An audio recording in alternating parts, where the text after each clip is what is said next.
All the Sad Young Men *******, All the Sad Young Men by F. Scott Fitzgerald, New York. Charles Scribner's Sons, 1926. To Ring and Ellis Lardner Contents, The Rich Boy, Winter Dreams, The Baby Party, Absolution, Rags, Martin Jones and the PRNCE of W. Les, The Adjuster, Hot and Cold Blood, The Sensible Thing, Gretchen's 40 Winks. The Rich Boy. Begin with an individual, and before you know it you find that you have created a type. Begin with a type, and you find that you have created nothing. That is because we are all queer fish, queerer behind our faces and voices than we want anyone to know or than we know ourselves. When I hear a man proclaiming himself an average, honest, open fellow, I feel pretty sure that he has some definite and perhaps terrible abnormality which he has agreed to conceal, and his protestation of being average and honest and open is his way of reminding himself of his misprision. There are no types, no plurals. There is a rich boy, and this is his and not his brother's story.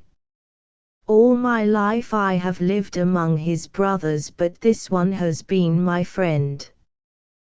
Besides, if I wrote about his brothers I should have to begin by attacking all the lies that the poor have told about the rich and the rich have told about themselves. Such a wild structure they have erected that when we pick up a book about the rich, some instinct prepares us for unreality. Even the intelligent and impassioned reporters of life have made the country of the rich as unreal as fairyland. Let me tell you about the very rich. They are different from you and me. They possess and enjoy early, and it does something to them, makes them soft where we are hard, and cynical where we are trustful, in a way that, unless you were born rich, it is very difficult to understand.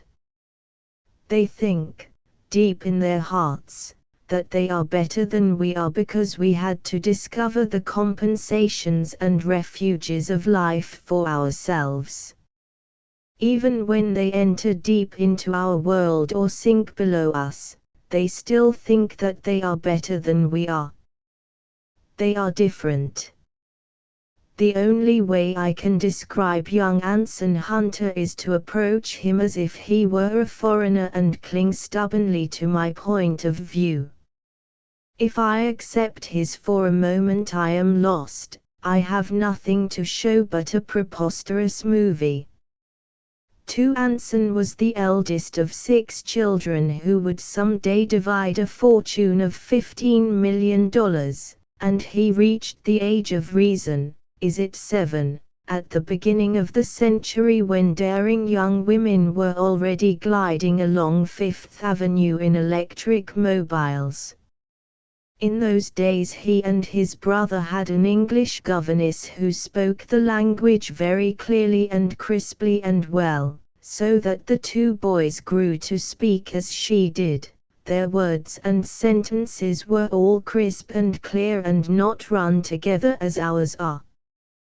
They didn't talk exactly like English children but acquired an accent that is peculiar to fashionable people in the city of New York.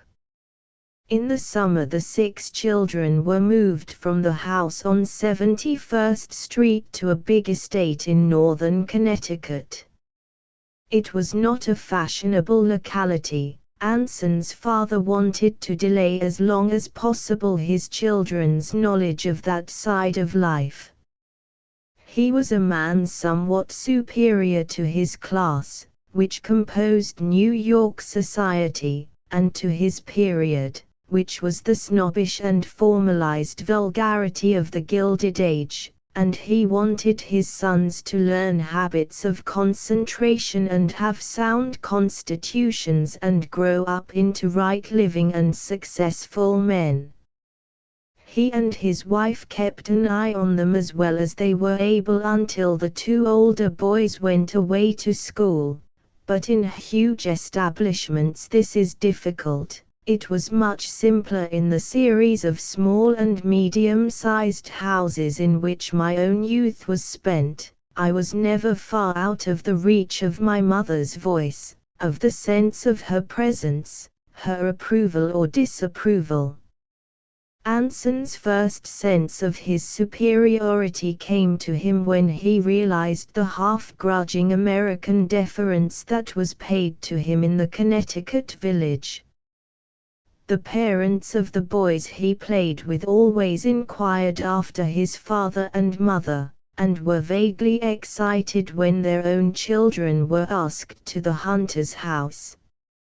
He accepted this as the natural state of things, and a sort of impatience with all groups of which he was not the center, in money, in position, in authority, remained with him for the rest of his life. He disdained to struggle with other boys for precedence. He expected it to be given him freely, and when it wasn't he withdrew into his family. His family was sufficient, for in the East money is still a somewhat feudal thing, a clan-forming thing. In the snobbish West, money separates families to form sets. At 18, when he went to New Haven, Anson was tall and thick-set, with a clear complexion and a healthy color from the ordered life he had led in school.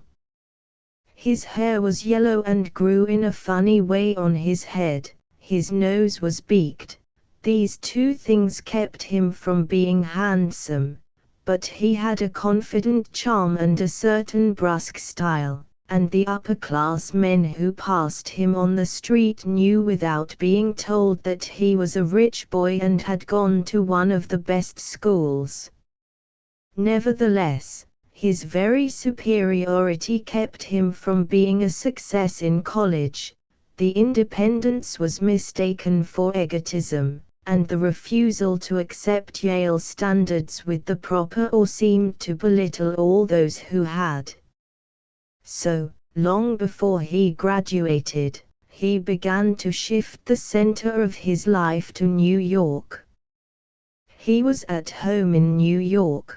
There was his own house with the kind of servants you can't get anymore, and his own family, of which, because of his good humor and a certain ability to make things go, he was rapidly becoming the center, and the debutante parties, and the correct manly world of the men's clubs, and the occasional wild spree with the gallant girls whom New Haven only knew from the fifth row. His aspirations were conventional enough. They included even the irreproachable shadow he would someday marry, but they differed from the aspirations of the majority of young men in that there was no mist over them, none of that quality which is variously known as idealism or illusion. Anson accepted without reservation the world of high finance and high extravagance, of divorce and dissipation, of snobbery and of privilege. Most of our lives end as a compromise. It was as a compromise that his life began. He and I first met in the late summer of 1917 when he was just out of Yale, and, like the rest of us, was swept up into the systematized hysteria of the war. In the blue-green uniform of the Naval Aviation he came down to Pensacola, where the hotel orchestras played I'm Sorry, Dear, and we young officers danced with the girls. Everyone liked him, and though he ran with the drinkers and wasn't an especially good pilot, even the instructors treated him with a certain respect. He was always having long talks with them in his confident, logical voice, talks which ended by his getting himself, or, more frequently, another officer, out of some impending trouble. He was convivial, bawdy, robustly avid for pleasure, and we were all surprised when he fell in love with a conservative and rather proper girl. Her name was Paula Legendra, a dark, serious beauty from somewhere in California. Her family kept a winter residence just outside of town, and in spite of her primness she was enormously popular. There is a large class of men whose egotism can't endure humor in a woman. But Anson wasn't that sort, and I couldn't understand the attraction of her sincerity. That was the thing to say about her, for his keen and somewhat sardonic mind. Nevertheless, they fell in love, and on her terms. He no longer joined the twilight gathering at the De Soto bar, and whenever they were seen together they were engaged in a long, serious dialogue, which must have gone on several weeks. Long afterward he told me that it was not about anything in particular but was composed on both sides of immature and even meaningless statements. The emotional content that gradually came to fill it grew up not out of the words but out of its enormous seriousness. It was a sort of hypnosis. Often it was interrupted, giving way to that emasculated humor we call fun. When they were alone it was resumed again, solemn, low-keyed, and pitched so as to give each other a sense of unity in feeling and thought. They came to resent any interruptions of it, to be unresponsive to facetiousness about life, even to the mild cynicism of their contemporaries.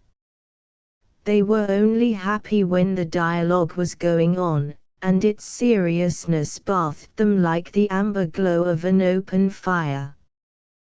Toward the end there came an interruption they did not resent. It began to be interrupted by passion. Oddly enough, Anson was as engrossed in the dialogue as she was and as profoundly affected by it, yet at the same time aware that on his side much was insincere, and on hers much was merely simple.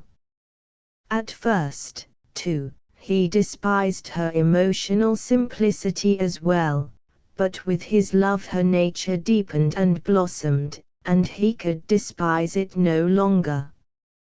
He felt that if he could enter into Paula's warm safe life he would be happy. The long preparation of the dialogue removed any constraint. He taught her some of what he had learned from more adventurous women, and she responded with a rapt holy intensity. One evening after a dance they agreed to marry, and he wrote a long letter about her to his mother. The next day Paula told him that she was rich, that she had a personal fortune of nearly $1 million. It was exactly as if they could say neither of us has anything, we shall be poor together, just as delightful that they should be rich instead. It gave them the same communion of adventure. Yet when Anson got leave in April, and Paula and her mother accompanied him north, she was impressed with the standing of his family in New York and with the scale on which they lived.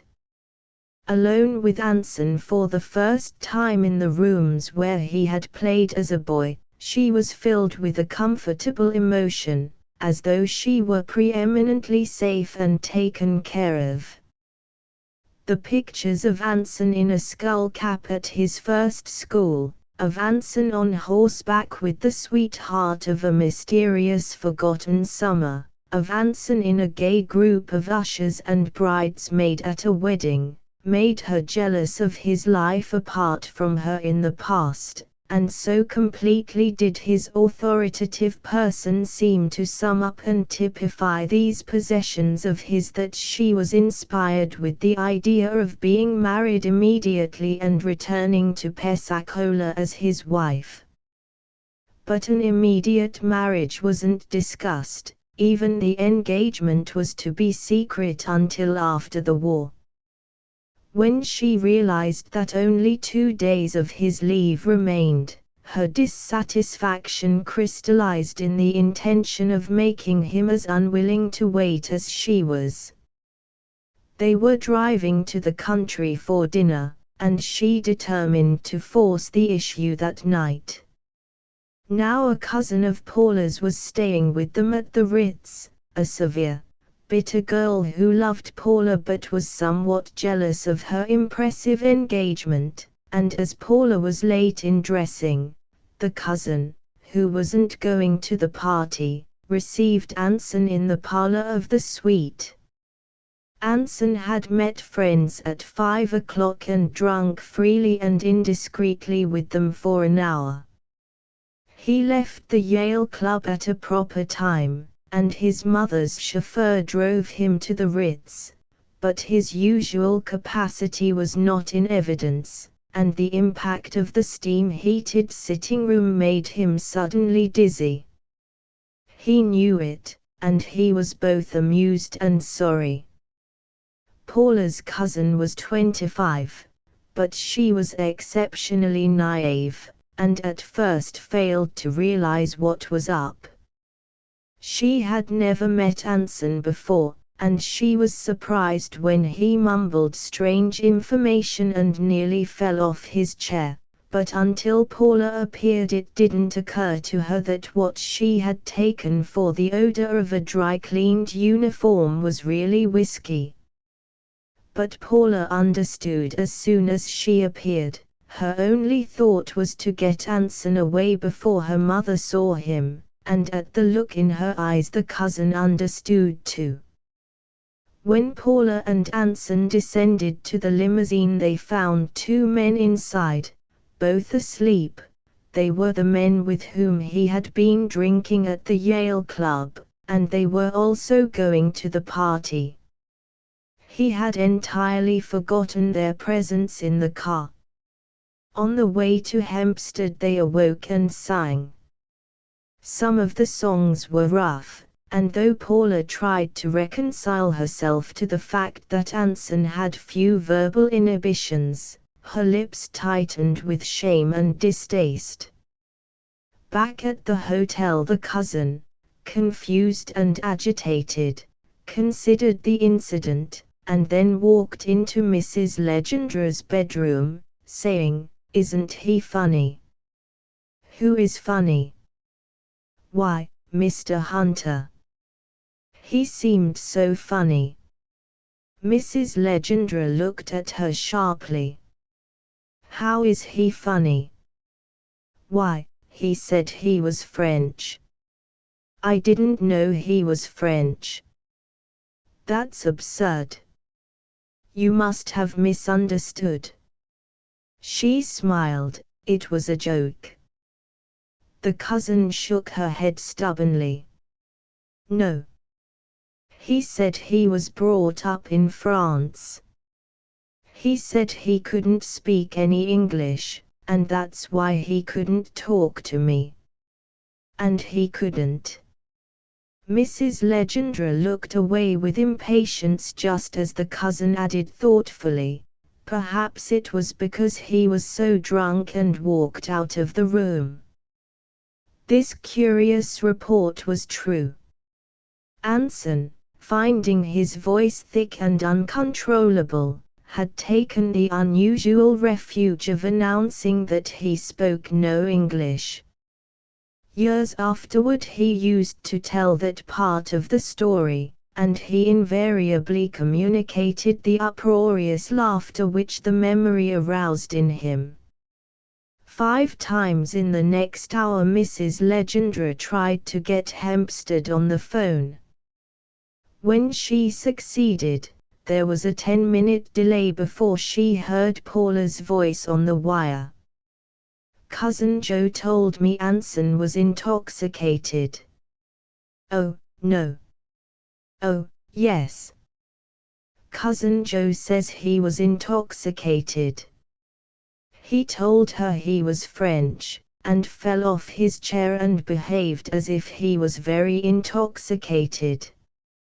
I don't want you to come home with him. Mother, he's all right. Please don't worry about, but I do worry. I think it's dreadful. I want you to promise me not to come home with him. I'll take care of it, Mother. I don't want you to come home with him. All right, Mother. Goodbye. Be sure now, Paula. Ask someone to bring you. Deliberately Paula took the receiver from her ear and hung it up. Her face was flushed with helpless annoyance. Anson was stretched asleep out in a bedroom upstairs, while the dinner party below was proceeding lamely toward conclusion. The hour's drive had sobered him somewhat. His arrival was merely hilarious, and Paula hoped that the evening was not spoiled, after all, but 2 imprudent cocktails before dinner completed the disaster. He talked boisterously and somewhat offensively to the party at large for 15 minutes, and then slid silently under the table, like a man in an old print, but, unlike an old print, it was rather horrible without being at all quaint. None of the young girls present remarked upon the incident. It seemed to merit only silence. His uncle and 2 other men carried him upstairs, and it was just after this that Paula was called to the phone. An hour later Anson awoke in a fog of nervous agony, through which he perceived after a moment the figure of his Uncle Robert standing by the door. I said, "Are you better?" "What?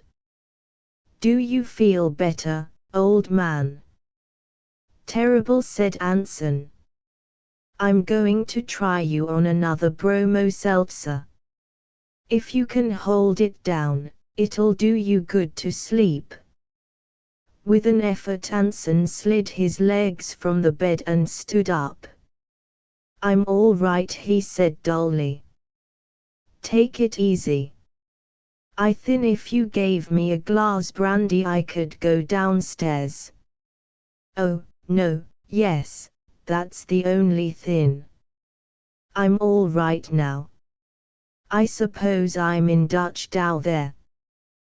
"They know you're a little under the weather," said his uncle deprecatingly. "But don't worry about it. Skiller didn't even get here. He passed away in the locker room over at the Lynx." Indifferent to any opinion, except Paula's, Anson was nevertheless determined to save the debris of the evening. But when after a cold bath he made his appearance most of the party had already left. Paula got up immediately to go home. In the limousine the old serious dialogue began.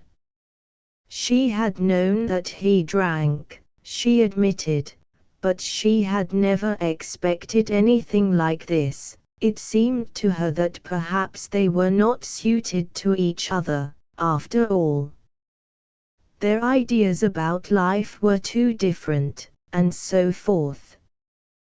When she finished speaking, Anson spoke in turn, very soberly.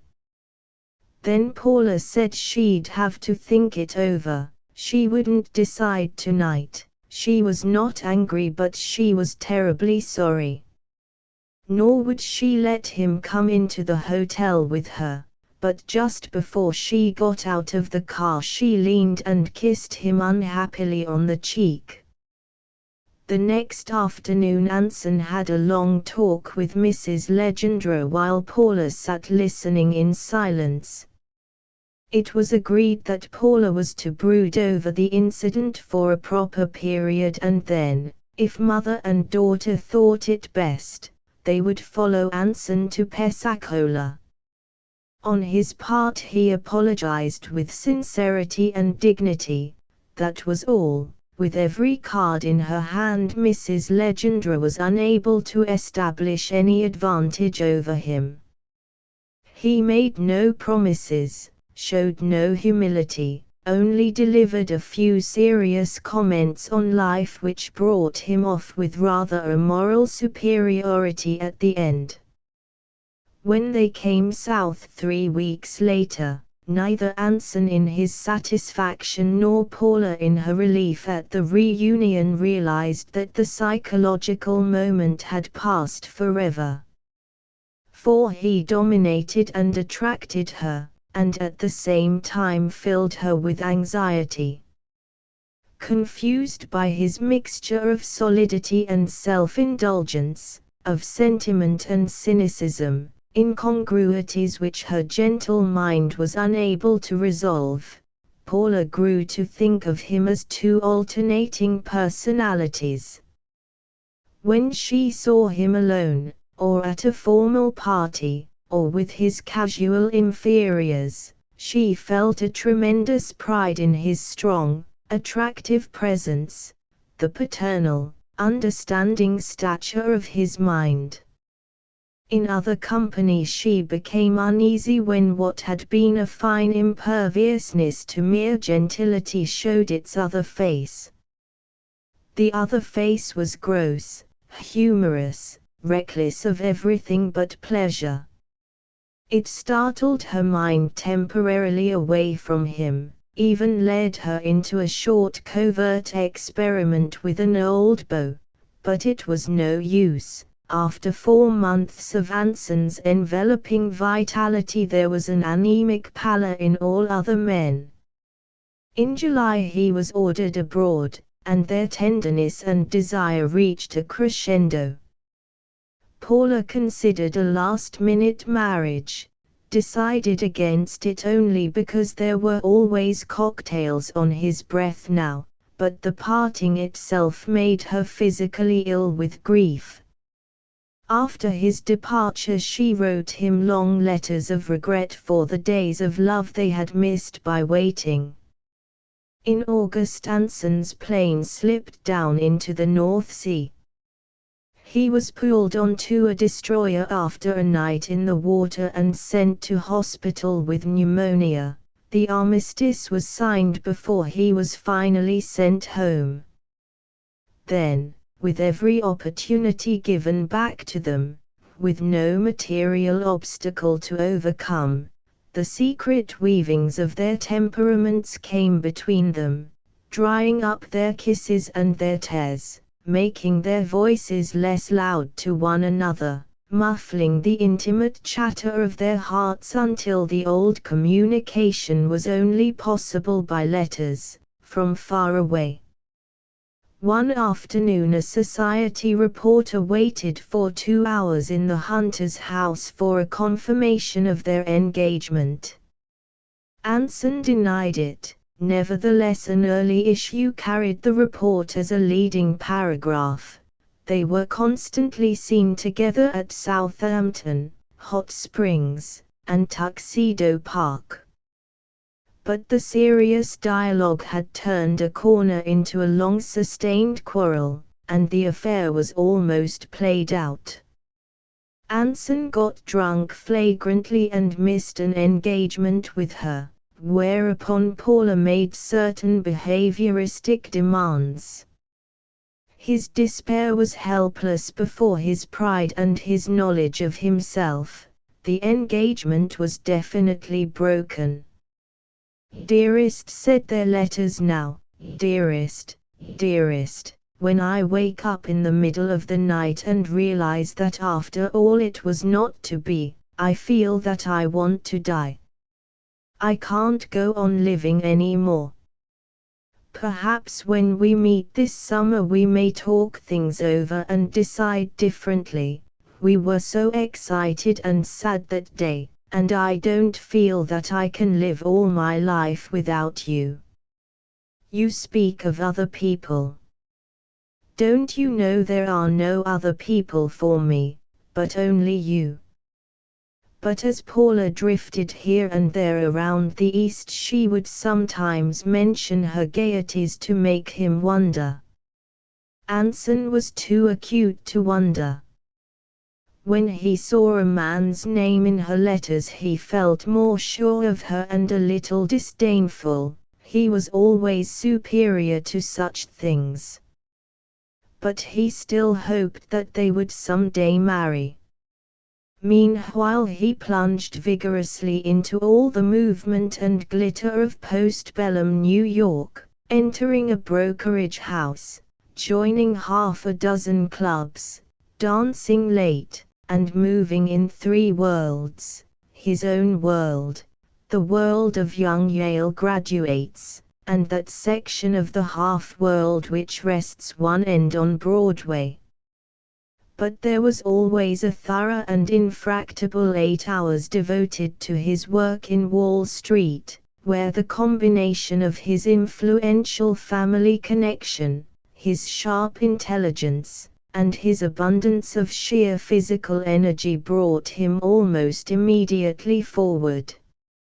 He had one of those invaluable minds with partitions in it. Sometimes he appeared at his office refreshed by less than an hour's sleep, but such occurrences were rare.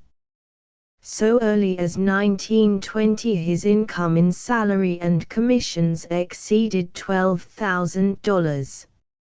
As the Yale tradition slipped into the past, he became more and more of a popular figure among his classmates in New York, more popular than he had ever been in college. He lived in a great house, and had the means of introducing young men into other great houses. Moreover, his life already seemed secure, while theirs, for the most part, had arrived again at precarious beginnings. They commenced to turn to him for amusement and escape, and Anson responded readily, taking pleasure in helping people and arranging their affairs. There were no men in Paula's letters now, but a note of tenderness ran through them that had not been there before. From several sources he heard that she had a heavy bolo Althea, a Bostonian of wealth and position, and though he was sure she still loved him, it made him uneasy to think that he might lose her, after all. Save for one unsatisfactory day, she had not been in New York for almost 5 months. And as the rumors multiplied, he became increasingly anxious to see her. In February he took his vacation and went down to Florida. Palm Beach sprawled plump and opulent between the sparkling sapphire of Lake Worth, floored here and there by houseboats at anchor, and the great turquoise bar of the Atlantic Ocean. The huge bulks of the breakers and the Royal Poinciana rose as twin paunches from the bright level of the sand, and around them clustered the Dancing Glade, Bradley's House of Chance, and a dozen modists and milliners with goods at triple prices from New York. Upon the trellised veranda of the breakers 200 women stepped right, stepped left, wheeled, and slid in that then celebrated calisthenic known as the double shuffle, while in half-time to the music 2,000 bracelets clicked up and down on 200 arms. At the Everglades Club after dark, Paula and Lo Althea and Anson and a casual fourth played bridge with hot cards. It seemed to Anson that her kind, serious face was wan and tired. She had been around now for 4-5 years. He had known her for 3. 2 spades. Cigarette. Oh, I beg your pardon. By me. By. I'll double 3 spades. There were a dozen tables of bridge in the room, which was filling up with smoke. Anson's eyes met Paula's, held them persistently even when Thea's glance fell between them. What was bid? He asked abstractedly. Rows of Washington Square, sang the young people in the corners. I'm withering there in basement air. The smoke banked like fog, and the opening of a door filled the room with blown swirls of ectoplasm. Little bright eyes streaked past the table seeking Mr. Conan Doyle among the Englishmen who were posing as Englishmen about the lobby. You could cut it with a knife. Cut it with a knife. A knife. At the end of the rubber, Paula suddenly got up and spoke to Anson in a tense, low voice. With scarcely a glance at Lowell Thayer, they walked out the door and descended a long flight of stone steps. In a moment they were walking hand in hand along the moonlit beach. Darling, darling. They embraced recklessly, passionately, in a shadow. Then Paula drew back her face to let his lips say what she wanted to hear. She could feel the words forming as they kissed again. Again she broke away, listening, but as he pulled her close once more she realized that he had said nothing, only darling. Darling, in that deep, sad whisper that always made her cry. Humbly, obediently, her emotions yielded to him and the tears streamed down her face, but her heart kept on crying, ask me, oh, Anson, dearest, ask me. Paula. Paula. The words wrung her heart like hands, and Anson, feeling her tremble, knew that emotion was enough. He need say no more, commit their destinies to no practical enigma. Why should he, when he might hold her so, biding his own time, for another year, forever? He was considering them both, her more than himself. For a moment, when she said suddenly that she must go back to her hotel, he hesitated, thinking, first, this is the moment, after all, and then, no, let it wait, she is mine. He had forgotten that Paula too was worn away inside with the strain of 3 years. Her mood passed forever in the night. He went back to New York next morning filled with a certain restless dissatisfaction. Late in April, without warning, he received a telegram from Bar Harbor in which Paula told him that she was engaged to Lowell Thayer, and that they would be married immediately in Boston. What he never really believed could happen had happened at last. Anson filled himself with whiskey that morning, and going to the office, carried on his work without a break, rather with a fear of what would happen if he stopped. In the evening he went out as usual, saying nothing of what had occurred. He was cordial, humorous, unabstracted. But one thing he could not help, for 3 days, in any place, in any company, he would suddenly bend his head into his hands and cry like a child. In 1922, when Anson went abroad with the junior partner to investigate some London loans, the journey intimated that he was to be taken into the firm. He was 27 now, a little heavy without being definitely stout, and with a manner older than his years. Old people and young people liked him and trusted him, and mothers felt safe when their daughters were in his charge, for he had a way, when he came into a room, of putting himself on a footing with the oldest and most conservative people there. "You and I," he seemed to say, "we're solid. We understand." He had an instinctive and rather charitable knowledge of the weaknesses of men and women, and, like a priest, it made him the more concerned for the maintenance of outward forms.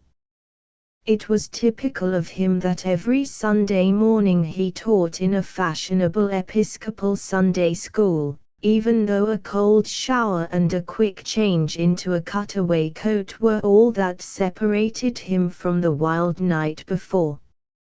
After his father's death he was the practical head of his family, and, in effect, guided the destinies of the younger children. Through a complication, his authority did not extend to his father's estate, which was administrated by his uncle Robert, who was the horsey member of the family, a good-natured, hard-drinking member of that set which centers about Wheatley Hills. Uncle Robert and his wife, Edna, had been great friends of Anson's youth, and the former was disappointed when his nephew's superiority failed to take a horsey form. He backed him for a city club which was the most difficult in America to enter.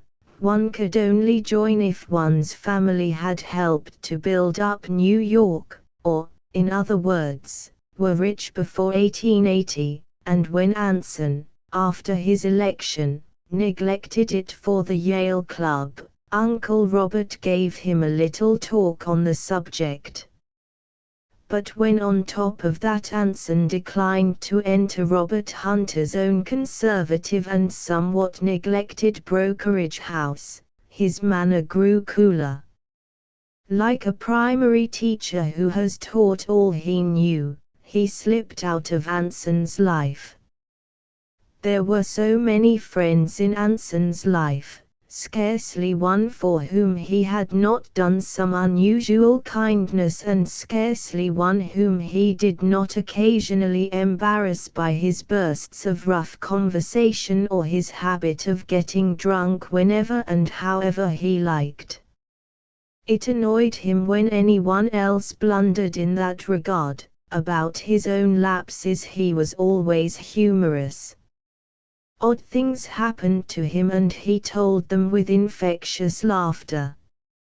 "I was working in New York that spring, and I used to lunch with him at the Yale Club, which my university was sharing until the completion of our own. I had read of Paula's marriage, and one afternoon, when I asked him about her, something moved him to tell me the story. After that he frequently invited me to family dinners at his house and behaved as though there was a special relation between us, as though with his confidence a little of that consuming memory had passed into me. I found that despite the trusting mothers, his attitude toward girls was not indiscriminately protective. It was up to the girl. If she showed an inclination toward looseness, she must take care of herself, even with him. "Life," he would explain sometimes, "has made a cynic of me." By life he meant Paula. Sometimes, especially when he was drinking, it became a little twisted in his mind, and he thought that she had callously thrown him over. This cynicism, or rather his realization that naturally fast girls were not worth sparing, led to his affair with Dolly Carger. It wasn't his only affair in those years, but it came nearest to touching him deeply, and it had a profound effect upon his attitude toward life. Dolly was the daughter of a notorious publicist who had married into society. She herself grew up into the junior league, came out at the plaza, and went to the assembly, and only a few old families like the Hunters could question whether or not she belonged, for her picture was often in the papers, and she had more enviable attention than many girls who undoubtedly did. She was dark-haired, with carmine lips and a high, lovely color, which she concealed under pinkish-gray powder all through the first year out. Because high color was unfashionable, Victorian pale was the thing to be. She wore black, severe suits and stood with her hands in her pockets leaning a little forward, with a humorous restraint on her face. She danced exquisitely, better than anything she liked to dance, better than anything except making love. Since she was 10 she had always been in love, and, usually, with some boy who didn't respond to her. Those who did, and there were many, bored her after a brief encounter, but for her failures she reserved the warmest spot in her heart. When she met them she would always try once more. Sometimes she succeeded, more often she failed.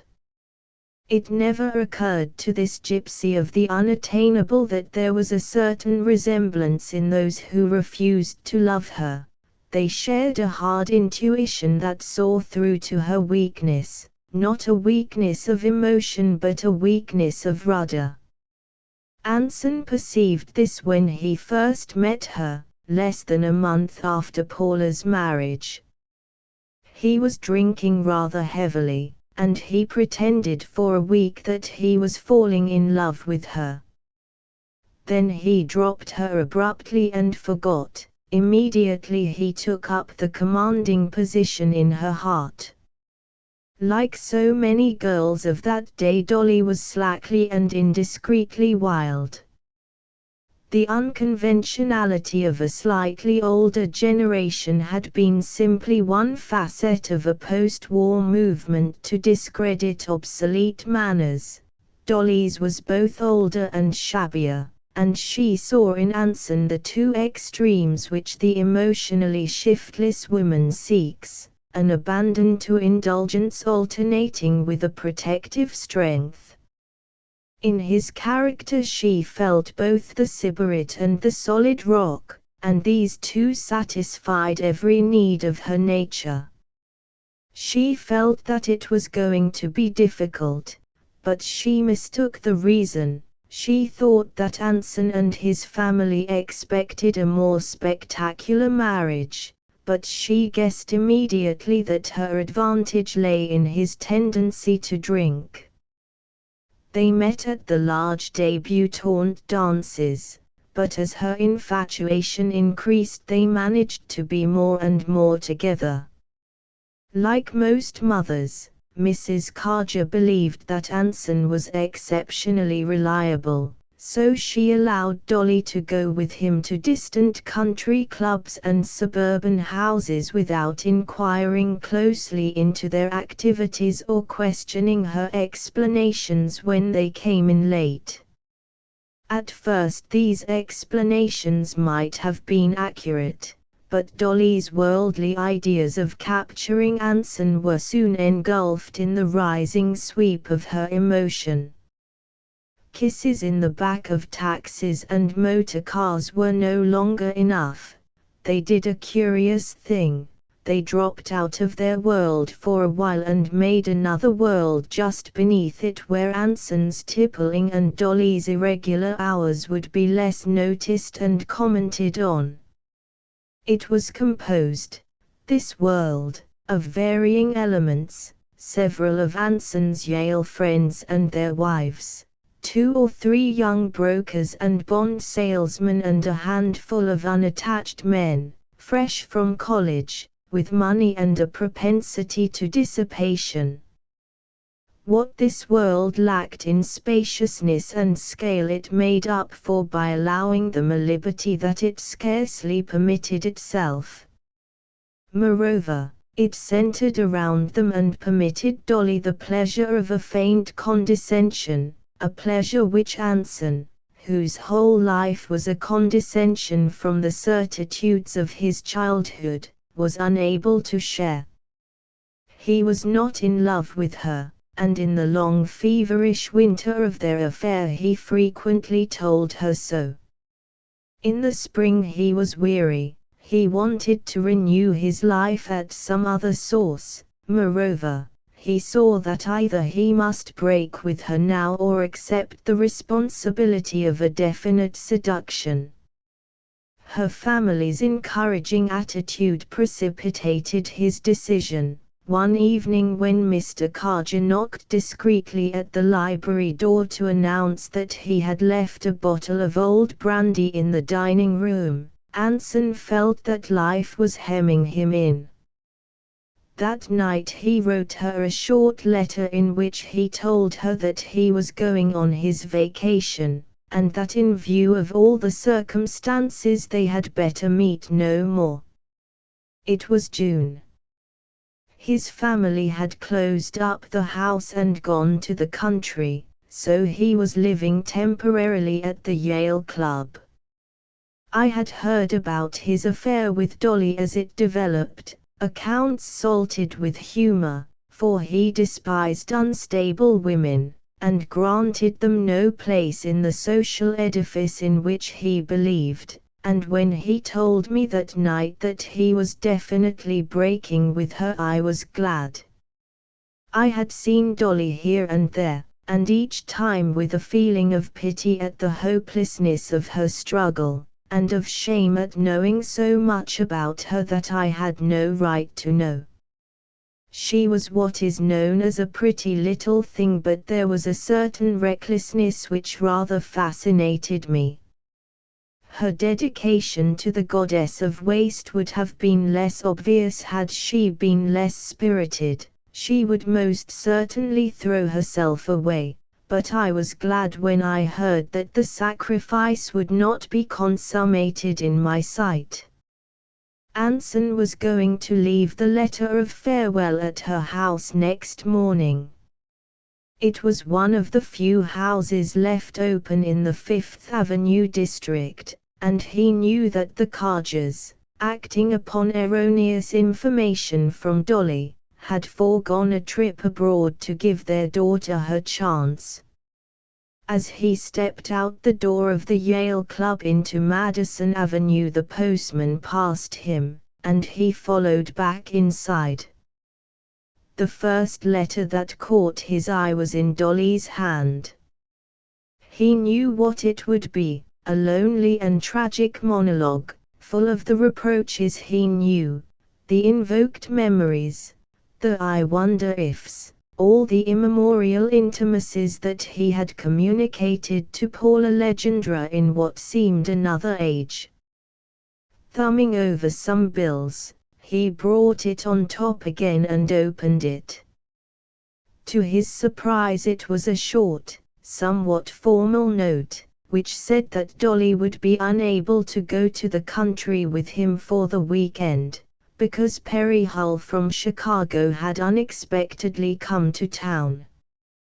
It added that Anson had brought this on himself. If I felt that you loved me as I love you, I would go with you at any time, any place, but Perry is so nice, and he so much wants me to marry him. Anson smiled contemptuously. He had had experience with such decoy epistles.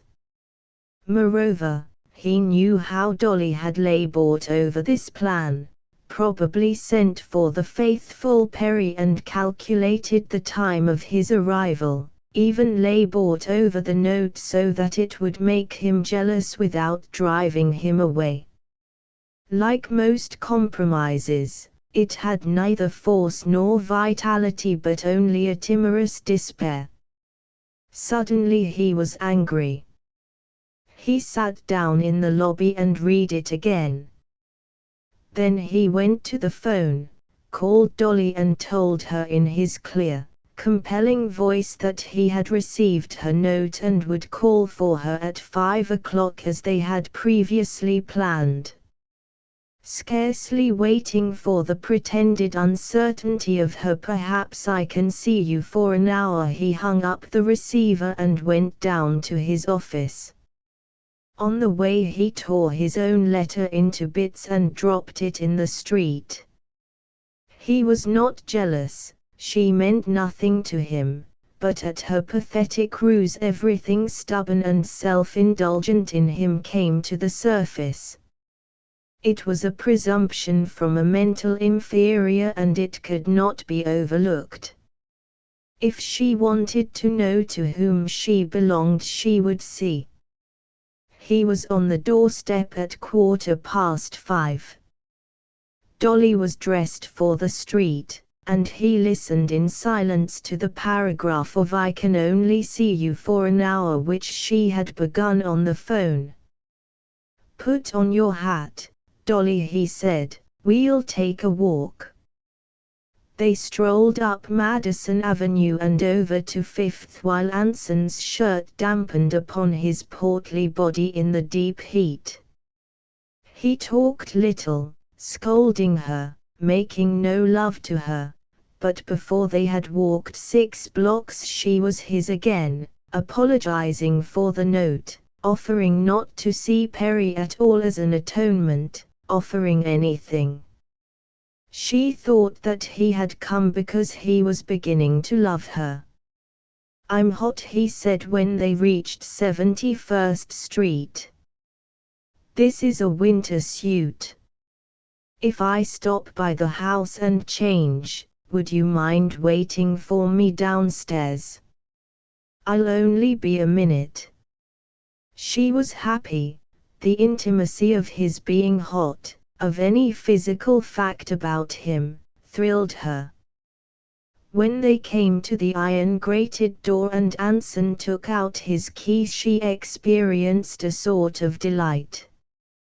Downstairs it was dark, and after he ascended in the lift Dolly raised a curtain and looked out through opaque lace at the houses over the way.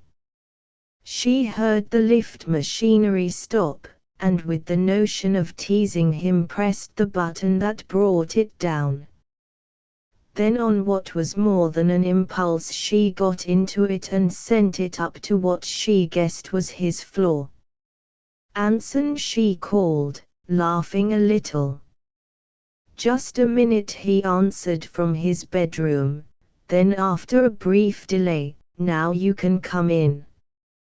He had changed and was buttoning his vest.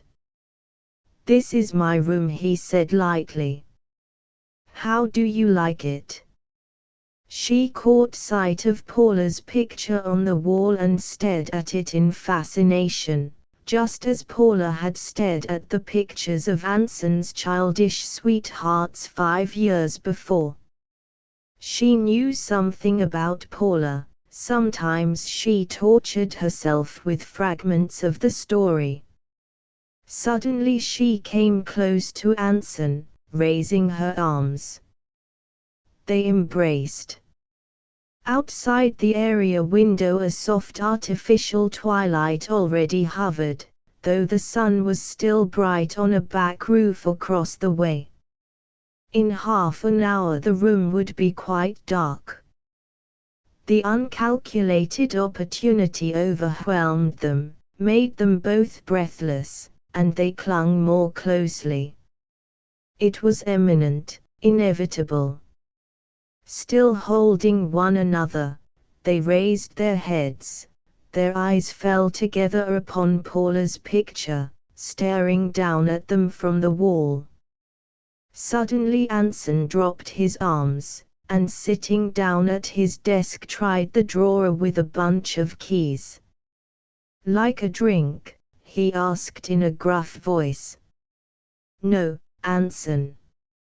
He poured himself half a tumbler of whiskey, swallowed it, and then opened the door into the hall. "Come on," he said. Dolly hesitated. "Anson, I'm going to the country with you tonight, after all. You understand that, don't you?" "Of course," he answered brusquely. In Dolly's car they rode on to Long Island, closer in their emotions than they had ever been before. They knew what would happen, not with Paula's face to remind them that something was lacking, but when they were alone in the still, hot Long Island night they did not care. The estate in Port Washington where they were to spend the weekend belonged to a cousin of Anson's who had married a Montana copper operator. An interminable drive began at the lodge and twisted under imported poplar saplings toward a huge, pink, Spanish house. Anson had often visited there before. After dinner they danced at the Lynx Club. About midnight Anson assured himself that his cousins would not leave before 2, then he explained that Dolly was tired, he would take her home and return to the dance later. Trembling a little with excitement, they got into a borrowed car together and drove to Port Washington. As they reached the lodge he stopped and spoke to the night watchman. "When are you making a round, Carl?" "Right away." "Then you'll be here till everybody's in?" "Yes, sir." "All right. Listen, if any automobile, no matter whose it is, turns in at this gate, I want you to phone the house immediately." He put a $5 bill into Carl's hand. "Is that clear?" "Yes, Mr. Anson." Being of the old world, he neither winked nor smiled. Yet Dolly sat with her face turned slightly away. Anson had a key. Once inside he poured a drink for both of them. Dolly left hers untouched. Then he ascertained definitely the location of the phone, and found that it was within easy hearing distance of their rooms, both of which were on the first floor. 5 minutes later he knocked at the door of Dolly's room. "Anson." He went in, closing the door behind him. She was in bed, leaning up anxiously with elbows on the pillow. Sitting beside her he took her in his arms. "Anson, darling." He didn't answer. "Anson. Anson. I love you. Say you love me.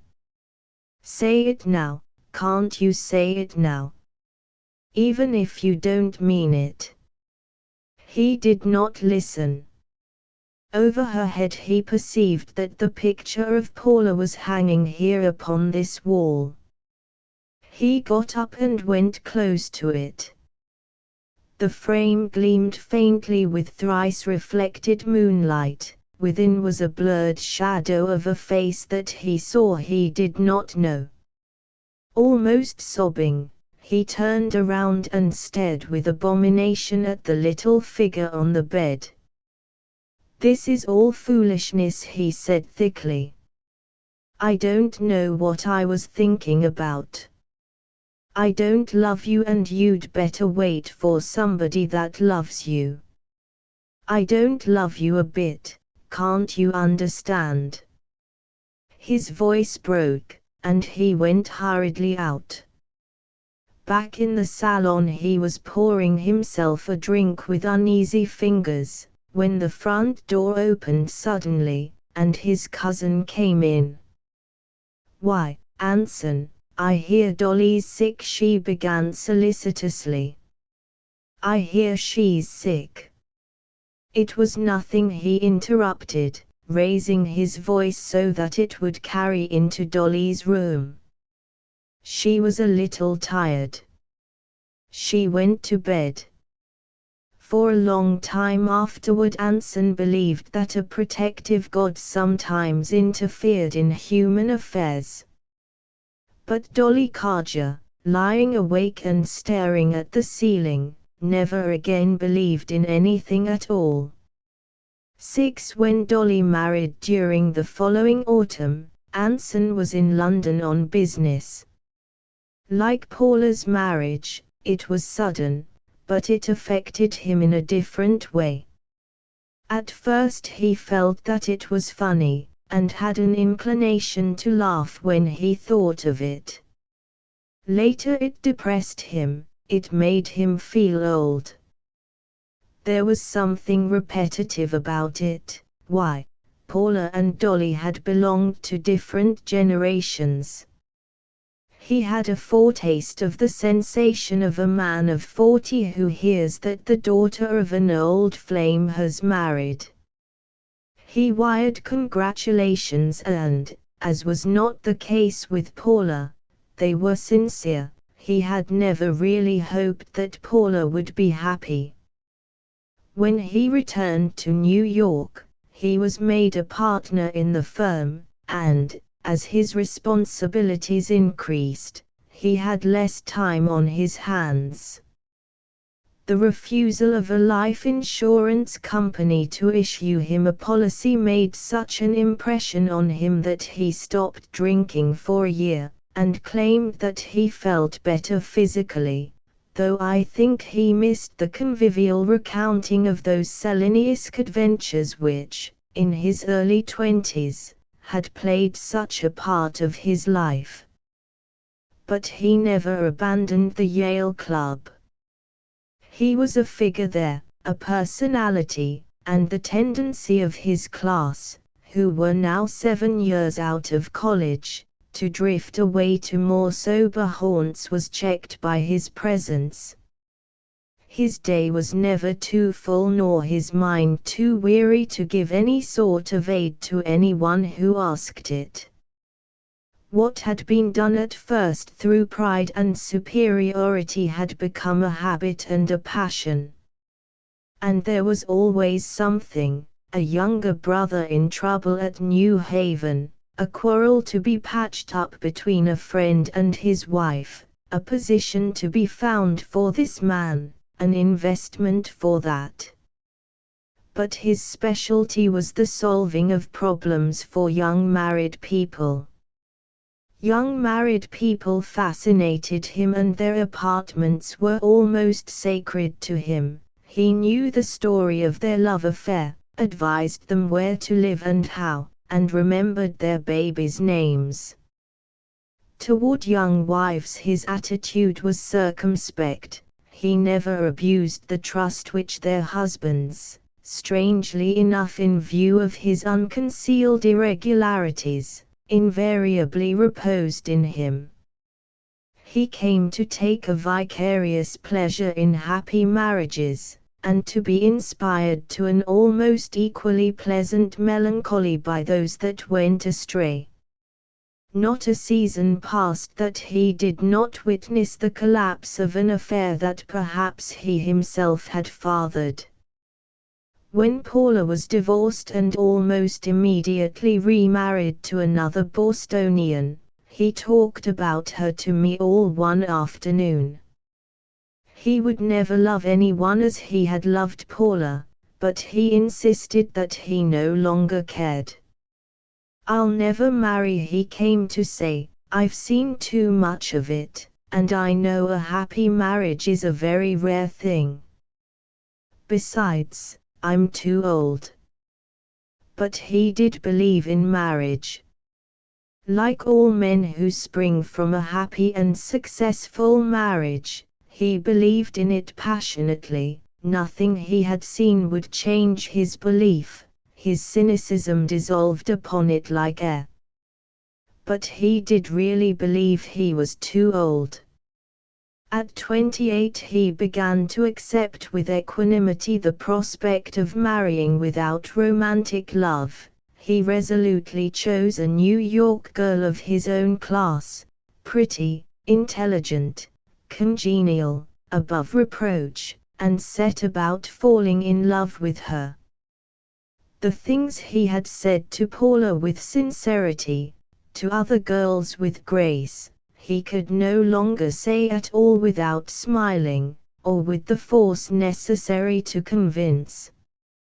When I'm 40, he told his friends, I'll be ripe. I'll fall for some chorus girl like the rest. Nevertheless, he persisted in his attempt. His mother wanted to see him married, and he could now well afford it. He had a seat on the stock exchange, and his earned income came to $25,000 a year.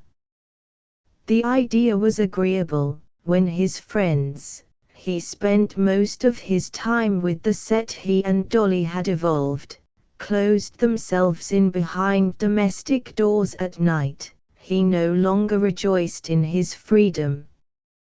He even wondered if he should have married Dolly.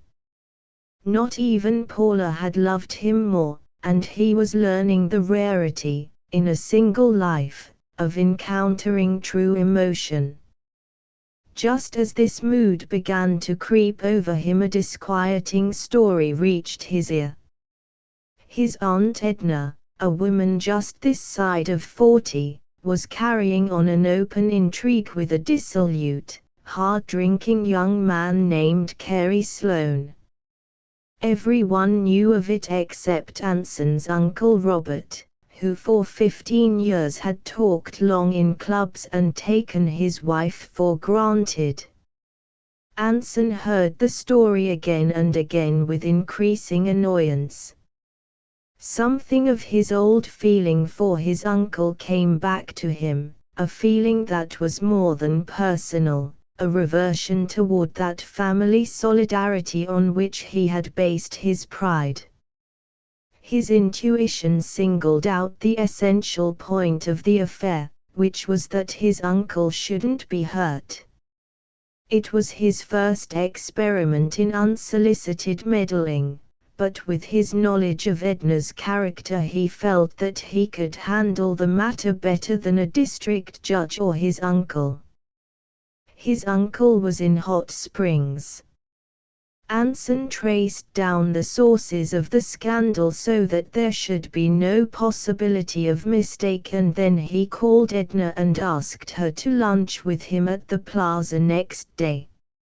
Something in his tone must have frightened her, for she was reluctant, but he insisted, putting off the date until she had no excuse for refusing. She met him at the appointed time in the plaza lobby, a lovely, faded, gray-eyed blonde in a coat of Russian sable. 5 great rings, cold with diamonds and emeralds, sparkled on her slender hands. It occurred to Anson that it was his father's intelligence and not his uncle's that had earned the fur and the stones, the rich brilliance that buoyed up her passing beauty. Though Edna scented his hostility, she was unprepared for the directness of his approach.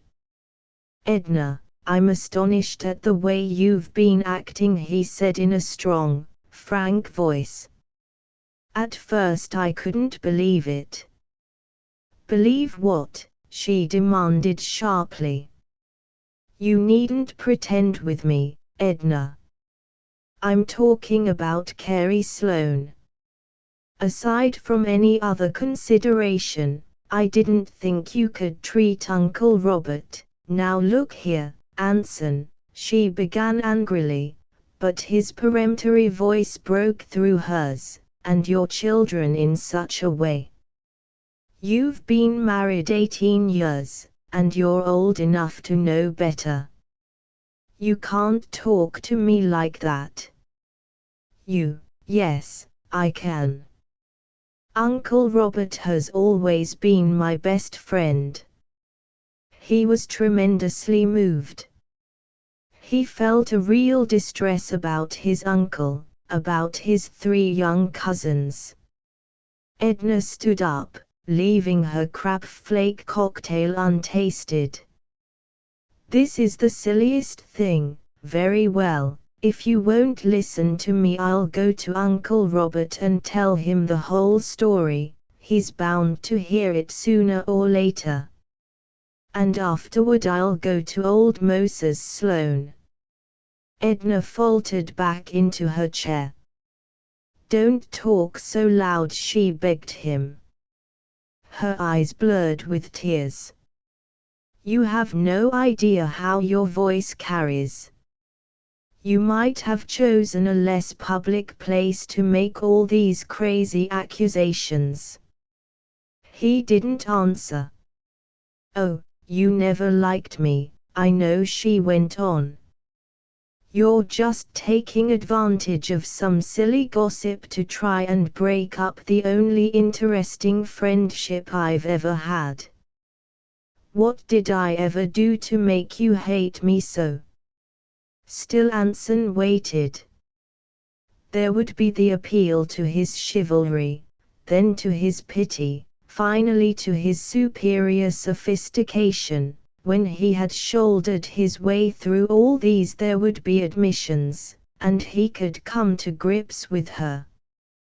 By being silent, by being impervious, by returning constantly to his main weapon, which was his own true emotion, he bullied her into frantic despair as the luncheon hour slipped away.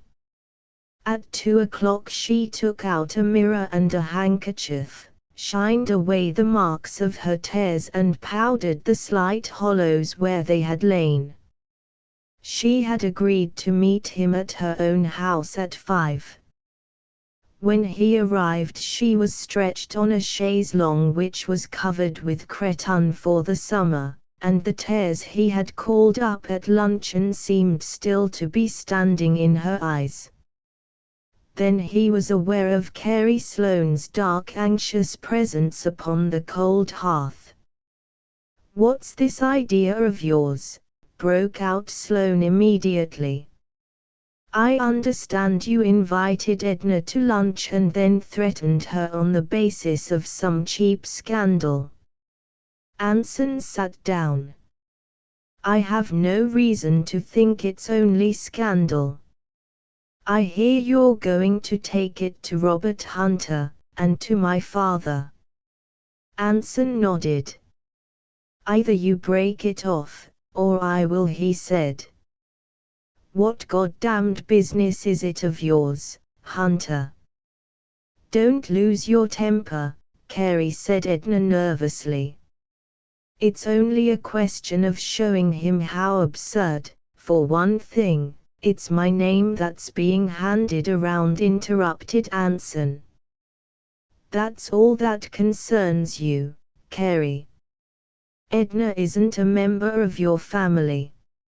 "She most certainly is." His anger mounted. "Why, she owes this house and the rings on her fingers to my father's brains. When Uncle Robert married her she didn't have a penny." They all looked at the rings as if they had a significant bearing on the situation. Edna made a gesture to take them from her hand. "I guess they're not the only rings in the world," said Sloane. "Oh, this is absurd," cried Edna. "Anson, will you listen to me? I've found out how the silly story started. It was a maid I discharged who went right to the Chalikivs. All these Russians pump things out of their servants and then put a false meaning on them." She brought down her fist angrily on the table, "and after Tom lent them the limousine for a whole month when we were south last winter, do you see?" demanded Sloane eagerly. "This maid got hold of the wrong end of the thing. She knew that Edna and I were friends, and she carried it to the Chalikivs. In Russia they assume that if a man and a woman," he enlarged the theme to a disquisition upon social relations in the Caucasus. "If that's the case it better be explained to Uncle Robert," said Anson dryly, "so that when the rumors do reach him he'll know they are not true." Adopting the method he had followed with Edna at luncheon, he let them explain it all away. He knew that they were guilty and that presently they would cross the line from explanation into justification and convict themselves more definitely than he could ever do. By 7 they had taken the desperate step of telling him the truth: Robert Hunter's neglect, Edna's empty life, the casual dalliance that had flamed up into passion. But like so many true stories, it had the misfortune of being old, and its enfeebled body beat helplessly against the armor of Anson's will. The threat to go to Sloane's father sealed their helplessness, for the latter, a retired cotton broker out of Alabama, was a notorious fundamentalist who controlled his son by a rigid allowance and the promise that at his next vagary the allowance would stop forever. They dined at a small French restaurant, and the discussion continued. At one time Sloane resorted to physical threats, a little later they were both imploring him to give them time. But Anson was obdurate. He saw that Edna was breaking up, and that her spirit must not be refreshed by any renewal of their passion. At 2 o'clock in a small nightclub on 53D Street, Edna's nerves suddenly collapsed, and she cried to go home. Sloane had been drinking heavily all evening, and he was faintly maudlin, leaning on the table and weeping a little with his face in his hands. Quickly Anson gave them his terms.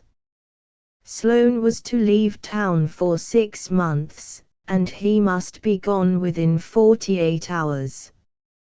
When he returned there was to be no resumption of the affair, but at the end of a year Edna might, if she wished, tell Robert Hunter that she wanted a divorce and go about it in the usual way. He paused, gaining confidence from their faces for his final word. "Or there's another thing you can do," he said slowly. "If Edna wants to leave her children, there's nothing I can do to prevent your running off together." "I want to go home," cried Edna again. "Oh, haven't you done enough to us for one day?" Outside it was dark, save for a blurred glow from 6th Avenue down the street. In that light those two who had been lovers looked for the last time into each other's tragic faces, realizing that between them there was not enough youth and strength to avert their eternal parting. Sloane walked suddenly off down the street and Anson tapped a dozing taxi driver on the arm.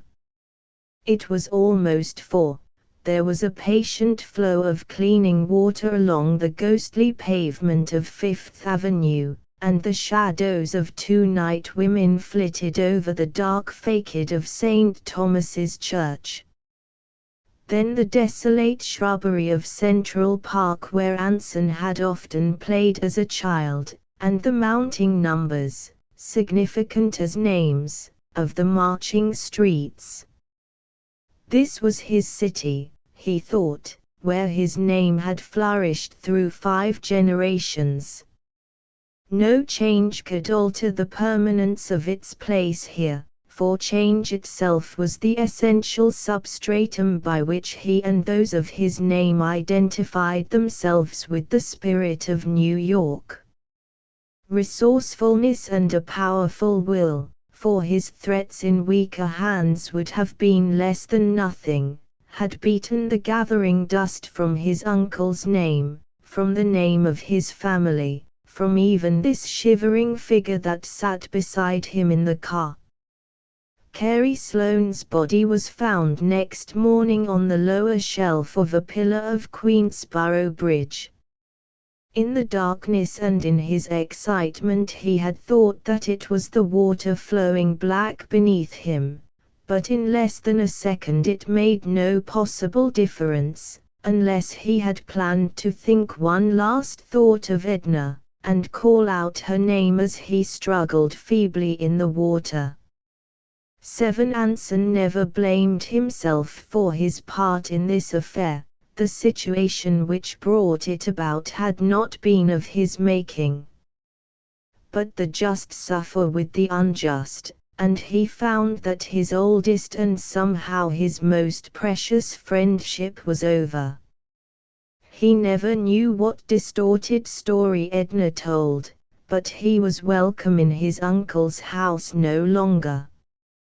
Just before Christmas Mrs. Hunter retired to a select episcopal heaven, and Anson became the responsible head of his family. An unmarried aunt who had lived with them for years ran the house, and attempted with helpless inefficiency to chaperone the younger girls. All the children were less self-reliant than Anson, more conventional both in their virtues and in their shortcomings. Mrs. Hunter's death had postponed the debut of one daughter and the wedding of another. Also it had taken something deeply material from all of them, for with her passing the quiet, expensive superiority of the Hunters came to an end. For one thing, the estate, considerably diminished by 2 inheritance taxes and soon to be divided among 6 children, was not a notable fortune anymore. Anson saw a tendency in his youngest sisters to speak rather respectfully of families that hadn't existed 20 years ago. His own feeling of precedence was not echoed in them. Sometimes they were conventionally snobbish, that was all. For another thing, this was the last summer they would spend on the Connecticut estate.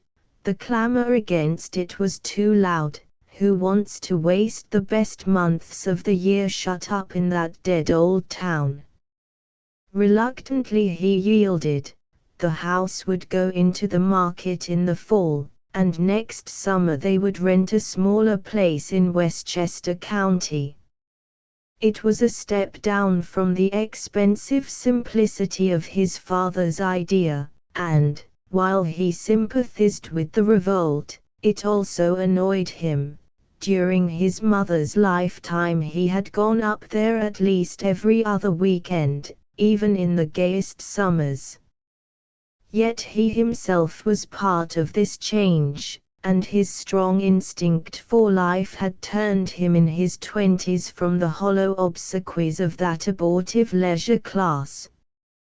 He did not see this clearly. He still felt that there was a norm, a standard of society. But there was no norm. It was doubtful if there had ever been a true norm in New York.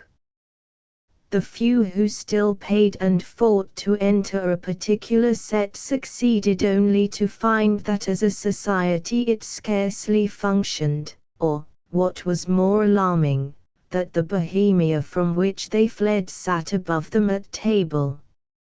At 29 Anson's chief concern was his own growing loneliness. He was sure now that he would never marry. The number of weddings at which he had officiated as best man or usher was past all counting. There was a drawer at home that bulged with the official neckties of this or that wedding party, neckties standing for romances that had not endured a year, for couples who had passed completely from his life. Scarf pins, gold pencils, cuff buttons, presents from a generation of grooms had passed through his jewel box and been lost, and with every ceremony he was less and less able to imagine himself in the groom's place. Under his hearty goodwill toward all those marriages there was despair about his own. And as he neared 30 he became not a little depressed at the inroads that marriage, especially lately, had made upon his friendships. Groups of people had a disconcerting tendency to dissolve and disappear. The men from his own college, and it was upon them he had expended the most time and affection, were the most elusive of all. Most of them were drawn deep into domesticity. 2 were dead, 1 lived abroad, 1 was in Hollywood writing continuities for pictures that Anson went faithfully to see. Most of them, however, were permanent commuters with an intricate family life centering around some suburban country club, and it was from these that he felt his estrangement most keenly. In the early days of their married life they had all needed him. He gave them advice about their slim finances. He exorcised their doubts about the advisability of bringing a baby into 2 rooms and a bath. Especially he stood for the great world outside. But now their financial troubles were in the past and the fearfully expected child had evolved into an absorbing family. They were always glad to see old Anson, but they dressed up for him and tried to impress him with their present importance, and kept their troubles to themselves. They needed him no longer. A few weeks before his 30th birthday, the last of his early and intimate friends was married. Anson acted in his usual role of best man, gave his usual silver tea service, and went down to the usual Homeric to say goodbye. It was a hot Friday afternoon in May, and as he walked from the pier he realized that Saturday closing had begun and he was free until Monday morning. Go where? He asked himself. The Yale Club, of course, bridge until dinner, then 4 or 5 raw cocktails in somebody's room and a pleasant confused evening. He regretted that this afternoon's groom wouldn't be along. They had always been able to cram so much into such nights. They knew how to attach women and how to get rid of them, how much consideration any girl deserved from their intelligent hedonism. A party was an adjusted thing. You took certain girls to certain places and spent just so much on their amusement. You drank a little, not much, more than you ought to drink, and at a certain time in the morning you stood up and said you were going home. You avoided college boys, sponges, future engagements, fights, sentiment, and indiscretions. That was the way it was done. All the rest was dissipation. In the morning you were never violently sorry. You made no resolutions, but if you had overdone it and your heart was slightly out of order, you went on the wagon for a few days without saying anything about it, and waited until an accumulation of nervous boredom projected you into another party. The lobby of the Yale Club was unpopulated. In the bar 3 very young alumni looked up at him, momentarily and without curiosity. "Hello there, Oscar," he said to the bartender. "Mr. Cahill been around this afternoon?" "Mr. Cahill's gone to New Haven." "Oh, that's so. Gone to the ball game. Lot of men gone up." Anson looked once again into the lobby, considered for a moment, and then walked out and over to Fifth Avenue. From the broad window of one of his clubs, one that he had scarcely visited in 5 years, a grey man with watery eyes stared down at him. Anson looked quickly away. That figure sitting in vacant resignation, in supercilious solitude, depressed him. He stopped and, retracing his steps, started over 47th Street toward Teak Warden's apartment. Teak and his wife had once been his most familiar friends, It was a household where he and Dolly Carger had been used to go in the days of their affair. But Teak had taken to drink, and his wife had remarked publicly that Anson was a bad influence on him. The remark reached Anson in an exaggerated form. When it was finally cleared up, the delicate spell of intimacy was broken, never to be renewed. "Is Mr. Warden at home?" he inquired. "They've gone to the country." The fact unexpectedly cut at him. They were gone to the country and he hadn't known. 2 years before he would have known the date, the hour, come up at the last moment for a final drink, and planned his first visit to them. Now they had gone without a word. Anson looked at his watch and considered a weekend with his family, but the only train was a local that would jolt through the aggressive heat for 3 hours. And tomorrow in the country, and Sunday, he was in no mood for porch bridge with polite undergraduates, and dancing after dinner at a rural roadhouse, a diminutive of gaiety which his father had estimated too well. "Oh, no," he said to himself. "No." He was a dignified, impressive young man, rather stout now, but otherwise unmarked by dissipation.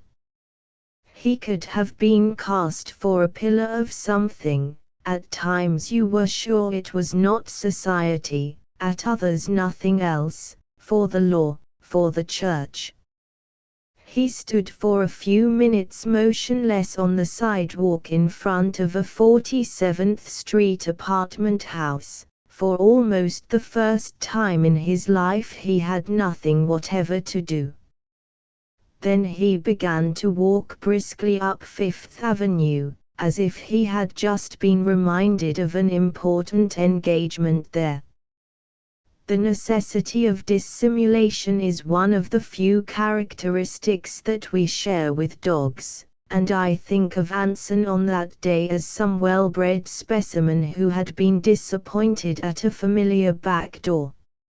He was going to see Nick, once a fashionable bartender in demand at all private dances, and now employed in cooling non-alcoholic champagne among the labyrinthine cellars of the Plaza Hotel. "Nick," he said, "what's happened to everything?" "Dead," Nick said. "Make me a whiskey sour." Anson handed a pint bottle over the counter. "Nick, the girls are different. I had a little girl in Brooklyn and she got married last week without letting me know." "That a fact?" "Ha ha ha," responded Nick diplomatically. "Slipped it over on you?" "Absolutely," said Anson. "And I was out with her the night before." "Ha ha ha," said Nick, "ha ha ha." "Do you remember the wedding, Nick, in Hot Springs where I had the waiters and the musicians singing God Save the King?" "Now where was that, Mr. Hunter?" Nick concentrated doubtfully. "Seems to me that was, next time they were back for more, and I began to wonder how much I'd paid them," continued Anson. "Seems to me that was at Mr. Trenghome's wedding." "Don't know him," said Anson decisively.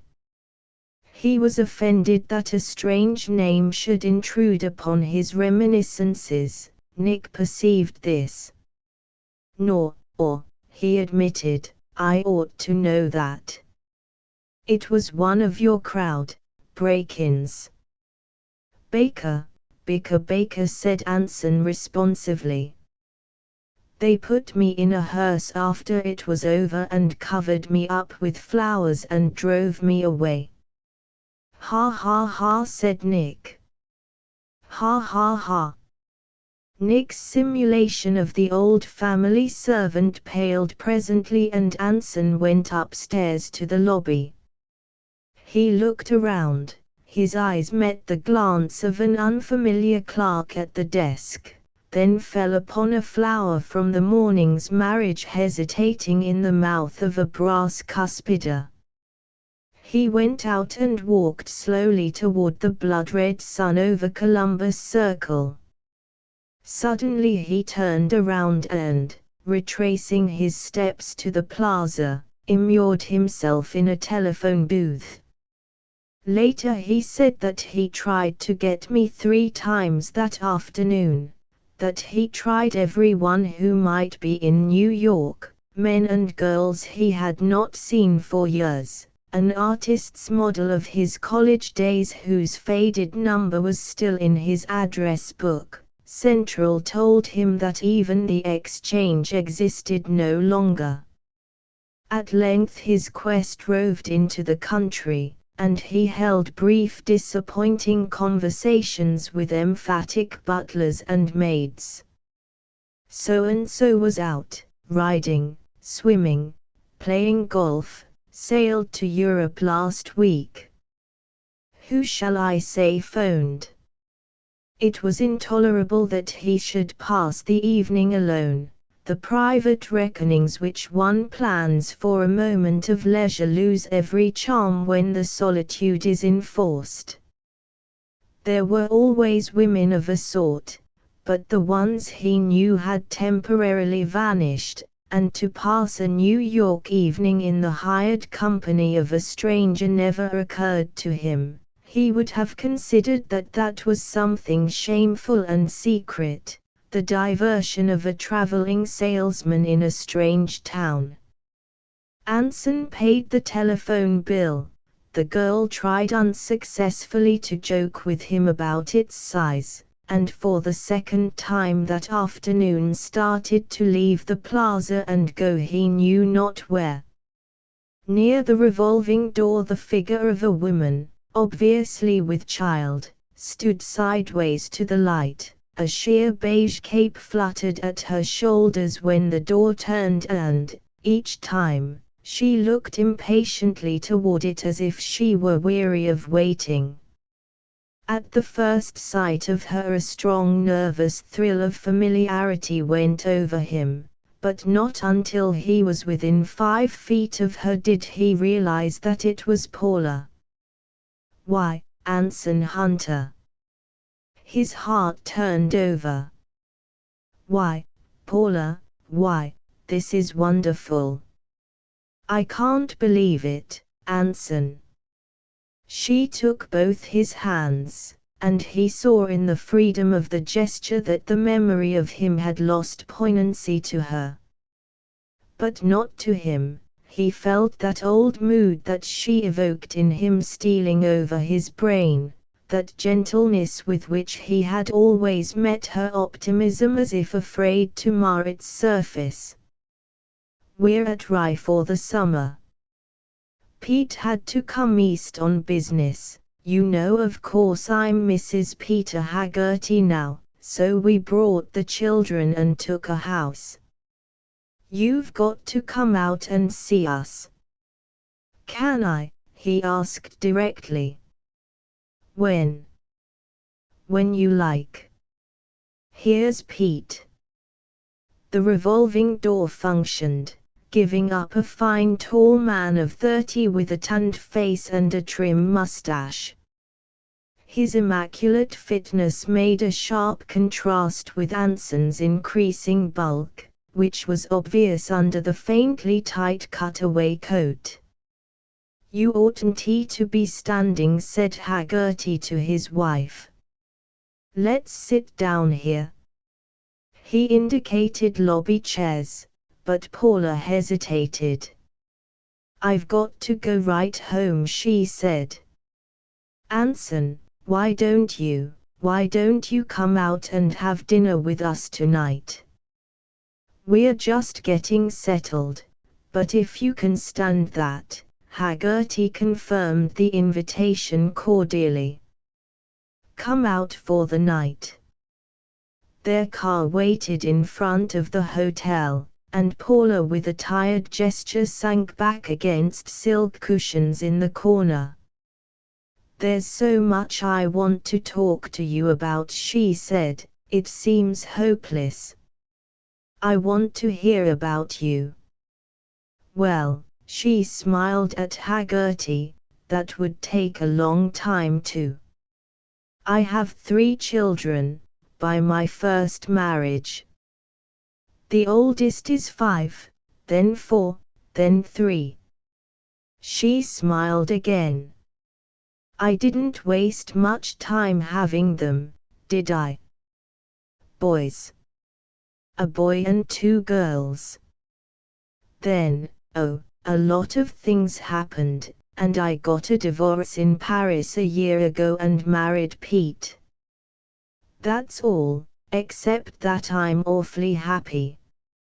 In Rye they drove up to a large house near the beach club, from which there issued presently 3 dark, slim children who broke from an English governess and approached them with an esoteric cry. Abstractedly and with difficulty Paula took each one into her arms, a caress which they accepted stiffly, as they had evidently been told not to bump into Mummy. Even against their fresh faces Paula's skin showed scarcely any weariness. For all her physical languor she seemed younger than when he had last seen her at Palm Beach 7 years ago. At dinner she was preoccupied, and afterward, during the homage to the radio, she lay with closed eyes on the sofa, until Anson wondered if his presence at this time were not an intrusion. But at 9 o'clock, when Haggerty rose and said pleasantly that he was going to leave them by themselves for a while, she began to talk slowly about herself and the past. "My first baby," she said, "the one we call Darling, the biggest little girl, I wanted to die when I knew I was going to have her, because Lowell was like a stranger to me. It didn't seem as though she could be my own. I wrote you a letter and tore it up. Oh, you were so bad to me, Anson." It was the dialogue again, rising and falling. Anson felt a sudden quickening of memory. "Weren't you engaged once?" she asked, "a girl named Dolly something?" "I wasn't ever engaged. I tried to be engaged, but I never loved anybody but you, Paula." "Oh," she said. Then after a moment, "This baby is the first one I ever really wanted. You see, I'm in love now, at last." He didn't answer, shocked at the treachery of her remembrance. She must have seen that the "at last" bruised him, for she continued, "I was infatuated with you, Anson. You could make me do anything you liked. But we wouldn't have been happy. I'm not smart enough for you. I don't like things to be complicated like you do." She paused. "You'll never settle down," she said.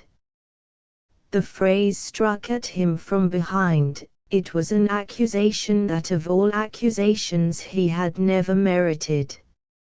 "I could settle down if women were different," he said.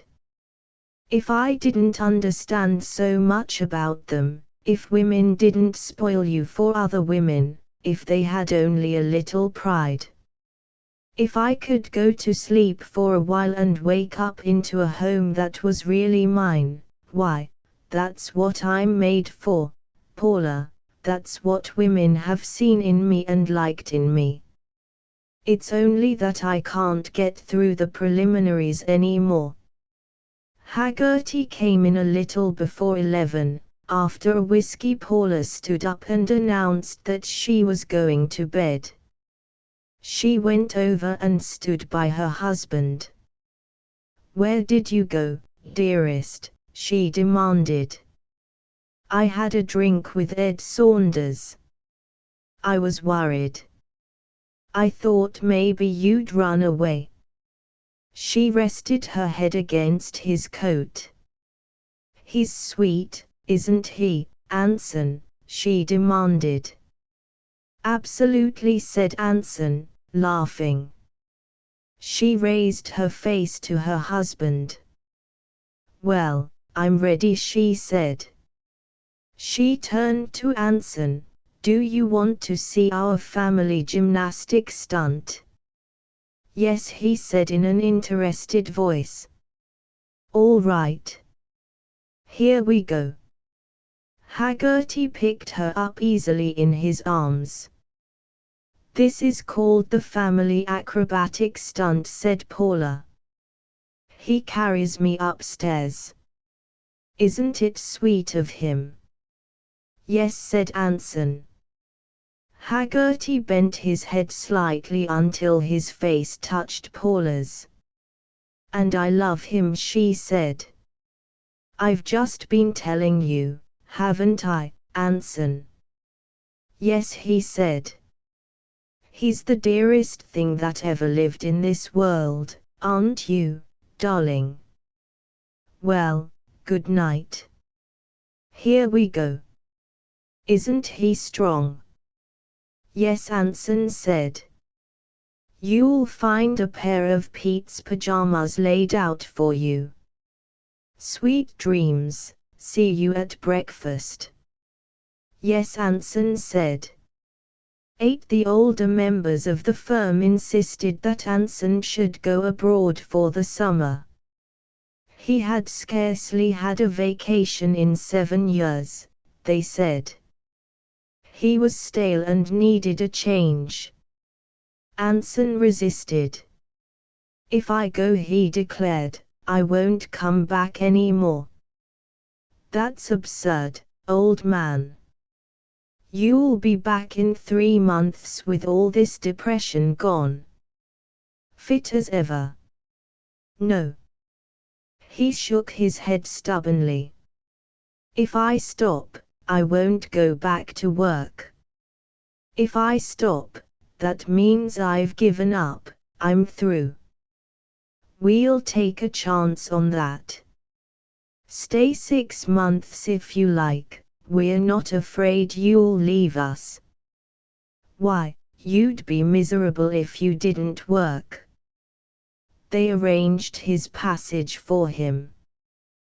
They liked Anson, everyone liked Anson, and the change that had been coming over him cast a sort of pall over the office.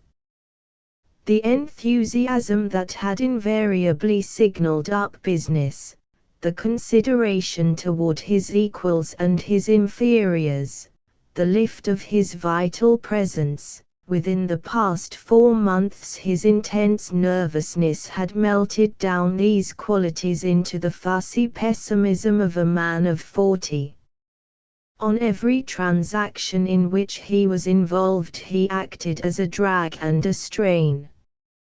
"If I go I'll never come back," he said. 3 days before he sailed Paula Legendra Haggerty died in childbirth.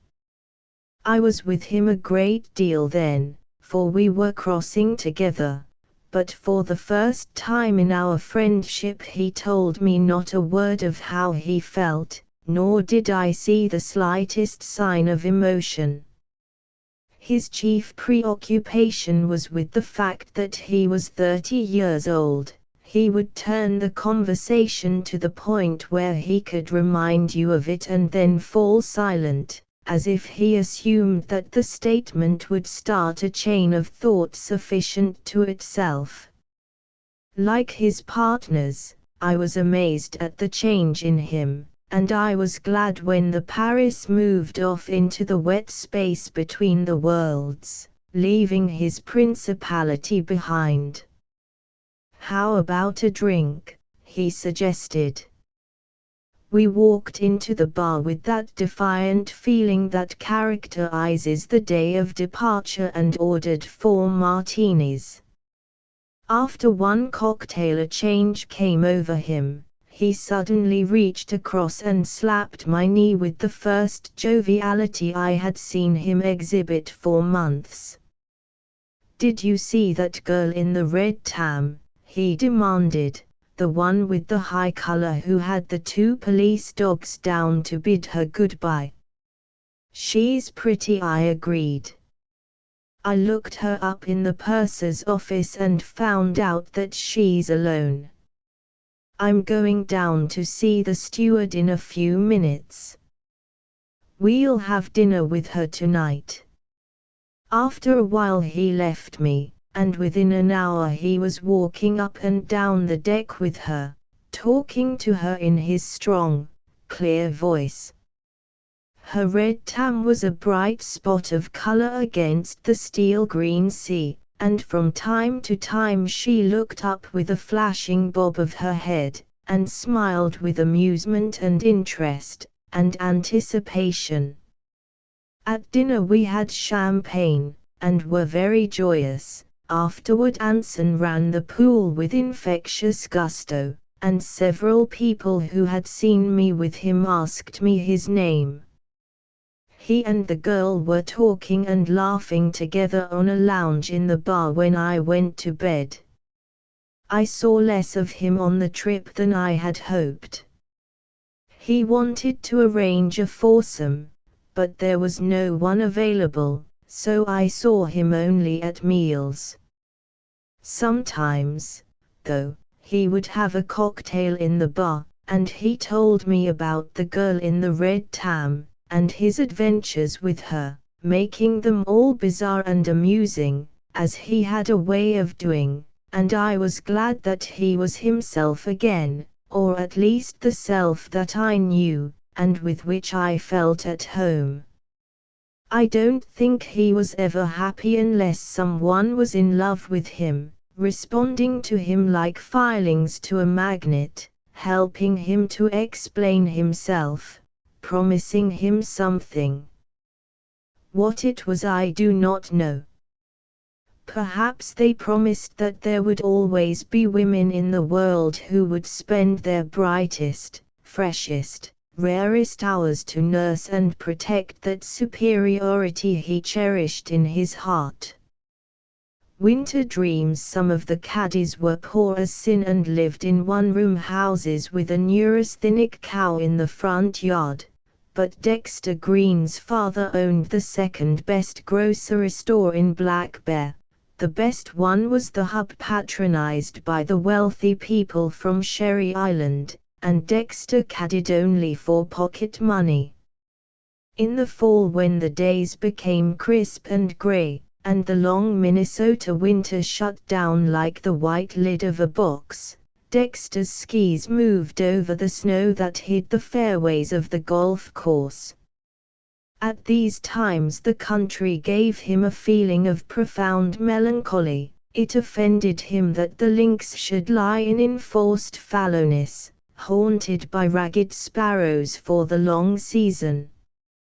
It was dreary, too, that on the tees where the gay colors fluttered in summer there were now only the desolate sandboxes knee-deep in crusted ice. When he crossed the hills the wind blew cold as misery, and if the sun was out he tramped with his eyes squinted up against the hard dimensionless glare. In April the winter ceased abruptly. The snow ran down into Black Bear Lake, scarcely tarrying for the early golfers to brave the season with red and black balls. Without elation, without an interval of moist glory, the cold was gone. Dexter knew that there was something dismal about this northern spring, just as he knew there was something gorgeous about the fall. Fall made him clench his hands and tremble and repeat idiotic sentences to himself, and make brisk abrupt gestures of command to imaginary audiences and armies. October filled him with hope which November raised to a sort of ecstatic triumph, and in this mood the fleeting brilliant impressions of the summer at Sherry Island were ready grist to his mill. He became a golf champion and defeated Mr. Tia Hedrick in a marvelous match played 100 times over the fairways of his imagination, a match each detail of which he changed about untiringly. Sometimes he won with almost laughable ease, sometimes he came up magnificently from behind. Again, stepping from a Pierce Arrow automobile, like Mr. Mortimer Jones, he strolled frigidly into the lounge of the Sherry Island Golf Club, or perhaps, surrounded by an admiring crowd, he gave an exhibition of fancy diving from the springboard of the club raft. Among those who watched him in open-mouthed wonder was Mr. Mortimer Jones. And one day it came to pass that Mr. Jones, himself and not his ghost, came up to Dexter with tears in his eyes and said that Dexter was the best caddy in the club, and wouldn't he decide not to quit if Mr. Jones made it worth his while, because every other caddy in the club lost one ball a hole for him, regularly. "No, sir," said Dexter decisively, "I don't want to caddy any more." Then, after a pause, "I'm too old." "You're not more than 14. Why the devil did you decide just this morning that you wanted to quit? You promised that next week you'd go over to the state tournament with me." "I decided I was too old." Dexter handed in his A-class badge, collected what money was due him from the caddy master, and walked home to Black Bear Village. "The best caddy I ever saw," shouted Mr. Mortimer Jones over a drink that afternoon. "Never lost a ball. Willing. Intelligent. Quiet. Honest. Grateful."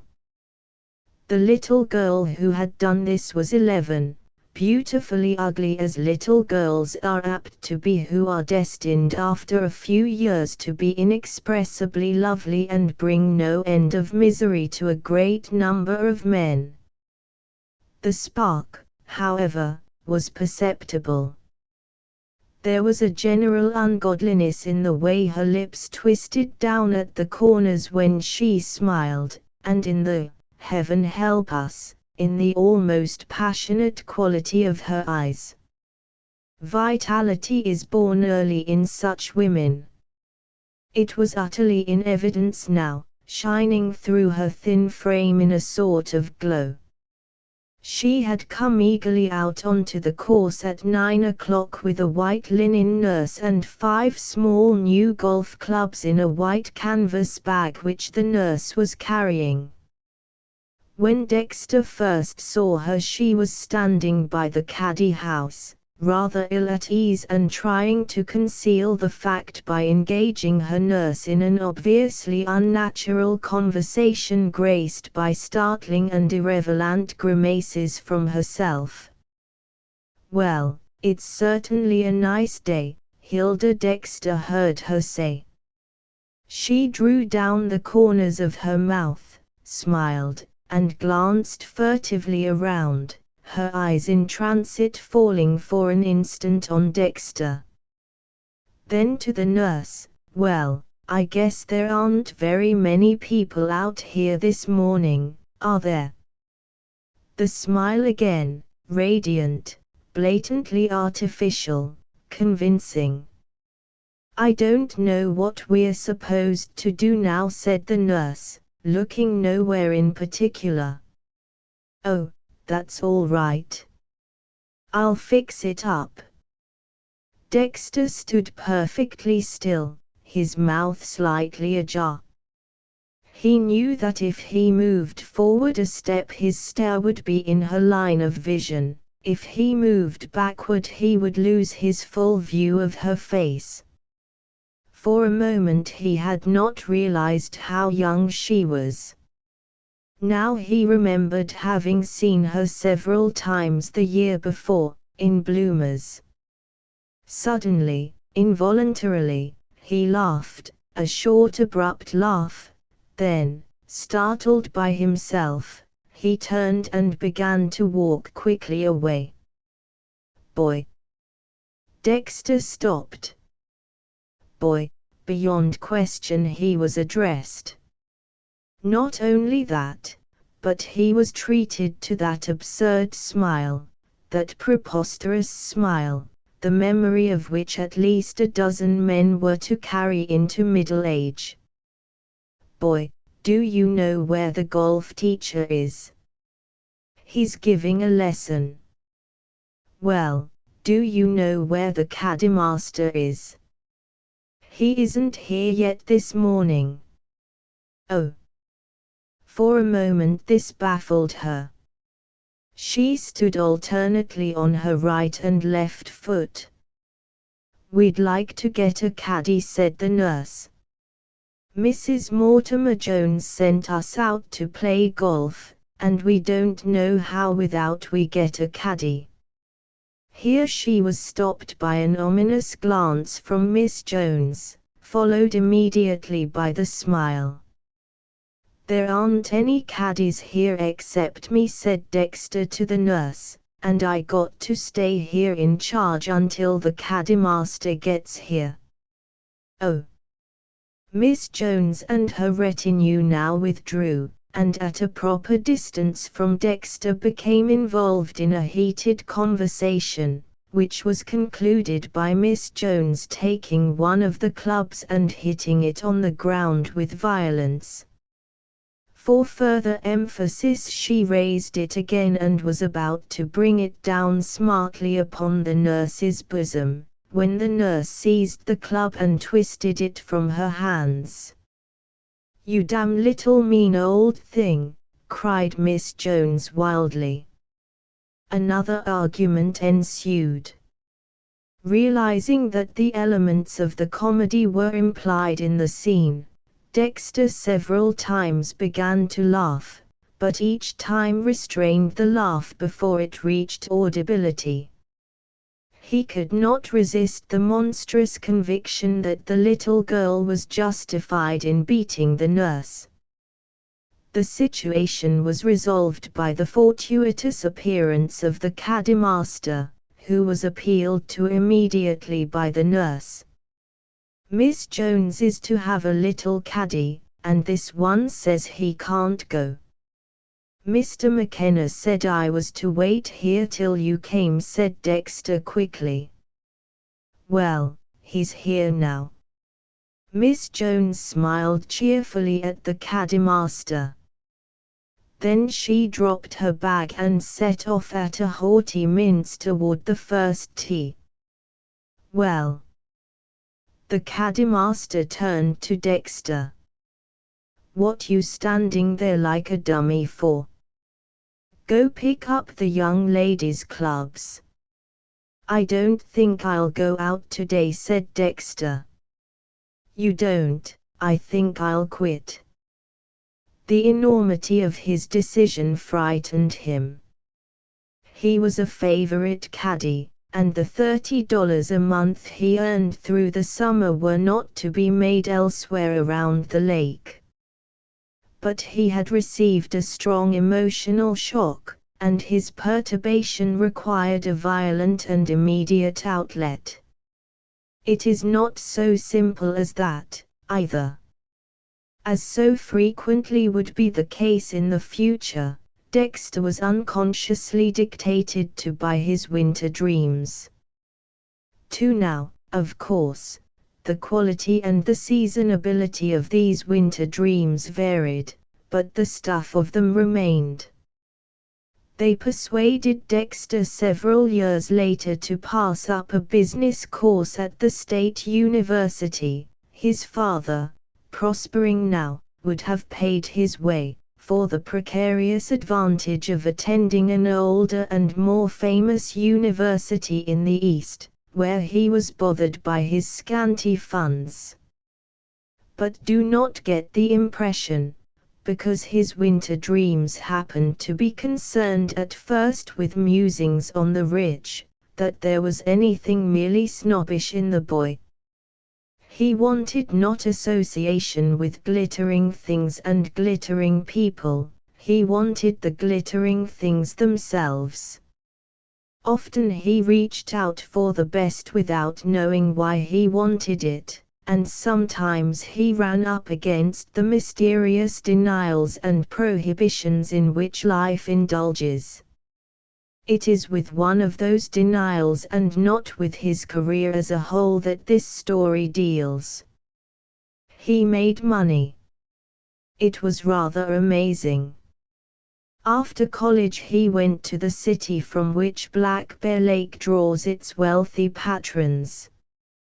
When he was only 23 and had been there not quite 2 years, there were already people who liked to say, "Now there's a boy." All about him rich men's sons were peddling bonds precariously, or investing patrimonies precariously, or plodding through the 24 volumes of the George Washington commercial course. But Dexter borrowed $1,000 on his college degree and his confident mouth, and bought a partnership in a laundry.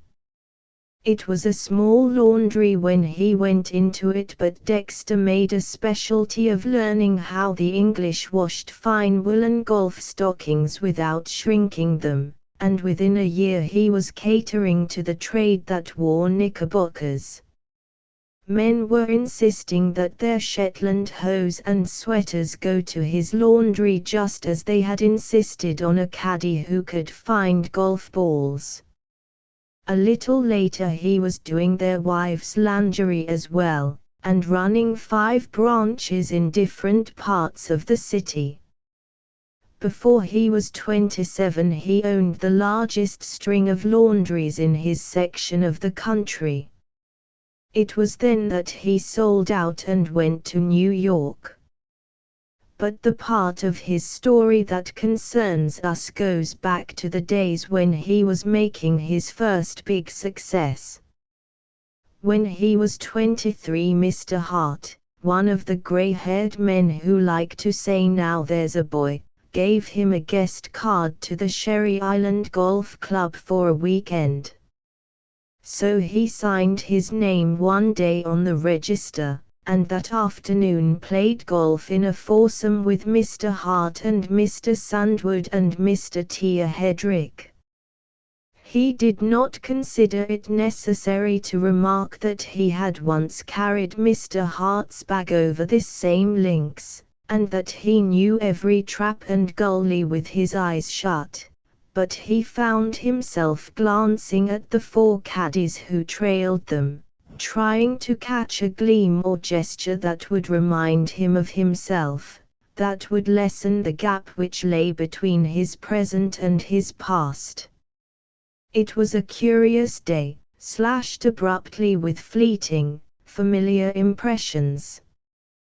One minute he had the sense of being a trespasser, in the next he was impressed by the tremendous superiority he felt toward Mr. Tia Hedrick, who was a bore and not even a good golfer anymore.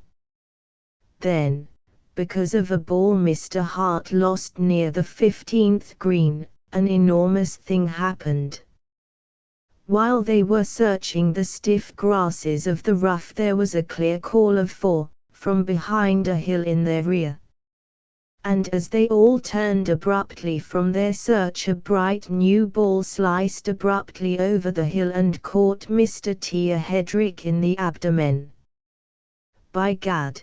cried Mr. Tia Hedrick, "they ought to put some of these crazy women off the course. It's getting to be outrageous." A head and a voice came up together over the hill, "Do you mind if we go through?" "You hit me in the stomach," declared Mr. Hedrick wildly. "Did I?" The girl approached the group of men. "I'm sorry," I yelled for. Her glance fell casually on each of the men. then scanned the fairway for her ball. Did I bounce into the rough? It was impossible to determine whether this question was ingenuous or malicious. In a moment, however, she left no doubt, for as her partner came up over the hill she called cheerfully, "Here I am. I'd have gone on the green except that I hit something." As she took her stance for a short mashie shot, Dexter looked at her closely. She wore a blue gingham dress, rimmed at throat and shoulders with a white edging that accentuated her tan. The quality of exaggeration, of thinness, which had made her passionate eyes and down-turning mouth absurd at 11, was gone now. She was arrestingly beautiful. The color in her cheeks was centered like the color in a picture. It was not a high color, but a sort of fluctuating and feverish warmth, so shaded that it seemed at any moment it would recede and disappear. This color and the mobility of her mouth gave a continual impression of flux, of intense life, of passionate vitality, balanced only partially by the sad luxury of her eyes. She swung her mashie impatiently and without interest, pitching the ball into a sand pit on the other side of the green. With a quick, insincere smile and a careless "thank you," she went on after it. "That Judy Jones," remarked Mr. Hedrick on the next tee, as they waited, some moments, for her to play on ahead. "All she needs is to be turned up and spanked for 6 months and then to be married off to an old-fashioned cavalry captain." "My God, she's good-looking," said Mr. Sandwood, who was just over 30. "Good-looking," cried Mr. Hedrick contemptuously, "she always looks as if she wanted to be kissed. Turning those big cow eyes on every calf in town." It was doubtful if Mr. Hedrick intended a reference to the maternal instinct. "She'd play pretty good golf if she'd try," said Mr. Sandwood. "She has no form," said Mr. Hedrick solemnly. "She has a nice figure," said Mr. Sandwood. "Better thank the Lord she doesn't drive a swifter ball," said Mr. Hart, winking at Dexter. Later in the afternoon the sun went down with a riotous swirl of gold and varying blues and scarlets, and left the dry, rustling night of western summer. Dexter watched from the veranda of the golf club, watched the even overlap of the waters in the little wind, silver molasses under the harvest moon. Then the moon held a finger to her lips and the lake became a clear pool, pale and quiet. Dexter put on his bathing suit and swam out to the farthest raft, where he stretched dripping on the wet canvas of the springboard. There was a fish jumping and a star shining and the lights around the lake were gleaming. Over on a dark peninsula a piano was playing the songs of last summer and of summers before that, songs from Chin Chin and the Count of Luxembourg and the Chocolate Soldier, and because the sound of a piano over a stretch of water had always seemed beautiful to Dexter, he lay perfectly quiet and listened. The tune the piano was playing at that moment had been gay and new 5 years before when Dexter was a sophomore at college. They had played it at a prom once when he could not afford the luxury of proms, and he had stood outside the gymnasium and listened. The sound of the tune precipitated in him a sort of ecstasy, and it was with that ecstasy he viewed what happened to him now. It was a mood of intense appreciation, a sense that, for once, he was magnificently attuned to life and that everything about him was radiating a brightness and a glamour he might never know again. A low, pale oblong detached itself suddenly from the darkness of the island, spitting forth the reverberate sound of a racing motorboat. Two white streamers of cleft water rolled themselves out behind it and almost immediately the boat was beside him, drowning out the hot tinkle of the piano in the drone of its spray. Dexter, raising himself on his arms, was aware of a figure standing at the wheel, of two dark eyes regarding him over the lengthening space of water. Then the boat had gone by and was sweeping in an immense and purposeless circle of spray round and round in the middle of the lake. With equal eccentricity one of the circles flattened out and headed back toward the raft. "Who's that?" she called, shutting off her motor. She was so near now that Dexter could see her bathing suit, which consisted apparently of pink rompers. The nose of the boat bumped the raft, and as the latter tilted rakishly he was precipitated toward her. With different degrees of interest they recognized each other. "Aren't you one of those men we played through this afternoon?" she demanded. He was. "Well, do you know how to drive a motorboat? Because if you do, I wish you'd drive this one so I can ride on the surfboard behind." "My name is Judy Jones." She favored him with an absurd smirk, rather, what tried to be a smirk, for, twist her mouth as she might, it was not grotesque, it was merely beautiful. "And I live in a house over there on the island, and in that house there is a man waiting for me. When he drove up at the door I drove out of the dock because he says I'm his ideal." There was a fish jumping and a star shining and the lights around the lake were gleaming. Dexter sat beside Judy Jones and she explained how her boat was driven. Then she was in the water, swimming to the floating surfboard with a sinuous crawl. Watching her was without effort to the eye, watching a branch waving or a seagull flying.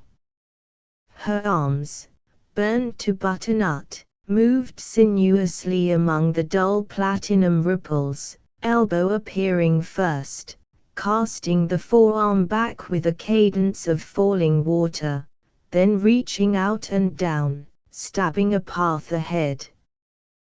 They moved out into the lake, turning. Dexter saw that she was kneeling on the low rear of the now uptilted surfboard. "Go faster," she called, "fast as it'll go."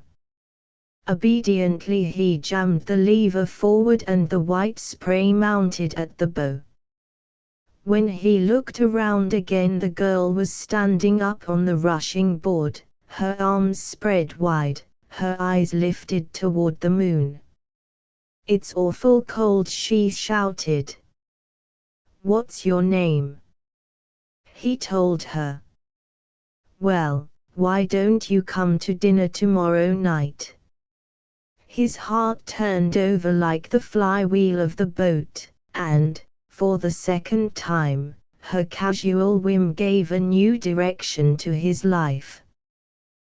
Next evening while he waited for her to come downstairs, Dexter peopled the soft deep summer room and the sun porch that opened from it with the men who had already loved Judy Jones. He knew the sort of men they were.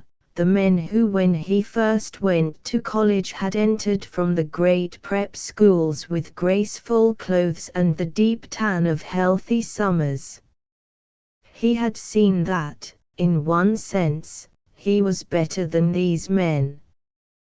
He was newer and stronger. Yet in acknowledging to himself that he wished his children to be like them, he was admitting that he was but the rough, strong stuff from which they eternally sprang.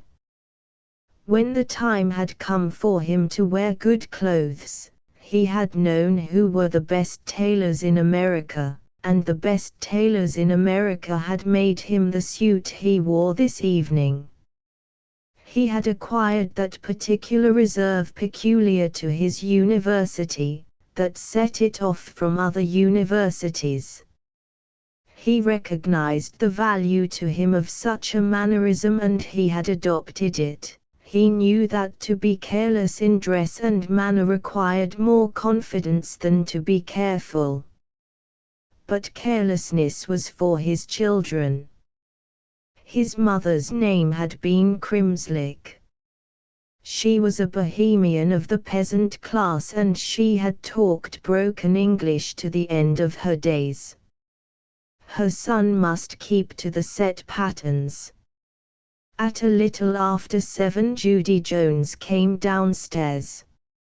She wore a blue silk afternoon dress, and he was disappointed at first that she had not put on something more elaborate. This feeling was accentuated when, after a brief greeting, she went to the door of a butler's pantry and pushing it open called, "You can serve dinner, Martha." He had rather expected that a butler would announce dinner, that there would be a cocktail. Then he put these thoughts behind him as they sat down side by side on a lounge and looked at each other. "Father and Mother won't be here," she said thoughtfully. He remembered the last time he had seen her father, and he was glad the parents were not to be here tonight. They might wonder who he was. He had been born in Keble, a Minnesota village 50 miles farther north, and he always gave Keble as his home instead of Black Bear Village. Country towns were well enough to come from if they weren't inconveniently in sight and used as footstools by fashionable lakes. They talked of his university, which she had visited frequently during the past 2 years, and of the nearby city which supplied Sherry Island with its patrons, and whither Dexter would return next day to his prospering laundries. During dinner she slipped into a moody depression which gave Dexter a feeling of uneasiness. Whatever petulance she uttered in her throaty voice worried him. Whatever she smiled at him, at a chicken liver, at nothing, it disturbed him that her smile could have no root in mirth, or even in amusement. When the scarlet corners of her lips curved down, it was less a smile than an invitation to a kiss.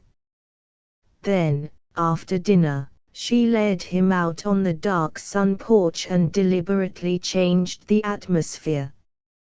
"Do you mind if I weep a little?" she said. "I'm afraid I'm boring you," he responded quickly. "You're not.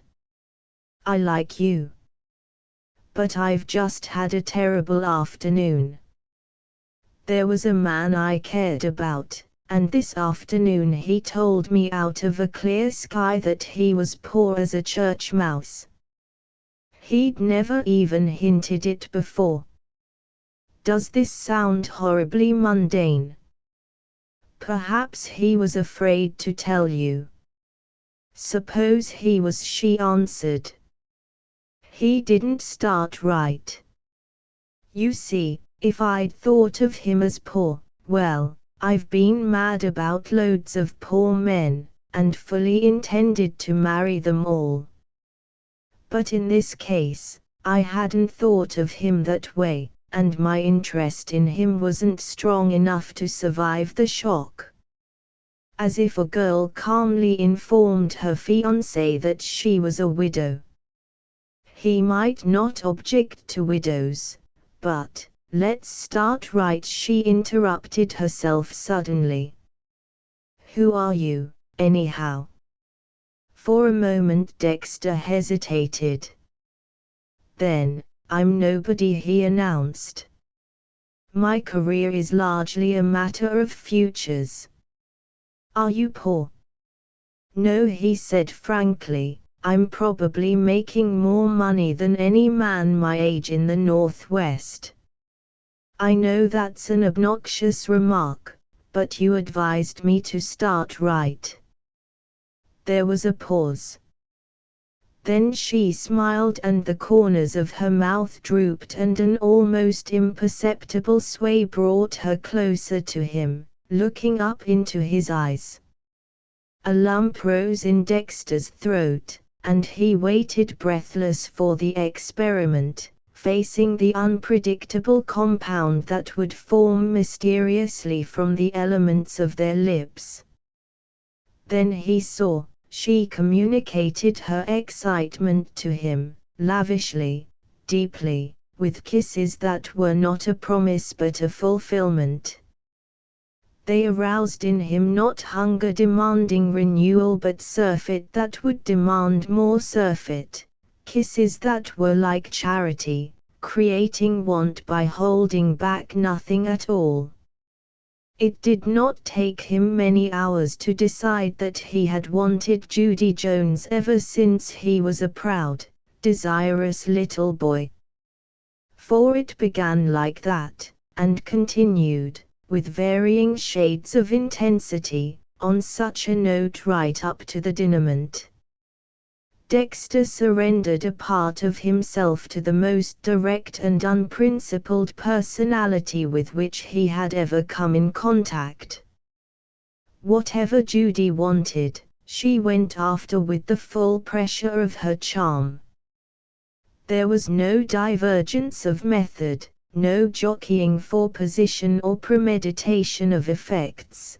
There was a very little mental side to any of her affairs. She simply made men conscious to the highest degree of her physical loveliness. Dexter had no desire to change her. Her deficiencies were knit up with a passionate energy that transcended and justified them. When, as Judy's head lay against his shoulder that first night, she whispered, "I don't know what's the matter with me. Last night I thought I was in love with a man and tonight I think I'm in love with you," it seemed to him a beautiful and romantic thing to say. It was the exquisite excitability that for the moment he controlled and owned. But a week later he was compelled to view this same quality in a different light. She took him in her roadster to a picnic supper, and after supper she disappeared, likewise in her roadster, with another man.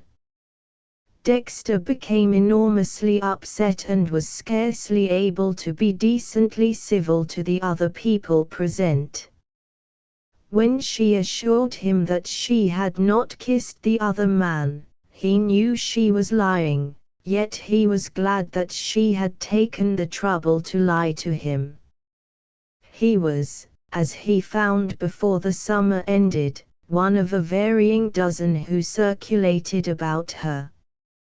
Each of them had at one time been favored above all others. About half of them still basked in the solace of occasional sentimental revivals. Whenever one showed signs of dropping out through long neglect, she granted him a brief honeyed hour, which encouraged him to tag along for a year or so longer. Judy made these forays upon the helpless and defeated without malice, indeed half unconscious that there was anything mischievous in what she did. When a new man came to town everyone dropped out, dates were automatically cancelled. The helpless part of trying to do anything about it was that she did it all herself.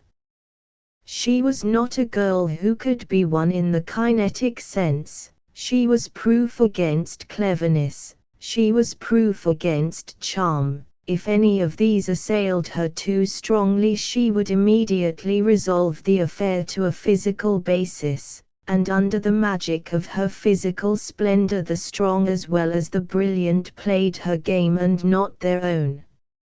She was entertained only by the gratification of her desires and by the direct exercise of her own charm. Perhaps from so much youthful love, so many youthful lovers, she had come, in self-defense, to nourish herself wholly from within. Succeeding Dexter's first exhilaration came restlessness and dissatisfaction. The helpless ecstasy of losing himself in her was opiate rather than tonic. It was fortunate for his work during the winter that those moments of ecstasy came infrequently. Early in their acquaintance it had seemed for a while that there was a deep and spontaneous mutual attraction. That first August, for example, 3 days of long evenings on her dusky veranda, of strange wan kisses through the late afternoon, in shadowy alcoves or behind the protecting trellises of the garden arbors, of mornings when she was fresh as a dream and almost shy at meeting him in the clarity of the rising day. There was all the ecstasy of an engagement about it, sharpened by his realization that there was no engagement. It was during those 3 days that, for the first time, he had asked her to marry him. She said maybe someday, she said kiss me, she said I'd like to marry you, she said I love you, she said nothing. The 3 days were interrupted by the arrival of a New York man who visited at her house for half September. To Dexter's agony, rumor engaged them. The man was the son of the president of a great trust company. But at the end of a month it was reported that Judy was yawning. At a dance one night she sat all evening in a motorboat with a local beau, while the New Yorker searched the club for her frantically. She told the local beau that she was bored with her visitor, and 2 days later he left. She was seen with him at the station, and it was reported that he looked very mournful indeed. On this note the summer ended. Dexter was 24, and he found himself increasingly in a position to do as he wished. He joined 2 clubs in the city and lived at one of them. Though he was by no means an integral part of the stag lines at these clubs, he managed to be on hand at dances where Judy Jones was likely to appear. He could have gone out socially as much as he liked. He was an eligible young man, now, and popular with downtown fathers. His confessed devotion to Judy Jones had rather solidified his position.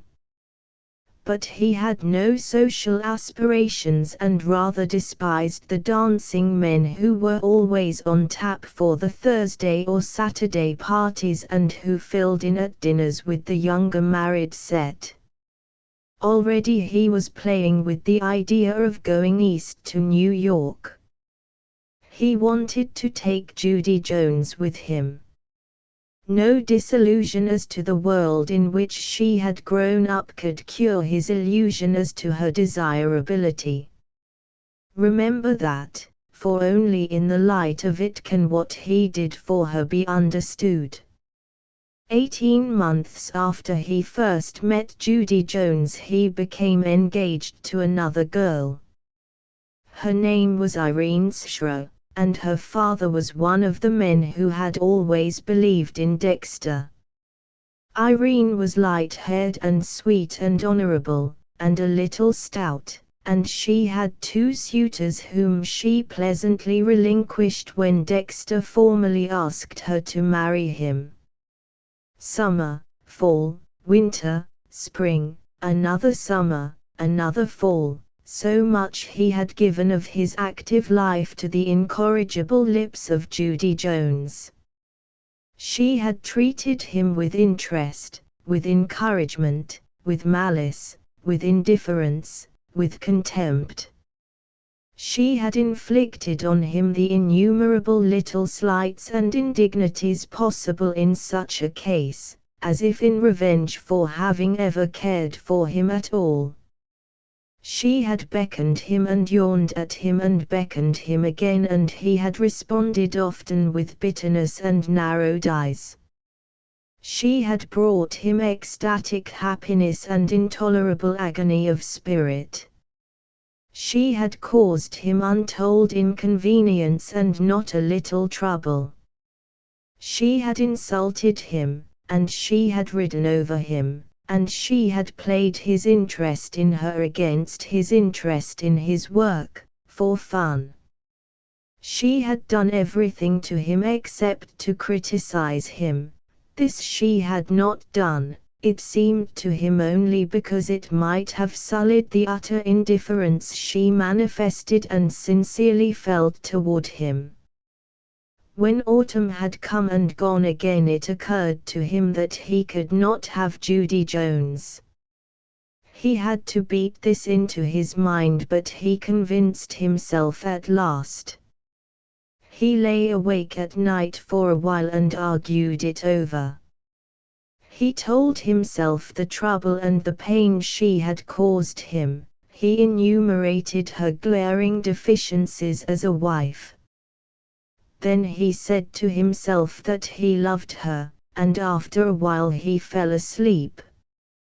For a week, lest he imagined her husky voice over the telephone or her eyes opposite him at lunch, he worked hard and late, and at night he went to his office and plotted out his years. At the end of a week he went to a dance and cut in on her once. For almost the first time since they had met, he did not ask her to sit out with him or tell her that she was lovely. It hurt him that she did not miss these things, that was all. He was not jealous when he saw that there was a new man tonight. He had been hardened against jealousy long before. He stayed late at the dance. He sat for an hour with Irene Schra and talked about books and about music. He knew very little about either. But he was beginning to be master of his own time now, and he had a rather priggish notion that he, the young and already fabulously successful Dexter Green, should know more about such things. That was in October, when he was 25. In January, Dexter and Irene became engaged. It was to be announced in June, and they were to be married 3 months later. The Minnesota winter prolonged itself interminably, and it was almost May when the winds came soft and the snow ran down into Black Bear Lake at last. For the first time in over a year Dexter was enjoying a certain tranquility of spirit. Judy Jones had been in Florida, and afterward in Hot Springs, and somewhere she had been engaged, and somewhere she had broken it off. At first, when Dexter had definitely given her up, it had made him sad that people still linked them together and asked for news of her. But when he began to be placed at dinner next to Irene Schra, people didn't ask him about her anymore, they told him about her. He ceased to be an authority on her. May at last. Dexter walked the streets at night when the darkness was damp as rain, wondering that so soon, with so little done, so much of ecstasy had gone from him. May 1 year back had been marked by Judy's poignant, unforgivable, yet forgiven turbulence. It had been one of those rare times when he fancied she had grown to care for him. That old penny's worth of happiness he had spent for this bushel of content. He knew that Irene would be no more than a curtain spread behind him, a hand moving among gleaming teacups, a voice calling to children. Fire and loveliness were gone, the magic of nights and the wonder of the varying hours and seasons, slender lips, downturning, dropping to his lips and bearing him up into a heaven of eyes. The thing was deep in him. He was too strong and alive for it to die lightly. In the middle of May, when the weather balanced for a few days on the thin bridge that led to deep summer, he turned in one night at Irene's house. Their engagement was to be announced in a week now, no one would be surprised at it. And tonight they would sit together on the lounge at the University Club and look on for an hour at the dances. It gave him a sense of solidity to go with her. She was so sturdily popular, so intensely great. He mounted the steps of the brownstone house and stepped inside. "Irene," he called. Mrs. Shre came out of the living room to meet him. "Dexter," she said, "Irene's gone upstairs with a splitting headache. She wanted to go with you, but I made her go to bed." "Nothing serious?" "Oh, no. She's going to play golf with you in the morning. You can spare her for just one night, can't you, Dexter?" Her smile was kind. She and Dexter liked each other. In the living room he talked for a moment before he said good night. Returning to the University Club, where he had rooms, he stood in the doorway for a moment and watched the dancers. He leaned against the doorpost, nodded at a man or two, yawned. "Hello, darling." The familiar voice at his elbow startled him. Judy Jones had left a man and crossed the room to him. Judy Jones, a slender enameled doll in cloth of gold, gold in a band at her head, gold in 2 slipper points at her dress's hem. The fragile glow of her face seemed to blossom as she smiled at him. A breeze of warmth and light blew through the room. His hands in the pockets of his dinner jacket tightened spasmodically. He was filled with a sudden excitement. "When did you get back?" he asked casually. "Come here and I'll tell you about it." She turned and he followed her. She had been away. He could have wept at the wonder of her return. She had passed through enchanted streets, doing things that were like provocative music. All mysterious happenings, all fresh and quickening hopes, had gone away with her, come back with her now. She turned in the doorway. "Have you a car here?" "If you haven't, I have. I have a coupe." In then, with a rustle of golden cloth, he slammed the door. Into so many cars she had stepped, like this, like that, her back against the leather, so, her elbow resting on the door, waiting. She would have been soiled long since had there been anything to soil her, except herself, but this was her own self outpouring. With an effort he forced himself to start the car and back into the street. This was nothing, he must remember. She had done this before, and he had put her behind him, as he would have crossed a bad account from his books. He drove slowly downtown and, affecting abstraction, traversed the deserted streets of the business section, peopled here and there where a movie was giving out its crowd or where consumptive or pugilistic youth lounged in front of pool halls. The clink of glasses and the slap of hands on the bars issued from saloons, cloisters of glazed glass and dirty yellow light. She was watching him closely and the silence was embarrassing, yet in this crisis he could find no casual word with which to profane the hour. At a convenient turning he began to zigzag back toward the university club. "Have you missed me?" she asked suddenly. "Everybody missed you." He wondered if she knew of Irene's shroud. She had been back only a day, her absence had been almost contemporaneous with his engagement. What a remark! Judy laughed sadly, without sadness. She looked at him searchingly. He became absorbed in the dashboard. "You're handsomer than you used to be," she said thoughtfully. "Dexter, you have the most rememberable eyes." He could have laughed at this, but he did not laugh. It was the sort of thing that was said to sophomores.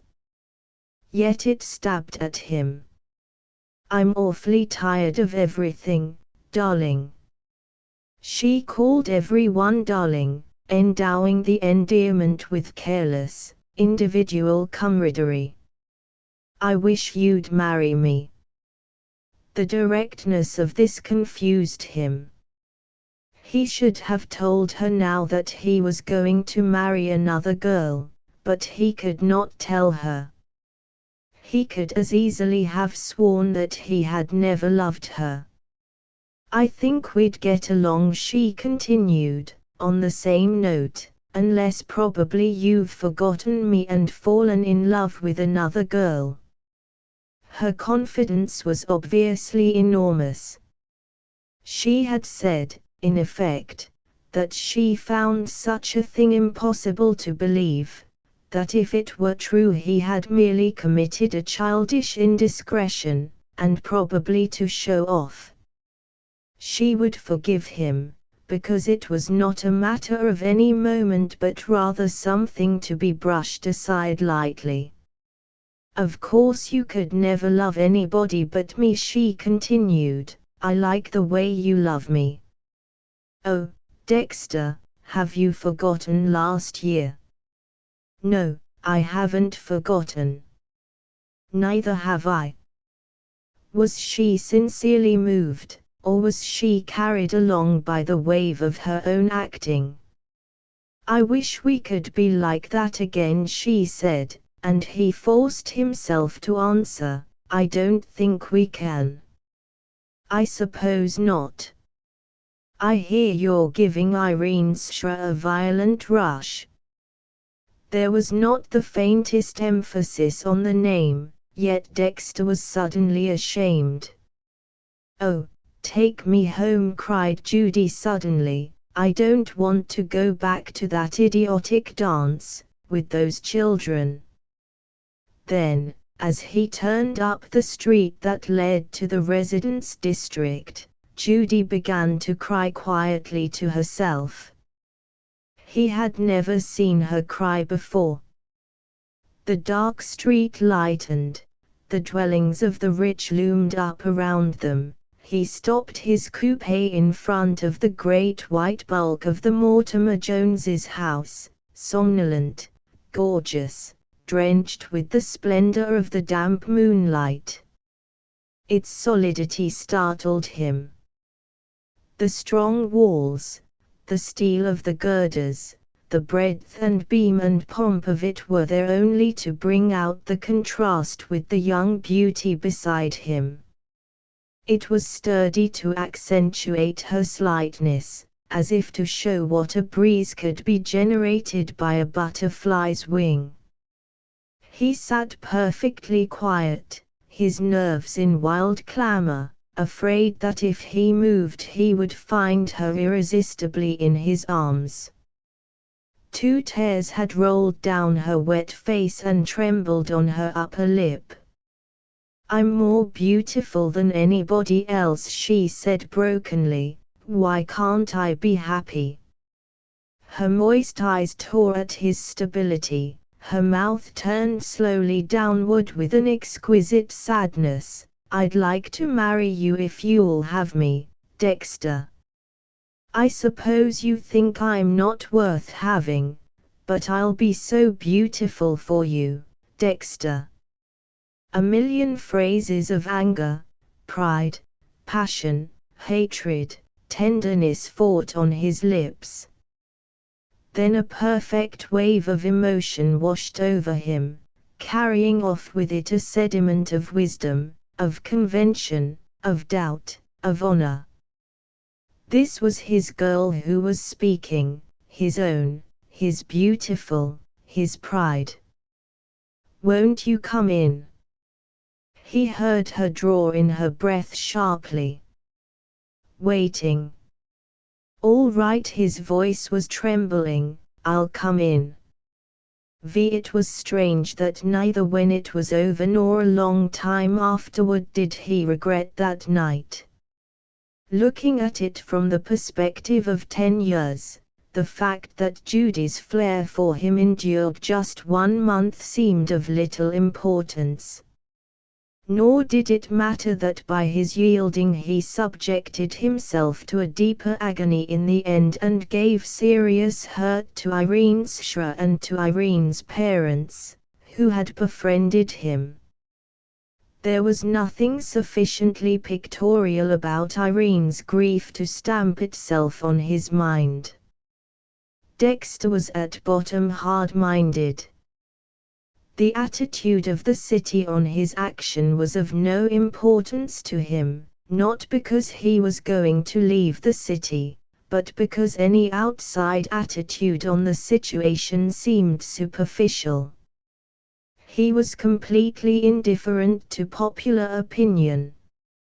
Nor, when he had seen that it was no use, that he did not possess in himself the power to move fundamentally or to hold Judy Jones, did he bear any malice toward her. He loved her, and he would love her until the day he was too old for loving, but he could not have her.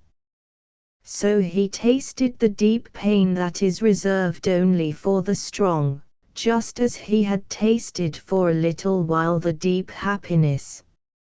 Even the ultimate falsity of the grounds upon which Judy terminated the engagement, that she did not want to take him away from Irene, Judy, who had wanted nothing else, did not revolt him. He was beyond any revulsion or any amusement. He went east in February with the intention of selling out his laundries and settling in New York, but the war came to America in March and changed his plans. He returned to the West, handed over the management of the business to his partner, and went into the first officers' training camp in late April.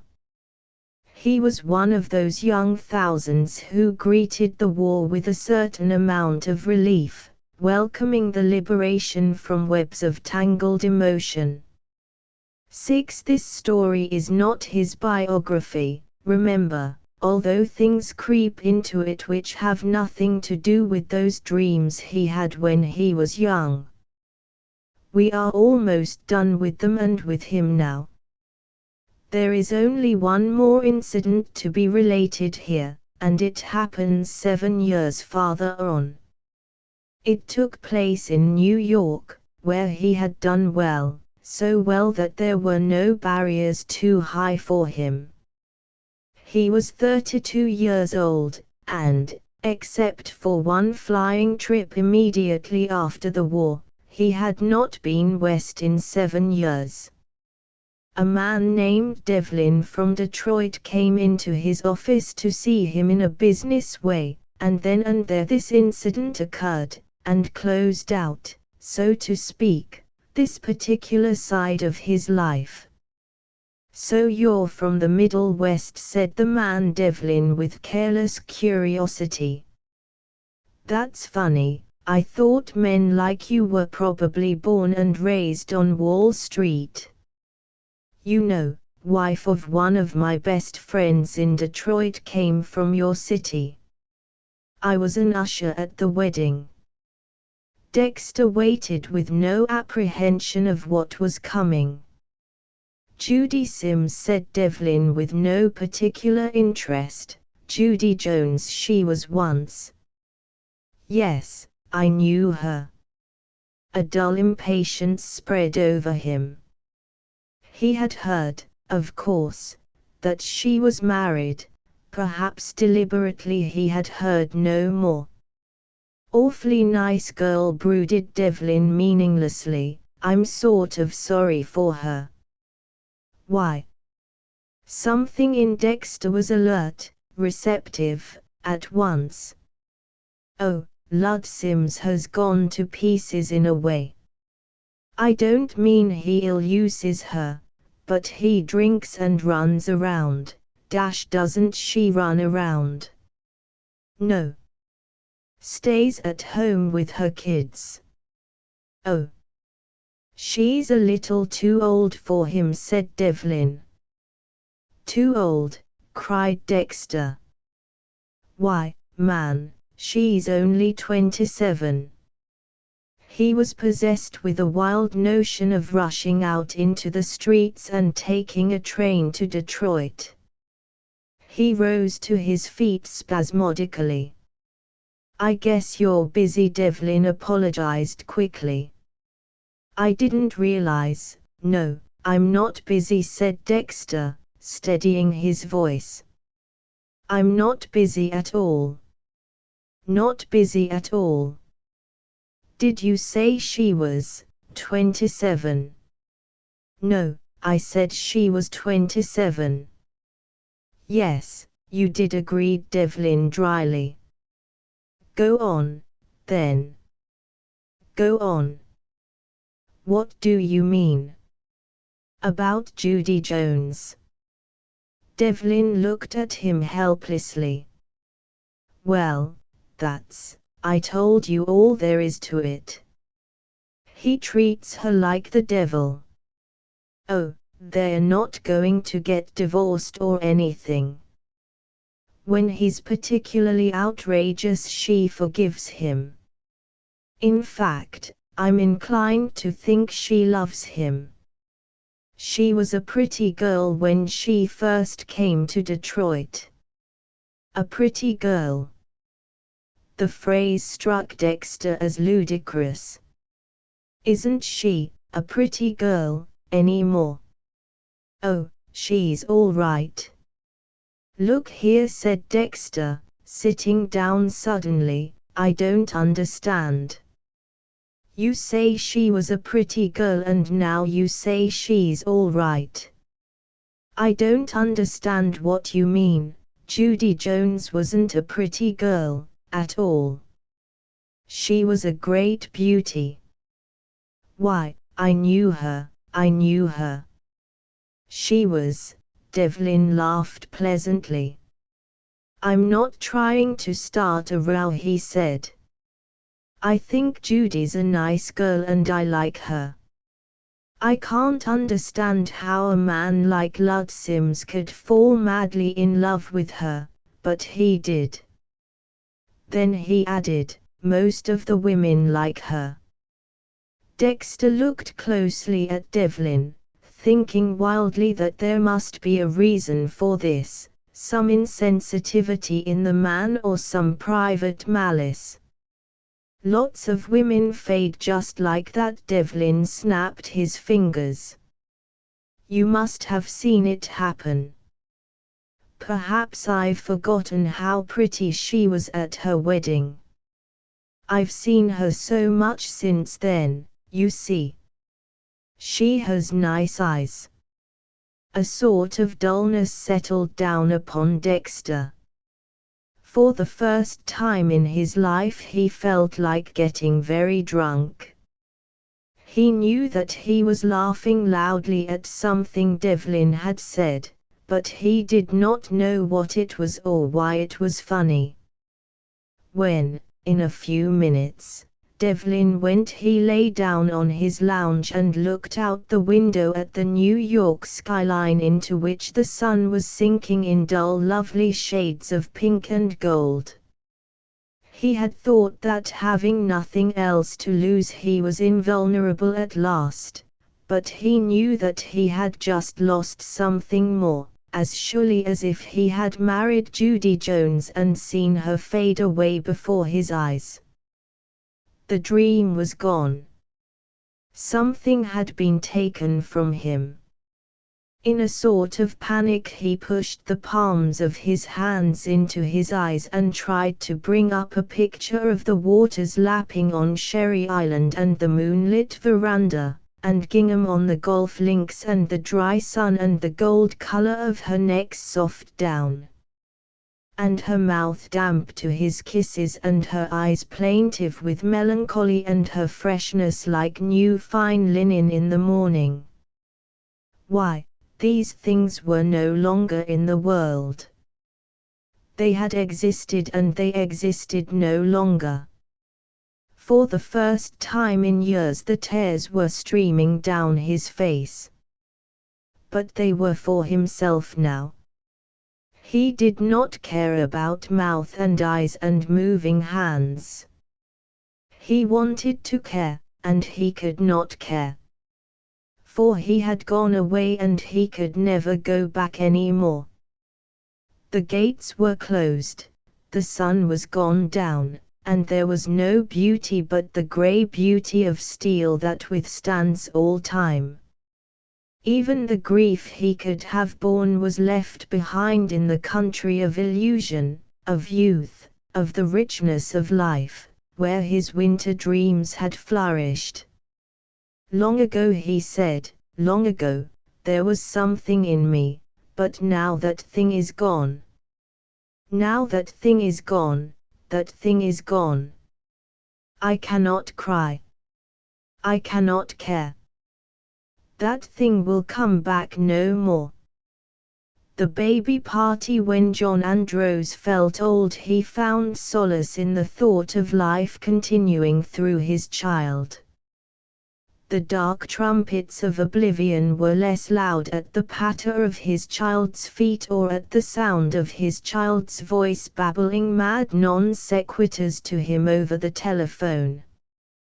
The latter incident occurred every afternoon at 3 when his wife called the office from the country, and he came to look forward to it as one of the vivid minutes of his day. He was not physically old, but his life had been a series of struggles up a series of rugged hills, and here at 38, having won his battles against ill health and poverty, he cherished less than the usual number of illusions. Even his feeling about his little girl was qualified.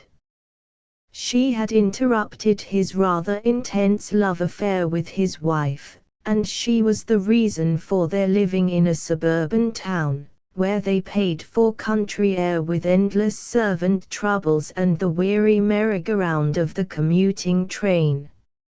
It was little Ede as a definite piece of youth that chiefly interested him. He liked to take her on his lap and examine minutely her fragrant, downy scalp and her eyes with their irises of morning blue. Having paid this homage, John was content that the nurse should take her away.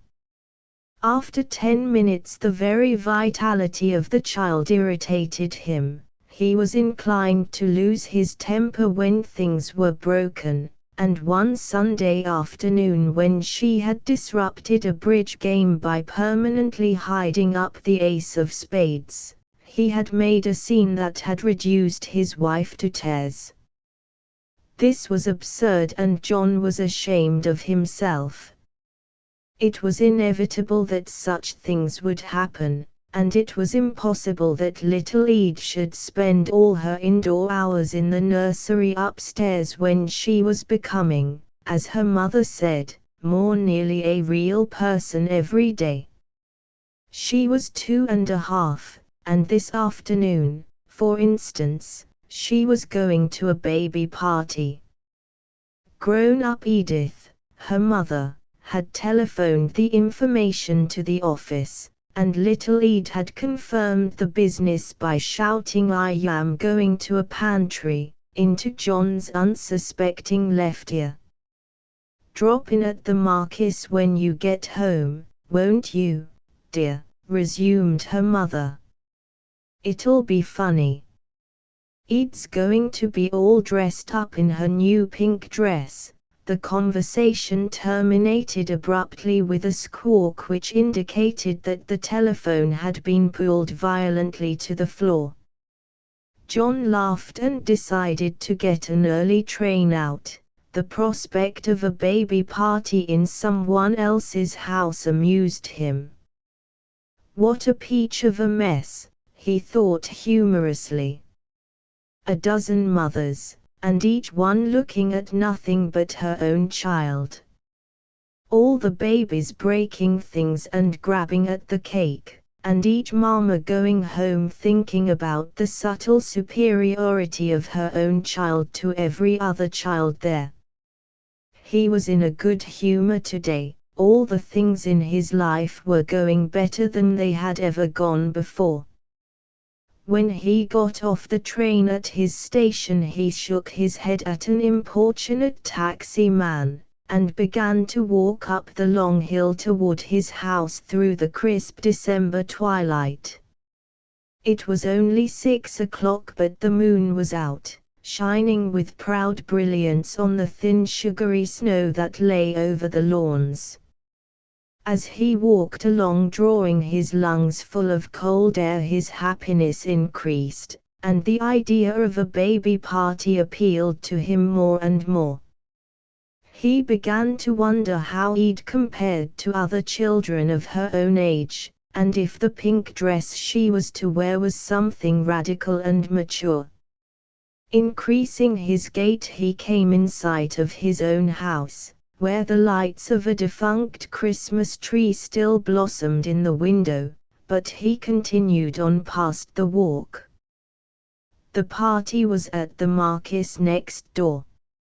As he mounted the brick step and rang the bell, he became aware of voices inside, and he was glad he was not too late. Then he raised his head and listened. The voices were not children's voices, but they were loud and pitched high with anger. There were at least 3 of them, and one, which rose as he listened to a hysterical sob, he recognized immediately as his wife's. "There's been some trouble," he thought quickly. Trying the door, he found it unlocked and pushed it open. The baby party began at 4:30, but Edith Andrews, calculating shrewdly that the new dress would stand out more sensationally against vestments already rumpled, planned the arrival of herself and little Ede for 5. When they appeared, it was already a flourishing affair. 4 baby girls and 9 baby boys, each one curled and washed and dressed with all the care of a proud and jealous heart, were dancing to the music of a phonograph. Never more than 2 or 3 were dancing at once, but as all were continually in motion, running to and from their mothers for encouragement, the general effect was the same. As Edith and her daughter entered, the music was temporarily drowned out by a sustained chorus, consisting largely of the word "cute" and directed toward little Ede, who stood looking timidly about and fingering the edges of her pink dress. She was not kissed. This is the sanitary age. but she was passed along a row of mammas, each one of whom said "see you" to her and held her pink little hand before passing her on to the next. After some encouragement and a few mild pushes, she was absorbed into the dance, and became an active member of the party. Edith stood near the door talking to Mrs. Markey, and keeping one eye on the tiny figure in the pink dress. She did not care for Mrs. Markey, she considered her both snippy and common, but John and Joe Markey were congenial and went in together on the commuting train every morning, so the two women kept up an elaborate pretense of warm amity. They were always reproaching each other for not coming to see me, and they were always planning the kind of parties that began with "you'll have to come to dinner with us soon," and "we'll go into the theatre," but never matured further. "Little Ed looks perfectly darling," said Mrs. Markey, smiling and moistening her lips in a way that Edith found particularly repulsive. "So grown up, I can't believe it." Edith wondered if little Ed referred to the fact that Billy Markey, though several months younger, weighed almost 5 pounds more. Accepting a cup of tea, she took a seat with two other ladies on a divan and launched into the real business of the afternoon, which of course lay in relating the recent accomplishments and insouciances of her child. An hour passed. Dancing palled and the babies took to sterner sport. They ran into the dining room, rounded the big table, and essayed the kitchen door, from which they were rescued by an expeditionary force of mothers. Having been rounded up, they immediately broke loose, and rushing back to the dining room tried the familiar swinging door again. The word "overheated" began to be used, and small white brows were dried with small white handkerchiefs. A general attempt to make the babies sit down began, but the babies squirmed off laps with peremptory cries of "down, down," and the rush into the fascinating dining room began anew. This phase of the party came to an end with the arrival of refreshments, a large cake with 2 candles, and saucers of vanilla ice cream. Billy Markey, a stout laughing baby with red hair and legs somewhat bowed, blew out the candles, and placed an experimental thumb on the white frosting. The refreshments were distributed, and the children ate, greedily but without confusion. They had behaved remarkably well all afternoon. They were modern babies who ate and slept at regular hours, so their dispositions were good, and their faces healthy and pink. Such a peaceful party would not have been possible 30 years ago. After the refreshments, a gradual exodus began. Edith glanced anxiously at her watch. It was almost 6, and John had not arrived. She wanted him to see Ed with the other children, to see how dignified and polite and intelligent she was, and how the only ice cream spot on her dress was some that had dropped from her chin when she was joggled from behind. "You're a darling," she whispered to her child, drawing her suddenly against her knee. "Do you know you're a darling? Do you know you're a darling?" Ed laughed. "Bow wow," she said suddenly. "Bow wow." Edith looked around. "There isn't any bow wow." "Bow wow," repeated Ed. "I want a bow wow." Edith followed the small pointing finger. "That isn't a bow wow, dearest, that's a teddy bear." "Bear?" "Yes, That's a teddy bear, and it belongs to Billy Markey. You don't want Billy Markey's teddy bear, do you? Ed did want it. She broke away from her mother and approached Billy Markey, who held the toy closely in his arms. Ed stood regarding him with inscrutable eyes, and Billy laughed. Grown-up Edith looked at her watch again, this time impatiently.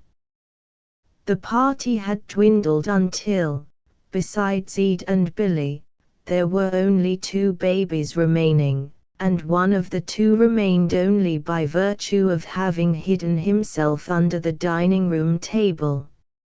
It was selfish of John not to come. It showed so little pride in the child. Other fathers had come, half a dozen of them, to call for their wives, and they had stayed for a while and looked on. There was a sudden wail. Ed had obtained Billy's teddy bear by pulling it forcibly from his arms, and on Billy's attempt to recover it, she had pushed him casually to the floor. "Why, Ed," cried her mother, repressing an inclination to laugh. Joe Markey, a handsome, broad-shouldered man of 35, picked up his son and set him on his feet. "You're a fine fellow," he said jovially. "Let a girl knock you over. You're a fine fellow." "Did he bump his head?" Mrs. Markey returned anxiously from bowing the next to last remaining mother out the door. "No," exclaimed Markey. "He bumped something else, didn't you, Billy?" "He bumped something else." Billy had so far forgotten the bump that he was already making an attempt to recover his property. He seized a leg of the bear which projected from Ed's enveloping arms and tugged at it, but without success. "No," said Ed emphatically. Suddenly, encouraged by the success of her former half-accidental maneuver, Ed dropped the teddy bear, placed her hands on Billy's shoulders and pushed him backward off his feet. This time he landed less harmlessly, his head hit the bare floor just off the rug with a dull hollow sound, whereupon he drew in his breath and delivered an agonized yell. Immediately the room was in confusion. With an exclamation Markey hurried to his son, but his wife was first to reach the injured baby and catch him up into her arms. "Oh, Billy," she cried, "what a terrible bump! She ought to be spanked." Edith, who had rushed immediately to her daughter, heard this remark, and her lips came sharply together. "Why, Ed," she whispered perfunctorily, "you bad girl." Ed put back her little head suddenly and laughed. It was a loud laugh, a triumphant laugh with victory in it and challenge and contempt. Unfortunately, it was also an infectious laugh. Before her mother realized the delicacy of the situation, she too had laughed, an audible, distinct laugh not unlike the baby's, and partaking of the same overtones. Then, as suddenly, she stopped. Mrs. Markey's face had grown red with anger, and Markey, who had been feeling the back of the baby's head with one finger, looked at her, frowning.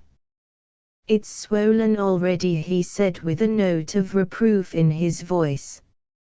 "I'll get some witch hazel." But Mrs. Markey had lost her temper. "I don't see anything funny about a child being hurt," she said in a trembling voice. Little Ed meanwhile had been looking at her mother curiously. She noted that her own laugh had produced her mother's, and she wondered if the same cause would always produce the same effect. So she chose this moment to throw back her head and laugh again. To her mother, the additional mirth added the final touch of hysteria to the situation. Pressing her handkerchief to her mouth, she giggled irrepressibly. It was more than nervousness. She felt that in a peculiar way she was laughing with her child. They were laughing together. It was in a way a defiance, those two against the world. While Marky rushed upstairs to the bathroom for ointment, his wife was walking up and down rocking the yelling boy in her arms. "Please go home," she broke out suddenly. "The child's badly hurt, and if you haven't the decency to be quiet, you'd better go home." "Very well," said Edith, her own temper rising. "I've never seen anyone make such a mountain out of." "Get out," cried Mrs. Marky frantically. "There's the door, get out. I never want to see you in our house again. You or your brat either." Edith had taken her daughter's hand and was moving quickly toward the door, but at this remark she stopped and turned around, her face contracting with indignation. "Don't you dare call her that." Mrs. Marky did not answer but continued walking up and down, muttering to herself and to Billy in an inaudible voice. Edith began to cry. "I will get out," she sobbed. "I've never heard anybody so rude and so common in my life. I'm glad your baby did get pushed down. He's nothing but a fat little fool anyhow." Joe Marky reached the foot of the stairs just in time to hear this remark. "Why, Mrs. Andrews," he said sharply, "can't you see the child's hurt? You really ought to control yourself." "Control myself," exclaimed Edith brokenly. "You better ask her to control herself. I've never heard anybody so common in my life. She's insulting me." Mrs. Marky was now livid with rage. "Did you hear what she said, Joe? I wish you'd put her out. If she won't go, just take her by the shoulders and put her out." "Don't you dare touch me," cried Edith. "I'm going just as quick as I can find my sea coat." Blind with tears, she took a step toward the hall. It was just at this moment that the door opened and John Andrews walked anxiously in. "John!" cried Edith, and fled to him wildly. "What's the matter?" "Why, what's the matter?" They're putting me out," she wailed, collapsing against him. "He'd just started to take me by the shoulders and put me out. I want my coat." "That's not true," objected Marky hurriedly. "Nobody's going to put you out." He turned to John. "Nobody's going to put her out," he repeated. What do you mean put her out?" demanded John abruptly. "What's all this talk, anyhow?" "Oh, let's go," cried Edith. "I want to go." "They're so common, John." "Look here." Marky's face darkened. "You've said that about enough. You're acting sort of crazy." They called Ed a brat. For the second time that afternoon little Ed expressed emotion at an inopportune moment. Confused and frightened at the shouting voices, she began to cry, and her tears had the effect of conveying that she felt the insult in her heart. "What's the idea of this?" broke out John. "Do you insult your guests in your own house?" "It seems to me it's your wife that's done the insulting," answered Marky crisply. "In fact, your baby there started all the trouble." John gave a contemptuous snort. "Are you calling names at a little baby?" he inquired. "That's a fine manly business." "Don't talk to him," John insisted Edith. "Find my coat." "You must be in a bad way," went on John angrily, "if you have to take out your temper on a helpless little baby. I never heard anything so damn twisted in my life," shouted Marky.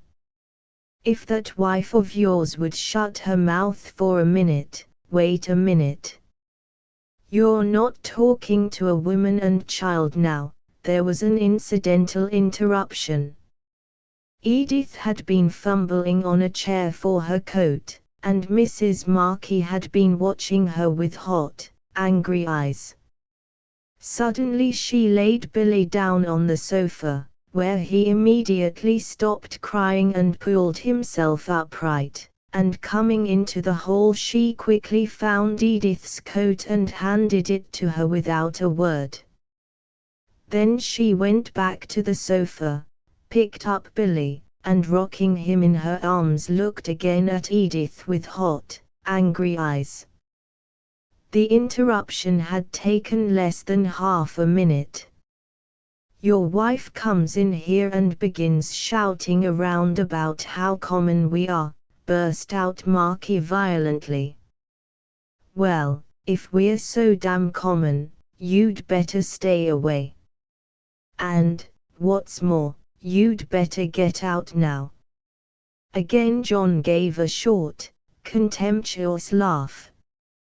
"You're not only common," he returned, "you're evidently an awful bully, when there's any helpless women and children around." He felt for the knob and swung the door open. "Come on, Edith."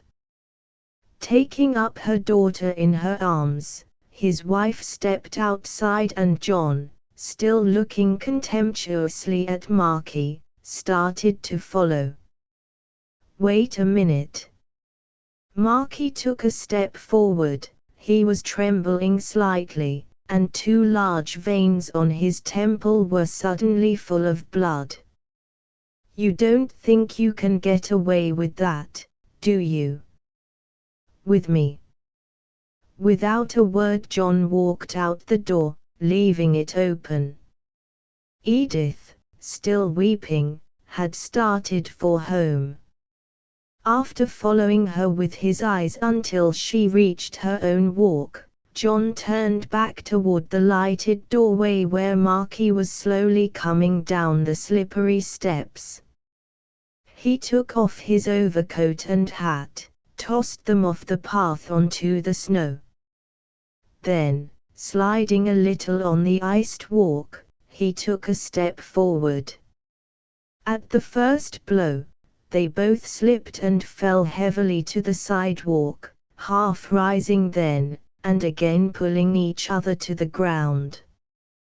They found a better foothold in the thin snow to the side of the walk and rushed at each other, both swinging wildly and pressing out the snow into a pasty mud underfoot.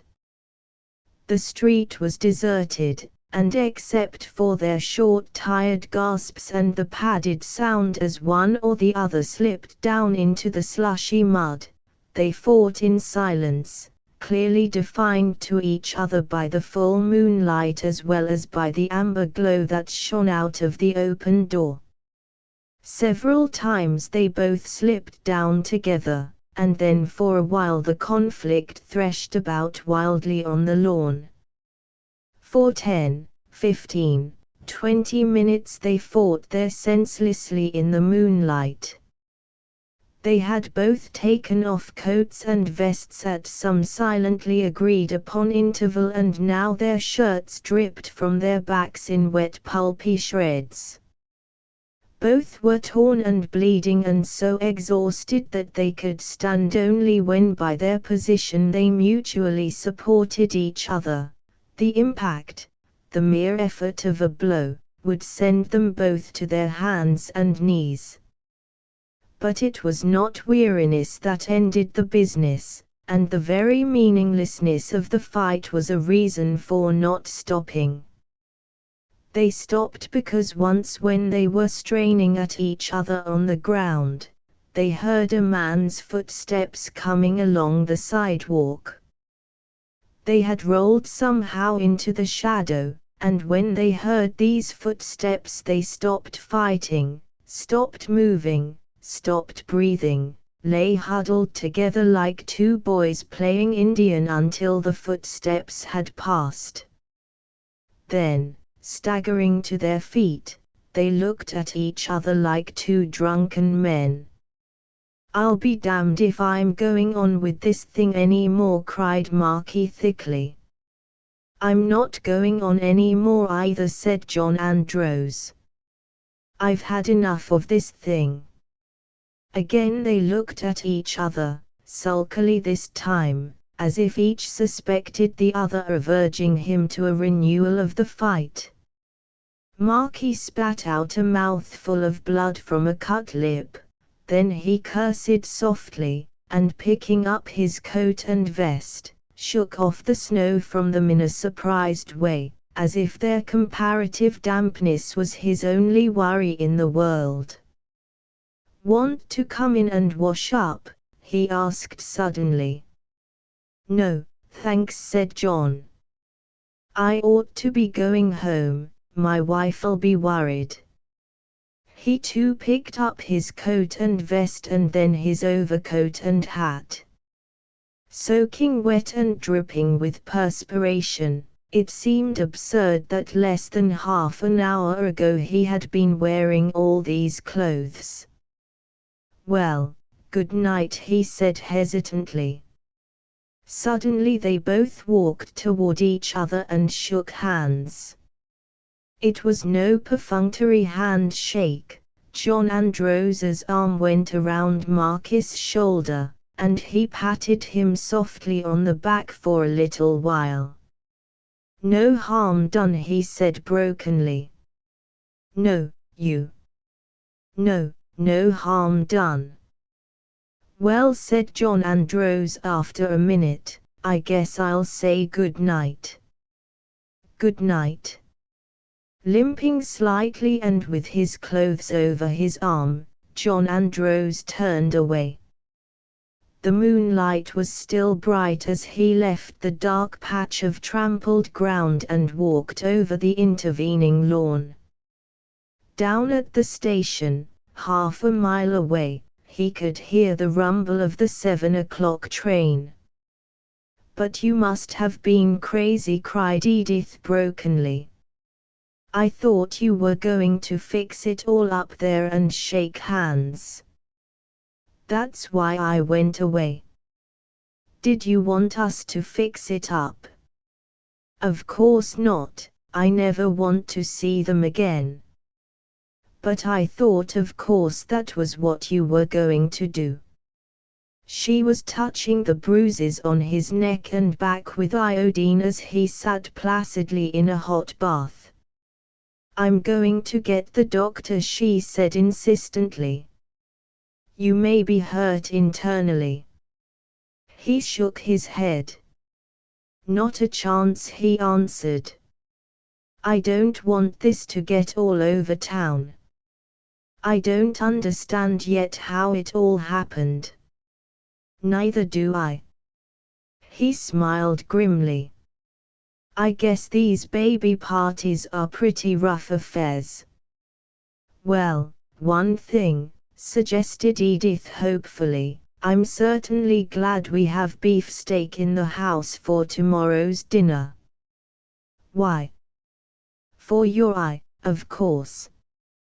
Do you know I came within an ace of ordering veal? Wasn't that the luckiest thing?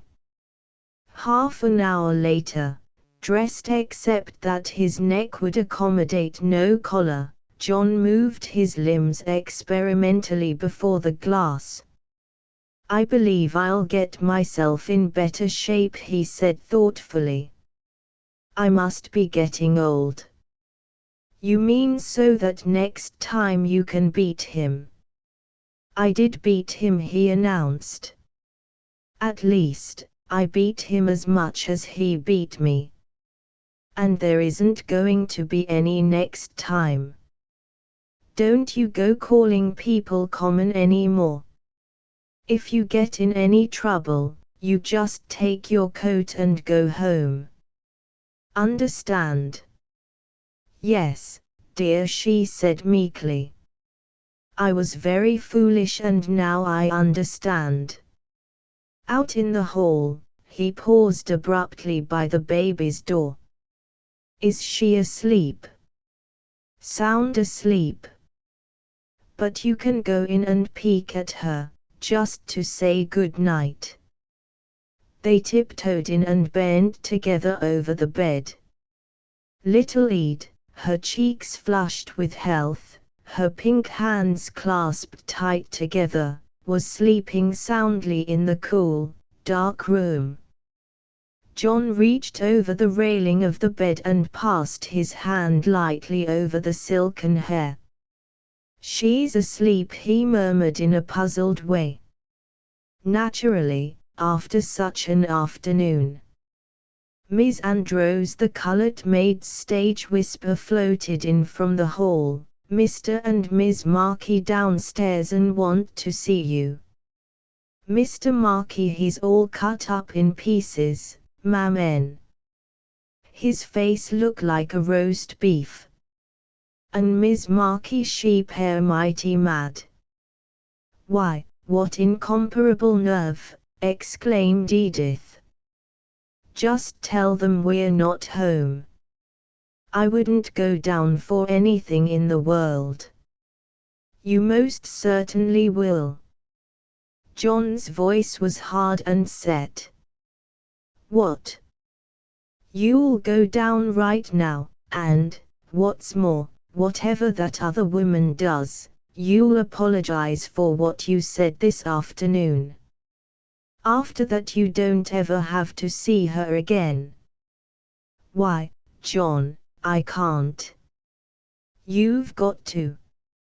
And just remember that she probably hated to come over here just twice as much as you hate to go downstairs. Aren't you coming? Do I have to go alone? I'll be down in just a minute. John Andrews waited until she had closed the door behind her.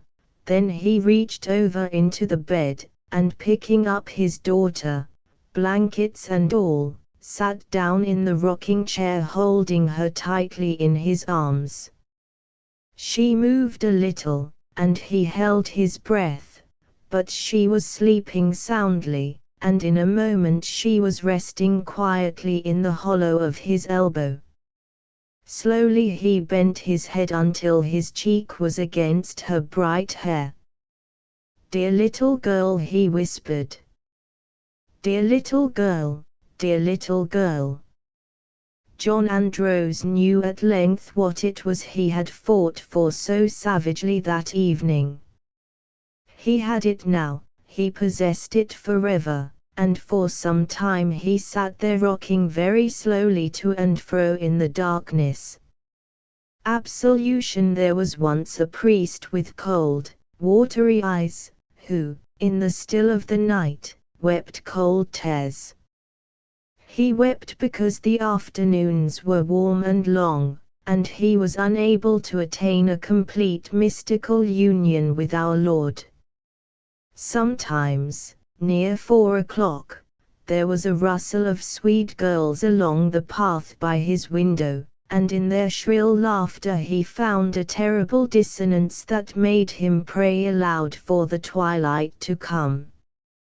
At twilight the laughter and the voices were quieter, but several times he had walked past Romerd's drugstore when it was dusk and the yellow lights shone inside and the nickel taps of the soda fountain were gleaming, and he had found the scent of cheap toilet soap desperately sweet upon the air. He passed that way when he returned from hearing confessions on Saturday nights, and he grew careful to walk on the other side of the street so that the smell of the soap would float upward before it reached his nostrils as it drifted, rather like incense, toward the summer moon. But there was no escape from the hot madness of 4 o'clock. From his window, as far as he could see, the Dakota wheat thronged the valley of the Red River. The wheat was terrible to look upon, and the carpet pattern to which in agony he bent his eyes sent his thought brooding through grotesque labyrinths, open always to the unavoidable sun. One afternoon when he had reached the point where the mind runs down like an old clock, his housekeeper brought into his study a beautiful, intense little boy of 11 named Rudolph Miller. The little boy sat down in a patch of sunshine, and the priest, at his walnut desk, pretended to be very busy. This was to conceal his relief that someone had come into his haunted room.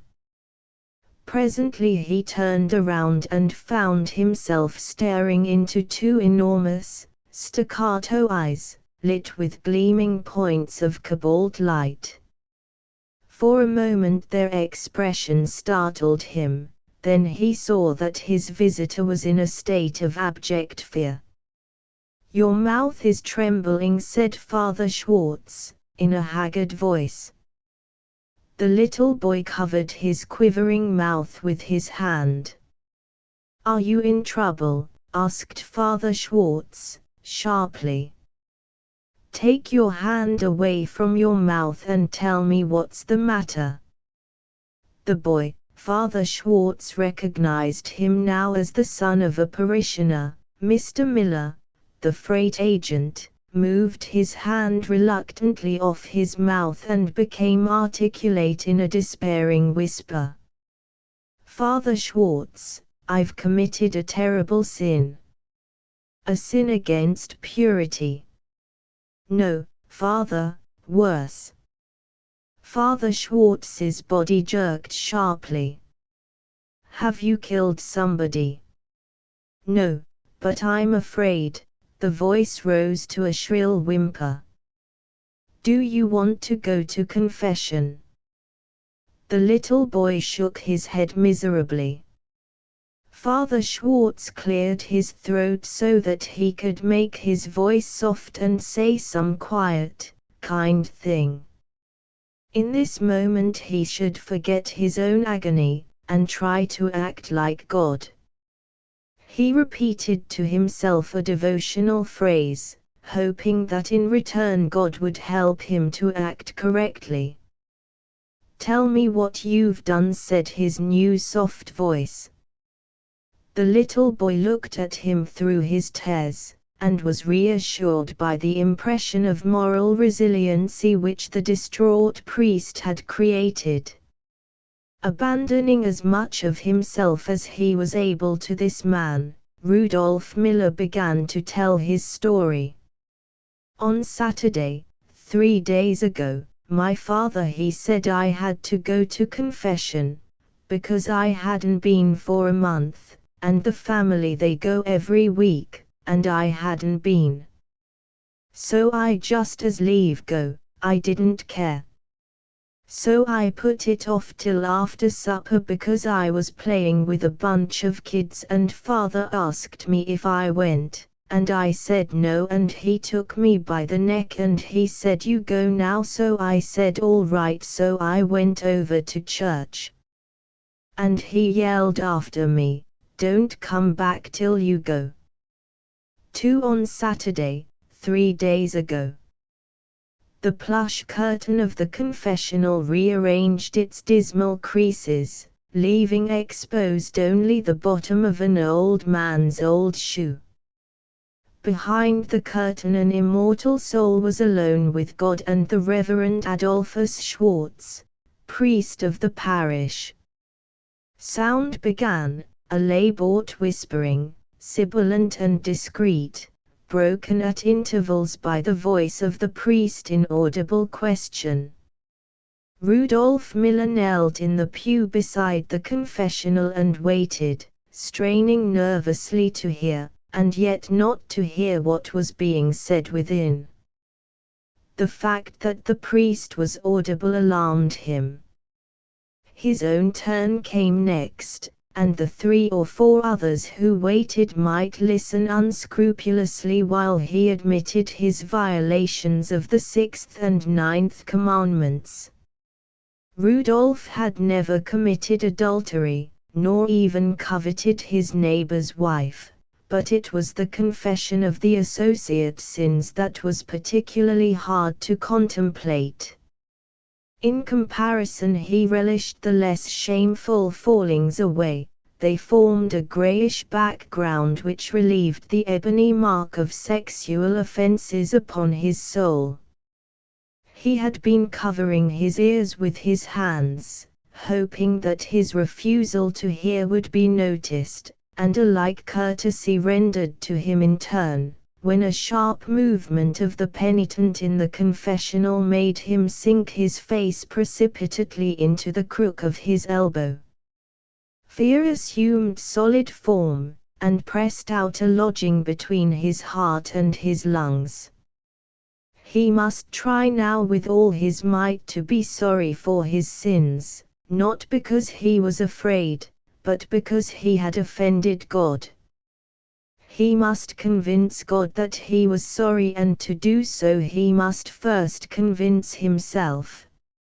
After a tense emotional struggle he achieved a tremulous self-pity, and decided that he was now ready. If, by allowing no other thought to enter his head, he could preserve this state of emotion unimpaired until he went into that large coffin set on end, he would have survived another crisis in his religious life. For some time, however, a demoniac notion had partially possessed him. He could go home now, before his turn came, and tell his mother that he had arrived too late, and found the priest gone. This, unfortunately, involved the risk of being caught in a lie. As an alternative he could say that he had gone to confession, but this meant that he must avoid communion next day, for communion taken upon an uncleansed soul would turn to poison in his mouth, and he would crumple limp and damned from the altar rail. Again Father Schwartz's voice became audible. "And for your..." The words blurred to a husky mumble, and Rudolph got excitedly to his feet. He felt that it was impossible for him to go to confession this afternoon. He hesitated tensely.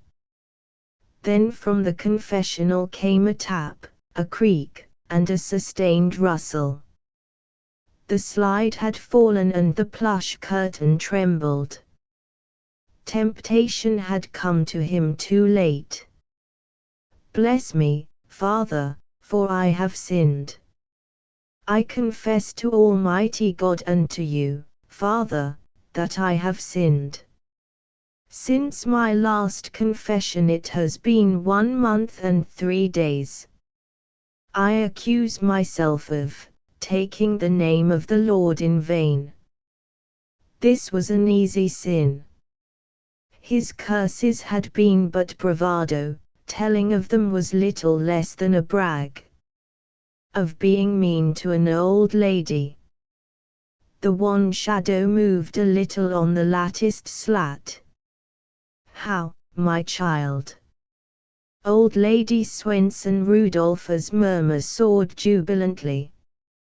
She got our baseball that we knocked in her window, and she wouldn't give it back, so we yelled 23, skidoo at her all afternoon. Then about 5 o'clock she had a fit, and they had to have the doctor. Go on, my child.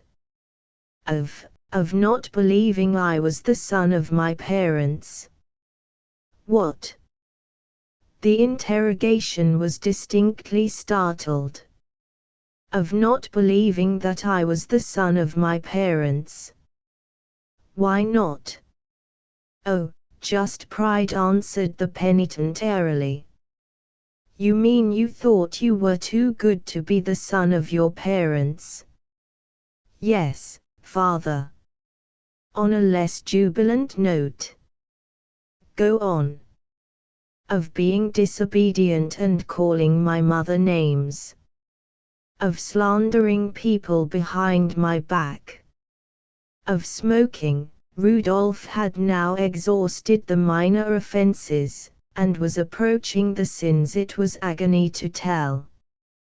He held his fingers against his face like bars as if to press out between them the shame in his heart. Of dirty words and immodest thoughts and desires he whispered very low. How often? I don't know. Once a week. Twice a week. Twice a week. Did you yield to these desires? No, Father. Were you alone when you had them? No, Father. I was with 2 boys and a girl. Don't you know, my child, that you should avoid the occasions of sin as well as the sin itself? Evil companionship leads to evil desires and evil desires to evil actions. Where were you when this happened? In a barn in back of, I don't want to hear any names, interrupted the priest sharply. Well, it was up in the loft of this barn, and this girl and a fella, they were saying things, saying immodest things, and I stayed. You should have gone, you should have told the girl to go. He should have gone. He could not tell Father Schwartz how his pulse had bumped in his wrist, how a strange, romantic excitement had possessed him when those curious things had been said. Perhaps in the houses of delinquency among the dull and hard-eyed incorrigible girls can be found those for whom has burned the whitest fire. Have you anything else to tell me? I don't think so, Father. Rudolph felt a great relief. Perspiration had broken out under his tight-pressed fingers. Have you told any lies? The question startled him. Like all those who habitually and instinctively lie, he had an enormous respect and awe for the truth. Something almost exterior to himself dictated a quick, hurt answer. Oh, no, Father, I never tell lies. For a moment, like the commoner in the king's chair, he tasted the pride of the situation. Then as the priest began to murmur conventional admonitions, he realized that in heroically denying he had told lies, he had committed a terrible sin. He had told a lie in confession. In automatic response to Father Schwartz's make an act of contrition, he began to repeat aloud meaninglessly, "Oh, my God, I am heartily sorry for having offended thee. He must fix this now, it was a bad mistake." But as his teeth shut on the last words of his prayer there was a sharp sound, and the slat was closed. A minute later, when he emerged into the twilight, the relief in coming from the muggy church into an open world of wheat and sky postponed the full realization of what he had done. Instead of worrying, he took a deep breath of the crisp air and began to say over and over to himself the words Blatchford-son-Emmington, Blatchford-son-Emmington. Blatchford-son-Emmington was himself, and these words were in effect a lyric. When he became Blatchford-son-Emmington, a suave nobility flowed from him. Blatchford-son-Emmington lived in great sweeping triumphs. When Rudolph half closed his eyes, it meant that Blatchford had established dominance over him, and, as he went by, there were envious mutters in the air, Blatchford-son-Emmington. There goes Blatchford-son-Emmington. He was Blatchford now for a while as he strutted homeward along the staggering road, but when the road braced itself in macadam in order to become the main street of Ludwig, Rudolph's exhilaration faded out and his mind cooled, and he felt the horror of his lie. God, of course, already knew of it. But Rudolph reserved a corner of his mind where he was safe from God, where he prepared the subterfuges with which he often tricked God. Hiding now in this corner, he considered how he could best avoid the consequences of his misstatement. At all costs he must avoid communion next day. The risk of angering God to such an extent was too great. He would have to drink water by accident in the morning, and thus, in accordance with a church law, render himself unfit to receive communion that day. In spite of its flimsiness, this subterfuge was the most feasible that occurred to him. He accepted its risks and was concentrating on how best to put it into effect, as he turned the corner by Romerd's drugstore and came in sight of his father's house. Rudolph's father, the local freight agent, had floated with the second wave of German and Irish stock to the Minnesota-Dakota country. Theoretically, great opportunities lay ahead of a young man of energy in that day and place, but Carl Miller had been incapable of establishing either with his superiors or his subordinates the reputation for approximate immutability which is essential to success in a hierarchic industry.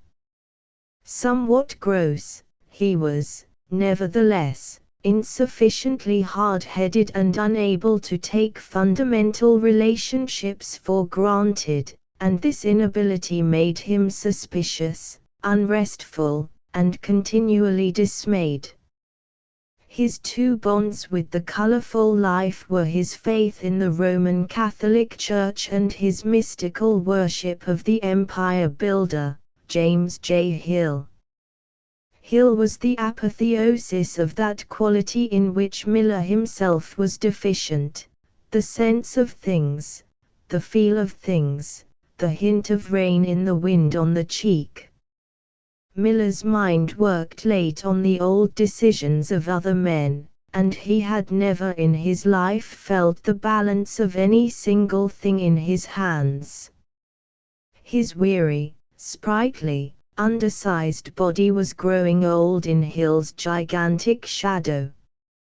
For 20 years he had lived alone with Hill's name and God.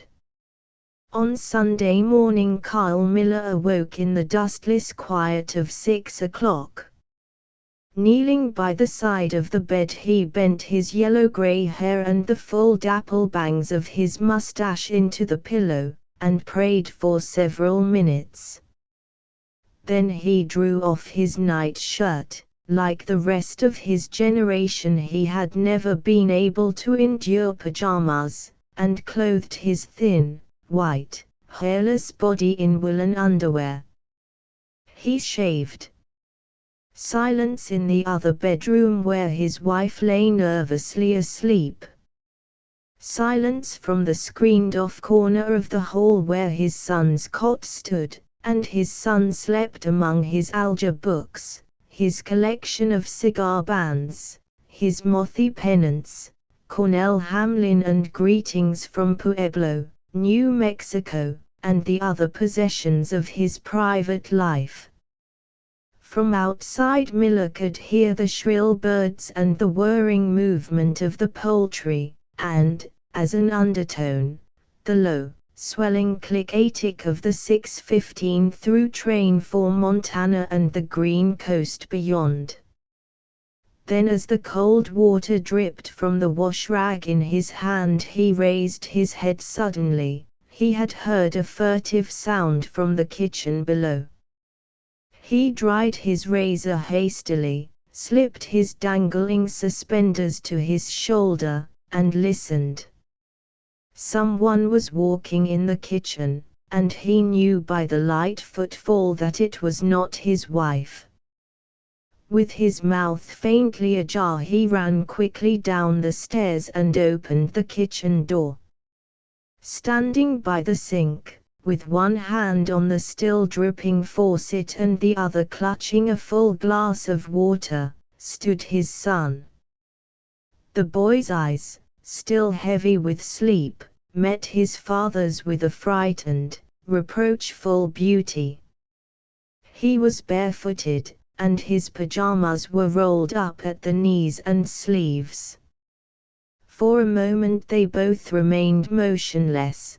Kyle Miller's brow went down and his son's went up, as though they were striking a balance between the extremes of emotion which filled them. Then the bangs of the parent's moustache descended portentously until they obscured his mouth, and he gave a short glance around to see if anything had been disturbed. The kitchen was garnished with sunlight which beat on the pans and made the smooth boards of the floor and table yellow and clean as wheat. It was the center of the house where the fire burned and the tins fitted into tins like toys, and the steam whistled all day on a thin pastel note. Nothing was moved, nothing touched, except the faucet where beads of water still formed and dripped with a white flash into the sink below. "What are you doing?" "I got awful thirsty, so I thought I'd just come down and get. I thought you were going to communion." A look of vehement astonishment spread over his son's face. "I forgot all about it." "Have you drunk any water?" "No." As the word left his mouth Rudolph knew it was the wrong answer, but the faded indignant eyes facing him had signaled up the truth before the boy's will could act. He realized, too, that he should never have come downstairs. Some vague necessity for verisimilitude had made him want to leave a wet glass as evidence by the sink. The honesty of his imagination had betrayed him. "Pour it out," commanded his father, "that water." Rudolph despairingly inverted the tumbler. "What's the matter with you, anyways?" demanded Miller angrily. "Nothing." "Did you go to confession yesterday?" "Yes." "Then why were you going to drink water?" "I don't know, I forgot." "Maybe you care more about being a little bit thirsty than you do about your religion." "I forgot." Rudolph could feel the tears straining in his eyes. "That's no answer." "Well, I did." "You better look out." His father held to a high, persistent, inquisitory note. "If you're so forgetful that you can't remember your religion, something better be done about it." Rudolph filled a sharp pause with, "I can remember it all right." "First you begin to neglect your religion," cried his father, fanning his own fierceness. "The next thing you'll begin to lie and steal, and the next thing is the reform school. Not even this familiar threat could deepen the abyss that Rudolf saw before him. He must either tell all now, offering his body for what he knew would be a ferocious beating, or else tempt the thunderbolts by receiving the body and blood of Christ with sacrilege upon his soul. And of the two the former seemed more terrible. It was not so much the beating he dreaded as the savage ferocity, outlet of the ineffectual man, which would lie behind it. "Put down that glass and go upstairs and dress," his father ordered, "and when we get to church, before you go to communion, you better kneel down and ask God to forgive you for your carelessness."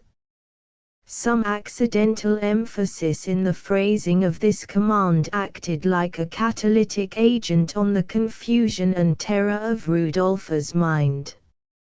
A wild, proud anger rose in him, and he dashed the tumbler passionately into the sink. His father uttered a strained, husky sound, and sprang for him. Rudolf dodged to the side, tipped over a chair, and tried to get beyond the kitchen table.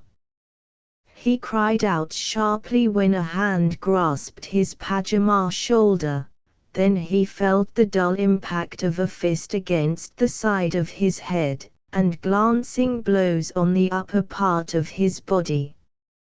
As he slipped here and there in his father's grasp, dragged or lifted when he clung instinctively to an arm, aware of sharp smarts and strains, he made no sound except that he laughed hysterically several times. Then in less than a minute the blows abruptly ceased. After a lull during which Rudolf was tightly held, and during which they both trembled violently and uttered strange, truncated words, Karl Miller half-dragged, half-threatened his son upstairs. "Put on your clothes." Rudolf was now both hysterical and cold. His head hurt him, and there was a long, shallow scratch on his neck from his father's fingernail, and he sobbed and trembled as he dressed. He was aware of his mother standing at the doorway in a wrapper, her wrinkled face compressing and squeezing and opening out into new series of wrinkles which floated and eddied from neck to brow. Despising her nervous ineffectuality and avoiding her rudely when she tried to touch his neck with witch hazel, he made a hasty, joking toilet. Then he followed his father out of the house and along the road toward the Catholic church. For they walked without speaking except when Karl Miller acknowledged automatically the existence of passers-by. Rudolph's uneven breathing alone ruffled the hot Sunday silence.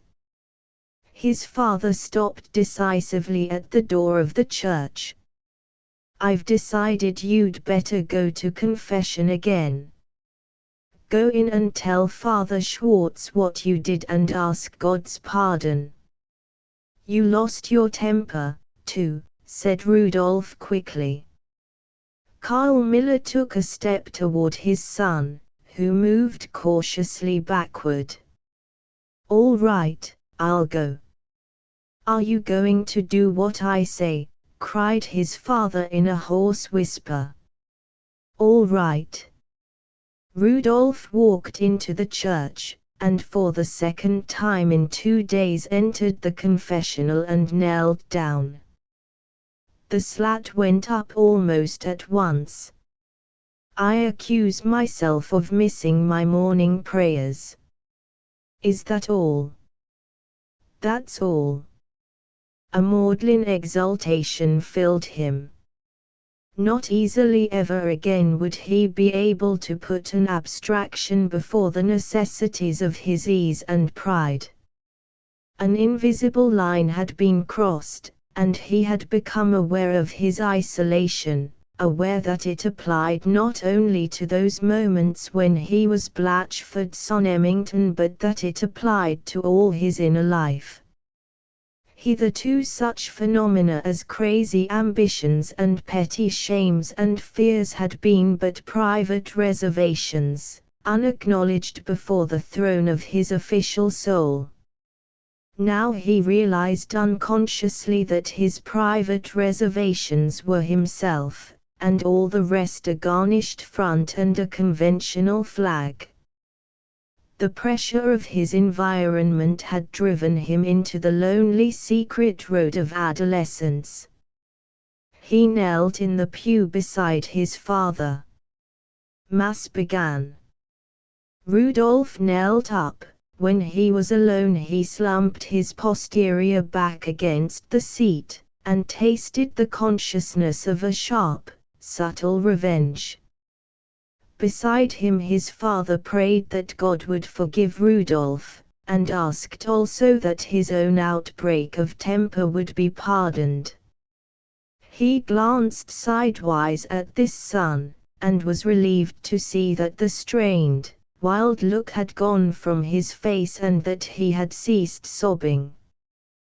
The grace of God, inherent in the sacrament, would do the rest, and perhaps after Mass everything would be better. He was proud of Rudolph in his heart, and beginning to be truly as well as formally sorry for what he had done. Usually, the passing of the collection box was a significant point for Rudolph in the services. If, as was often the case, he had no money to drop in, he would be furiously ashamed and bow his head and pretend not to see the box, lest Jeanie Brady in the pew behind should take notice and suspect an acute family poverty. But today he glanced coldly into it as it skimmed under his eyes, noting with casual interest the large number of pennies it contained. When the bell rang for communion, however, he quivered. There was no reason why God should not stop his heart. During the past 12 hours he had committed a series of mortal sins increasing in gravity, and he was now to crown them all with a blasphemous sacrilege. Domini, non sum dignus, ut inter subtectum meum, sed tantum dic verbo, id sanabiter anima me. There was a rustle in the pews, and the communicants worked their ways into the aisle with downcast eyes and joined hands. Those of larger piety pressed together their fingertips to form steeples. Among these latter was Carl Miller. Rudolph followed him toward the altar rail and knelt down, automatically taking up the napkin under his chin. The bell rang sharply, and the priest turned from the altar with the white host held above the chalice. Corpus Domini nostri Jesu Christi custodit animam mem in vitam aeternam. A cold sweat broke out on Rudolph's forehead as the communion began. Along the line Father Schwartz moved, and with gathering nausea Rudolph felt his heart valves weakening at the will of God. It seemed to him that the church was darker and that a great quiet had fallen, broken only by the inarticulate mumble which announced the approach of the Creator of heaven and earth. He dropped his head down between his shoulders and waited for the blow. Then he felt a sharp nudge in his side. His father was poking him to sit up, not to slump against the rail. The priest was only 2 places away. Corpus Domini nostri Jesu Christi custodit animam mem in vitam aeternam. Rudolph opened his mouth. He felt the sticky wax taste of the wafer on his tongue. He remained motionless for what seemed an interminable period of time, his head still raised, the wafer undissolved in his mouth. Then again he started at the pressure of his father's elbow, and saw that the people were falling away from the altar like leaves and turning with blind downcast eyes to their pews, alone with God. Rudolph was alone with himself, drenched with perspiration and deep in mortal sin. As he walked back to his pew, the sharp taps of his cloven hoofs were loud upon the floor, and he knew that it was a dark poison he carried in his heart. Vi Sagita volant India, the beautiful little boy with eyes like blue stones, and lashes that sprayed open from them like flower petals, had finished telling his sin to Father Schwartz, and the square of sunshine in which he sat had moved forward half an hour into the room. Rudolph had become less frightened now. Once eased of the story, a reaction had set in. He knew that as long as he was in the room with this priest, God would not stop his heart, so he sighed and sat quietly, waiting for the priest to speak. Father Schwartz's cold watery eyes were fixed upon the carpet pattern on which the sun had brought out the swastikas and the flat bloomless vines and the pale echoes of flowers.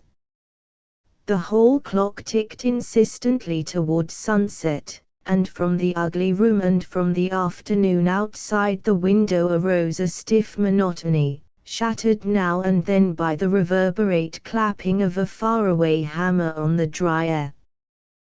The priest's nerves were strung thin, and the beads of his rosary were crawling and squirming like snakes upon the green felt of his tabletop. He could not remember now what it was he should say. Of all the things in this lost Swede town, he was most aware of this little boy's eyes. The beautiful eyes, with lashes that left them reluctantly and curved back as though to meet them once more. For a moment longer the silence persisted while Rudolph waited, and the priest struggled to remember something that was slipping farther and farther away from him, and the clock ticked in the broken house. Then Father Schwartz stared hard at the little boy and remarked in a peculiar voice, "When a lot of people get together in the best places, things go glimmering." Rudolph started and looked quickly at Father Schwartz's face. "I said," began the priest, and paused, listening. "Do you hear the hammer and the clock ticking and the bees? Well, that's no good. The thing is to have a lot of people in the center of the world, wherever that happens to be." Then, his watery eyes widened knowingly. "Things go glimmering." "Yes, Father," agreed Rudolph, feeling a little frightened. "What are you going to be when you grow up?" "Well, I was going to be a baseball player for a while," answered Rudolph nervously, "but I don't think that's a very good ambition, so I think I'll be an actor or a Navy officer." Again the priest stared at him. "I see exactly what you mean," he said, with a fierce air. Rudolph had not meant anything in particular, and at the implication that he had, he became more uneasy. "This man is crazy," he thought, "and I'm scared of him. He wants me to help him out some way, and I don't want to." "You look as if things went glimmering," cried Father Schwartz wildly. "Did you ever go to a party?" "Yes, Father." "And did you notice that everybody was properly dressed?" "That's what I mean. Just as you went into the party there was a moment when everybody was properly dressed." Maybe 2 little girls were standing by the door and some boys were leaning over the banisters, and there were bowls around full of flowers. "I've been to a lot of parties," said Rudolph, rather relieved that the conversation had taken this turn. "Of course," continued Father Schwartz triumphantly, "I knew you'd agree with me.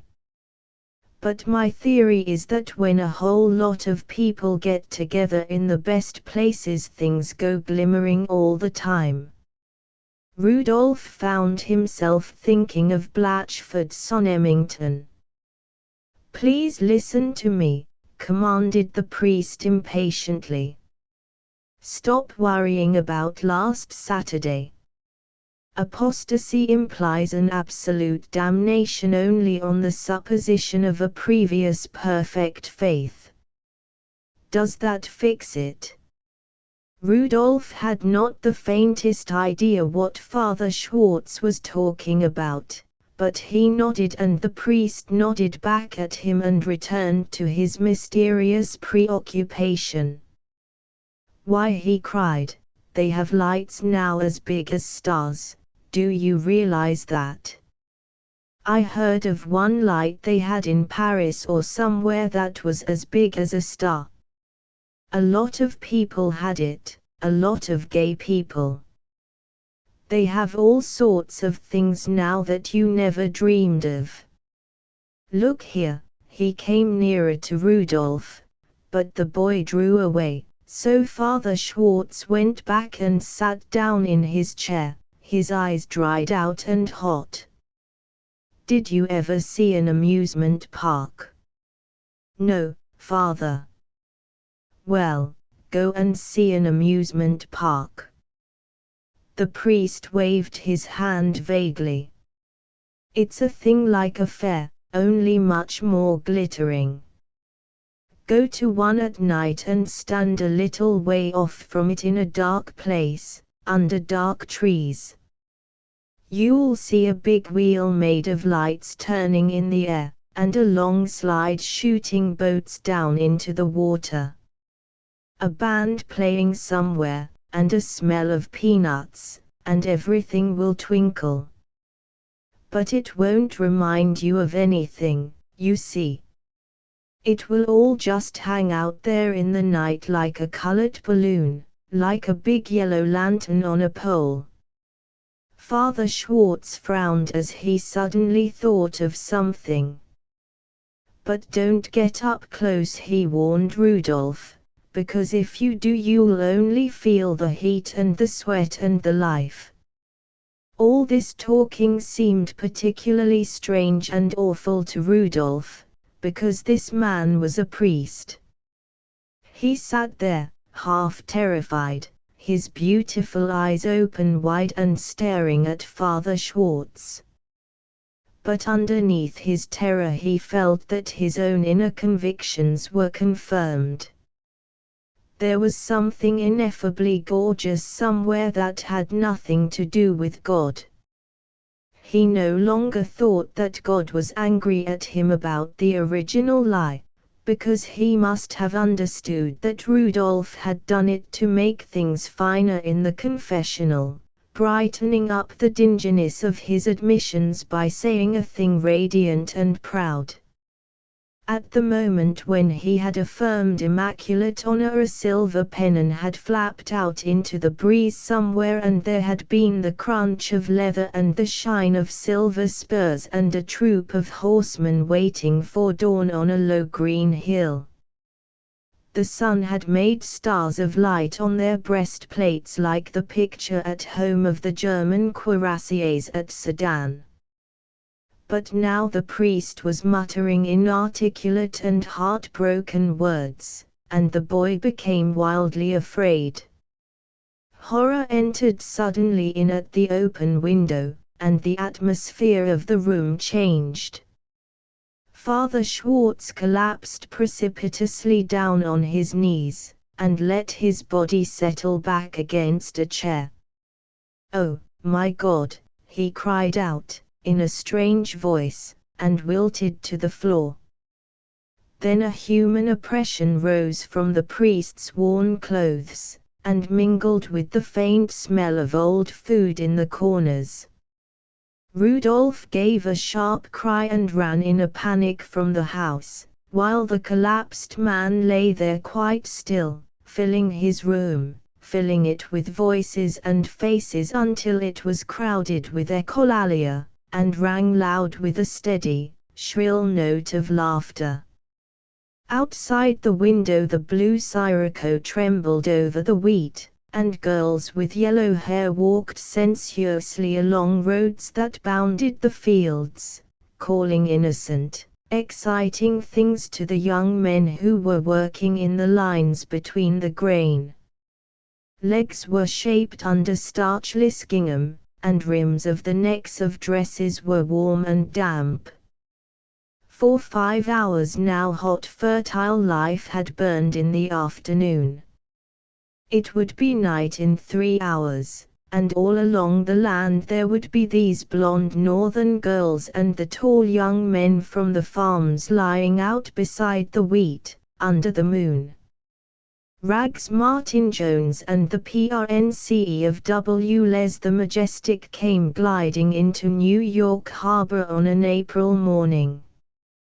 She sniffed at the tugboats and turtle-gated ferries, winked at a gaudy young yacht, and ordered a cattle-boat out of her way with a snarling whistle of steam.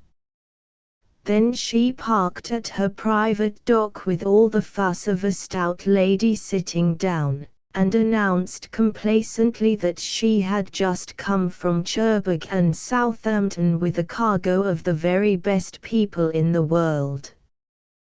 The very best people in the world stood on the deck and waved idiotically to their poor relations who were waiting on the dock for gloves from Paris. Before long a great toboggan had connected the Majestic with the North American continent, and the ship began to disgorge these very best people in the world, who turned out to be Gloria Swanson, 2 buyers from Lord and Taylor, the financial minister from Graustock with a proposal for funding the debt, and an African king who had been trying to land somewhere all winter and was feeling violently seasick. The photographers worked passionately as the stream of passengers flowed onto the dock. There was a burst of cheering at the appearance of a pair of stretchers laden with 2 Middle Westerners who had drunk themselves delirious on the last night out. The deck gradually emptied, but when the last bottle of Benedictine had reached shore the photographers still remained at their posts. And the officer in charge of debarkation still stood at the foot of the gangway, glancing first at his watch and then at the deck as if some important part of the cargo was still on board. At last from the watchers on the pier there arose a long-drawn RHH, as a final entourage began to stream down from Deck B.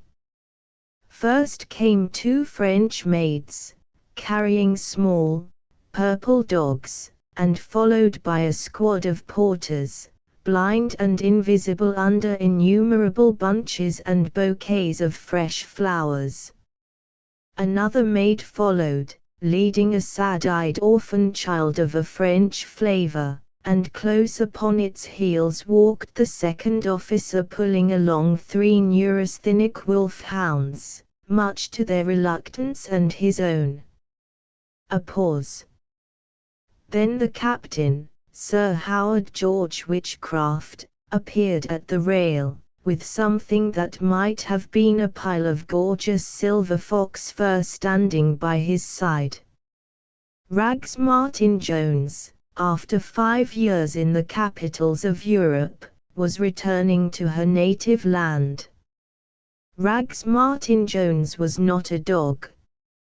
She was half a girl and half a flower, and as she shook hands with Captain Sir Howard George Witchcraft she smiled as if someone had told her the newest, freshest joke in the world.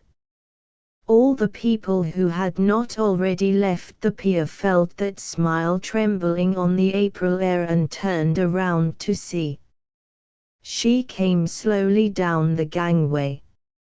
Her hat, an expensive, inscrutable experiment, was crushed under her arm, so that her scant boy's hair, convict's hair, tried unsuccessfully to toss and flop a little in the harbor wind. Her face was like 7 o'clock on a wedding morning, save where she had slipped a preposterous monocle into an eye of clear childish blue.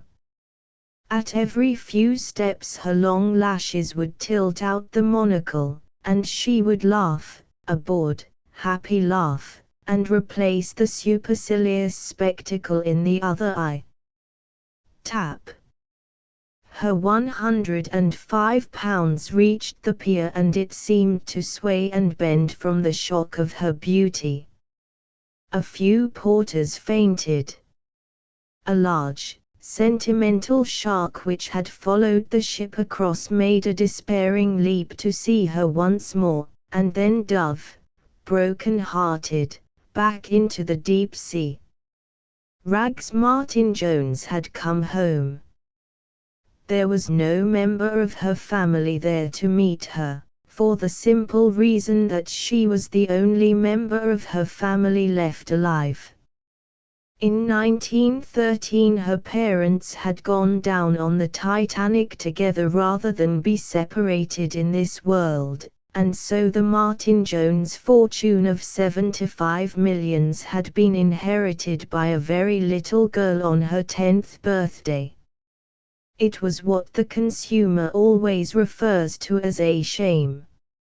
Rags Martin Jones, everybody had forgotten her real name long ago, was now photographed from all sides. The monocle persistently fell out, and she kept laughing and yawning and replacing it, so no very clear picture of her was taken, except by the motion picture camera. All the photographs, however, included a flustered, handsome young man, with an almost ferocious love light burning in his eyes, who had met her on the dock. His name was John M. Chestnut. He had already written the story of his success for the American magazine, and he had been hopelessly in love with Rags ever since the time when she, like the tides, had come under the influence of the summer moon. When Rags became really aware of his presence, they were walking down the pier, and she looked at him blankly as though she had never seen him before in this world. "Rags," he began. "Rags, John M. Chestnut," she inquired, inspecting him with great interest. "Of course," he exclaimed angrily. "Are you trying to pretend you don't know me? That you didn't write me to meet you here?" She laughed. A chauffeur appeared at her elbow, and she twisted out of her coat, revealing a dress made in great splashy checks of sea blue and grey. She shook herself like a wet bird. "I've got a lot of junk to declare," she remarked absently. "So have I," said Chestnut anxiously, "and the first thing I want to declare is that I've loved you, Rags, every minute since you've been away." She stopped him with a groan. "Please?" There were some young Americans on the boat. "The subject has become a bore." "My God," cried Chestnut, "do you mean to say that you class my love with what was said to you on a boat?" His voice had risen, and several people in the vicinity turned to hear. "Pshaw," she warned him, "I'm not giving a circus. If you want me to even see you while I'm here, you'll have to be less violent." But John M. Chestnut seemed unable to control his voice. "Do you mean to say," It trembled to a carrying pitch, that you've forgotten what you said on this very pier 5 years ago last Thursday. Half the passengers from the ship were now watching the scene on the dock, and another little eddy drifted out of the customs house to sea. John, her displeasure was increasing. If you raise your voice again, I'll arrange it so you'll have plenty of chance to cool off. I'm going to the Ritz. Come and see me there this afternoon. But, Rags, he protested hoarsely. Listen to me. 5 years ago, then the watchers on the dock were treated to a curious sight. A beautiful lady in a checkered dress of sea blue and grey took a brisk step forward so that her hands came into contact with an excited young man by her side. The young man, retreating instinctively, reached back with his foot, but, finding nothing, relapsed gently off the 30-foot dock and plopped, after a not ungraceful revolution, into the Hudson River. A shout of alarm went up, and there was a rush to the edge just as his head appeared above water.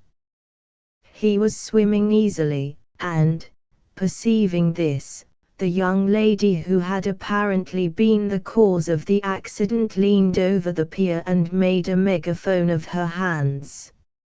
"I'll be in at 4:30, she cried. And with a cheerful wave of her hand, which the engulfed gentleman was unable to return, she adjusted her monocle, threw one haughty glance at the gathered crowd, and walked leisurely from the scene. To the 5 dogs, the 3 maids, and the French orphan were installed in the largest suite at the Ritz, and Rags tumbled lazily into a steaming bath, fragrant with herbs, where she dozed for the greater part of an hour. At the end of that time she received business calls from a masseuse, a manicure, and finally a Parisian hairdresser, who restored her haircut to criminal's length. When John M. Chestnut arrived at 4, he found half a dozen lawyers and bankers, the administrators of the Martin Jones Trust Fund, waiting in the hall. They had been there since 1:30, and were now in a state of considerable agitation. After one of the maids had subjected him to a severe scrutiny, possibly to be sure that he was thoroughly dry, John was conducted immediately into the presence of Mlle. Mlle was in her bedroom, reclining on the chaise longue among 24 silk pillows that had accompanied her from the other side. John came into the room somewhat stiffly and greeted her with a formal bow. "You look better," she said, raising herself from her pillows and staring at him appraisingly. "It gave you a color." He thanked her coldly for the compliment. "You ought to go in every morning."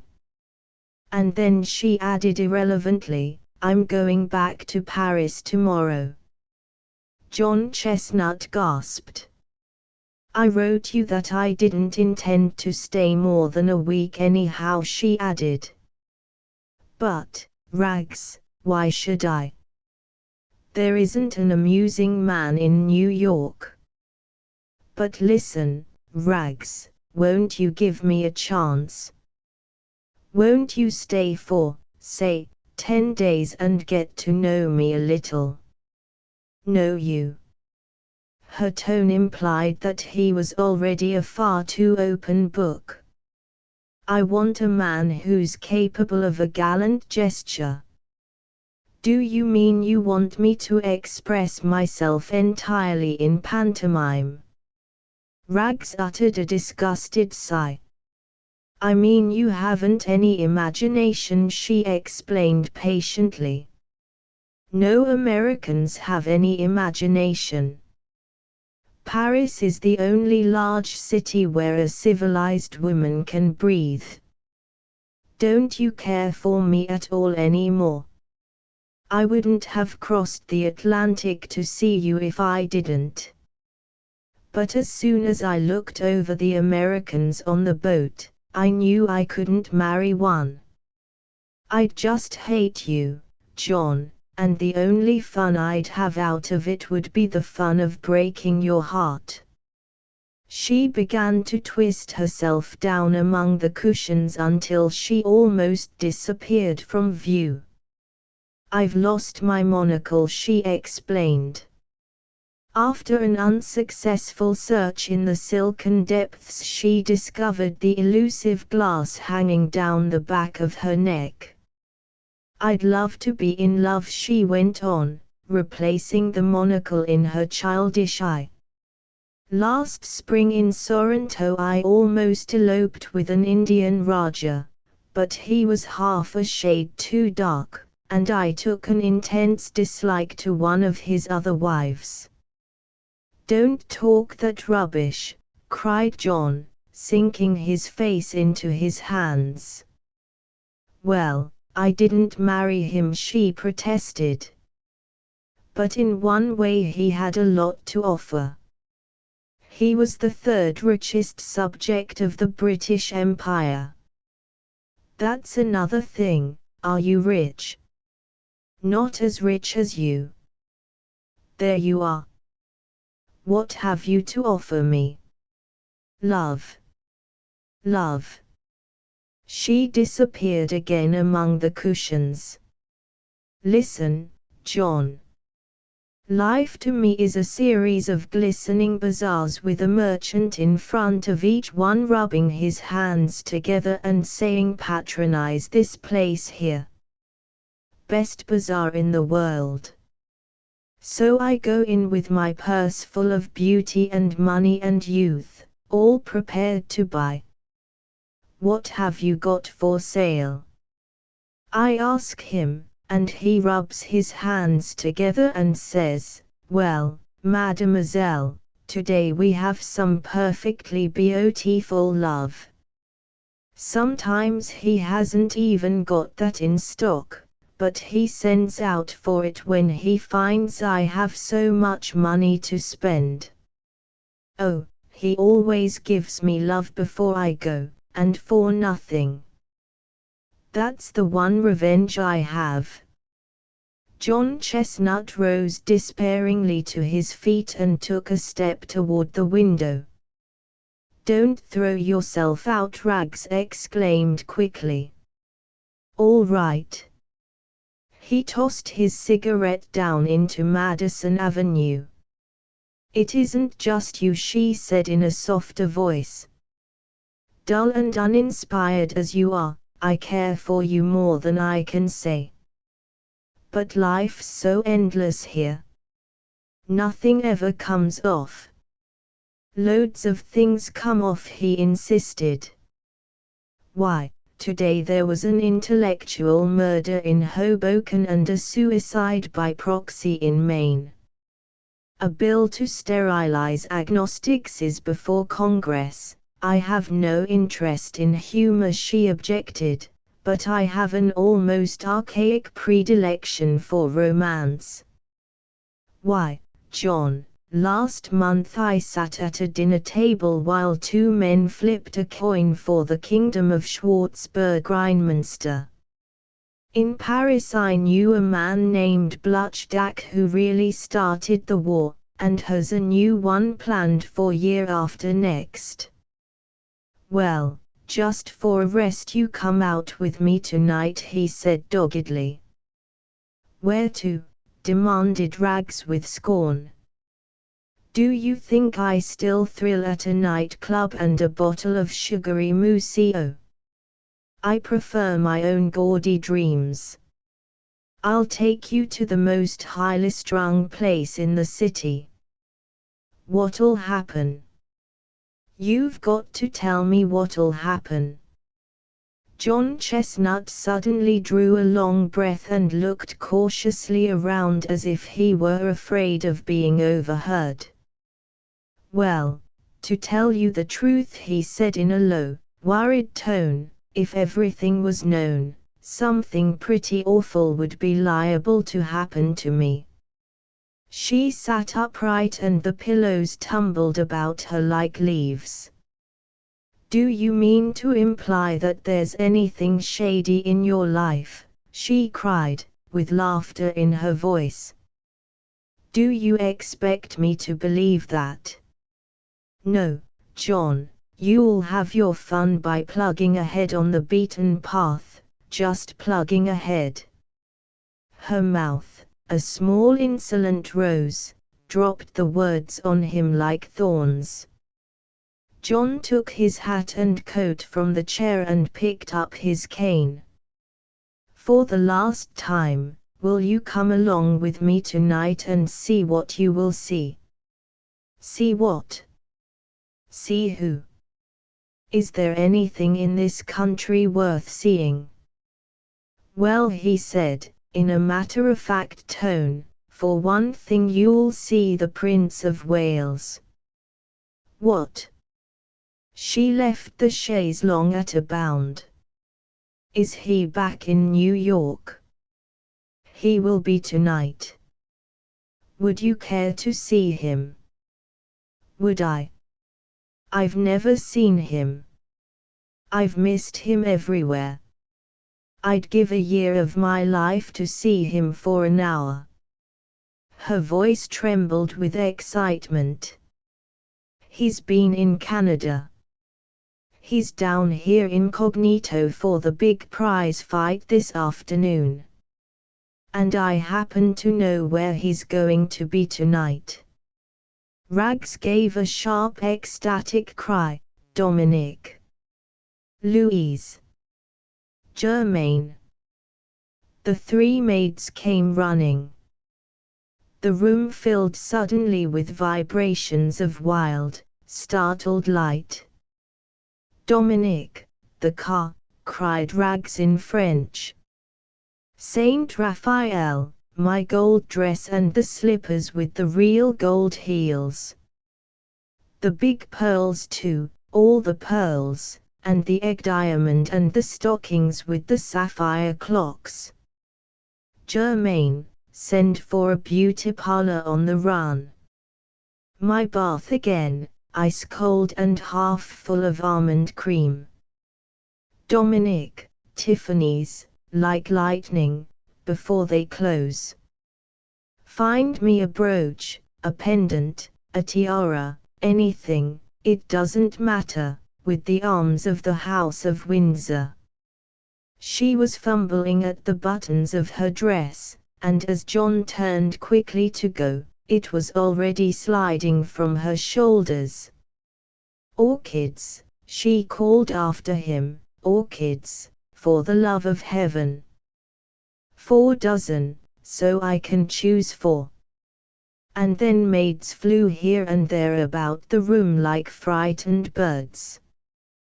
Perfume, Saint Raphael, open the perfume trunk, and my rose-colored sables, and my diamond garters, and the sweet oil for my hands. Here, take these things. This too, and this, ouch, and this. With becoming modesty John Chestnut closed the outside door. The 6 trustees in various postures of fatigue, of ennui, of resignation, of despair, were still cluttering up the outer hall. Gentlemen, announced John Chestnut, I fear that Miss Martin Jones is much too weary from her trip to talk to you this afternoon. 3. This place, for no particular reason, is called the Hole in the Sky. Rags looked around her. They were on a roof garden wide open to the April night. Overhead the true stars winked cold, and there was a lunar sliver of ice in the dark west. But where they stood it was warm as June, and the couples dining or dancing on the opaque glass floor were unconcerned with the forbidding sky. What makes it so warm? She whispered as they moved toward a table. It's some new invention that keeps the warm air from rising. I don't know the principle of the thing, but I know that they can keep it open like this even in the middle of winter. Where's the Prince of Wales? She demanded tensely. John looked around. He hasn't arrived yet. He won't be here for about half an hour. She sighed profoundly. It's the first time I've been excited in 4 years. 4 years, 1 year less than he had loved her. He wondered if when she was 16, a wild lovely child, sitting up all night in restaurants with officers who were to leave for Brest next day, losing the glamour of life too soon in the old, sad, poignant days of the war, she had ever been so lovely as under these amber lights and this dark sky.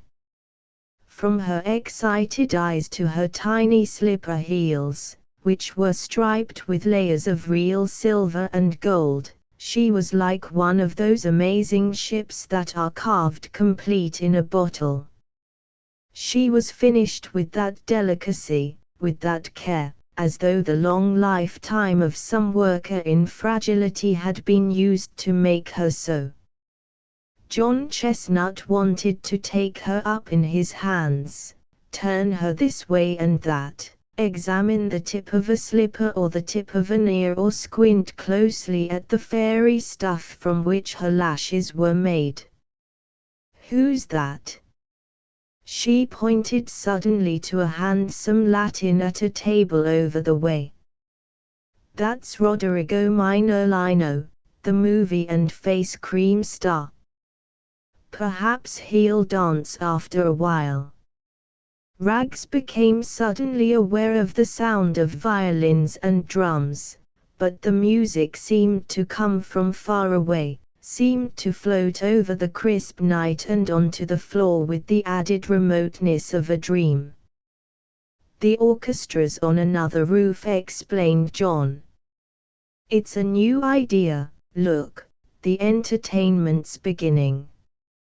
A Negro girl, thin as a reed, emerged suddenly from a masked entrance into a circle of harsh barbaric light, startled the music to a wild minor, and commenced to sing a rhythmic, tragic song. The pipe of her body broke abruptly and she began a slow incessant step, without progress and without hope, like the failure of a savage insufficient dream. She had lost Papa Jack, she cried over and over with a hysterical monotony at once despairing and unreconciled.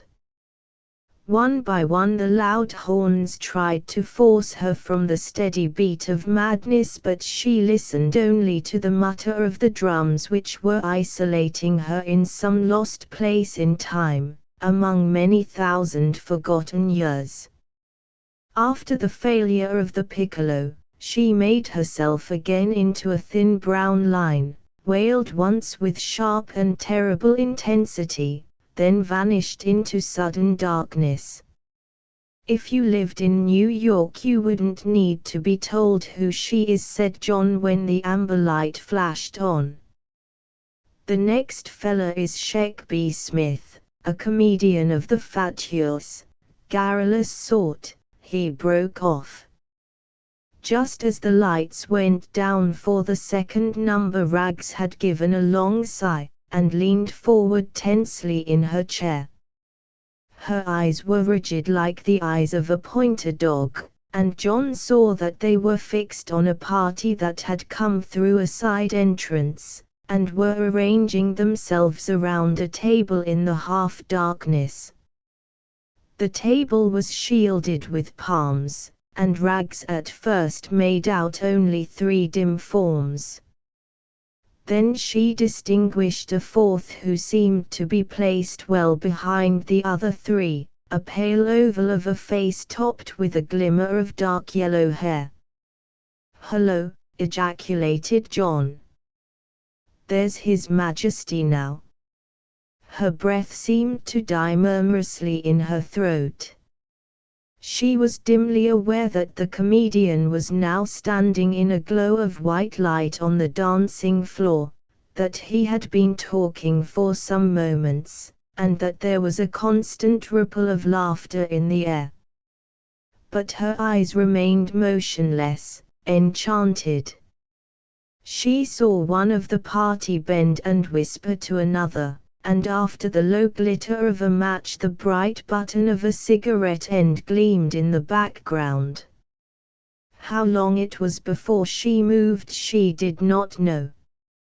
Then something seemed to happen to her eyes, something white, something terribly urgent, and she wrenched about sharply to find herself full in the center of a baby spotlight from above. She became aware that words were being said to her from somewhere, and that a quick trail of laughter was circling the roof, but the light blinded her, and instinctively she made a half movement from her chair. "Sit still," John was whispering across the table. "He picks somebody out for this every night."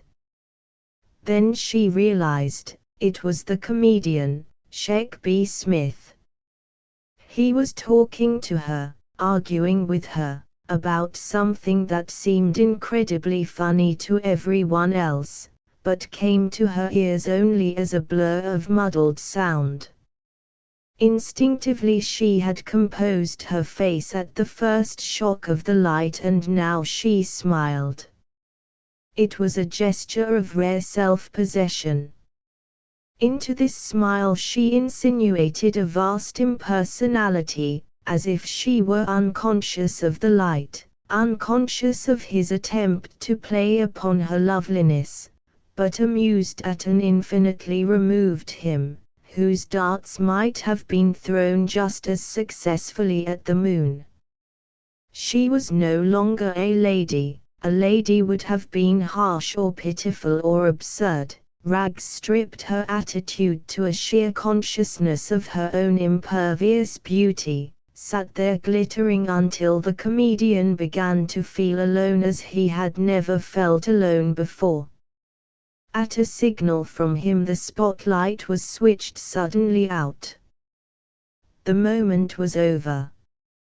The moment was over. The comedian left the floor, and the faraway music began. John leaned toward her. "I'm sorry. There really wasn't anything to do. You were wonderful." She dismissed the incident with a casual laugh. Then she started. There were now only two men sitting at the table across the floor. "He's gone," she exclaimed in quick distress. "Don't worry, he'll be back.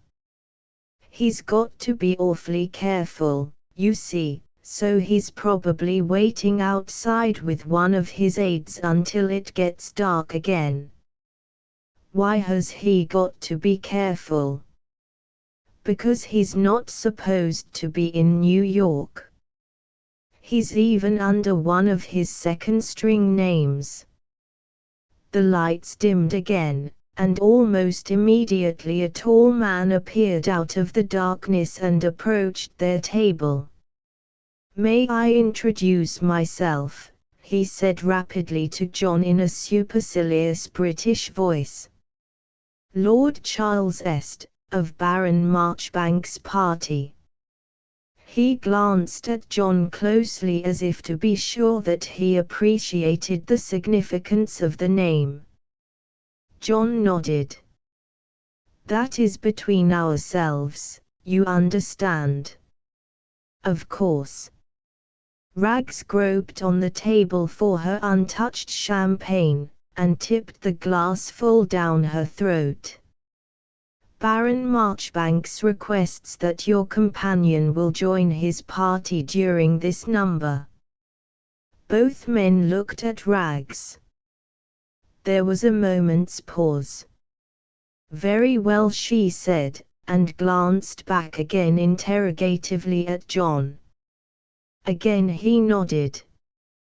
She rose and with her heart beating wildly threaded the tables, making the half-circuit of the room, then melted, a slim figure in shimmering gold, into the table set in half-darkness.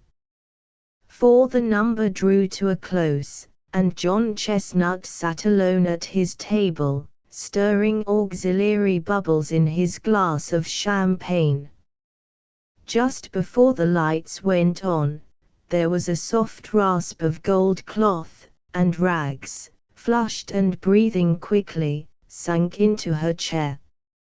Her eyes were shining with tears. John looked at her moodily. "Well, what did he say?" "He was very quiet." "Didn't he say a word?" Her hand trembled as she took up her glass of champagne. "He just looked at me while it was dark. And he said a few conventional things. He was like his pictures, only he looks very bored and tired. He didn't even ask my name. Is he leaving New York tonight?" "In half an hour. He and his aides have a car outside, and they expect to be over the border before dawn." "Did you find him fascinating?" She hesitated and then slowly nodded her head. "That's what everybody says," admitted John glumly. "Do they expect you back there?" "I don't know." She looked uncertainly across the floor, but the celebrated personage had again withdrawn from his table to some retreat outside. As she turned back, an utterly strange young man who had been standing for a moment in the main entrance came toward them hurriedly. He was a deathly pale person in a disheveled and inappropriate business suit, and he had laid a trembling hand on John Chestnut's shoulder. "Monta!" exclaimed John, starting up so suddenly that he upset his champagne. "What is it? What's the matter?" "They've picked up the trail," said the young man in a shaken whisper. He looked around. "I've got to speak to you alone." John Chestnut jumped to his feet, and Rags noticed that his face too had become white as the napkin in his hand. He excused himself and they retreated to an unoccupied table a few feet away. Rags watched them curiously for a moment, then she resumed her scrutiny of the table across the floor. Would she be asked to come back? The prince had simply risen and bowed and gone outside. Perhaps she should have waited until he returned, but though she was still tense with excitement, she had, to some extent, become Rags Martin Jones again. Her curiosity was satisfied, any new urge must come from him. She wondered if she had really felt an intrinsic charm, she wondered especially if he had in any marked way responded to her beauty. The pale person called Monta disappeared and John returned to the table. Rags was startled to find that a tremendous change had come over him.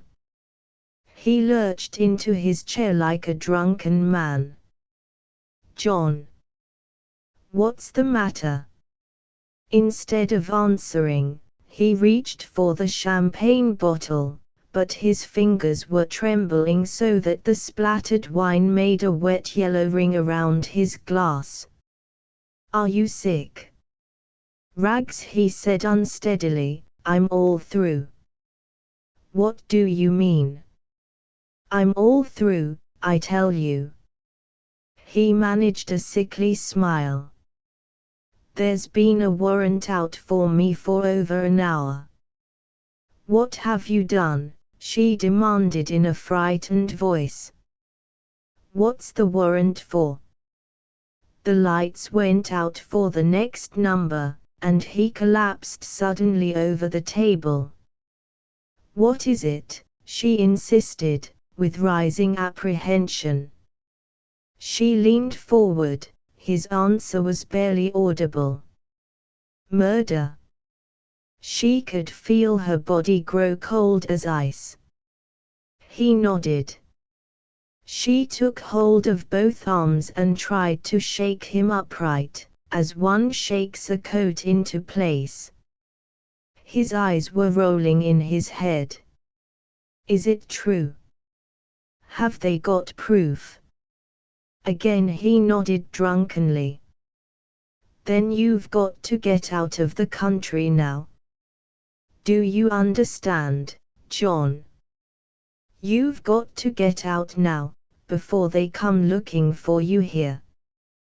He loosed a wild glance of terror toward the entrance.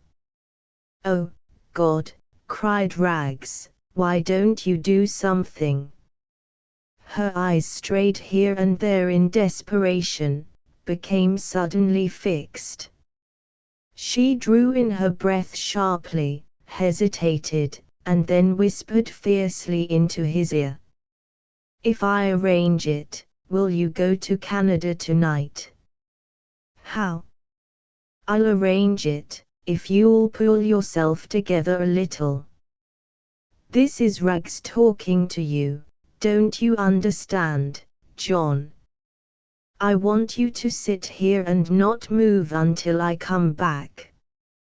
A minute later she had crossed the room under cover of the darkness. Baron Marchbanks, she whispered softly, standing just behind his chair. He motioned her to sit down. Have you room in your car for 2 more passengers tonight? One of the aides turned around abruptly. His lordship's car is full, he said shortly. It's terribly urgent. Her voice was trembling. Well, said the prince hesitantly, I don't know. Lord Charles Est looked at the prince and shook his head. I don't think it's advisable. This is a ticklish business anyhow, with contrary orders from home.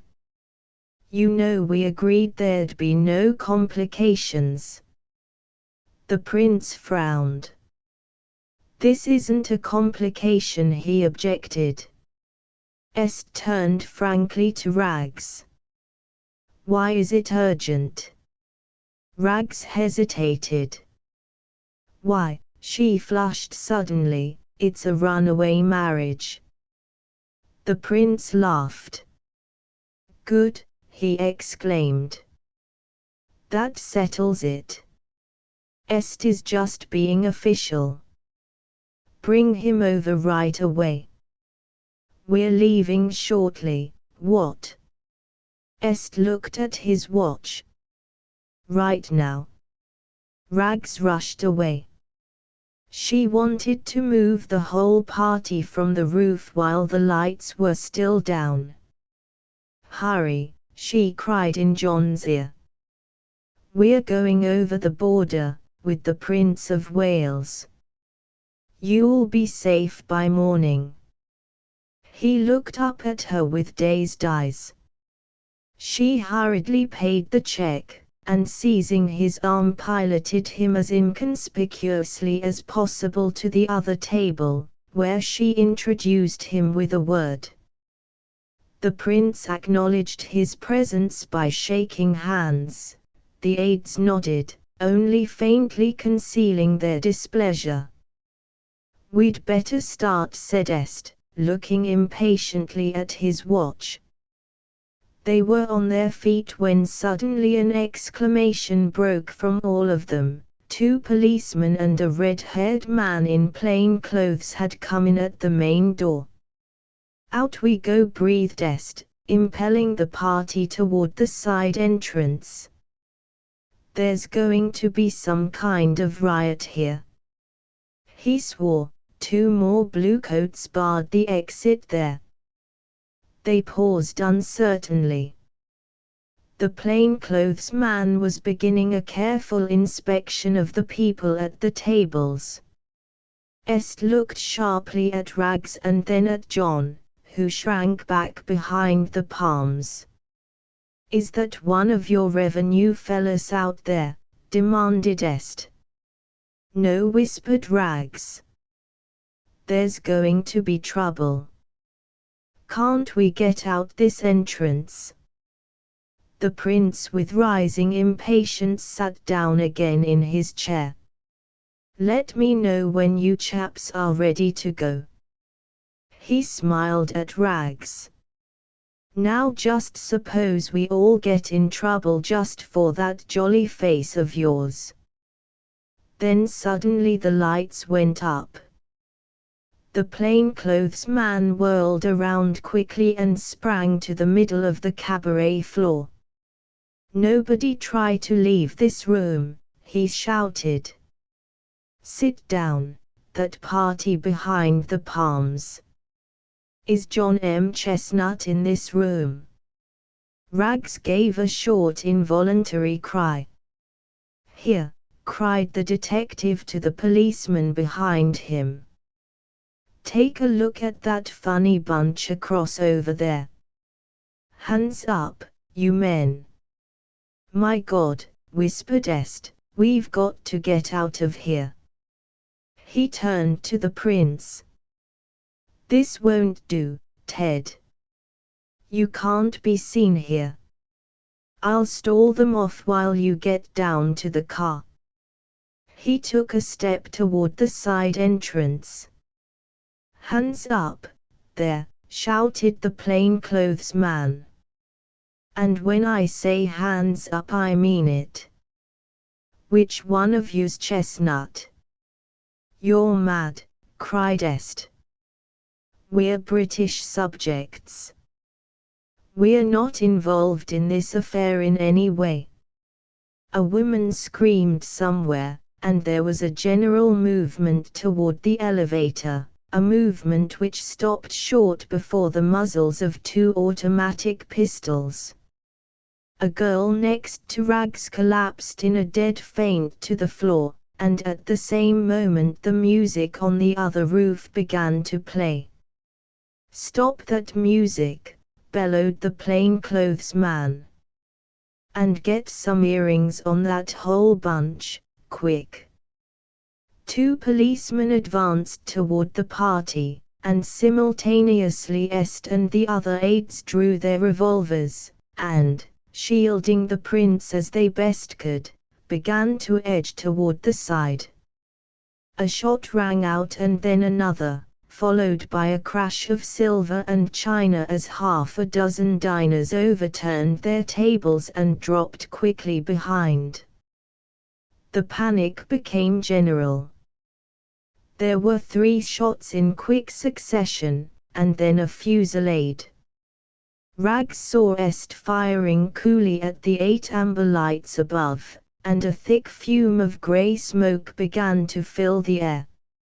As a strange undertone to the shouting and screaming came the incessant clamour of the distant jazz band. Then in a moment it was all over. A shrill whistle rang out over the roof, and through the smoke Rags saw John Chestnut advancing toward the plainclothes man, his hands held out in a gesture of surrender. There was a last nervous cry, a chill clatter as someone inadvertently stepped into a pile of dishes, and then a heavy silence fell on the roof. Even the band seemed to have died away. "It's all over." John Chestnut's voice rang out wildly on the night air. "The party's over. Everybody who wants to can go home." Still there was silence. Rags knew it was the silence of awe. The strain of guilt had driven John Chestnut insane. It was a great performance, he was shouting. "I want to thank you one and all. If you can find any tables still standing, champagne will be served as long as you care to stay. It seemed to Rags that the roof and the high stars suddenly began to swim round and round. She saw John take the detective's hand and shake it heartily, and she watched the detective grin and pocket his gun. The music had recommenced, and the girl who had fainted was suddenly dancing with Lord Charles Est in the corner. John was running here and there patting people on the back, and laughing and shaking hands. Then he was coming toward her, fresh and innocent as a child. "Wasn't it wonderful?" he cried. Rags felt a faintness stealing over her. She groped backward with her hand toward a chair. "What was it?" she cried dazedly. "Am I dreaming?" "Of course not. You're wide awake. I made it up, Rags, don't you see? I made up the whole thing for you. I had it invented. The only thing real about it was my name." She collapsed suddenly against his coat, clung to his lapels, and would have wilted to the floor if he had not caught her quickly in his arms. "Some champagne, quick," he called, and then he shouted at the Prince of Wales, who stood nearby. "Order my car quick, you. Miss Martin-Jones has fainted from excitement." The skyscraper rose bulkily through 30 tiers of windows before it attenuated itself to a graceful sugarloaf of shining white. Then it darted up again another 100 feet, thinned to a mere oblong tower in its last fragile aspiration toward the sky. At the highest of its high windows Rags Martin-Jones stood full in the stiff breeze, gazing down at the city. "Mr. Chestnut wants to know if you'll come right into his private office." Obediently her slim feet moved along the carpet into a high, cool chamber overlooking the harbor and the wide sea. John Chestnut sat at his desk, waiting, and Rags walked to him and put her arms around his shoulder. "Are you sure you're real?" she asked anxiously. "Are you absolutely sure?" "You only wrote me a week before you came," he protested modestly, "or I could have arranged a revolution." "Was the whole thing just mine?" she demanded. "Was it a perfectly useless, gorgeous thing, just for me?" "Useless?" he considered. "Well, it started out to be. At the last minute I invited a big restaurant man to be there, and while you were at the other table I sold him the whole idea of the nightclub." He looked at his watch. "I've got one more thing to do, and then we've got just time to be married before lunch." He picked up his telephone.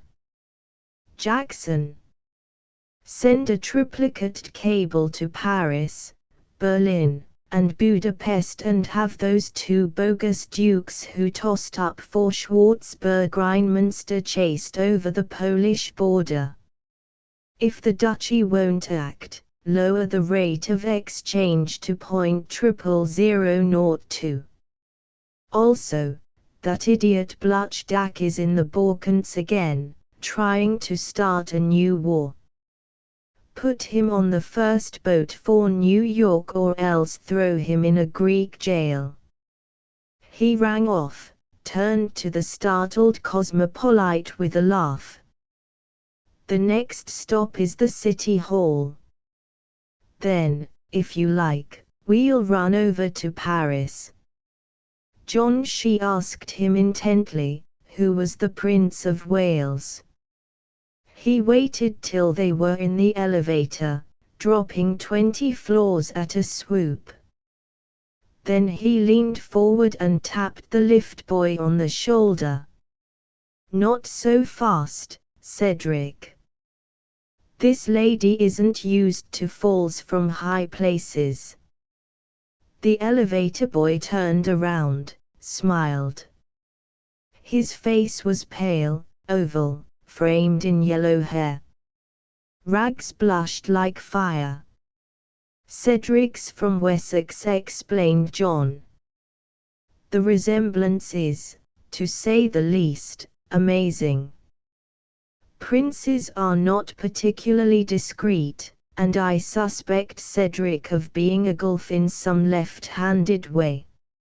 Rags took the monocle from around her neck and threw the ribbon over Cedric's head. "Thank you," she said simply, "for the second greatest thrill of my life." John Chestnut began rubbing his hands together in a commercial gesture. "Patronize this place, lady," he besought her. "Best bazaar in the city. What have you got for sale?" "Well, Msel, today we have some perfectly beautiful love." "Wrap it up, Mr. Merchant," cried Rags Martin Jones. "It looks like a bargain to me." The adjuster at 5 o'clock. The somber egg-shaped room at the Ritz ripens to a subtle melody, the light clat-clat of one lump, 2 lumps, into the cup, and the ding of the shining teapots and cream pots as they kiss elegantly in transit upon a silver tray. There are those who cherish that amber hour above all other hours, for now the pale, pleasant toil of the lilies who inhabit the Ritz is over, the singing decorative part of the day remains.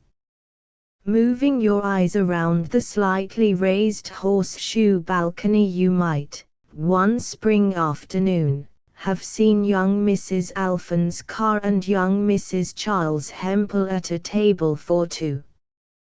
The one in the dress was Mrs. Hempel. When I say the dress, I refer to that black immaculate affair with the big buttons and the red ghost of a cape at the shoulders, a gown suggesting with faint and fashionable irreverence the garb of a French cardinal, as it was meant to do when it was invented in the Rue de la Paix. Mrs. Carr and Mrs. Hempel were 23 years old, and their enemies said that they had done very well for themselves. Either might have had her limousine waiting at the hotel door, but both of them much preferred to walk home, up Park Avenue, through the April twilight. Luella Hempel was tall, with the sort of flaxen hair that English country girls should have, but seldom do. Her skin was radiant, and there was no need of putting anything on it at all, but in deference to an antiquated fashion, this was the year 1920, she had powdered out its high roses and drawn on it a new mouth and new eyebrows, which were no more successful than such meddling deserves. This, of course, is said from the vantage point of 1925. In those days the effect she gave was exactly right. "I've been married 3 years," she was saying as she squashed out a cigarette in an exhausted lemon. "The baby will be 2 years old tomorrow. I must remember to get." She took a gold pencil from her case and wrote "candles and things you pull," with paper caps on an ivory date pad. Then, raising her eyes, she looked at Mrs. Carr and hesitated. "Shall I tell you something outrageous?" "Try," said Mrs. Carr cheerfully. "Even my baby bores me." "That sounds unnatural, Ed, but it's true. He doesn't begin to fill my life. I love him with all my heart, but when I have him to take care of for an afternoon, I get so nervous that I want to scream. After 2 hours I begin praying for the moment the nurse'll walk in the door. When she had made this confession, Luella breathed quickly and looked closely at her friend. She didn't really feel unnatural at all. This was the truth. There couldn't be anything vicious in the truth. It may be because you don't love Charles, ventured Mrs. Carr, unmoved. But I do. I hope I haven't given you that impression with all this talk. She decided that Ed Carr was stupid. It's the very fact that I do love Charles that complicates matters. I cried myself to sleep last night because I know we're drifting slowly but surely toward a divorce. It's the baby that keeps us together. Ed Carr, who had been married 5 years, looked at her critically to see if this was a pose, but Luella's lovely eyes were grave and sad. "And what is the trouble?" Ed inquired. "It's plural," said Luella, frowning. "First, there's food. I'm a vile housekeeper, and I have no intention of turning into a good one. I hate to order groceries, and I hate to go into the kitchen and poke around to see if the icebox is clean, and I hate to pretend to the servants that I'm interested in their work, when really I never want to hear about food until it comes on the table. You see, I never learned to cook, and consequently a kitchen is about as interesting to me as a boiler room. It's simply a machine that I don't understand. It's easy to say, go to cooking school the way people do in books, but, Ed, in real life does anybody ever change into a model horsefrau unless they have to? Go on, said Ed noncommittally. Tell me more. Well, as a result, the house is always in a riot. The servants leave every week. If they're young and incompetent, I can't train them, so we have to let them go. If they are experienced, they hate a house where a woman doesn't take an intense interest in the price of asparagus. So they leave, and half the time we eat at restaurants and hotels. I don't suppose Charles likes that. Hates it. In fact, he hates about everything that I like. He's lukewarm about the theater, hates the opera, hates dancing, hates cocktail parties. Sometimes I think he hates everything pleasant in the world. I sat home for a year or so. While Chuck was on the way, and while I was nursing him, I didn't mind. But this year I told Charles frankly that I was still young enough to want some fun. And since then we've been going out whether he wants to or not. She paused, brooding. I'm so sorry for him, I don't know what to do, Ed, but if we sat home, I'd just be sorry for myself. And to tell you another true thing, I'd rather that he'd be unhappy than me. Luella was not so much stating a case as thinking aloud. She considered that she was being very fair. Before her marriage, men had always told her that she was a good sport, and she had tried to carry this fairness into her married life. So she always saw Charlie's point of view as clearly as she saw her own. If she had been a pioneer wife, she would probably have fought the fight side by side with her husband. But here in New York there wasn't any fight. They weren't struggling together to obtain a far-off peace and leisure. She had more of either than she could use. Luella, like several thousand other young wives in New York, honestly wanted something to do. If she had had a little more money and a little less love, she could have gone in for horses or for vagarious amour.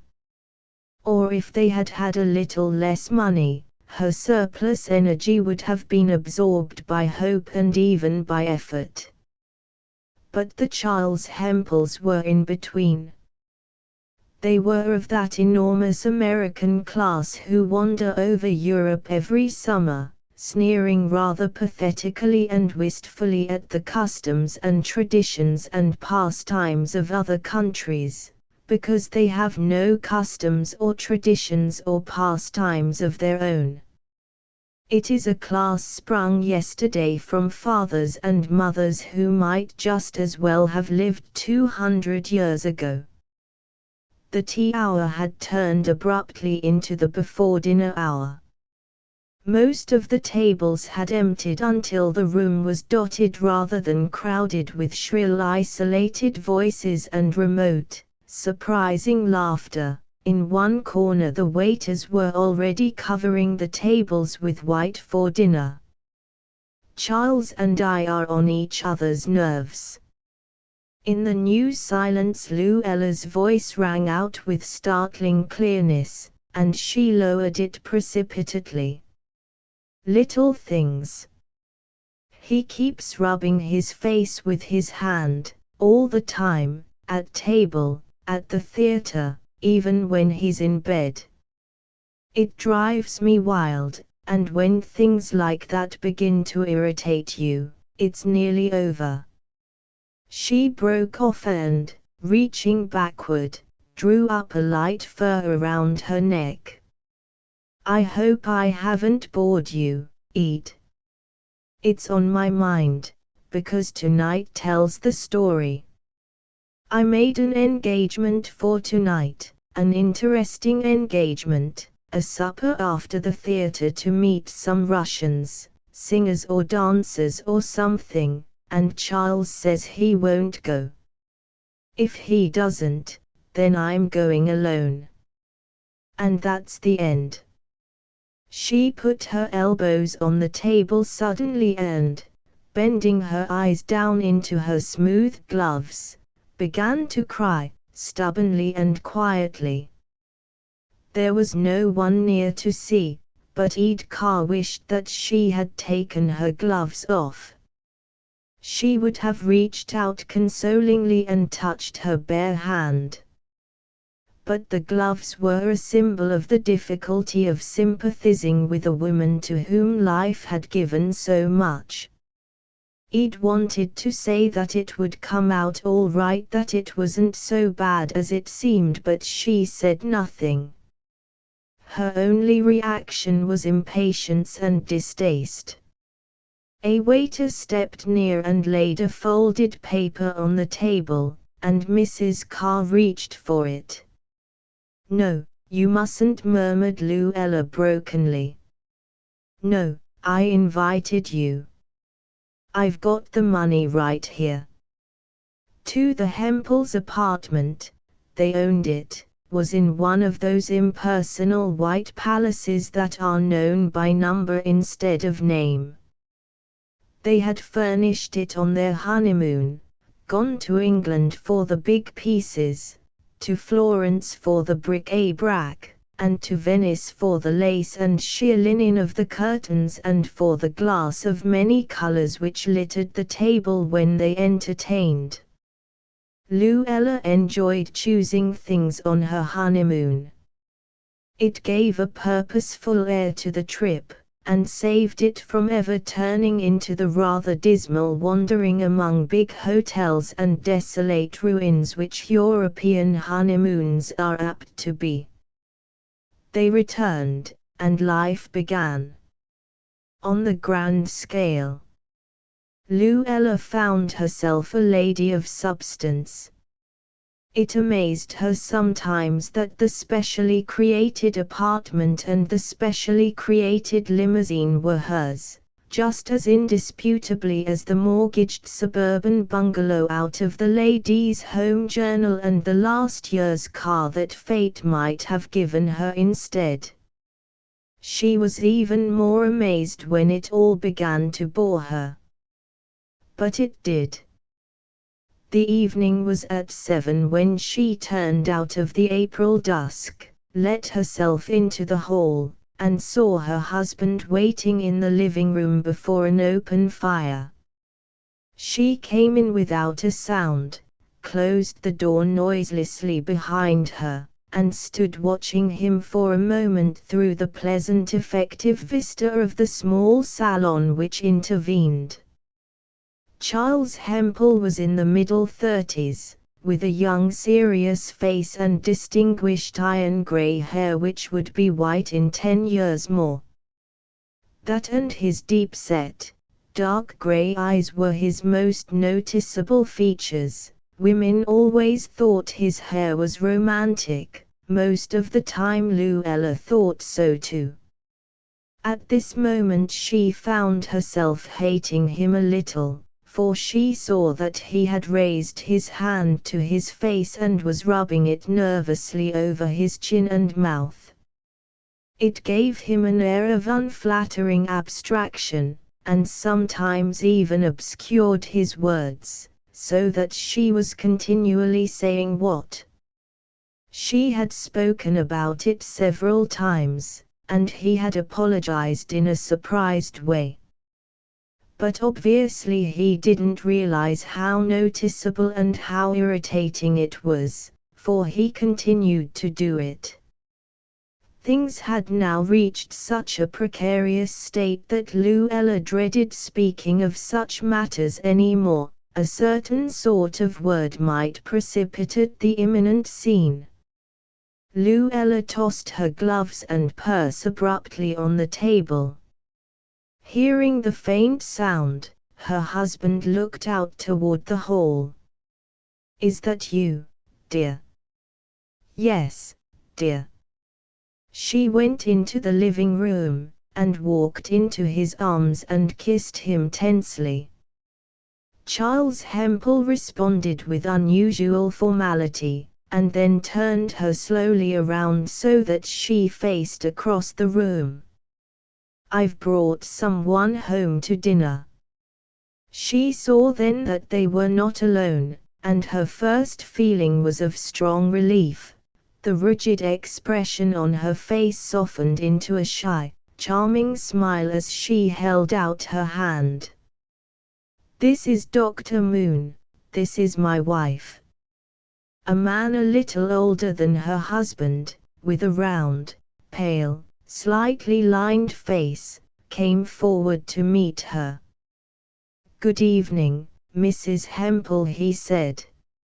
"I hope I'm not interfering with any arrangement of yours." "Oh, no," Luella cried quickly. "I'm delighted that you're coming to dinner. We're quite alone." Simultaneously she thought of her engagement tonight, and wondered if this could be a clumsy trap of Charles to keep her at home. If it were, he had chosen his bait badly. This man, a tired placidity radiated from him, from his face, from his heavy, leisurely voice, even from the 3-year-old shine of his clothes. Nevertheless, she excused herself and went into the kitchen to see what was planned for dinner. As usual they were trying a new pair of servants. The luncheon had been ill-cooked and ill-served. She would let them go tomorrow. She hoped Charles would talk to them. She hated to get rid of servants. Sometimes they wept, and sometimes they were insolent, but Charles had a way with him. And they were always afraid of a man. The cooking on the stove, however, had a soothing savor. Luella gave instructions about which china and unlocked a bottle of precious Chianti from the buffet. Then she went in to kiss young Chuck good night. "Has he been good?" she demanded as he crawled enthusiastically into her arms. "Very good," said the governess. "We went for a long walk over by Central Park." "Well, aren't you a smart boy?" She kissed him ecstatically. "And he put his foot into the fountain, so we had to come home in a taxi right away and change his little shoe and stocking." "That's right. Here, wait a minute, Chuck." Luella unclasped the great yellow beads from around her neck and handed them to him. "You mustn't break Mama's beads." She turned to the nurse. "Put them on my dresser, will you, after he's asleep?" She felt a certain compassion for her son as she went away, the small enclosed life he led, that all children led, except in big families. He was a dear little rose, except on the days when she took care of him. His face was the same shape as hers. She was thrilled sometimes, and formed new resolves about life when his heart beat against her own. In her own pink and lovely bedroom, she confined her attentions to her face, which she washed and restored. Dr. Moon didn't deserve a change of dress, and Luella found herself oddly tired, though she had done very little all day. She returned to the living room, and they went in to dinner. "Such a nice house," Mrs. Hempel said Dr. Moon impersonally, "and let me congratulate you on your fine little boy." "Thanks. Coming from a doctor, that's a nice compliment." She hesitated. "Do you specialize in children?" "I'm not a specialist at all," he said. "I'm about the last of my kind, a general practitioner." "The last in New York, anyhow," remarked Charles. He had begun rubbing his face nervously, and Luella fixed her eyes on Dr. Moon so that she wouldn't see. But at Charles's next words she looked back at him sharply. "In fact," he said unexpectedly, "I've invited Dr. Moon here because I wanted you to have a talk with him tonight." Luella sat up straight in her chair. "A talk with me? Dr. Moon's an old friend of mine, and I think he can tell you a few things, Luella, that you ought to know." "Why?" She tried to laugh, but she was surprised and annoyed. "I don't see, exactly, what you mean." "There's nothing the matter with me. I don't believe I've ever felt better in my life." Dr. Moon looked at Charles, asking permission to speak. Charles nodded, and his hand went up automatically to his face. "Your husband has told me a great deal about your unsatisfactory life together," said Dr. Moon, still impersonally. "He wonders if I can be of any help in smoothing things out." Luella's face was burning. "I have no particular faith in psychoanalysis," she said coldly, "and I scarcely consider myself a subject for it." "Neither have I," answered Dr. Moon, apparently unconscious of the snub. "I have no particular faith in anything but myself. I told you I am not a specialist, nor, I may add, a faddist of any sort. I promise nothing." For a moment Luella considered leaving the room. but the effrontery of the suggestion aroused her curiosity too. "I can't imagine what Charles has told you," she said, controlling herself with difficulty, "much less why. But I assure you that our affairs are a matter entirely between my husband and me. If you have no objections, Dr. Moon, I'd much prefer to discuss something less personal." Dr. Moon nodded heavily and politely. He made no further attempt to open the subject, and dinner proceeded in what was little more than a defeated silence. Luella determined that, whatever happened, she would adhere to her plans for tonight. An hour ago her independence had demanded it, but now some gesture of defiance had become necessary to her self-respect. She would stay in the living room for a short moment after dinner, then, when the coffee came, she would excuse herself and dress to go out.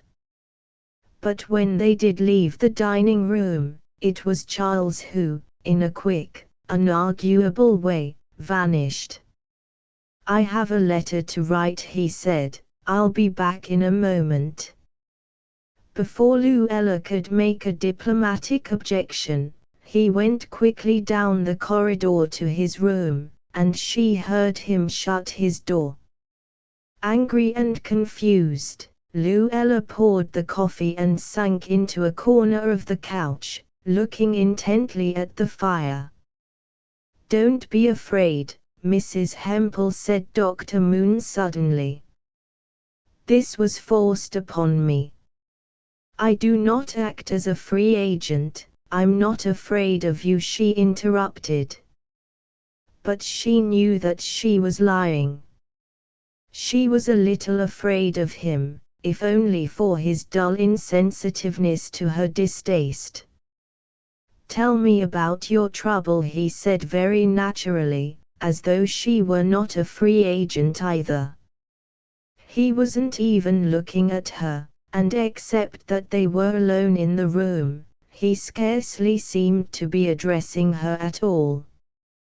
The words that were in Luella's mind, her will, on her lips, were, "I'll do no such thing." What she actually said amazed her. It came out of her spontaneously, with apparently no cooperation of her own. "Didn't you see him rubbing his face at dinner?" she said despairingly. "Are you blind? He's become so irritating to me that I think I'll go mad." "I see." Dr. Moon's round face nodded. "Don't you see I've had enough of home?" Her breasts seemed to struggle for air under her dress. "Don't you see how bored I am with keeping house, with the baby? Everything seems as if it's going on forever and ever. I want excitement, and I don't care what form it takes or what I pay for it, so long as it makes my heart beat." "I see." It infuriated Luella that he claimed to understand. Her feeling of defiance had reached such a pitch that she preferred that no one should understand. She was content to be justified by the impassioned sincerity of her desires. "I've tried to be good, and I'm not going to try any more. If I'm one of those women who wreck their lives for nothing, then I'll do it now. You can call me selfish, or silly, and be quite right, but in 5 minutes I'm going out of this house and begin to be alive." This time Dr. Moon didn't answer, but he raised his head as if he were listening to something that was taking place a little distance away. "You're not going out," he said after a moment. "I'm quite sure you're not going out." Luella laughed. "I am going out." He disregarded this. "You see, Mrs. Hempel, your husband isn't well. He's been trying to live your kind of life, and the strain of it has been too much for him." When he rubs his mouth, light steps came down the corridor, and the maid, with a frightened expression on her face, tiptoed into the room. Mrs. Hempel, startled at the interruption, Luella turned quickly. "Yes. Can I speak to?"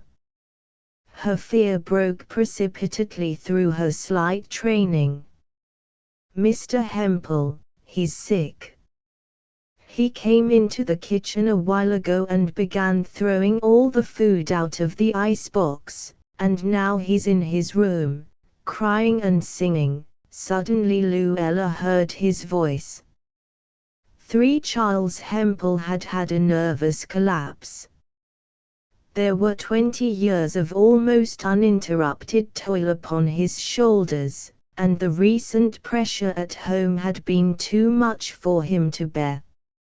His attitude toward his wife was the weak point in what had otherwise been a strong-minded and well-organized career. He was aware of her intense selfishness, but it is one of the many flaws in the scheme of human relationships that selfishness in women has an irresistible appeal to many men.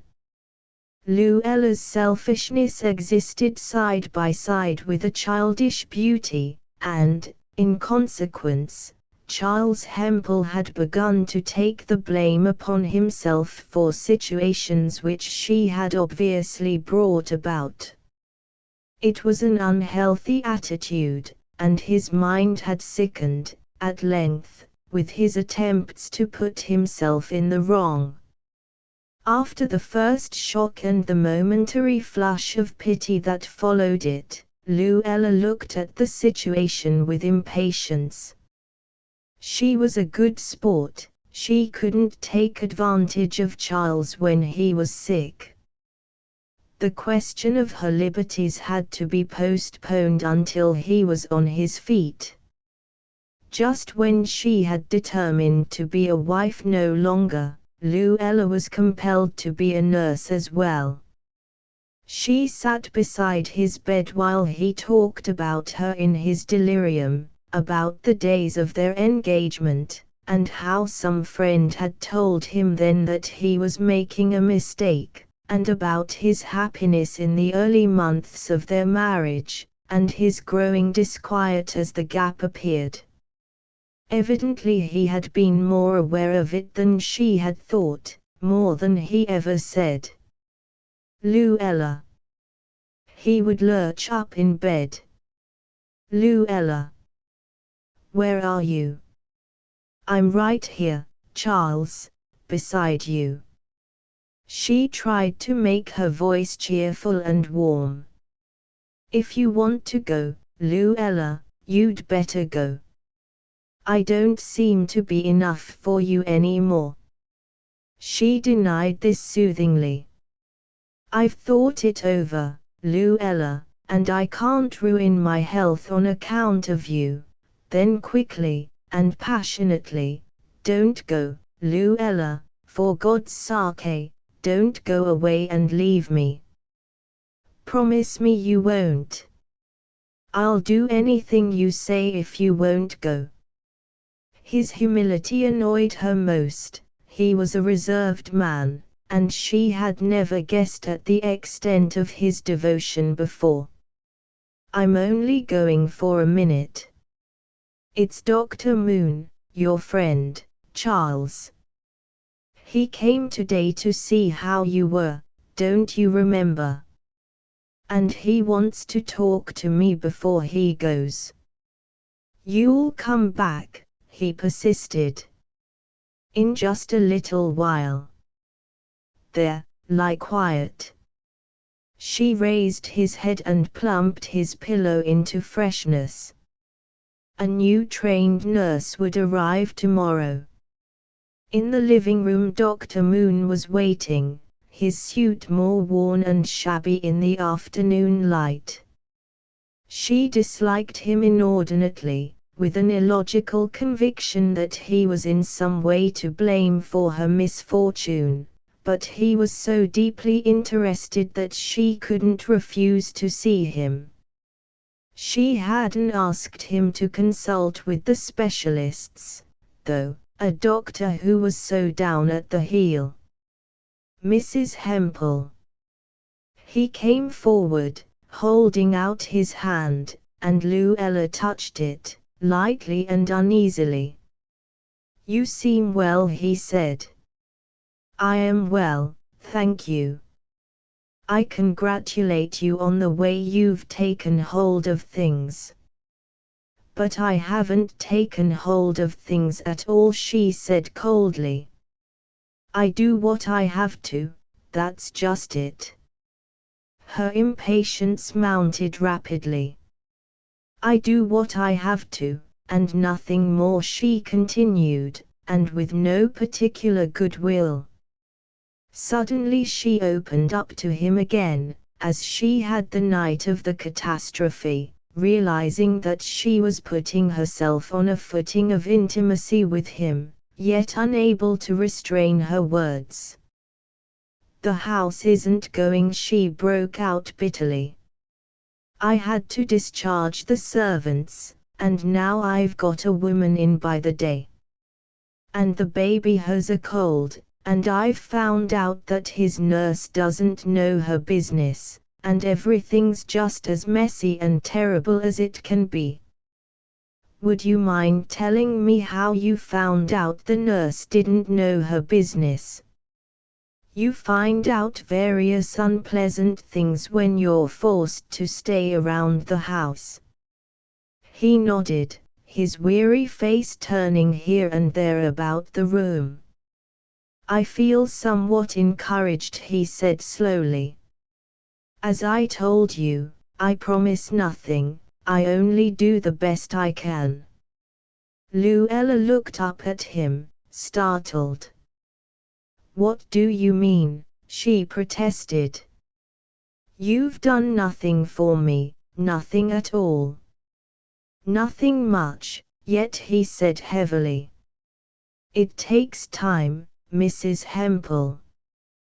The words were said in a dry monotone that was somehow without offense, but Luella felt that he had gone too far. She got to her feet. "I've met your type before," she said coldly. "For some reason you seem to think that you have a standing here as the old friend of the family. But I don't make friends quickly, and I haven't given you the privilege of being so." She wanted to say insolent, but the word eluded her. "So personal with me." When the front door had closed behind him, Luella went into the kitchen to see if the woman understood about the 3 different dinners, one for Charles, one for the baby, and one for herself. It was hard to do with only a single servant when things were so complicated. She must try another employment agency. This one had begun to sound bored. To her surprise, she found the cook with hat and coat on, reading a newspaper at the kitchen table. "Why," Luella tried to think of the name, "why, what's the matter, Mrs. Donsky is my name." "What's the matter?" "I'm afraid I won't be able to accommodate you," said Mrs. Donsky. "You see, I'm only a plain cook, and I'm not used to preparing invalids' food. But I've counted on you. I'm very sorry." She shook her head stubbornly. "I've got my own health to think of. I'm sure they didn't tell me what kind of a job it was when I came. And when you asked me to clean out your husband's room, I knew it was way beyond my powers. "I won't ask you to clean anything," said Luella desperately. "If you'll just stay until tomorrow. I can't possibly get anybody else tonight." Mrs. Donsky smiled politely. "I got my own children to think of, just like you." It was on Luella's tongue to offer her more money, but suddenly her temper gave way. "I've never heard of anything so selfish in my life," she broke out. "To leave me at a time like this. You're an old fool." "If you'd pay me for my time, I'd go," said Mrs. Donsky calmly. "I won't pay you a cent unless you'll stay." She was immediately sorry she had said this, but she was too proud to withdraw the threat. "You will so pay me. You go out that door." "I'll go when I get my money," asserted Mrs. Donsky indignantly. "I got my children to think of." Luella drew in her breath sharply, and took a step forward. Intimidated by her intensity, Mrs. Donsky turned and flounced, muttering, out of the door. Luella went to the phone and, calling up the agency, explained that the woman had left. "Can you send me someone right away? My husband is sick and the baby's sick." "I'm sorry, Mrs. Hempel, there's no one in the office now. It's after 4 o'clock." Luella argued for a while. Finally she obtained a promise that they would telephone to an emergency woman they knew. That was the best they could do until tomorrow. She called several other agencies, but the servant industry had apparently ceased to function for the day. After giving Charles his medicine, she tiptoed softly into the nursery. "How's baby?" she asked abstractedly. 99.1, whispered the nurse, holding the thermometer to the light. "I just took it." "Is that much?" asked Luella, frowning. "It's just 3/5 of a degree." "That isn't so much for the afternoon. They often run up a little with a cold." Luella went over to the cot and laid her hand on her son's flushed cheek, thinking, in the midst of her anxiety, how much he resembled the incredible cherub of the Lux advertisement in the bus. She turned to the nurse. "Do you know how to cook?" "Why, I'm not a good cook." "Well, can you do the baby's food tonight?" "That old fool has left, and I can't get anyone, and I don't know what to do." "Oh, yes, I can do the baby's food." "That's all right, then. I'll try to fix something for Mr. Hempel. Please have your door open so you can hear the bell when the doctor comes. And let me know." So many doctors. There had scarcely been an hour all day when there wasn't a doctor in the house.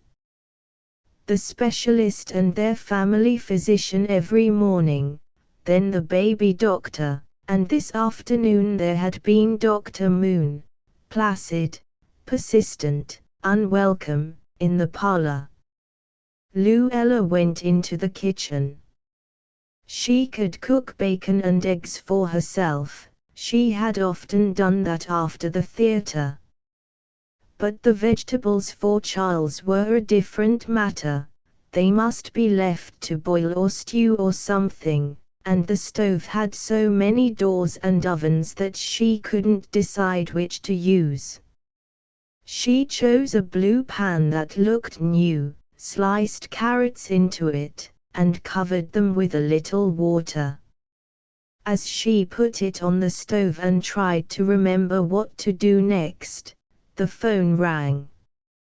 It was the agency. Yes, this is Mrs. Hempel speaking.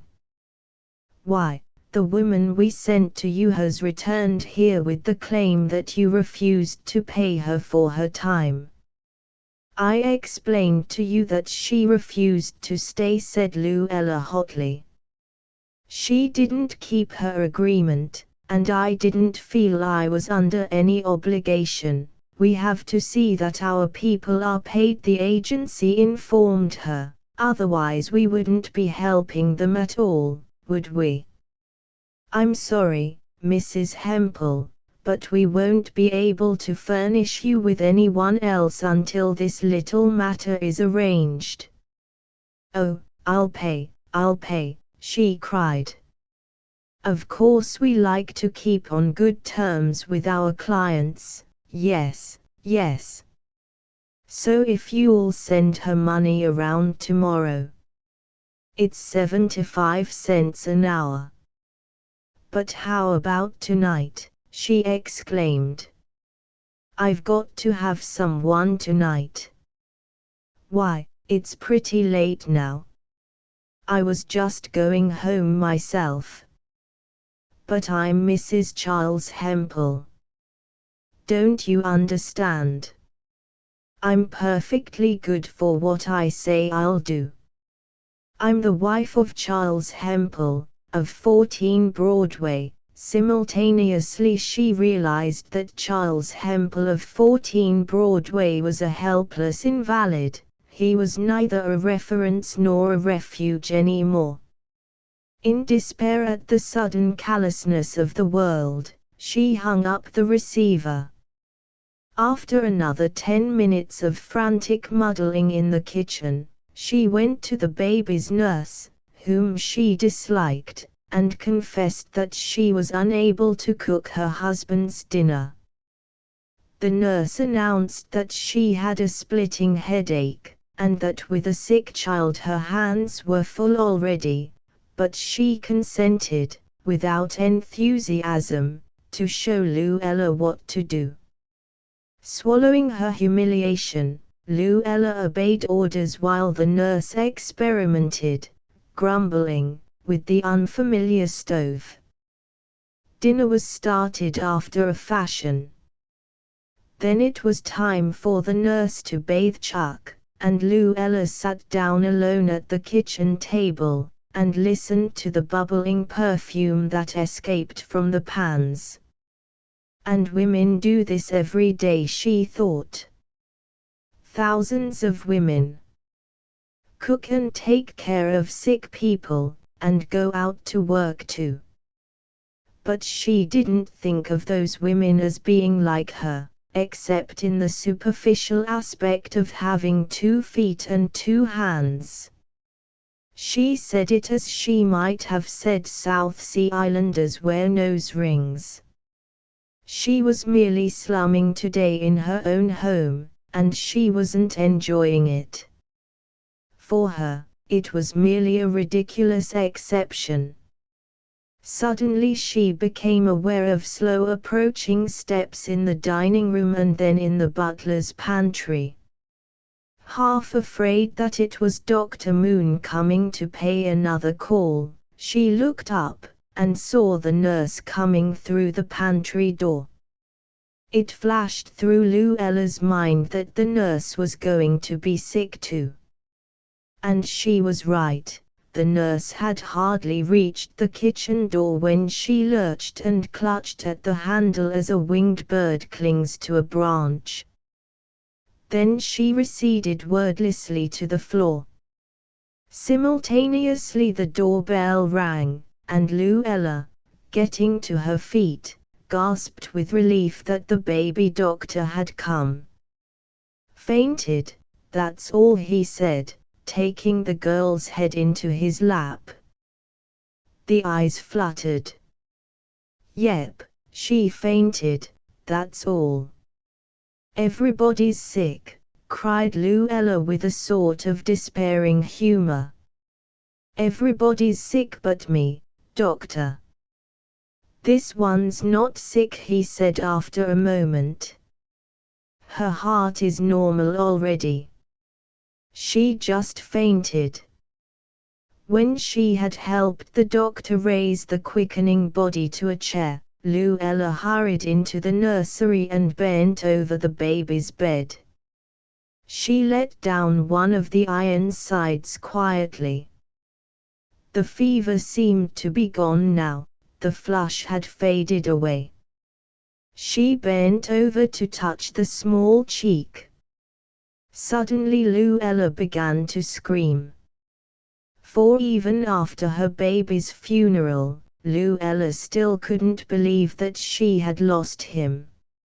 She came back to the apartment and walked around the nursery in a circle, saying his name. Then, frightened by grief, she sat down and stared at his white rocker with the red chicken painted on the side. "What will become of me now?" she whispered to herself. "Something awful is going to happen to me when I realize that I'll never see Chuck anymore." She wasn't sure yet. If she waited here till twilight, the nurse might still bring him in from his walk. She remembered a tragic confusion in the midst of which someone had told her that Chuck was dead, but if that was so, then why was his room waiting, with his small brush and comb still on the bureau, and why was she here at all? Mrs. Hempel. She looked up. The weary, shabby figure of Dr. Moon stood in the door. "You go away," Luella said dully. "Your husband needs you." "I don't care." Dr. Moon came a little way into the room. "I don't think you understand, Mrs. Hempel. He's been calling for you. You haven't anyone now except him." "I hate you," she said suddenly. "If you like. I promised nothing, you know. I do the best I can. You'll be better when you realize that your baby is gone, that you're not going to see him anymore." Luella sprang to her feet. "My baby isn't dead," she cried. "You lie. You always lie." Her flashing eyes looked into his and caught something there, at once brutal and kind, that awed her and made her impotent and acquiescent. She lowered her own eyes in tired despair. "All right," she said wearily. "My baby is gone. What shall I do now? Your husband is much better. All he needs is rest and kindness. But you must go to him and tell him what's happened." "I suppose you think you made him better," said Luella bitterly. "Perhaps. He's nearly well." Nearly well, then the last link that held her to her home was broken. This part of her life was over. She could cut it off here, with its grief and oppression, and be off now, free as the wind. "I'll go to him in a minute," Luella said in a faraway voice. "Please leave me alone." Dr. Moon's unwelcome shadow melted into the darkness of the hall. "I can go away," Luella whispered to herself. "Life has given me back freedom, in place of what it took away from me." But she mustn't linger even a minute, or life would bind her again and make her suffer once more. She called the apartment porter and asked that her trunk be brought up from the storeroom. Then she began taking things from the bureau and wardrobe, trying to approximate as nearly as possible the possessions that she had brought to her married life. She even found 2 old dresses that had formed part of her trousseau, out of style now, and a little tight in the hips, which she threw in with the rest. A new life. Charles was well again, and her baby, whom she had worshipped, and who had bored her a little, was dead. When she had packed her trunk, she went into the kitchen automatically, to see about the preparations for dinner. She spoke to the cook about the special things for Charles and said that she herself was dining out. The sight of one of the small pans that had been used to cook Chuck's food caught her attention for a moment, but she stared at it unmoved. She looked into the icebox and saw it was clean and fresh inside. Then she went into Charles's room. He was sitting up in bed, and the nurse was reading to him. His hair was almost white now, silvery white, and underneath it his eyes were huge and dark in his thin young face. "The baby is sick?" he asked in his own natural voice. She nodded. He hesitated, closing his eyes for a moment. Then he asked, "The baby is dead?" "Yes." For a long time he didn't speak. The nurse came over and put her hand on his forehead. 2 large, strange tears welled from his eyes. "I knew the baby was dead." After another long wait, the nurse spoke. "The doctor said he could be taken out for a drive today while there was still sunshine. He needs a little change." "Yes." "I thought," the nurse hesitated, "I thought perhaps it would do you both good, Mrs. Hempel, if you took him instead of me." Luella shook her head hastily. "Oh, no," she said. "I don't feel able to, today." The nurse looked at her oddly. With a sudden feeling of pity for Charles, Luella bent down gently and kissed his cheek. Then, without a word, she went to her own room, put on her hat and coat, and with her suitcase started for the front door. Immediately she saw that there was a shadow in the hall. If she could get past that shadow, she was free. If she could go to the right or left of it, or order it out of her way. But, stubbornly, it refused to move, and with a little cry she sank down into a hall chair. "I thought you'd gone," she wailed. "I told you to go away." "I'm going soon," said Dr. Moon, "but I don't want you to make an old mistake." "I'm not making a mistake, I'm leaving my mistakes behind." "You're trying to leave yourself behind, but you can't. The more you try to run away from yourself, the more you'll have yourself with you." "But I've got to go away," she insisted wildly. "Out of this house of death and failure." "You haven't failed yet. You've only begun." She stood up. "Let me pass." "No." Abruptly she gave way, as she always did when he talked to her. She covered her face with her hands and burst into tears. "Go back into that room and tell the nurse you'll take your husband for a drive," he suggested. "I can't." "Oh, yes." Once more Luella looked at him, and knew that she would obey. With the conviction that her spirit was broken at last, she took up her suitcase and walked back through the hall.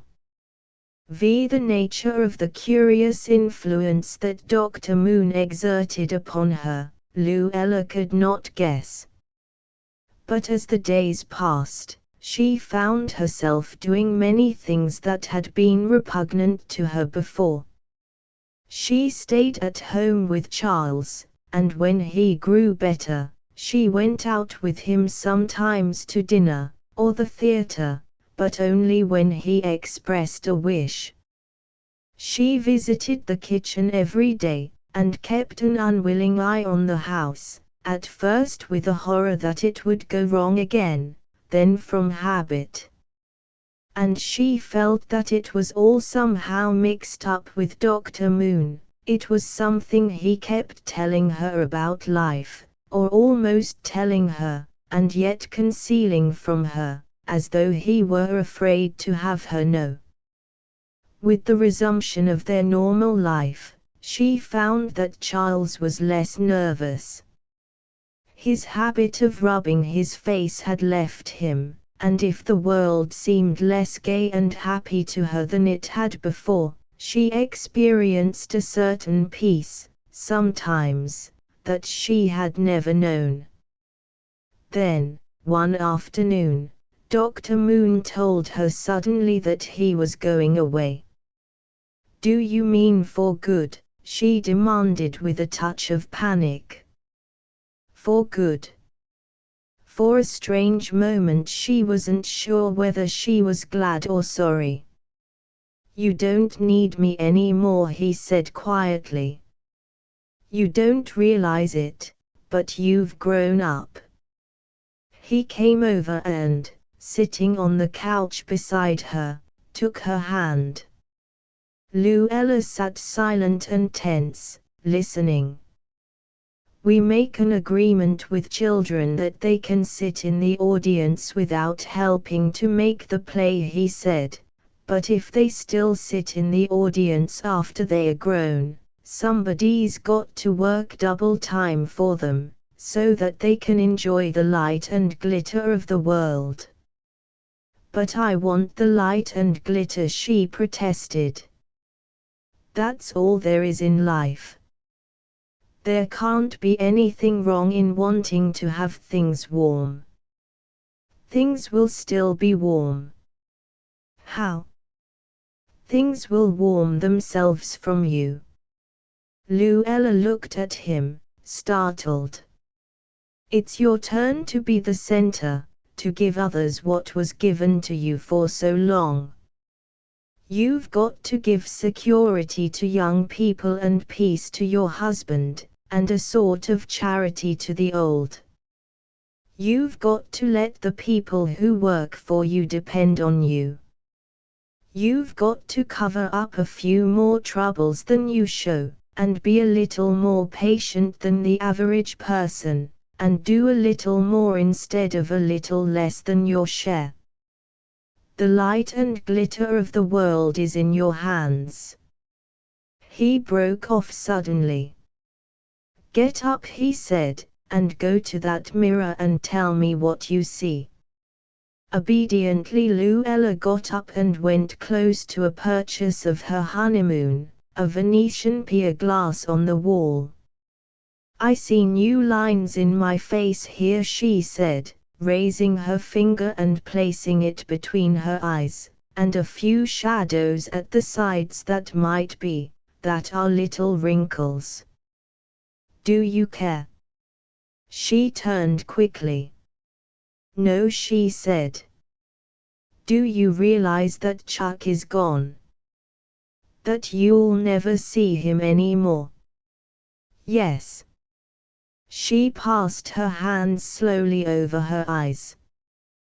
"But that all seems so vague and far away." "Vague and far away," he repeated, and then, "And are you afraid of me now?"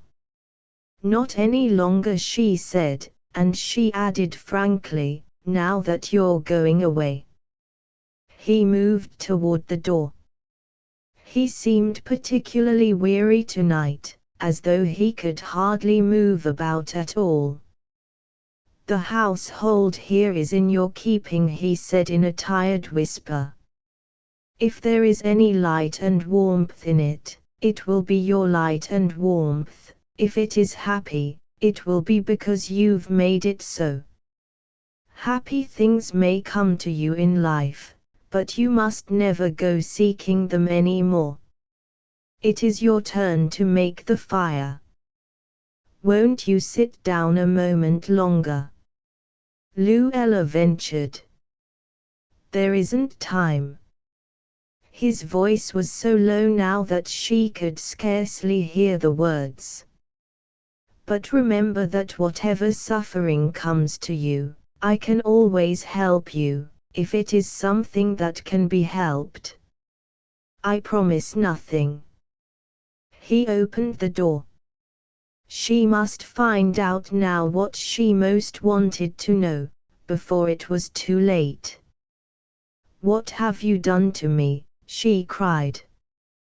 Why have I no sorrow left for Chuck, for anything at all? Tell me, I almost see, yet I can't see. Before you go, tell me who you are. Who am I? His worn suit paused in the doorway. His round, pale face seemed to dissolve into two faces, a dozen faces, a score, each one different yet the same, sad, happy, tragic, indifferent, resigned, until 70 Dr. Moons were ranged like an infinite series of reflections, like months stretching into the vista of the past. Who am I? He repeated. I am 5 years. The door closed. At 6 o'clock Charles Hempel came home, and as usual Luella met him in the hall. Except that now his hair was dead white, his long illness of 2 years had left no mark upon him. Luella herself was more noticeably changed. She was a little stouter, and there were those lines around her eyes that had come when Chuck died one evening back in 1921. But she was still lovely, and there was a mature kindness about her face at 28, as if suffering had touched her only reluctantly and then hurried away. Eat and her husband are coming to dinner, she said. I've got theater tickets, but if you're tired, I don't care whether we go or not. I'd like to go. She looked at him. You wouldn't. I really would. We'll see how you feel after dinner.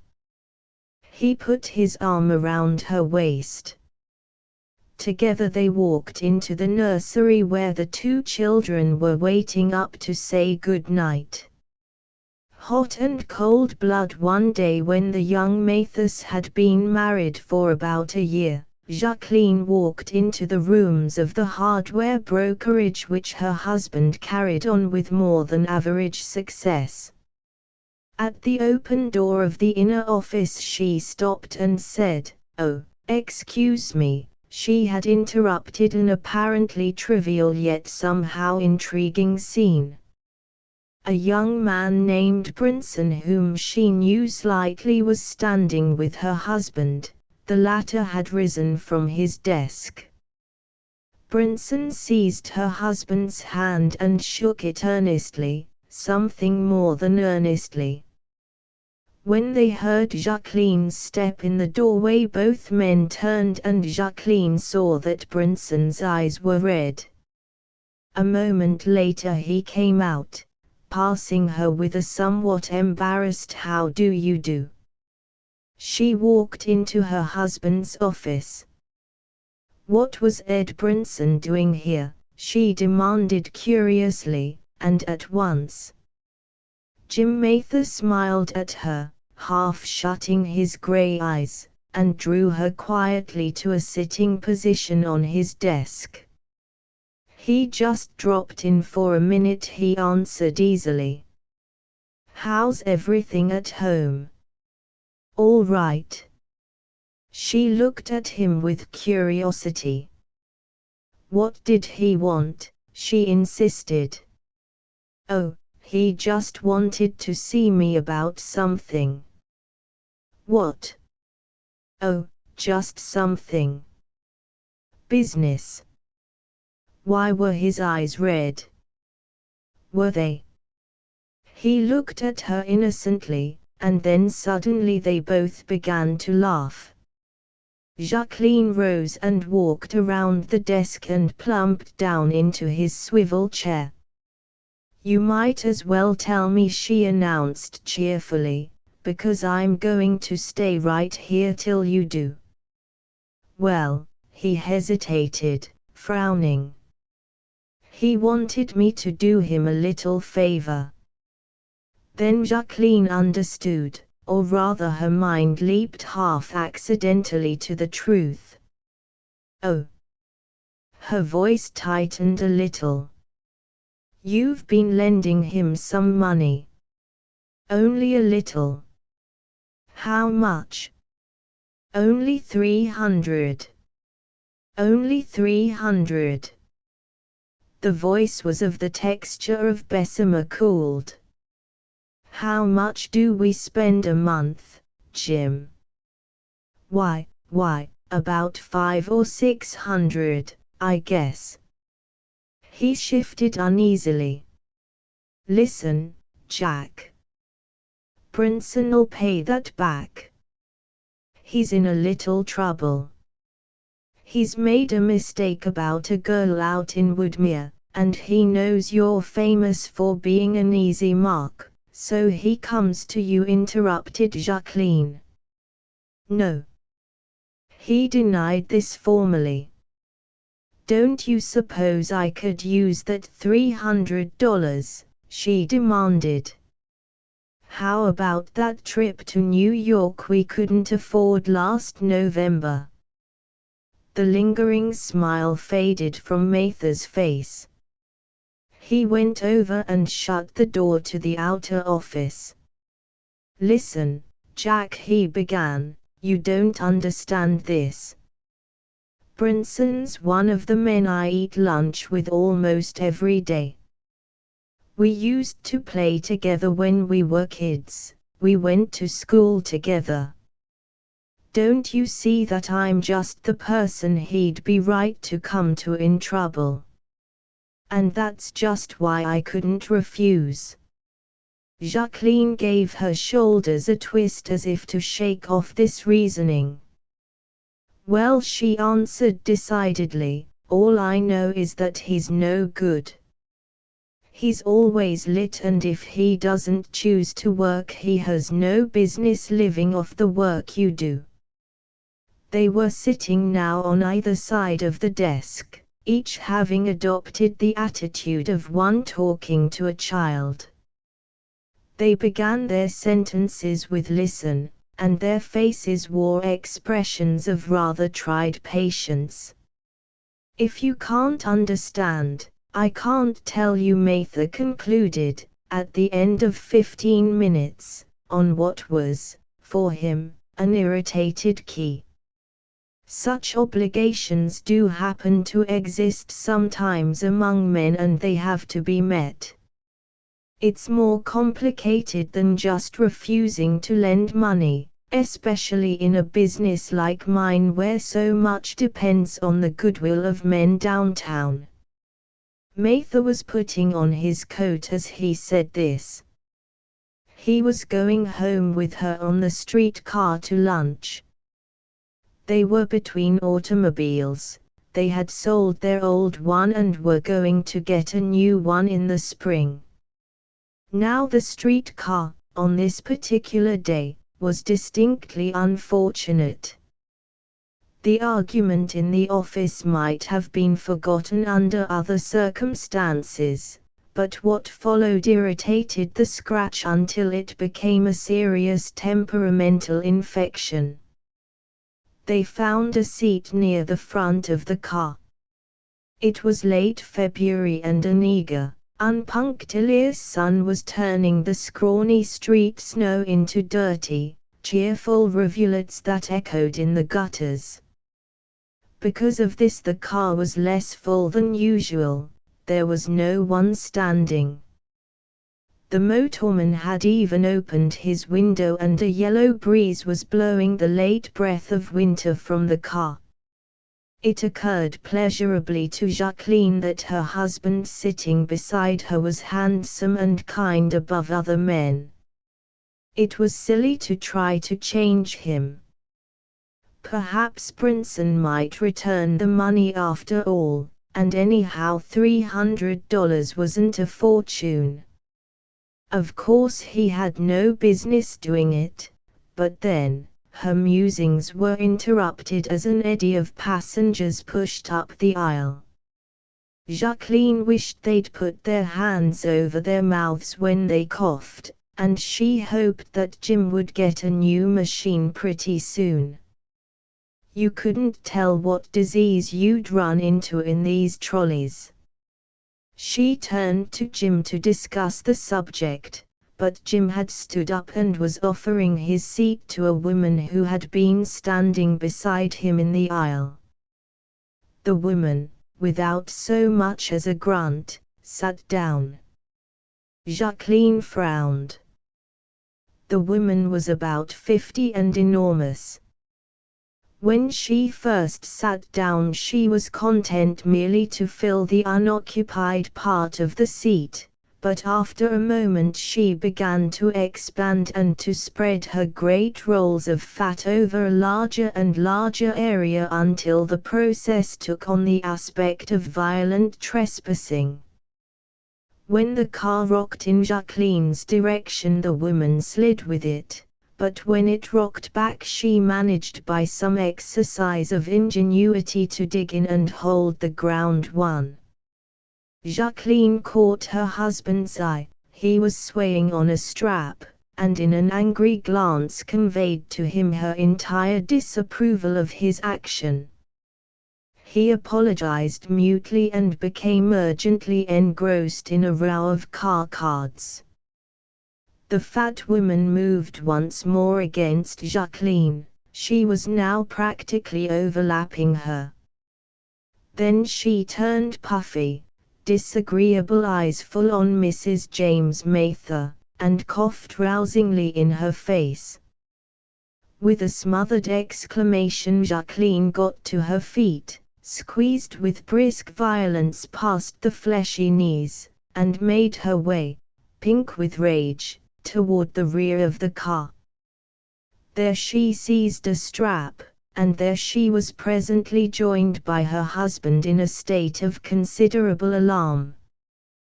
They exchanged no word, but stood silently side by side for 10 minutes while a row of men sitting in front of them crackled their newspapers and kept their eyes fixed virtuously upon the day's cartoons. When they left the car at last Jacqueline exploded. "You big fool," she cried wildly. "Did you see that horrible woman you gave your seat to? Why don't you consider me occasionally instead of every fat selfish washwoman you meet?" How should I know? But Jacqueline was as angry at him as she had ever been. It was unusual for anyone to get angry at him. "You didn't see any of those men getting up for me, did you? No wonder you were too tired to go out last Monday night. You'd probably given your seat to some horrible, Polish washwoman that's strong as an ox and likes to stand up." They were walking along the slushy street stepping wildly into great pools of water. Confused and distressed, Mather could utter neither apology nor defense. Jacqueline broke off and then turned to him with a curious light in her eyes. The words in which she couched her summary of the situation were probably the most disagreeable that had ever been addressed to him in his life. "The trouble with you, Jim, the reason you're such an easy mark, is that you've got the ideas of a college freshman. You're a professional nice fellow. The incident and the unpleasantness were forgotten. Mather's vast good nature had smoothed over the roughness within an hour. References to it fell with a dying cadence throughout several days, then ceased and tumbled into the limbo of oblivion.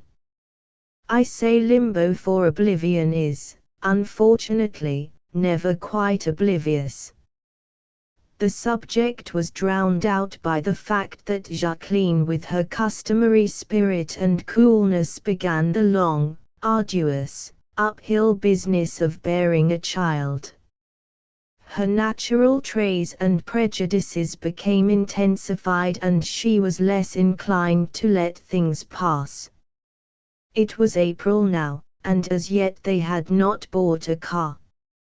Mather had discovered that he was saving practically nothing, and that in another half-year he would have a family on his hands. It worried him.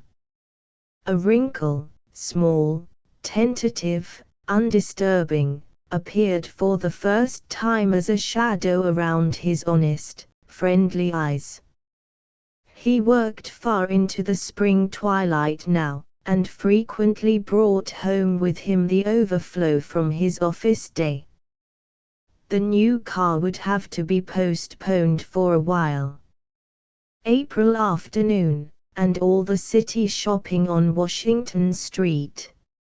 Jacqueline walked slowly past the shops, brooding without fear or depression on the shape into which her life was now being arbitrarily forced. Dry summer dust was in the wind, the sun bounded cheerily from the plate glass windows and made radiant gasoline rainbows where automobile drippings had formed pools on the street. Jacqueline stopped.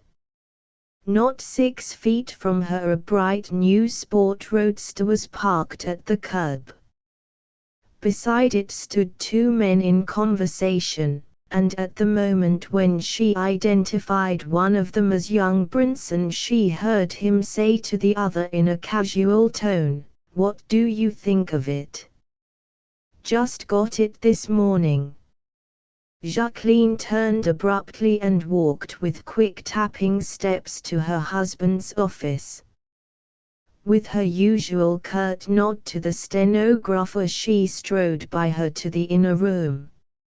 Mather looked up from his desk in surprise at her brusque entry.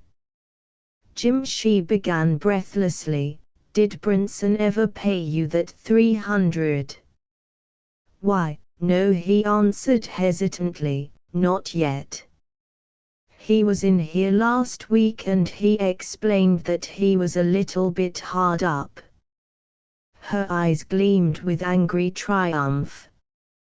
"Oh, he did," she snapped. "Well, he's just bought a new sport roadster that must have cost anyhow $2,500. He shook his head, unbelieving. "I saw it," she insisted. "I heard him say he'd just bought it." "He told me he was hard up," repeated Mather helplessly. Jacqueline audibly gave up by heaving a profound noise, a sort of groanish sigh. "He was using you. He knew you were easy and he was using you. Can't you see? He wanted you to buy him the car and you did." She laughed bitterly. "He's probably roaring his sides out to think how easily he worked you." "Oh, no," protested Mather with a shocked expression, "you must have mistaken somebody for him. We walk, and he rides on our money," she interrupted excitedly. "Oh, it's rich, it's rich. If it wasn't so maddening, it'd be just absurd. Look here." Her voice grew sharper, more restrained. There was a touch of contempt in it now. "You spend half your time doing things for people who don't give a damn about you or what becomes of you. You give up your seat on the streetcar to hogs, and come home too dead tired to even move. You're on all sorts of committees that take at least an hour a day out of your business and you don't get a cent out of them. You're, eternally, being used. I won't stand it. I thought I married a man, not a professional Samaritan who's going to fetch and carry for the world. As she finished her invective, Jacqueline reeled suddenly and sank into a chair, nervously exhausted. Just at this time she went on brokenly, I need you. I need your strength and your health and your arms around me. And if you just give it to everyone, it's spread so thin when it reaches me. He knelt by her side, moving her tired young head until it lay against his shoulder. I'm sorry, Jacqueline, he said humbly, I'll be more careful. I didn't realize what I was doing. You're the dearest person in the world, murmured Jacqueline huskily, but I want all of you and the best of you for me. He smoothed her hair over and over. For a few minutes they rested there silently, having attained a sort of nirvana of peace and understanding. Then Jacqueline reluctantly raised her head as they were interrupted by the voice of Miss Clancy in the doorway. Oh, I beg your pardon. What is it? A boy's here with some boxes. It's COD. Mather rose and followed Miss Clancy into the outer office. It's $50. He searched his wallet. He had omitted to go to the bank that morning. Just a minute, he said abstractedly. His mind was on Jacqueline who seemed forlorn in her trouble, waiting for him in the other room. He walked into the corridor, and opening the door of Clayton and Drake, brokers across the way, swung wide a low gate and went up to a man seated at a desk. Morning, Fred, said Mather. Drake, a little man of 30 with pince-nez and bald head, rose and shook hands. Morning, Jim. What can I do for you? Why, a boy's in my office with some stuff COD and I haven't a cent. Can you let me have 50 till this afternoon? Drake looked closely at Mather. Then, slowly and startlingly, he shook his head, not up and down but from side to side. Sorry, Jim, he answered stiffly, I've made a rule never to make a personal loan to anybody on any conditions. I've seen it break up too many friendships. What? Mather had come out of his abstraction now, and the monosyllable held an undisguised quality of shock. Then his natural tact acted automatically, springing to his aid and dictating his words though his brain was suddenly numb. His immediate instinct was to put Drake at ease in his refusal. Oh, I see. He nodded his head as if in full agreement, as if he himself had often considered adopting just such a rule. Oh, I see how you feel. Well, I wouldn't have you break a rule like that for anything. It's probably a good thing. They talked for a minute longer. Drake justified his position easily. He had evidently rehearsed the part a great deal. He treated Mather to an exquisitely frank smile. Mather went politely back to his office, leaving Drake under the impression that the latter was the most tactful man in the city. Mather knew how to leave people with that impression. but when he entered his own office and saw his wife staring dismally out the window into the sunshine, he clenched his hands, and his mouth moved in an unfamiliar shape. "All right, Jack," he said slowly, "I guess you're right about most things, and I'm wrong as hell." During the next 3 months Mather thought back through many years. He had had an unusually happy life. Those frictions between man and man, between man and society, which harden most of us into a rough and cynical quarreling trim, had been conspicuous by their infrequency in his life.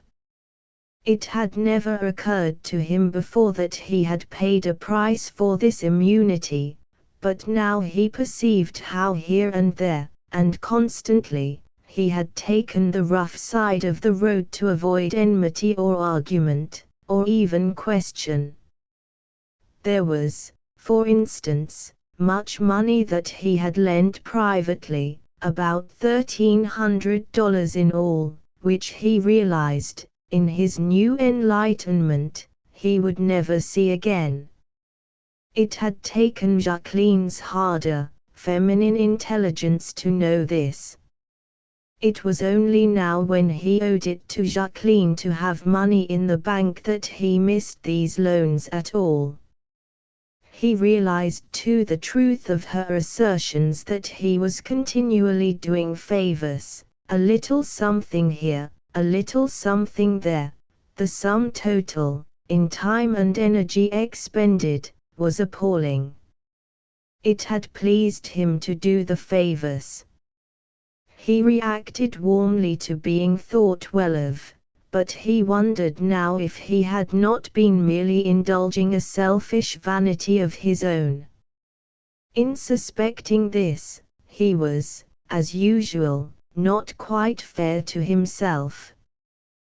The truth was that Mather was essentially and enormously romantic.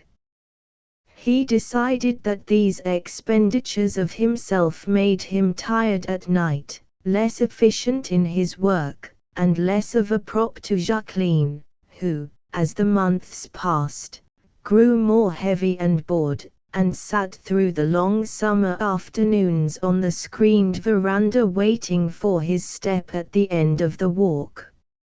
Lest that step falter, Mather gave up many things, among them the presidency of his college alumni association.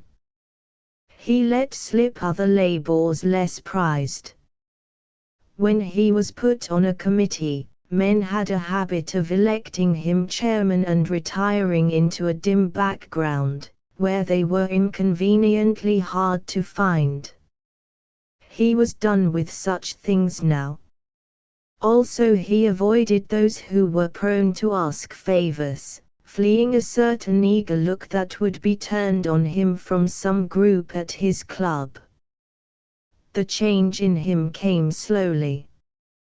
He was not exceptionally unworldly. Under other circumstances Drake's refusal of money would not have surprised him.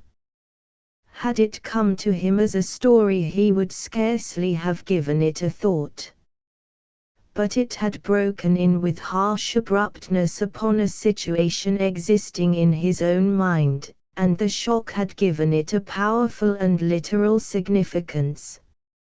It was mid-August now, and the last of a baking week. The curtains of his wide-open office windows had scarcely rippled all the day, but lay like sails becalmed in warm juxtaposition with the smothering screens. Mather was worried. Jacqueline had overtired herself, and was paying for it by violent sick headaches, and business seemed to have come to an apathetic standstill. That morning he had been so irritable with Miss Clancy that she had looked at him in surprise.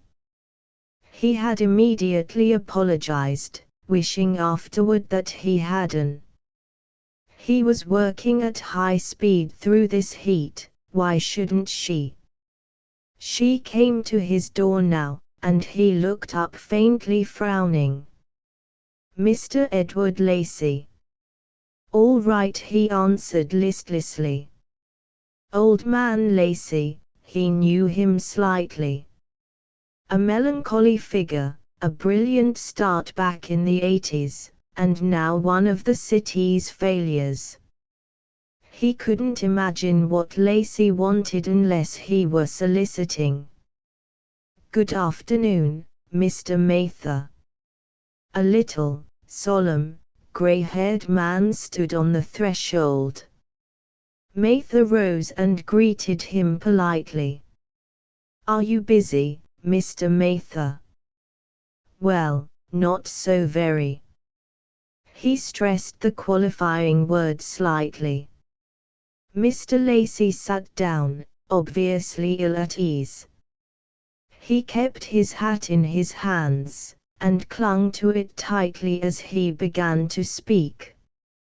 "Mr. Mather, if you've got 5 minutes to spare, I'm going to tell you something that I find at present it's necessary for me to tell you." Mather nodded. His instinct warned him that there was a favor to be asked, but he was tired, and with a sort of lassitude he let his chin sink into his hand, welcoming any distraction from his more immediate cares. "You see," went on Mr. Lacey, Mather noticed that the hands which fingered at the hat were trembling. "Back in '84 your father and I were very good friends. You've heard him speak of me, no doubt." Mather nodded. "I was asked to be one of the pallbearers. Once we were very close. It's because of that I come to you now. Never before in my life have I ever had to come to anyone as I've come to you now, Mr. Mather, come to a stranger. But as you grow older your friends die or move away or some misunderstanding separates you. And your children die unless you're fortunate enough to go first, and pretty soon you get to be alone, so that you don't have any friends at all. You're isolated." He smiled faintly. His hands were trembling violently now. "Once upon a time, almost 40 years ago, your father came to me and asked me for $1,000. I was a few years older than he was, and though I knew him only slightly, I had a high opinion of him. That was a lot of money in those days, and he had no security, he had nothing but a plan in his head, but I liked the way he had of looking out of his eyes. You'll pardon me if I say you look not unlike him, so I gave it to him without security." Mr. Lacey paused. "Without security," he repeated. "I could afford it then. I didn't lose by it. He paid it back with interest at 6% before the year was up." Mather was looking down at his blotter, tapping out a series of triangles with his pencil. He knew what was coming now, and his muscles physically tightened as he mustered his forces for the refusal he would have to make. "I'm now an old man, Mr. Mather," the cracked voice went on. "I've made a failure, I am a failure, only we needn't go into that now. I have a daughter, an unmarried daughter who lives with me. She does stenographic work and has been very kind to me. We live together, you know, on Selby Avenue. We have an apartment, quite a nice apartment." The old man sighed quaveringly. He was trying, and at the same time was afraid, to get to his request. It was insurance, it seemed. He had a $10,000 policy, he had borrowed on it up to the limit, and he stood to lose the whole amount unless he could raise $450. He and his daughter had about $75 between them. They had no friends, he had explained that, and they had found it impossible to raise the money. Mather could stand the miserable story no longer. He could not spare the money, but he could at least relieve the old man of the blistered agony of asking for it.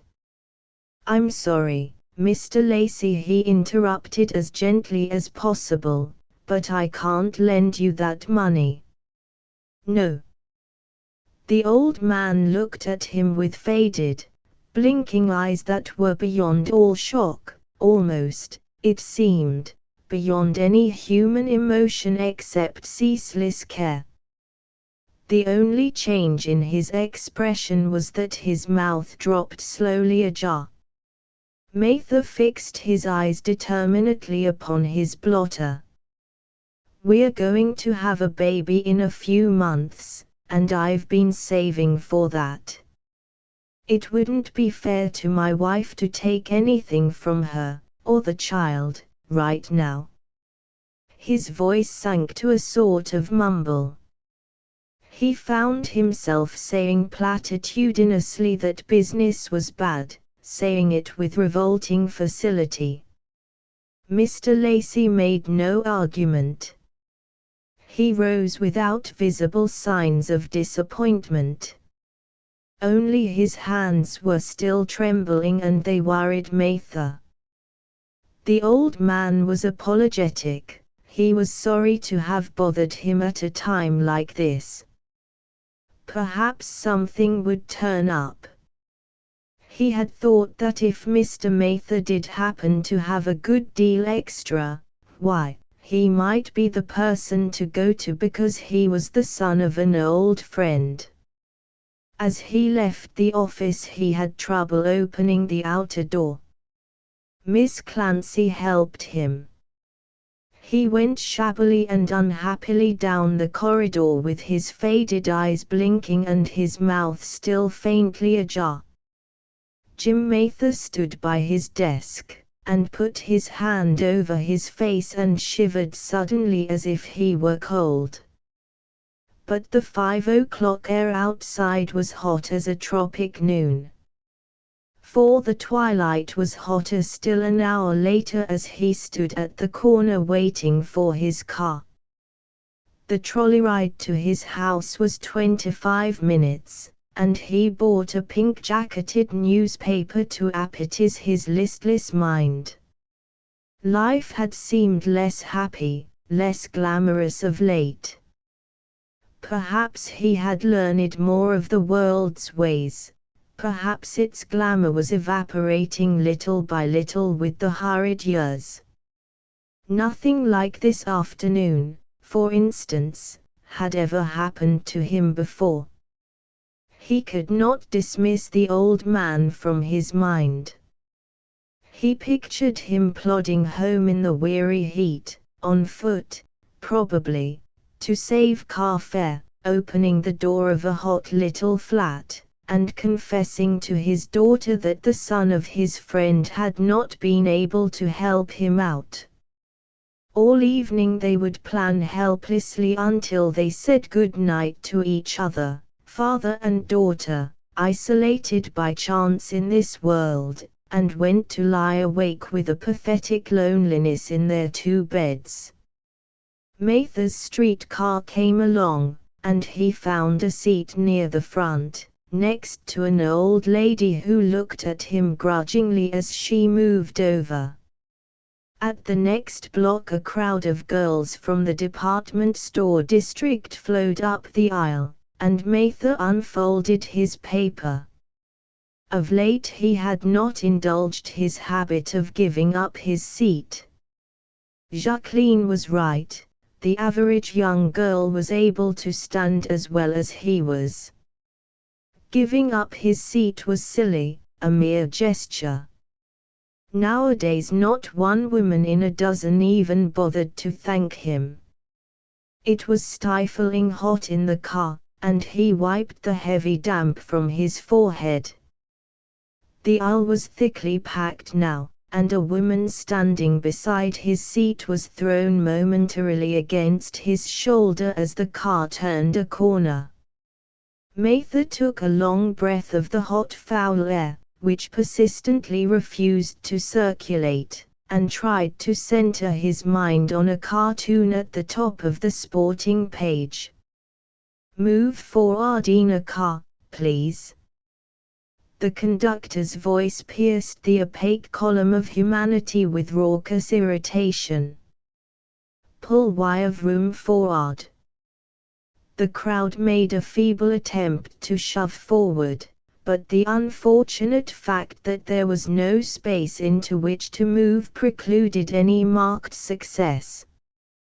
The car turned another corner, and again the woman next to Mather swayed against his shoulder. Ordinarily he would have given up his seat if only to avoid this reminder that she was there. It made him feel unpleasantly cold-blooded. And the car was horrible, horrible. They ought to put more of them on the line these sweltering days. For the 5th time he looked at the pictures in the comic strip. There was a beggar in the second picture, and the wavering image of Mr. Lacey persistently inserted itself in the beggar's place. God! Suppose the old man really did starve to death, suppose he threw himself into the river. Once thought Mather, he helped my father.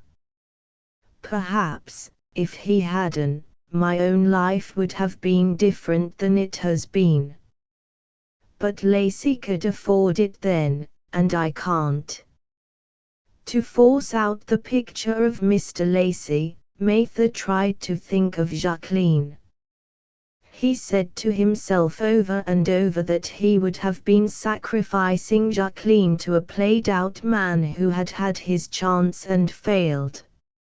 Jacqueline needed her chance now as never before. Mather looked at his watch. He had been on the car 10 minutes. 15 minutes still to ride, and the heat increasing with breathless intensity. The woman swayed against him once more, and looking out the window he saw that they were turning the last downtown corner.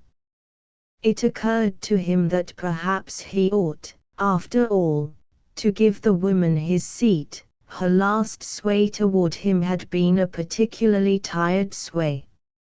If he were sure she was an older woman, but the texture of her dress as it brushed his hand gave somehow the impression that she was a young girl.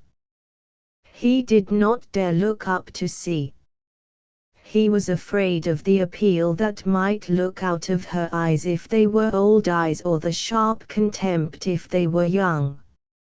For the next 5 minutes his mind worked in a vague, suffocated way on what now seemed to him the enormous problem of whether or not to give her the seat. He felt dimly that doing so would partially atone for his refusal to Mr. Lacey that afternoon. It would be rather terrible to have done those two cold-blooded things in succession, and on such a day. He tried the cartoon again, but in vain. He must concentrate on Jacqueline. He was dead tired now, and if he stood up he would be more tired. Jacqueline would be waiting for him, needing him. She would be depressed and she would want him to hold her quietly in his arms for an hour after dinner. When he was tired this was rather a strain.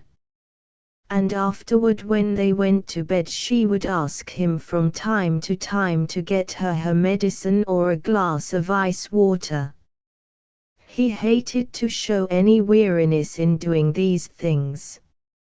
She might notice and, needing something, refrain from asking for it. The girl in the aisle swayed against him once more. This time it was more like a sag. She was tired, too. Well, it was weary to work.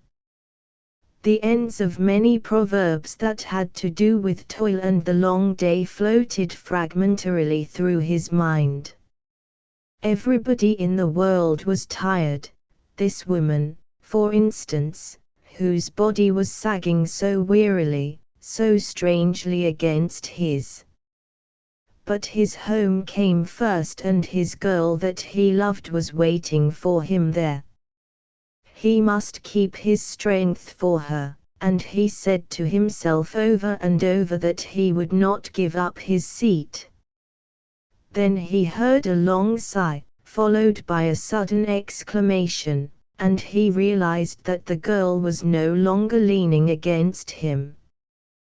The exclamation multiplied into a clatter of voices, then came a pause, then a renewed clatter that traveled down the car in calls and little staccato cries to the conductor. The bell clanged violently, and the hot car jolted to a sudden stop.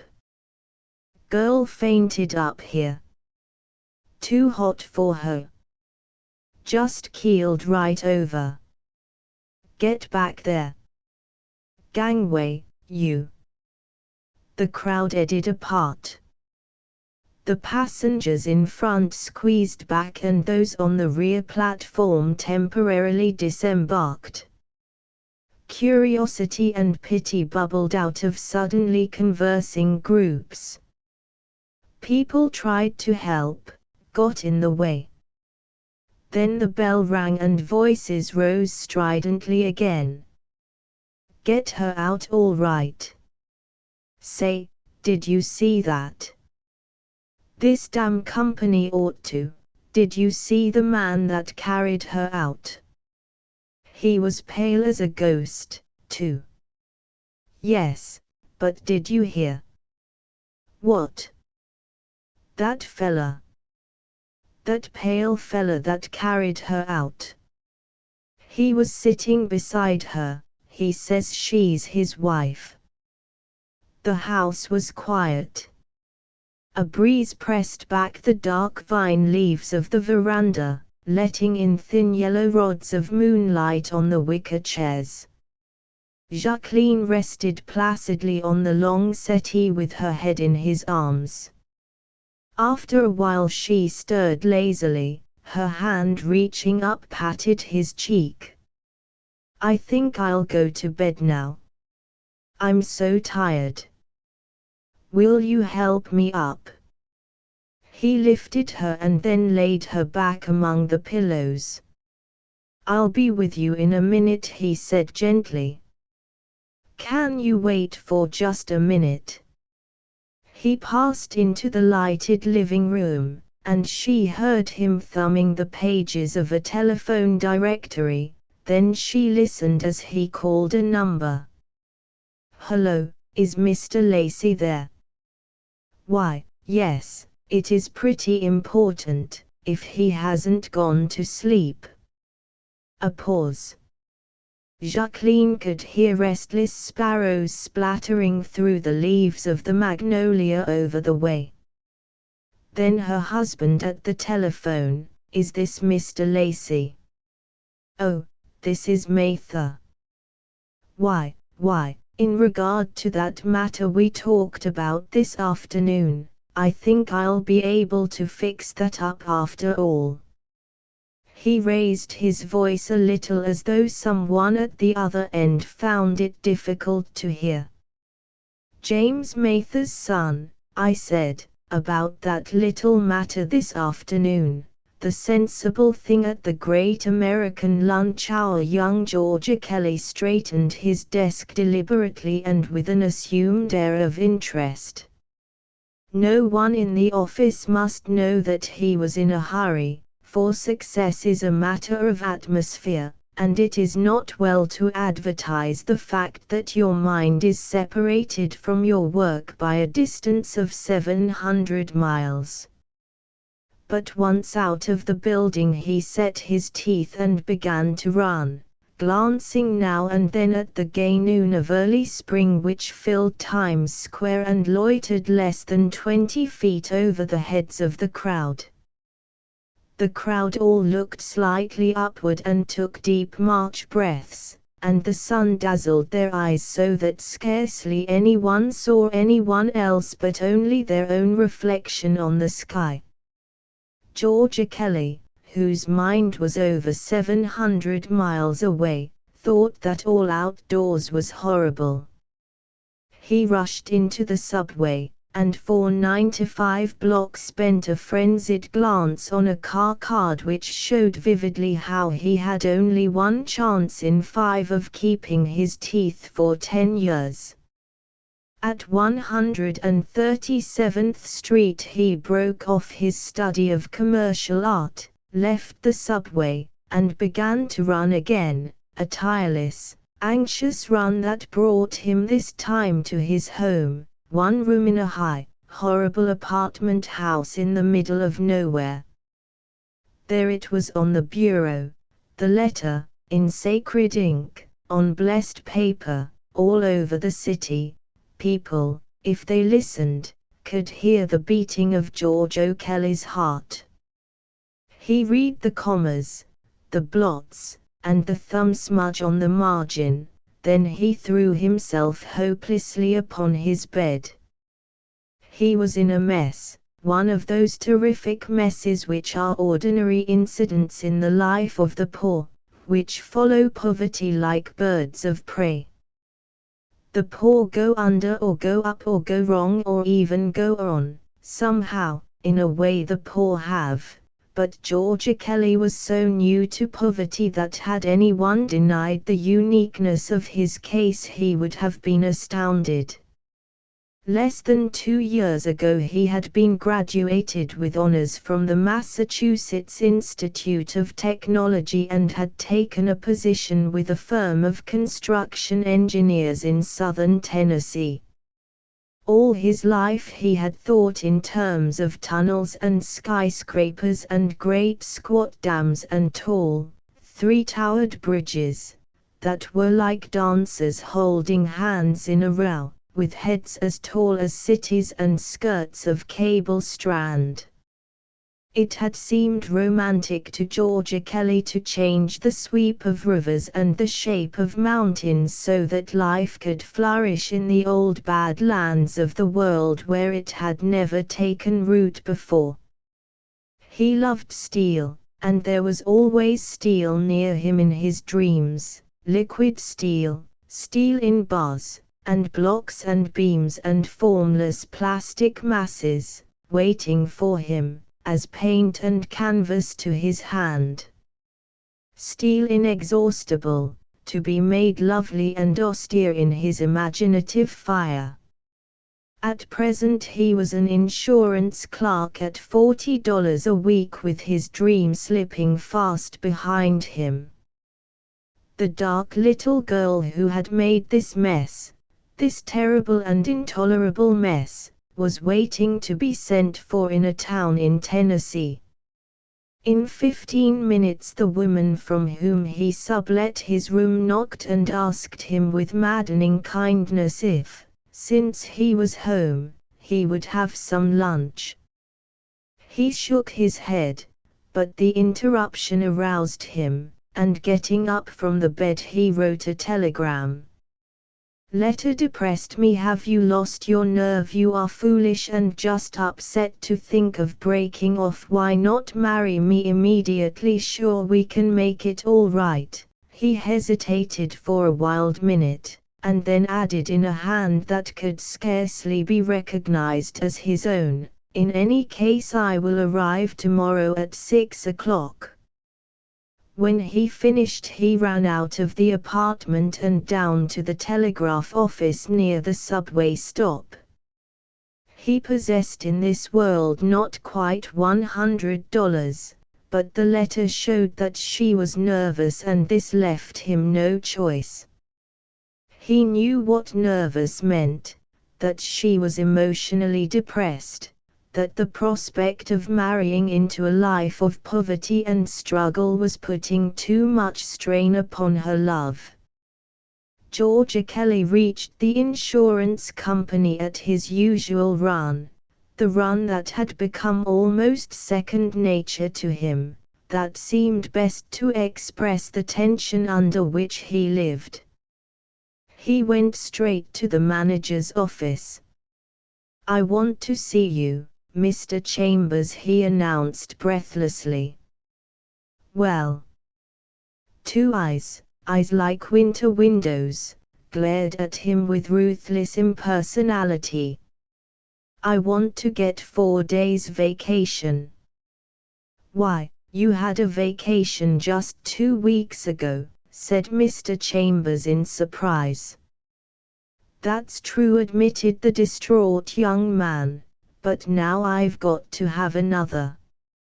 "Where'd you go last time?" "To your home." "No, I went to a place in Tennessee." "Well, where do you want to go this time?" "Well, this time I want to go to a place in Tennessee." "You're consistent, anyhow," said the manager dryly. "But I didn't realize you were employed here as a traveling salesman." "I'm not," cried George desperately, "but I've got to go." "All right," agreed Mr. Chambers, "but you don't have to come back." "So don't." "I won't." And to his own astonishment as well as Mr. Chambers, George's face grew pink with pleasure. He felt happy, exultant. For the first time in 6 months he was absolutely free. Tears of gratitude stood in his eyes, and he seized Mr. Chambers warmly by the hand. "I want to thank you," he said with a rush of emotion. "I don't want to come back. I think I'd have gone crazy if you'd said that I could come back. Only I couldn't quit myself, you see, and I want to thank you for quitting for me." He waved his hand magnanimously, shouted aloud, "You owe me 3 days' salary but you can keep it," and rushed from the office. Mr. Chambers rang for his stenographer to ask if a Kelly had seemed queer lately. He had fired many men in the course of his career, and they had taken it in many different ways, but none of them had thanked him, ever before.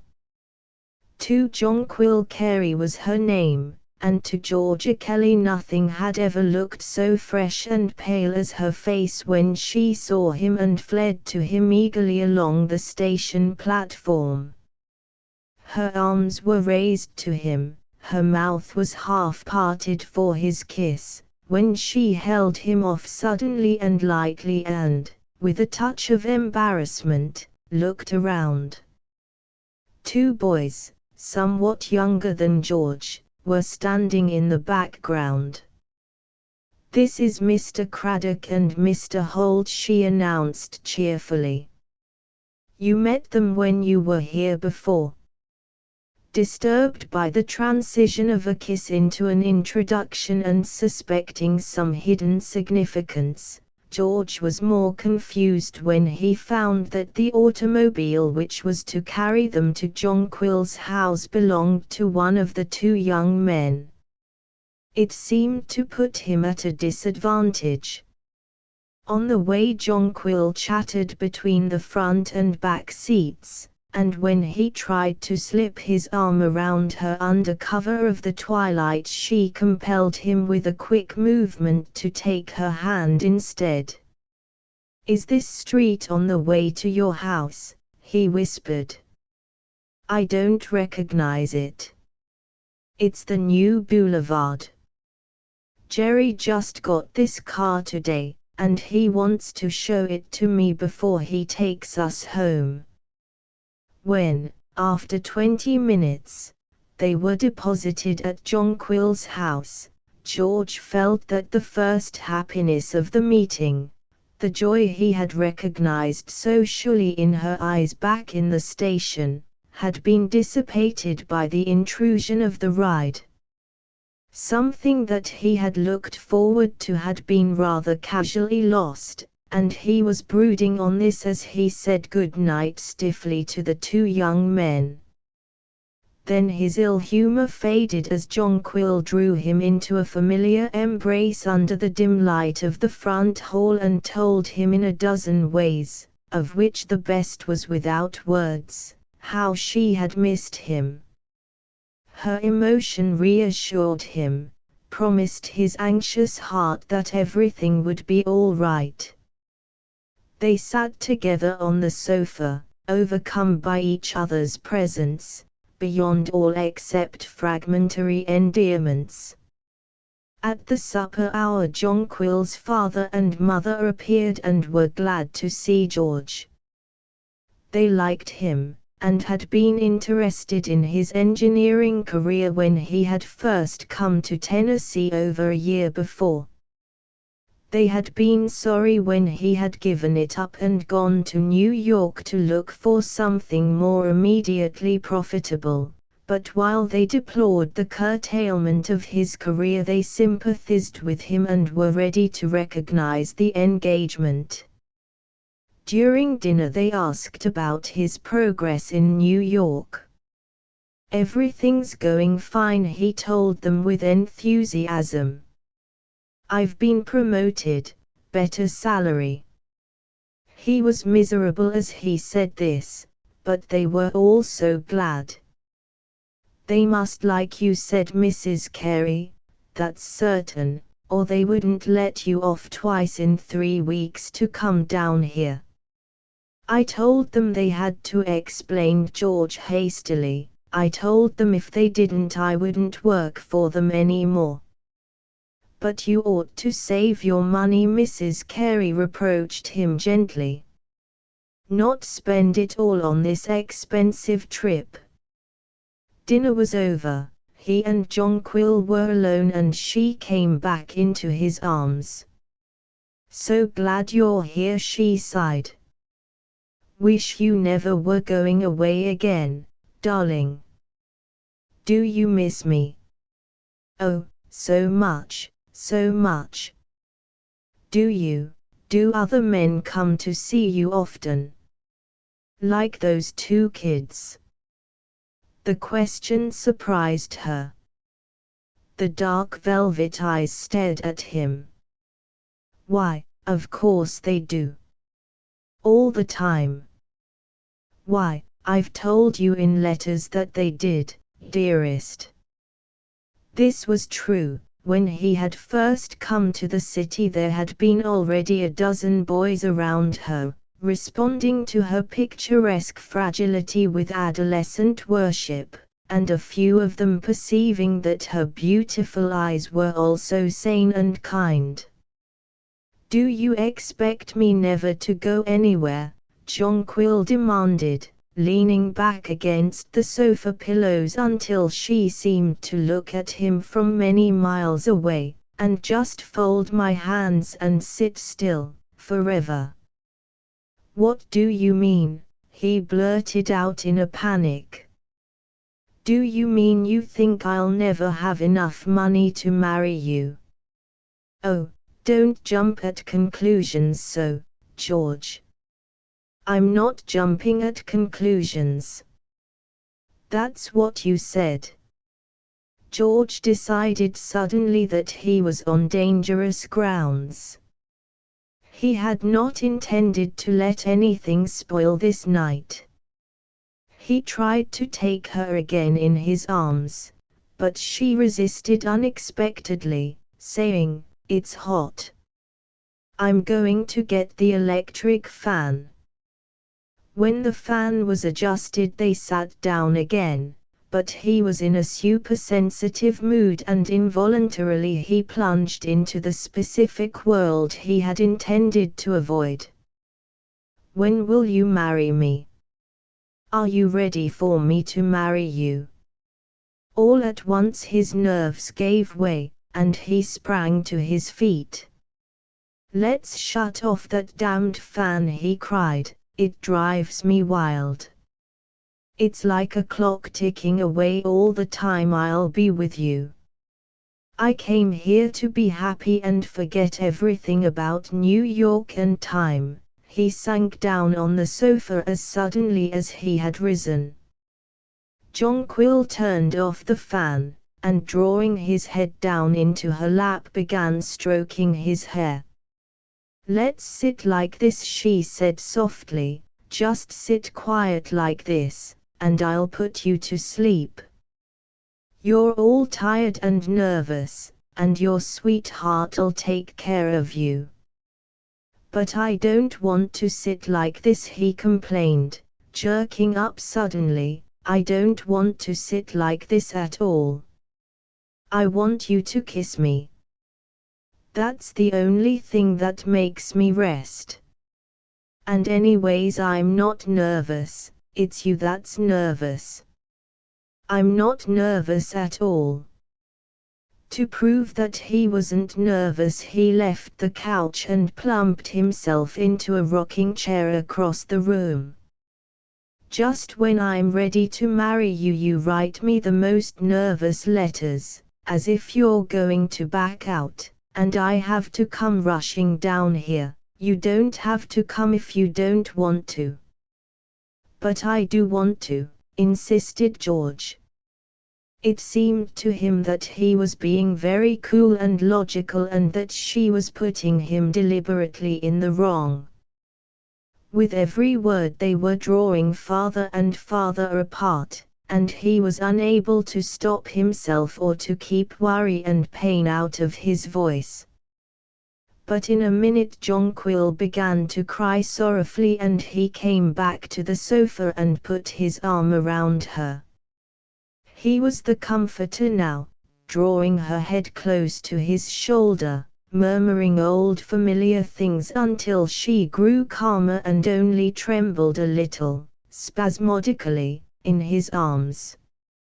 For over an hour they sat there, while the evening pianos thumped their last cadences into the street outside. George did not move, or think, or hope, lulled into numbness by the premonition of disaster. The clock would tick on, past 11, past 12, and then Mrs. Carey would call down gently over the banister. Beyond that he saw only tomorrow and despair. 3 in the heat of the next day the breaking point came. They had each guessed the truth about the other, but of the two she was the more ready to admit the situation. "There's no use going on," she said miserably. "You know you hate the insurance business, and you'll never do well in it." "That's not it," he insisted stubbornly. "I hate going on alone. If you'll marry me and come with me and take a chance with me, I can make good at anything, but not while I'm worrying about you down here." She was silent a long time before she answered, not thinking, for she had seen the end, but only waiting, because she knew that every word would seem more cruel than the last. Finally she spoke. "George, I love you with all my heart, and I don't see how I can ever love anyone else but you. If you'd been ready for me 2 months ago I'd have married you. Now I can't because it doesn't seem to be the sensible thing." He made wild accusations. There was someone else, she was keeping something from him. "No, there's no one else." This was true. But reacting from the strain of this affair she had found relief in the company of young boys like Jerry Holt, who had the merit of meaning absolutely nothing in her life. George didn't take the situation well, at all. He seized her in his arms and tried literally to kiss her into marrying him at once. When this failed, he broke into a long monologue of self-pity, and ceased only when he saw that he was making himself despicable in her sight. He threatened to leave when he had no intention of leaving, and refused to go when she told him that, after all, it was best that he should. For a while she was sorry, then for another while she was merely kind. "You'd better go now," she cried at last, so loud that Mrs. Carey came downstairs in alarm. "Is something the matter?" "I'm going away," Mrs. Carey said George brokenly. Jonquil had left the room. "Don't feel so badly, George." Mrs. Carey blinked at him in helpless sympathy, sorry and, in the same breath, glad that the little tragedy was almost done. "If I were you, I'd go home to your mother for a week or so." "Perhaps after all this is the sensible thing. Please don't talk," he cried. "Please don't say anything to me now." Jonquil came into the room again, her sorrow and her nervousness alike tucked under powder and rouge and hat. "I've ordered a taxicab," she said impersonally. "We can drive around until your train leaves." She walked out on the front porch. George put on his coat and hat and stood for a minute exhausted in the hall. He had eaten scarcely a bite since he had left New York. Mrs. Carey came over, drew his head down and kissed him on the cheek, and he felt very ridiculous and weak in his knowledge that the scene had been ridiculous and weak at the end. If he had only gone the night before, left her for the last time with a decent pride. The taxi had come, and for an hour these two that had been lovers rode along the less frequented streets. He held her hand and grew calmer in the sunshine, seeing too late that there had been nothing all along to do or say. "I'll come back," he told her. "I know you will," she answered, trying to put a cheery faith into her voice. "And we'll write each other, sometimes." "No," he said, "we won't write. I couldn't stand that. Some day I'll come back.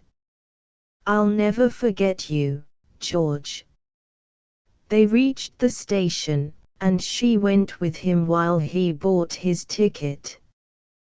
Why, Georgia Kelly and Jonquil Carey. It was a man and a girl whom George had known when he had worked in town, and Jonquil seemed to greet their presence with relief. For an interminable 5 minutes they all stood there talking, then the train roared into the station, and with ill-concealed agony in his face George held out his arms toward Jonquil.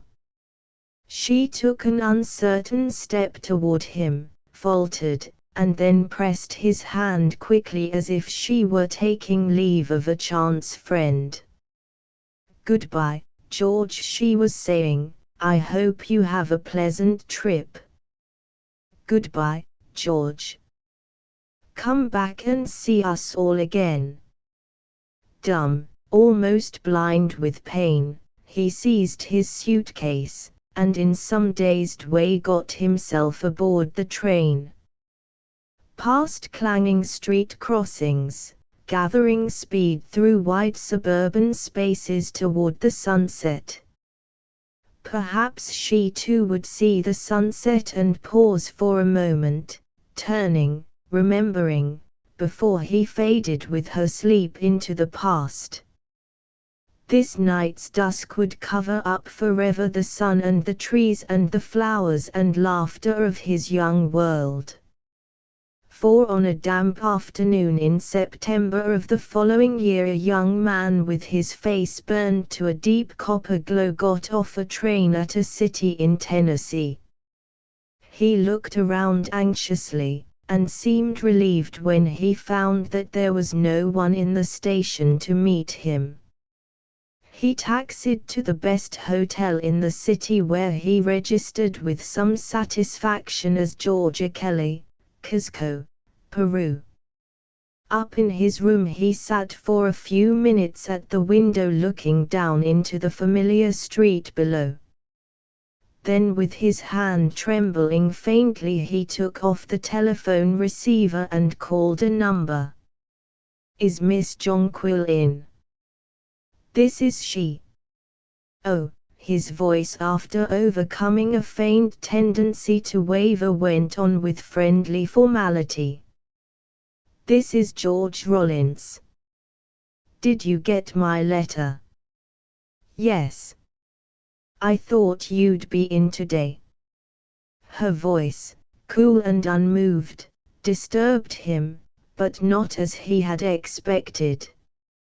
This was the voice of a stranger, unexcited, pleasantly glad to see him, that was all.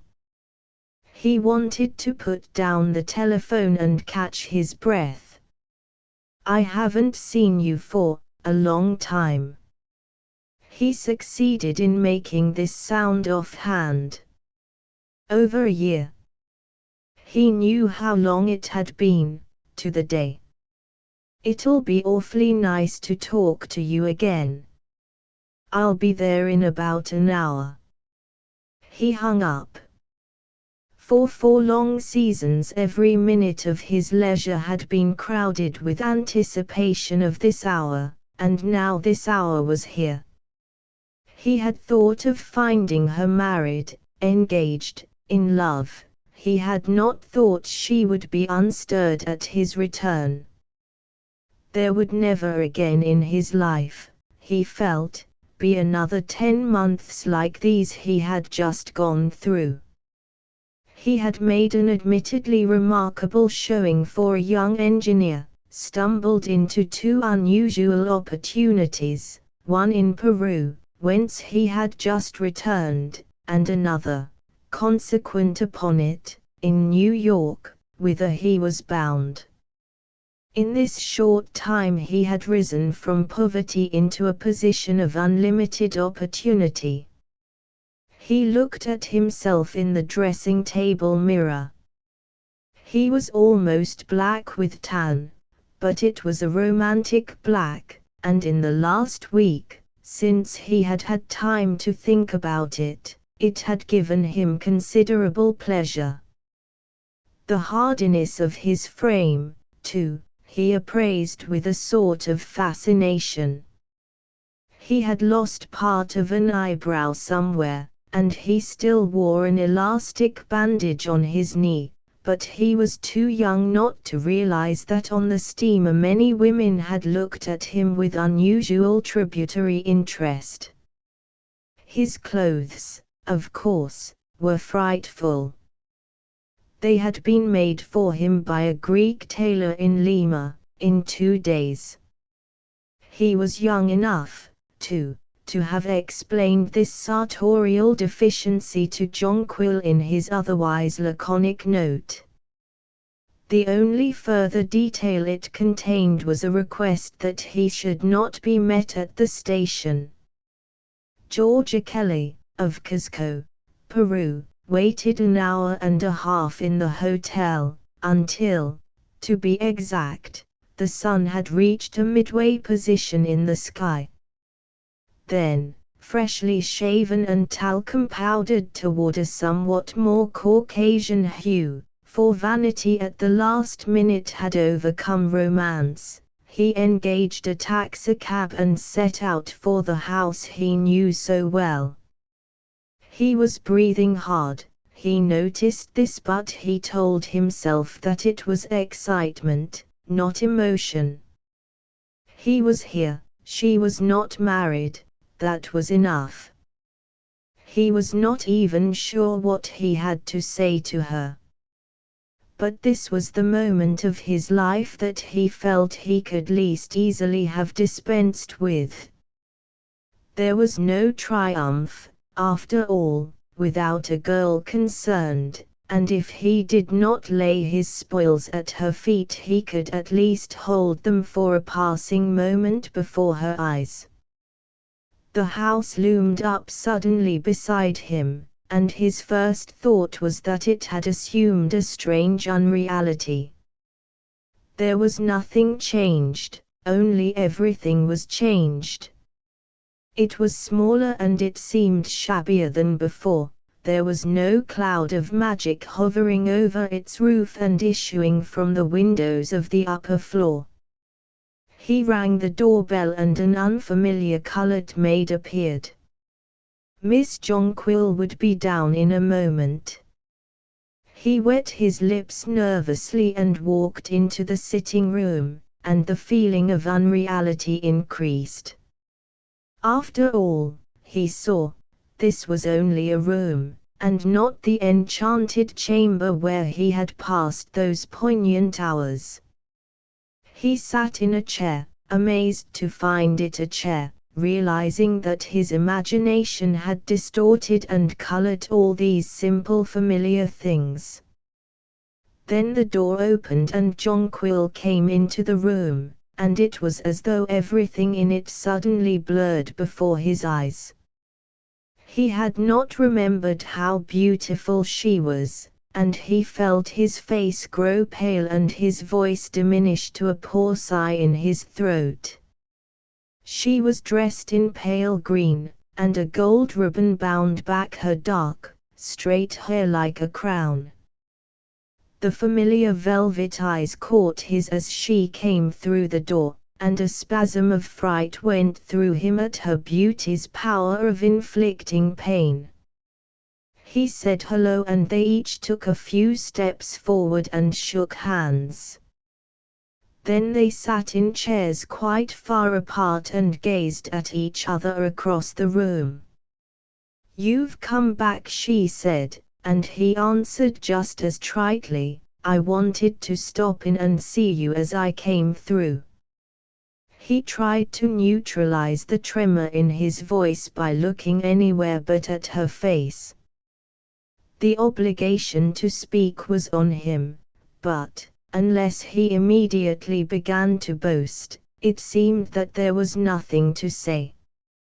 There had never been anything casual in their previous relations. It didn't seem possible that people in this position would talk about the weather. "This is ridiculous," he broke out in sudden embarrassment. "I don't know exactly what to do. Does my being here bother you?" "No."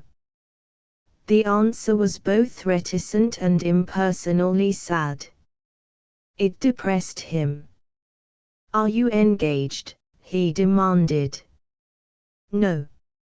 "Are you in love with someone?" She shook her head. "Oh." He leaned back in his chair. Another subject seemed exhausted. The interview was not taking the course he had intended. "Jonquil," he began, this time on a softer key, "after all that's happened between us, I wanted to come back and see you. Whatever I do in the future, I'll never love another girl as I've loved you." This was one of the speeches he had rehearsed. On the steamer it had seemed to have just the right note, a reference to the tenderness he would always feel for her combined with a non-committal attitude toward his present state of mind. Here, with the past around him, beside him, growing minute by minute more heavy on the air, it seemed theatrical and stale. She made no comment, sat without moving, her eyes fixed on him with an expression that might have meant everything or nothing. "You don't love me anymore, do you?" he asked her in a level voice. "No." When Mrs. Carey came in a minute later, and spoke to him about his success, there had been a half column about him in the local paper. He was a mixture of emotions. He knew now that he still wanted this girl, and he knew that the past sometimes comes back, that was all. For the rest he must be strong and watchful, and he would see. And now Mrs. Carey was saying, I want you two to go and see the lady who has the chrysanthemums.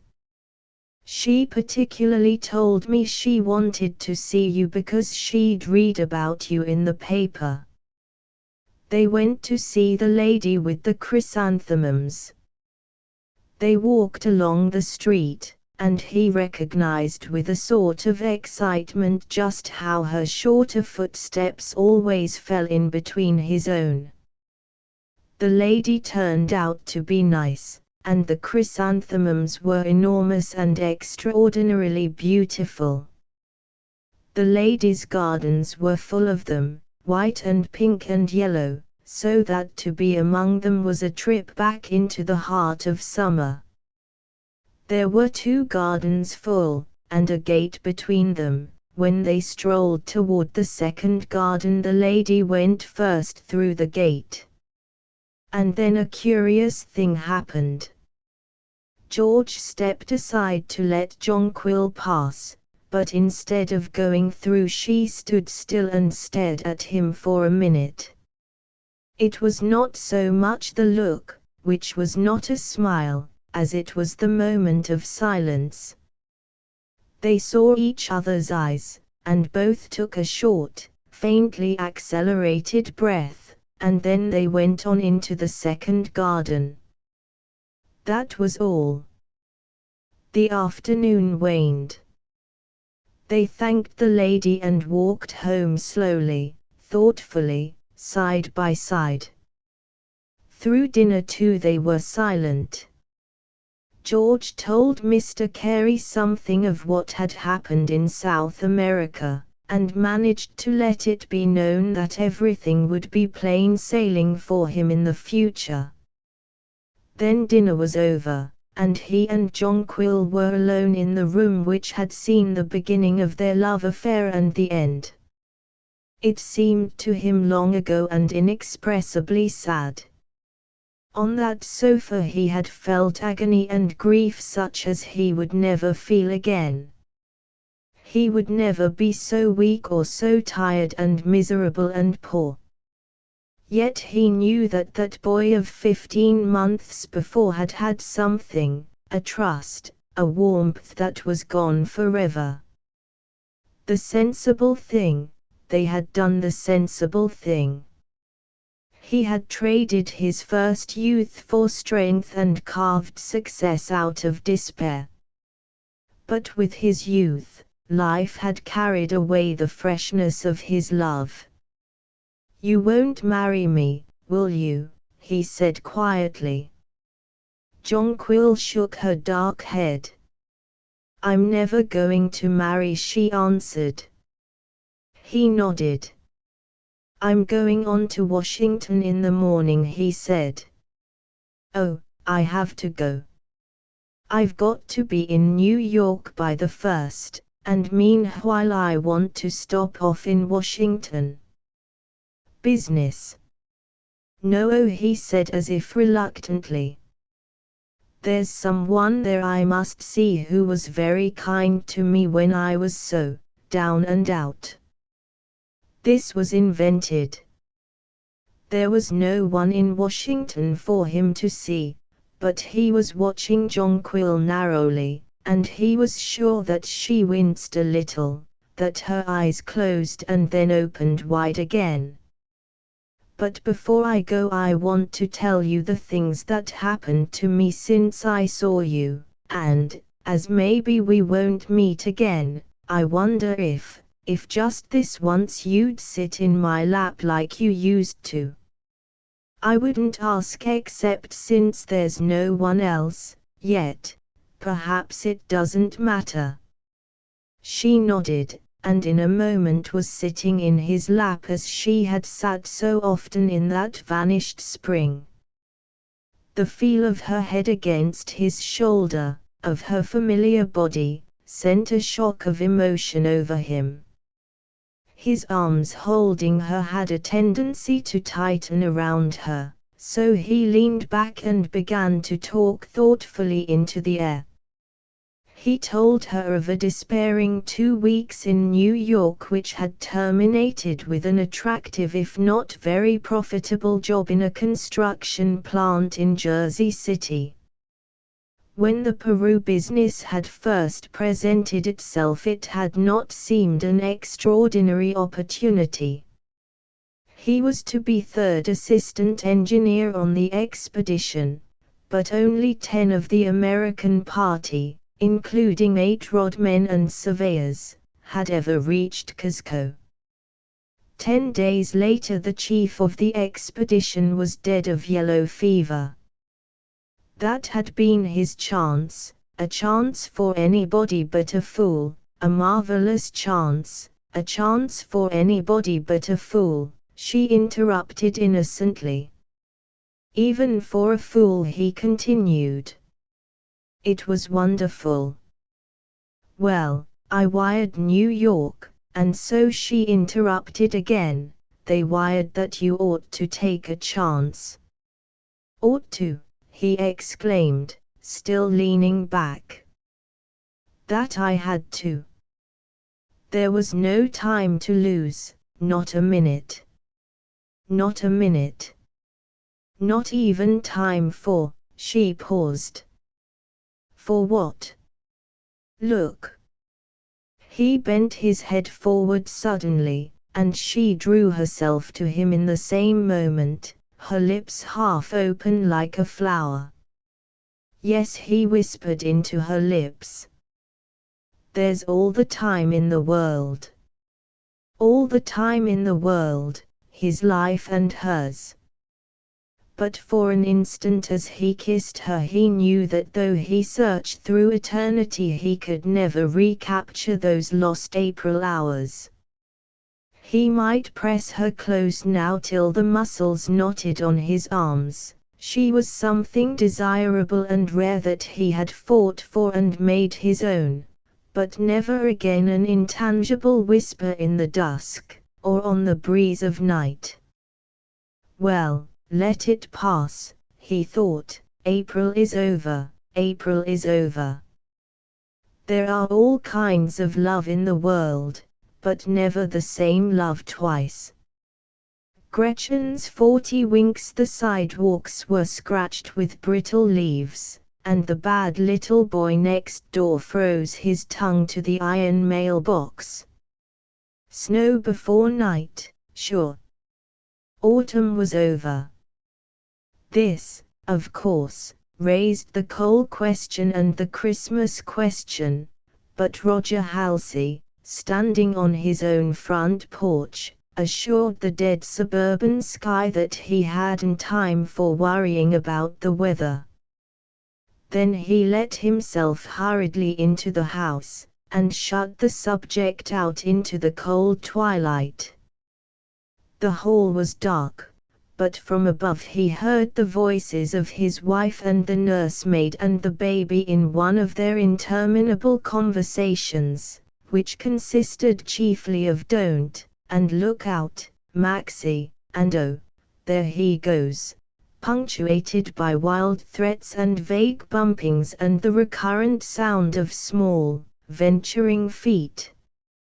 Roger turned on the hall light and walked into the living room and turned on the red silk lamp. He put his bulging portfolio on the table, and sitting down rested his intense young face in his hand for a few minutes, shading his eyes carefully from the light. Then he lit a cigarette, squashed it out, and going to the foot of the stairs called for his wife. Gretchen. Hello, dear. Her voice was full of laughter. Come see baby. He swore softly. I can't see baby now, he said aloud. How long for you'll be down? There was a mysterious pause, and then a succession of don'ts and lookouts. Maxie evidently meant to avert some threatened catastrophe. "How long for you'll be down?" repeated Roger, slightly irritated. "Oh, I'll be right down." "How soon?" he shouted. He had trouble every day at this hour in adapting his voice from the urgent key of the city to the proper casualness for a model home. But tonight he was deliberately impatient. It almost disappointed him when Gretchen came running down the stairs, 3 at a time, crying "What is it?" in a rather surprised voice. They kissed, lingered over it some moments. They had been married 3 years, and they were much more in love than that implies. It was seldom that they hated each other with that violent hate of which only young couples are capable, for Roger was still actively sensitive to her beauty. "Come in here," he said abruptly. "I want to talk to you." His wife, a bright-colored, Titian-haired girl, vivid as a French rag doll, followed him into the living room. "Listen, Gretchen," he sat down at the end of the sofa, beginning with "Tonight I'm going to." "What's the matter?" "Nothing. I'm just looking for a cigarette." "Go on."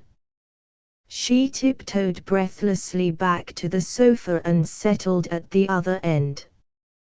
"Gretchen," again he broke off.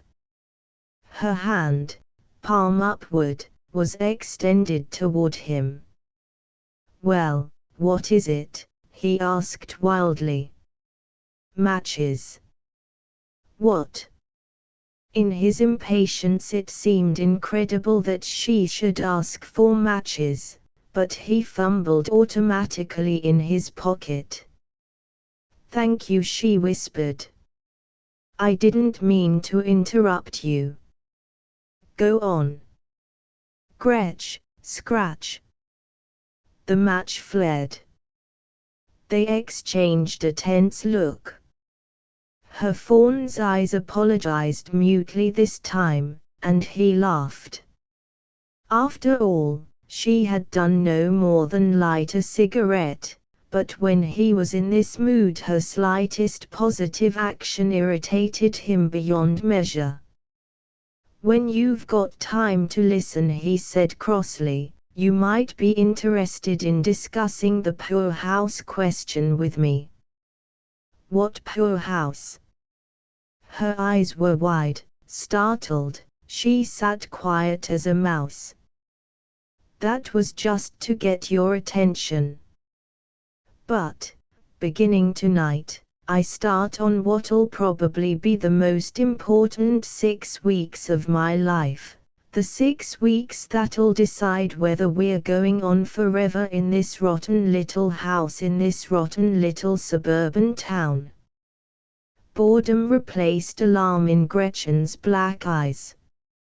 She was a Southern girl, and any question that had to do with getting ahead in the world always tended to give her a headache.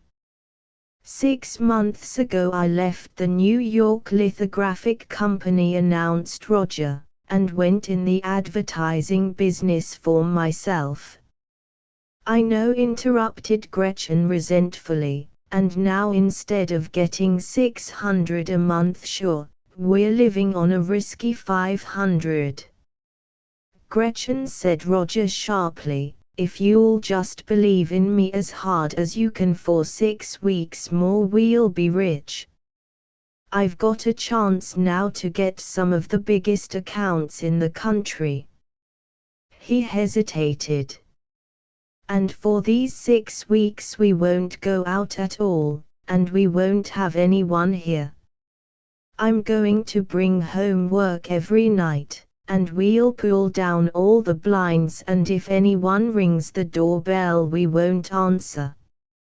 He smiled airily as if it were a new game they were going to play. Then, as Gretchen was silent, his smile faded, and he looked at her uncertainly. "Well, what's the matter?" she broke out finally.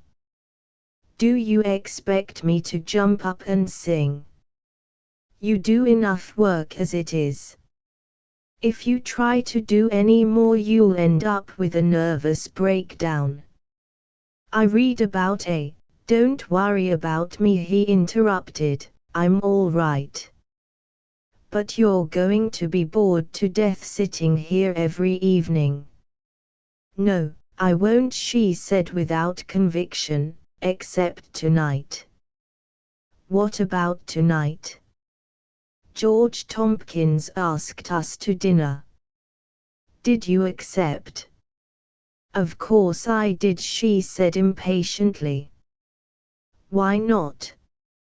"You're always talking about what a terrible neighborhood this is, and I thought maybe you'd like to go to a nicer one for a change."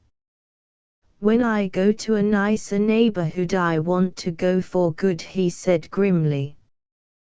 "Well, can we go?" "I suppose we'll have to if you've accepted." Somewhat to his annoyance the conversation abruptly ended. Gretchen jumped up and kissed him sketchily and rushed into the kitchen to light the hot water for a bath. With a sigh he carefully deposited his portfolio behind the bookcase. It contained only sketches and layouts for display advertising, but it seemed to him the first thing a burglar would look for. Then he went abstractedly upstairs, dropped into the baby's room for a casual moist kiss, and began dressing for dinner.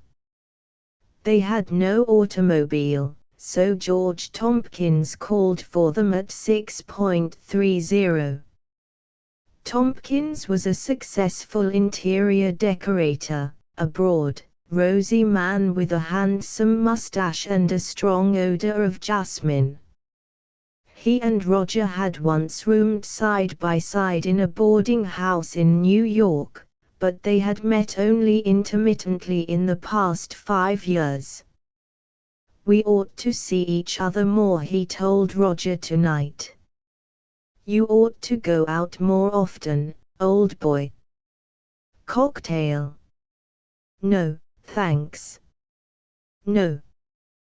"Well, your fair wife will, won't you, Gretchen?"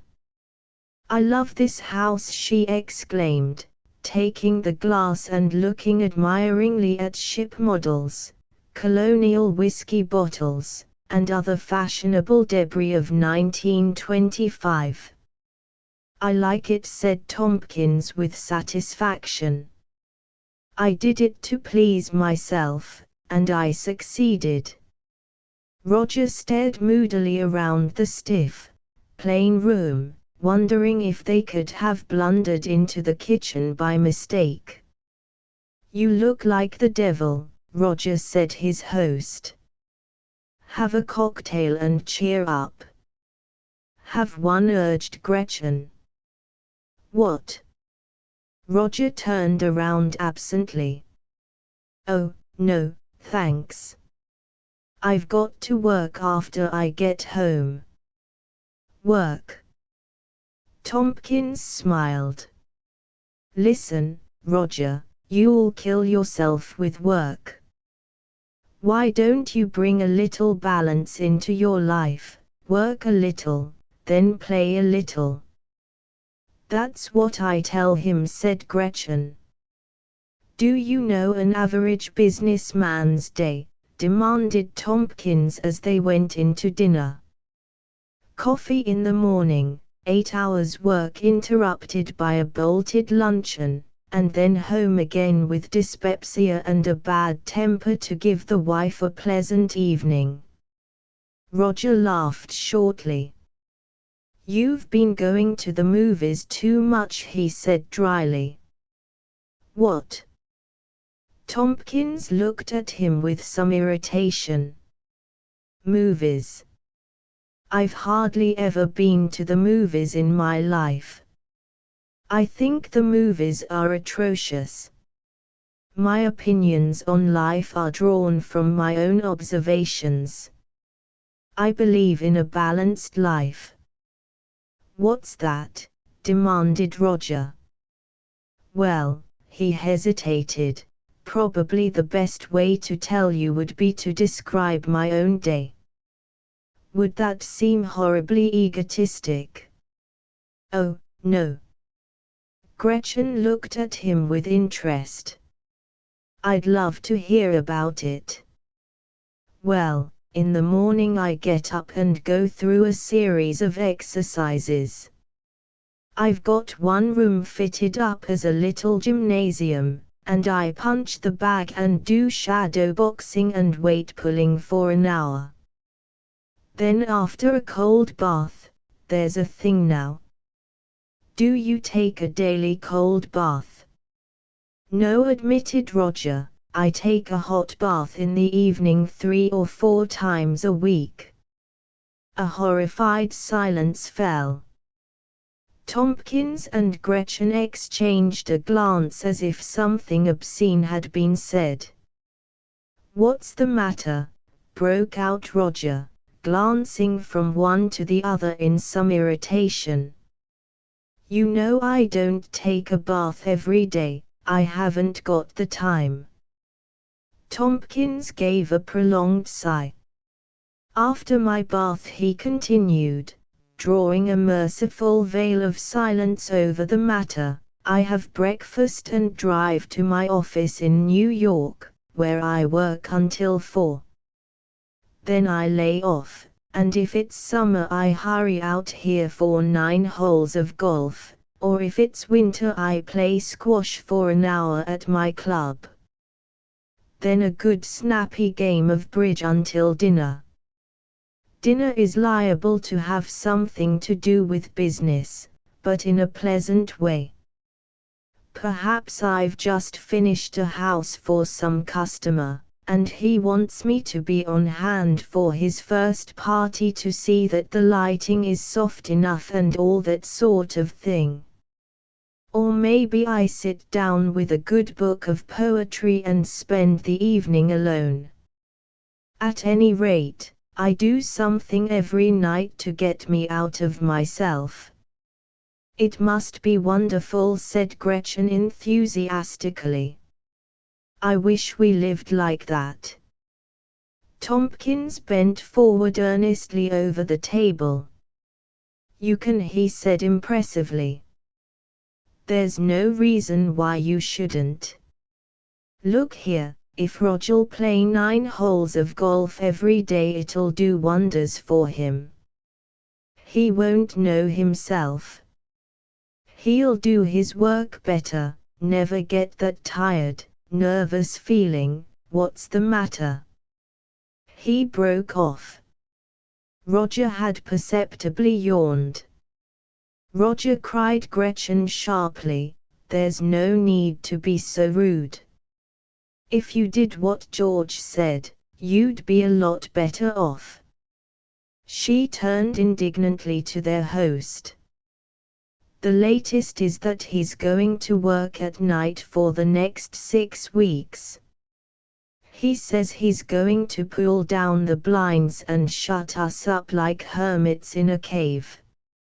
He's been doing it every Sunday for the last year, now he's going to do it every night for 6 weeks. Tompkins shook his head sadly. At the end of 6 weeks, he remarked, he'll be starting for the sanitarium.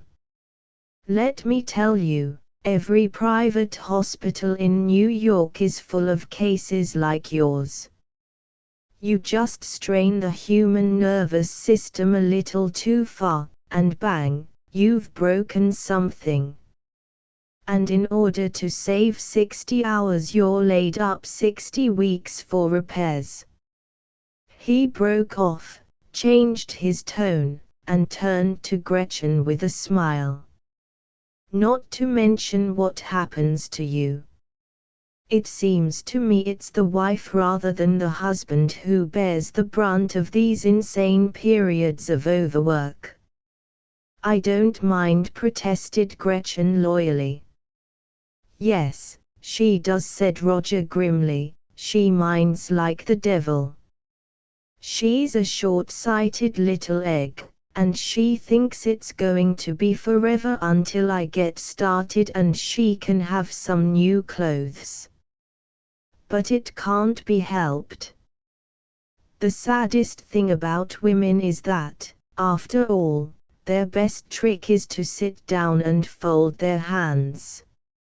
Your ideas on women are about 20 years out of date, said Tompkins pityingly. Women won't sit down and wait anymore. Then they'd better marry men of 40, insisted Roger stubbornly. If a girl marries a young man for love, she ought to be willing to make any sacrifice within reason, so long as her husband keeps going ahead. Let's not talk about it, said Gretchen impatiently.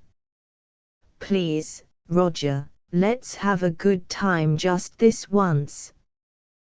When Tompkins dropped them in front of their house at 11, Roger and Gretchen stood for a moment on the sidewalk looking at the winter moon.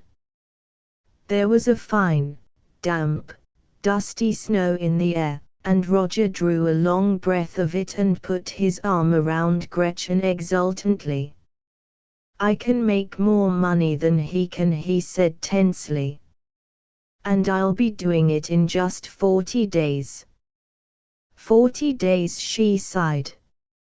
It seems such a long time, when everybody else is always having fun. If I could only sleep for 40 days. Why don't you, honey? Just take 40 winks, and when you wake up everything'll be fine. She was silent for a moment. Roger, she asked thoughtfully, do you think George meant what he said about taking me horseback riding on Sunday? Roger frowned. I don't know. Probably not, I hope to heaven he didn't. He hesitated. As a matter of fact, he made me sort of sore tonight, all that junk about his cold bath.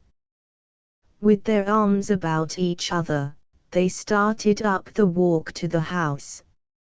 I'll bet he doesn't take a cold bath every morning, continued Roger ruminatively, or 3 times a week, either. He fumbled in his pocket for the key and inserted it in the lock with savage precision. Then he turned around defiantly. I'll bet he hasn't had a bath for a month. 2 After a fortnight of intensive work, Roger Halse's days blurred into each other and passed by in blocks of 2s and 3s and 4s. From 8 until 5:30 he was in his office. Then a half-hour on the commuting train, where he scrawled notes on the backs of envelopes under the dull yellow light. By 7:30 his crayons, shears, and sheets of white cardboard were spread over the living room table, and he lay bored there with much grunting and sighing until midnight, while Gretchen lay on the sofa with a book, and the doorbell tinkled occasionally behind the drawn blinds. At 12 there was always an argument as to whether he would come to bed. He would agree to come after he had cleared up everything, but as he was invariably sidetracked by half a dozen new ideas, he usually found Gretchen sound asleep when he tiptoed upstairs. Sometimes it was 3 o'clock before Roger squashed his last cigarette into the overloaded ashtray, and he would undress in the darkness, disembodied with fatigue, but with a sense of triumph that he had lasted out another day. Christmas came and went and he scarcely noticed that it was gone. He remembered it afterward as the day he completed the window cards for Garrod's shoes. This was one of the 8 large accounts for which he was pointing in January. If he got half of them, he was assured $250,000 worth of business during the year. But the world outside his business became a chaotic dream. He was aware that on 2 cool December Sundays George Tompkins had taken Gretchen horseback riding, and that another time she had gone out with him in his automobile to spend the afternoon skiing on the country club hill. A picture of Tompkins, in an expensive frame, had appeared one morning on their bedroom wall. And one night he was shocked into a startled protest when Gretchen went to the theater with Tompkins in town. But his work was almost done. Daily now his layouts arrived from the printers until 7 of them were piled and docketed in his office safe. He knew how good they were. Money alone couldn't buy such work. More than he realized himself, it had been a labor of love. December tumbled like a dead leaf from the calendar. There was an agonizing week when he had to give up coffee because it made his heart pound so. If he could hold on now for 4 days, 3 days, on Thursday afternoon H.G. Garrod was to arrive in New York. On Wednesday evening Roger came home at 7 to find Gretchen poring over the December bills with a strange expression in her eyes. "What's the matter?" She nodded at the bills. He ran through them, his brow wrinkling in a frown. "Gosh! I can't help it," she burst out suddenly. "They're terrible. Well, I didn't marry you because you were a wonderful housekeeper. I'll manage about the bills some way. Don't worry your little head over it." She regarded him coldly. "You talk as if I were a child." "I have to," he said with sudden irritation. "Well, at least I'm not a piece of bric-a-brac that you can just put somewhere and forget." He knelt down by her quickly, and took her arms in his hands. "Gretchen, listen," he said breathlessly. "For God's sake, don't go to pieces now. We're both all stored up with malice and reproach, and if we had a quarrel it'd be terrible. I love you, Gretchen. Say you love me, quick. You know I love you." The quarrel was averted, but there was an unnatural tenseness all through dinner. It came to a climax afterward when he began to spread his working materials on the table. "Oh, Roger," she protested, "I thought you didn't have to work tonight." "I didn't think I'd have to, but something came up. I've invited George Tompkins over." "Oh, gosh," he exclaimed. "Well, I'm sorry, honey, but you'll have to phone him not to come." "He's left," she said. "He's coming straight from town.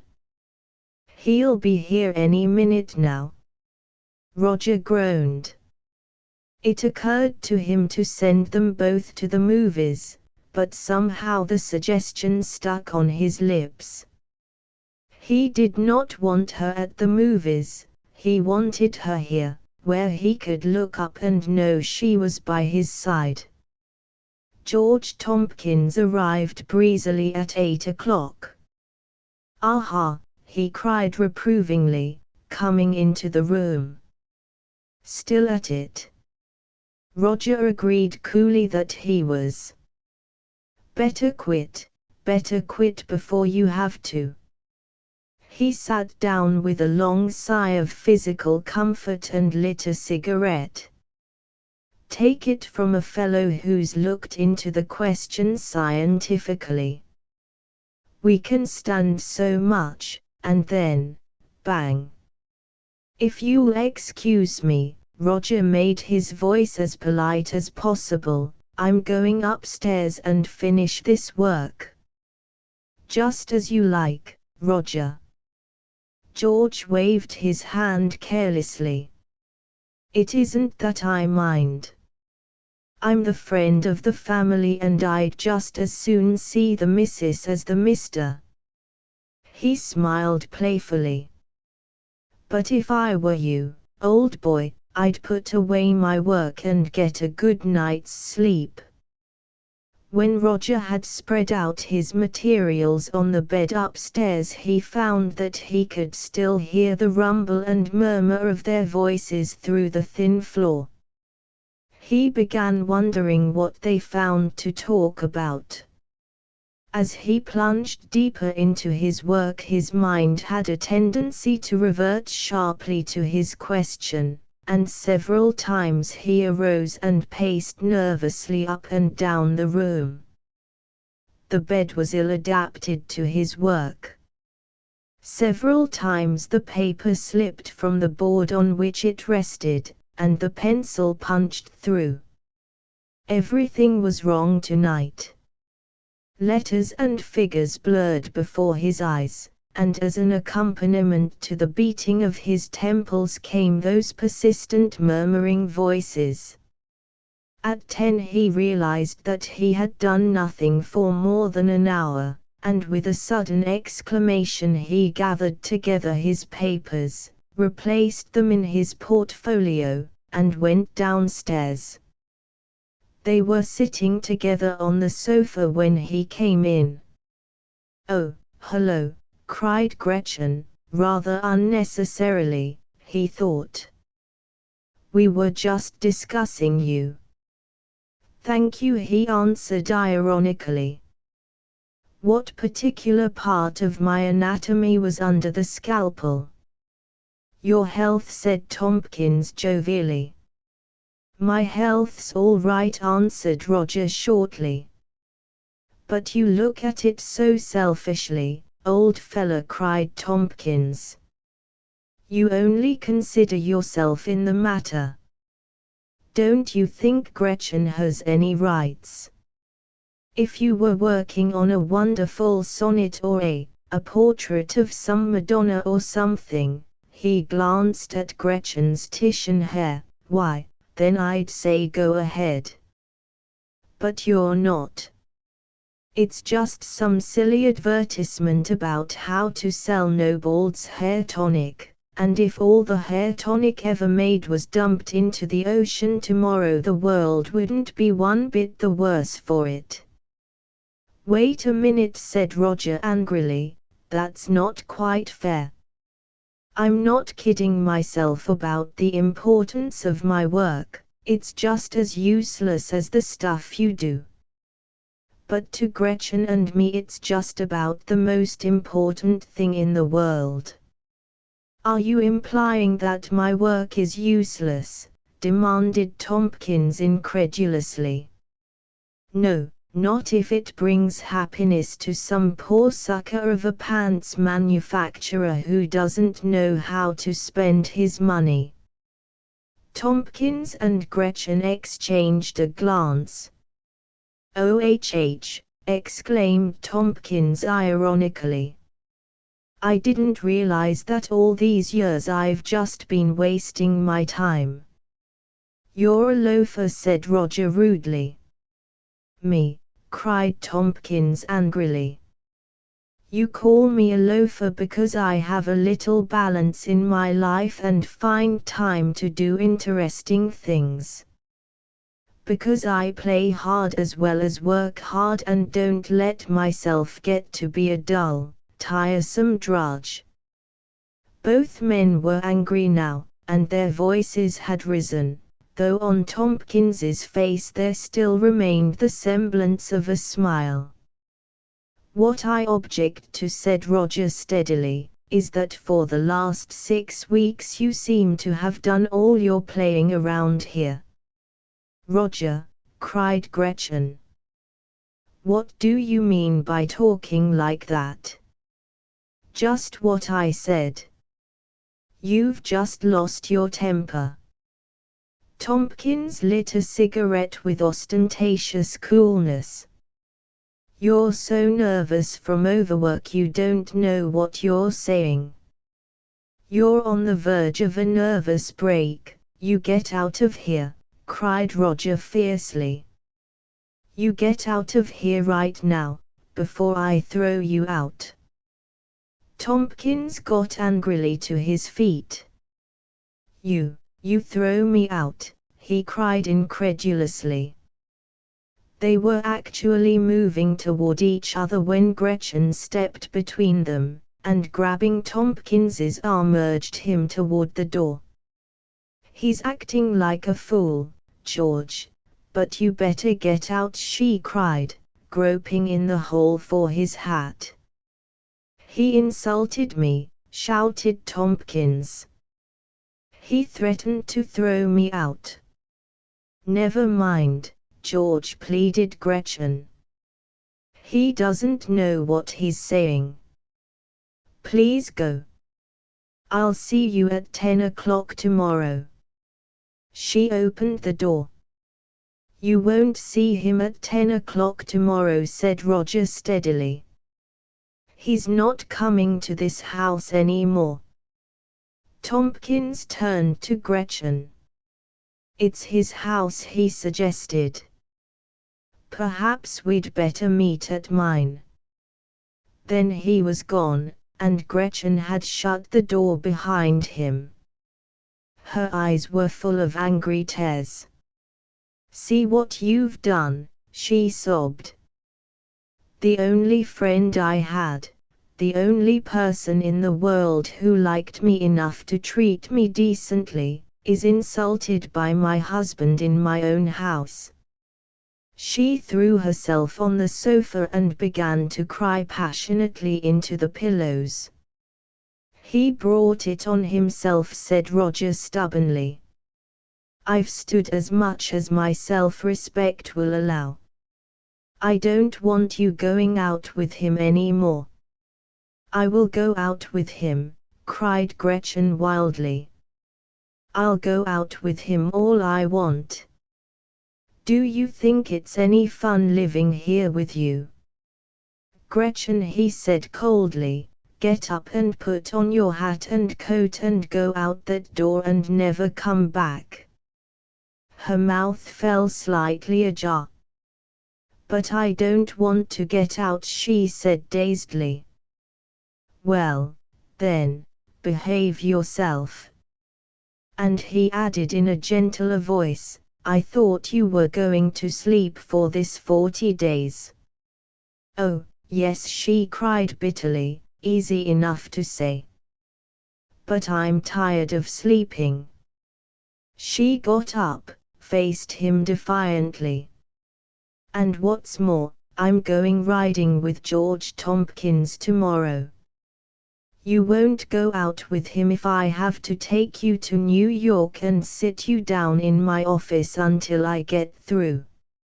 She looked at him with rage in her eyes. "I hate you," she said slowly.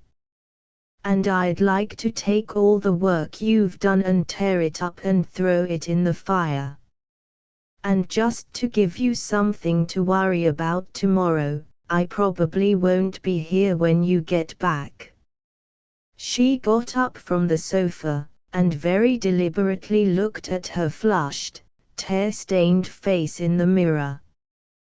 Then she ran upstairs and slammed herself into the bedroom. Automatically Roger spread out his work on the living room table. The bright colors of the designs, the vivid ladies. Gretchen had posed for one of them, holding orange ginger ale or glistening silk hosiery, dazzled his mind into a sort of coma.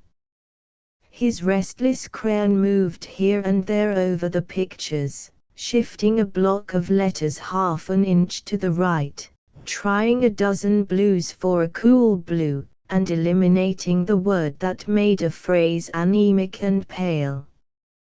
Half an hour passed. He was deep in the work now. There was no sound in the room but the velvety scratch of the crayon over the glossy board.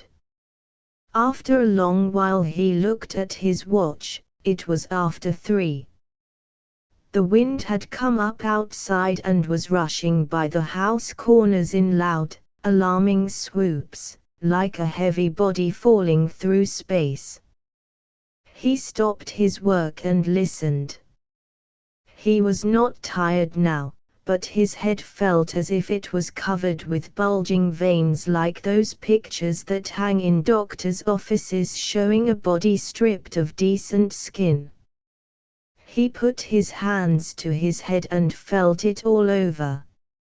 It seemed to him that on his temple the veins were knotty and brittle around an old scar. Suddenly he began to be afraid. 100 warnings he had heard swept into his mind. People did wreck themselves with overwork, and his body and brain were of the same vulnerable and perishable stuff. For the first time he found himself envying George Tompkins's calm nerves and healthy routine. He arose and began pacing the room in a panic. "I've got to sleep," he whispered to himself tensely. "Otherwise I'm going crazy." He rubbed his hand over his eyes, and returned to the table to put up his work, but his fingers were shaking so that he could scarcely grasp the board. The sway of a bare branch against the window made him start and cry out.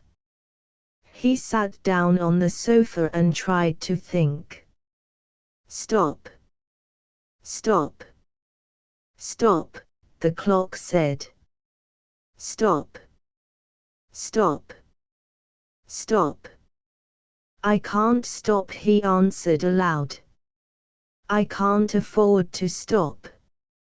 Listen." Why, there was the wolf at the door now. He could hear its sharp claws scrape along the varnished woodwork. He jumped up, and running to the front door flung it open, then started back with a ghastly cry. An enormous wolf was standing on the porch, glaring at him with red, malignant eyes.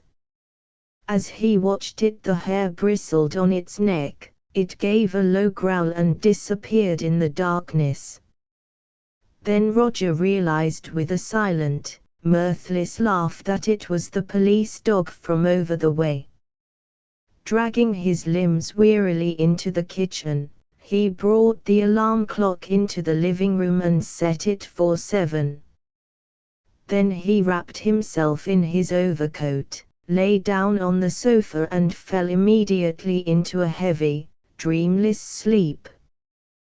When he awoke the light was still shining feebly, but the room was the grey color of a winter morning. He got up, and looking anxiously at his hands found to his relief that they no longer trembled. He felt much better. Then he began to remember in detail the events of the night before, and his brow drew up again in 3 shallow wrinkles. There was work ahead of him, 24 hours of work, and Gretchen, whether she wanted to or not, must sleep for 1 more day. Roger's mind glowed suddenly as if he had just thought of a new advertising idea.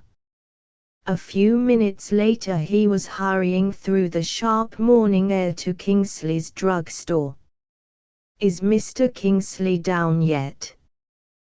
The druggist's head appeared around the corner of the prescription room. "I wonder if I can talk to you alone." At 7:30, back home again, Roger walked into his own kitchen. The general housework girl had just arrived and was taking off her hat. Beebe, he was not on familiar terms with her. This was her name. I want you to cook Mrs. Halsey's breakfast right away. I'll take it up myself. It struck Beebe that this was an unusual service for so busy a man to render his wife, but if she had seen his conduct when he had carried the tray from the kitchen she would have been even more surprised. For he set it down on the dining room table and put into the coffee half a teaspoonful of a white substance that was not powdered sugar. Then he mounted the stairs and opened the door of the bedroom. Gretchen woke up with a start, glanced at the twin bed which had not been slept in, and bent on Roger a glance of astonishment, which changed to contempt when she saw the breakfast in his hand. She thought he was bringing it as a capitulation. "I don't want any breakfast," she said coldly, and his heart sank, "except some coffee." "No breakfast." Roger's voice expressed disappointment. "I said I'd take some coffee." Roger discreetly deposited the tray on a table beside the bed and returned quickly to the kitchen. "We're going away until tomorrow afternoon," he told Beebe, "and I want to close up the house right now. So you just put on your hat and go home." He looked at his watch. It was 10 minutes to 8. And he wanted to catch the 8:10 train.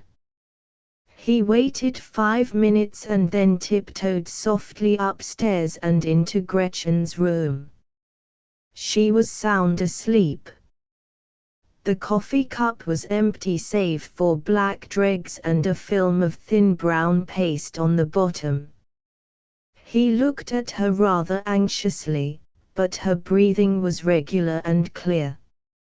From the closet he took a suitcase and very quickly began filling it with her shoes, street shoes, evening slippers, rubber-soled Oxfords. He had not realized that she owned so many pairs. When he closed the suitcase it was bulging. He hesitated a minute, took a pair of sewing scissors from a box, and following the telephone wire until it went out of sight behind the dresser, severed it in one neat clip. He jumped as there was a soft knock at the door. It was the nursemaid. He had forgotten her existence. "Mrs. Halsey and I are going up to the city till tomorrow," he said glibly. "Take Maxie to the beach and have lunch there. Stay all day." Back in the room, a wave of pity passed over him. Gretchen seemed suddenly lovely and helpless, sleeping there. It was somehow terrible to rob her young life of a day. He touched her hair with his fingers, and as she murmured something in her dream he leaned over and kissed her bright cheek. Then he picked up the suitcase full of shoes, locked the door, and ran briskly down the stairs. By 5 o'clock that afternoon the last package of cards for Garrod's shoes had been sent by messenger to H.G. Garrod at the Biltmore Hotel. He was to give a decision next morning. At 5:30 Roger's stenographer tapped him on the shoulder. "Mr. Golden, the superintendent of the building, to see you." Roger turned around dazedly. "Oh, how do?" Mr. Golden came directly to the point. If Mr. Halsey intended to keep the office any longer, the little oversight about the rent had better be remedied right away. "Mr. Golden," said Roger wearily, everything'll be all right tomorrow. If you worry me now, maybe you'll never get your money. After tomorrow nothing'll matter." Mr. Golden looked at the tenant uneasily. Young men sometimes did away with themselves when business went wrong. Then his eye fell unpleasantly on the initialed suitcase beside the desk. "Going on a trip?" he asked pointedly. "What?" "Oh, no. That's just some clothes." "Clothes, eh? Well, Mr. Halsey, just to prove that you mean what you say, suppose you let me keep that suitcase until tomorrow noon." "Help yourself." Mr. Golden picked it up with a deprecatory gesture. "Just a matter of form," he remarked. "I understand," said Roger, swinging around to his desk. "Good afternoon." Mr. Golden seemed to feel that the conversation should close on a softer key. "And don't work too hard, Mr. Halsey. You don't want to have a nervous break." "No," shouted Roger, "I don't. But I will if you don't leave me alone." As the door closed behind Mr. Golden, Roger's stenographer turned sympathetically around.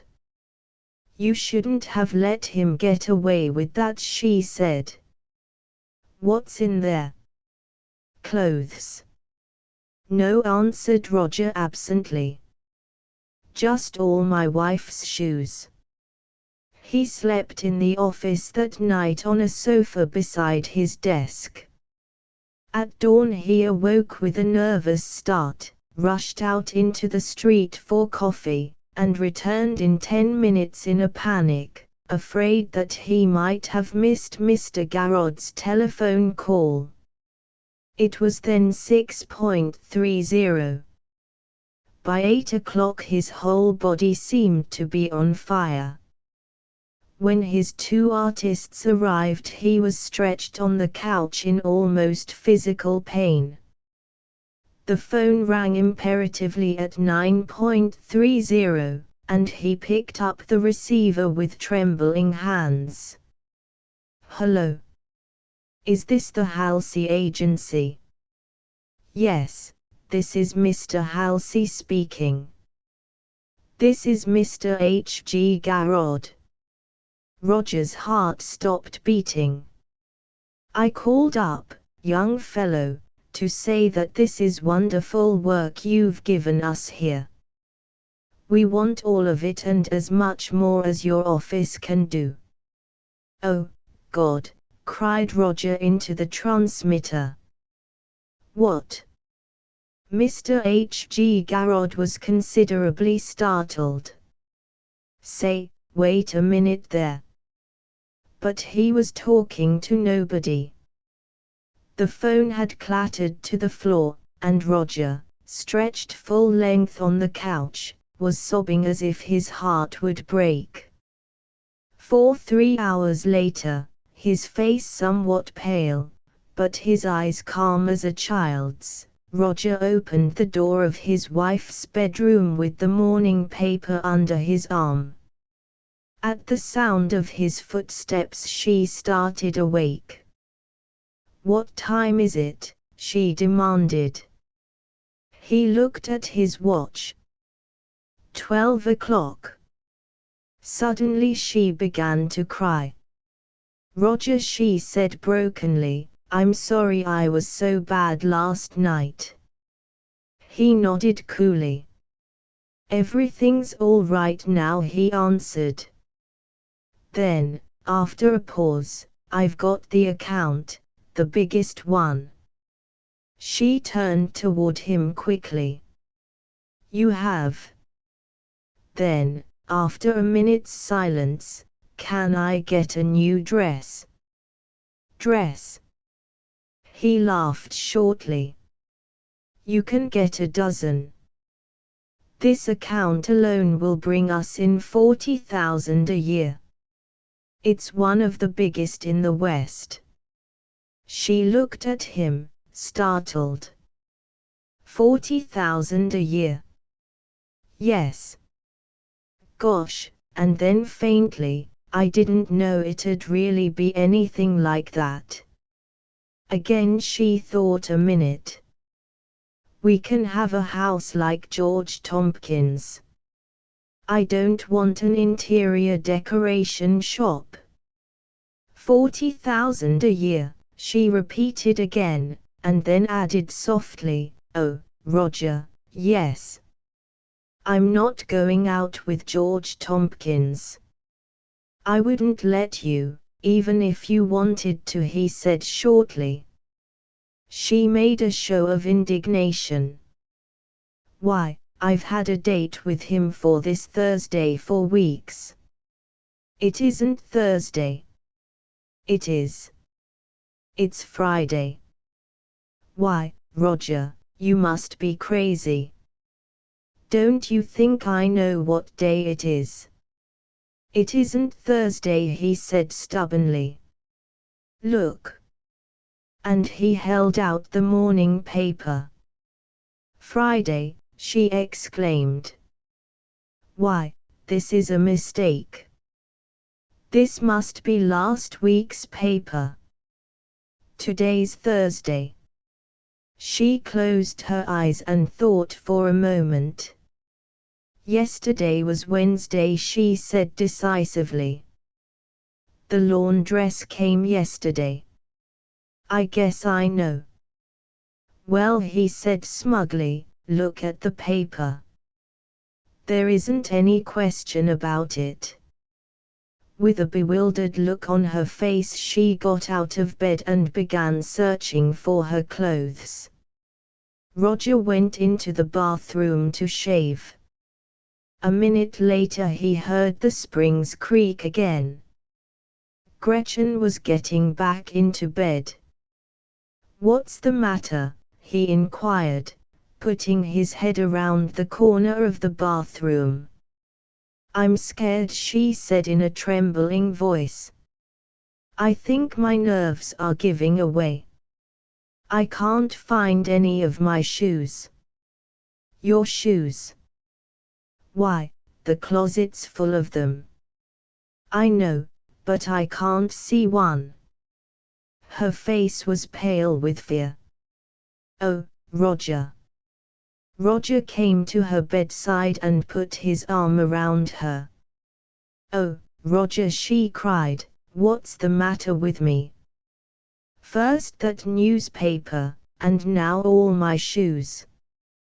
Take care of me, Roger. I'll get the doctor, he said. He walked remorselessly to the telephone and took up the receiver. Phone seems to be out of order, he remarked after a minute. I'll send Beeb. The doctor arrived in 10 minutes. I think I'm on the verge of a collapse, Gretchen told him in a strained voice. Dr. Gregory sat down on the edge of the bed and took her wrist in his hand. It seems to be in the air this morning. I got up, said Gretchen in an awed voice, and I found that I'd lost a whole day. I had an engagement to go riding with George Tompkins. What? Exclaimed the doctor in surprise. Then he laughed. George Tompkins won't go riding with anyone for many days to come. Has he gone away? Asked Gretchen curiously. He's going west. Why? Demanded Roger. Is he running away with somebody's wife? No, said Dr. Gregory. He's had a nervous breakdown. What? They exclaimed in unison. He just collapsed like an opera hat in his cold shower. But he was always talking about his balanced life, gasped Gretchen. He had it on his mind. I know, said the doctor. He's been babbling about it all morning. I think it's driven him a little mad. He worked pretty hard at it, you know. At what? Demanded Roger in bewilderment. At keeping his life balanced. He turned to Gretchen. Now all I'll prescribe for this lady here is a good rest. If she'll just stay around the house for a few days and take 40 winks of sleep, she'll be as fit as ever. She's been under some strain. Doctor, exclaimed Roger hoarsely, don't you think I'd better have a rest or something? I've been working pretty hard lately. You? Dr. Gregory laughed, slapped him violently on the back. My boy, I never saw you looking better in your life.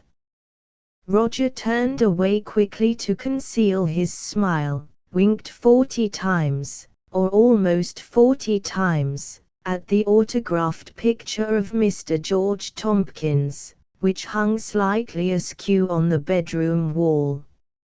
Asterisk asterisk asterisk end of the Project Gutenberg ebook. All the Sad Young Men asterisk asterisk asterisk updated editions will replace the previous one, the old editions will be renamed.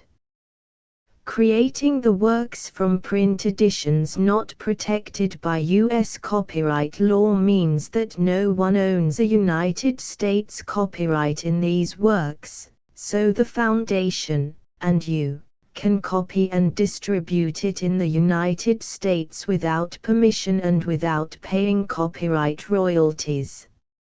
Special rules, set forth in the general terms of use part of this license, apply to copying and distributing Project Gutenberg trademark symbol electronic works to protect the Project Gutenberg trademark symbol concept and trademark.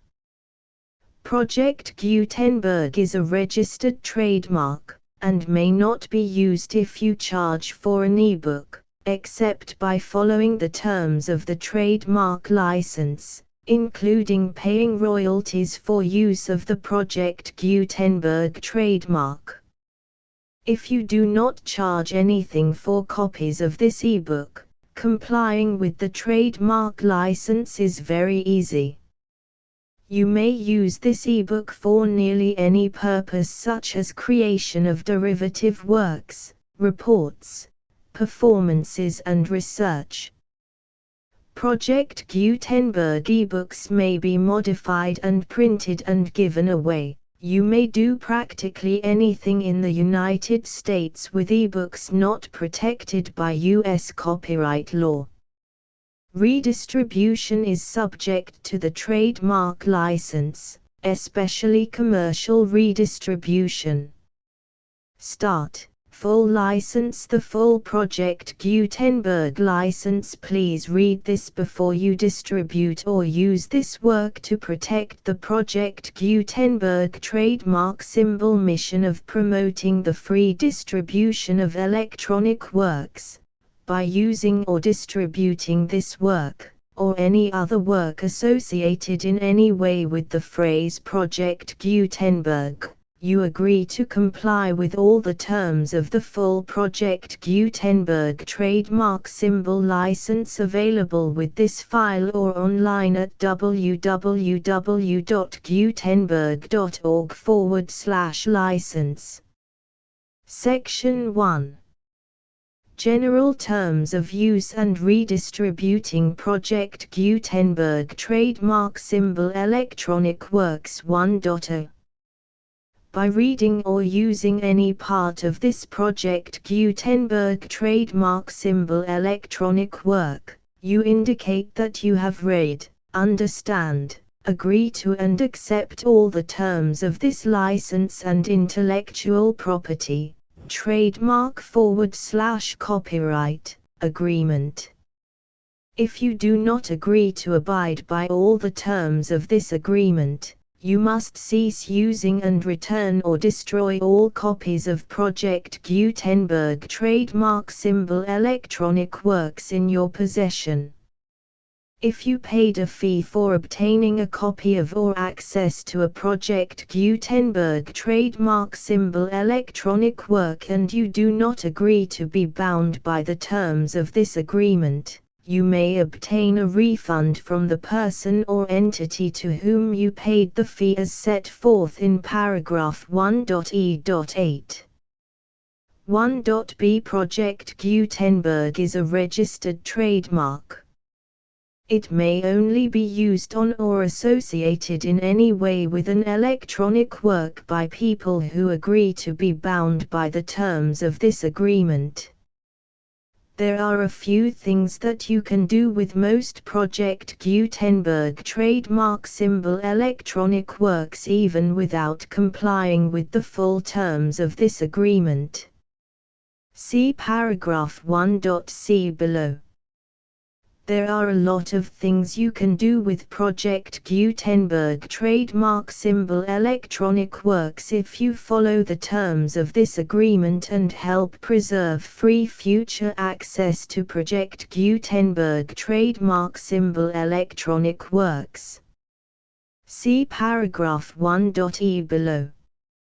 1.c The Project Gutenberg Literary Archive Foundation, the Foundation or PGLAF, owns a compilation copyright in the collection of Project Gutenberg trademark symbol electronic works.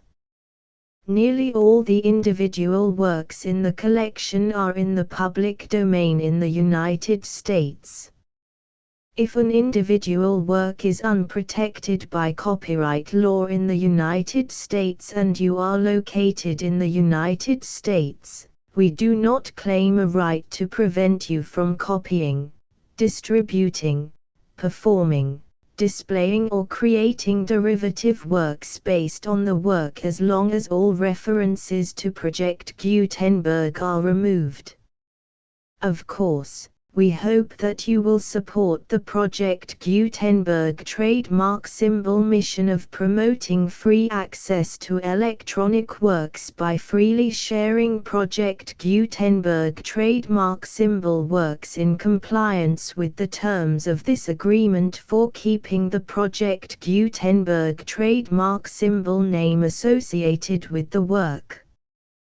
You can easily comply with the terms of this agreement by keeping this work in the same format with its attached full Project Gutenberg trademark symbol license when you share it without charge with others.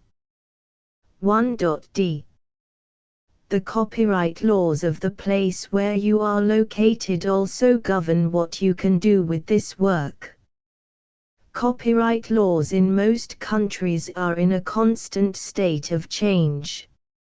If you are outside the United States, check the laws of your country in addition to the terms of this agreement before downloading, copying, displaying, performing, distributing or creating derivative works based on this work or any other Project Gutenberg trademark symbol work.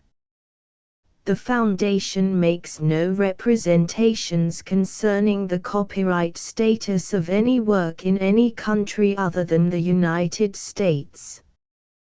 1.e Unless you have removed all references to Project Gutenberg, 1.e.1. The following sentence, with active links to, or other immediate access to, the full Project Gutenberg trademark symbol license must appear prominently whenever any copy of a Project Gutenberg trademark symbol work, any work on which the phrase Project Gutenberg appears, or with which the phrase Project Gutenberg is associated, is accessed, displayed, performed, viewed, copied or distributed. This ebook is for the use of anyone anywhere in the United States and most other parts of the world at no cost and with almost no restrictions whatsoever. You may copy it, give it away or reuse it under the terms of the Project Gutenberg license included with this ebook or online at www.gutenberg.org. If you are not located in the United States, you will have to check the laws of the country where you are located before using this ebook.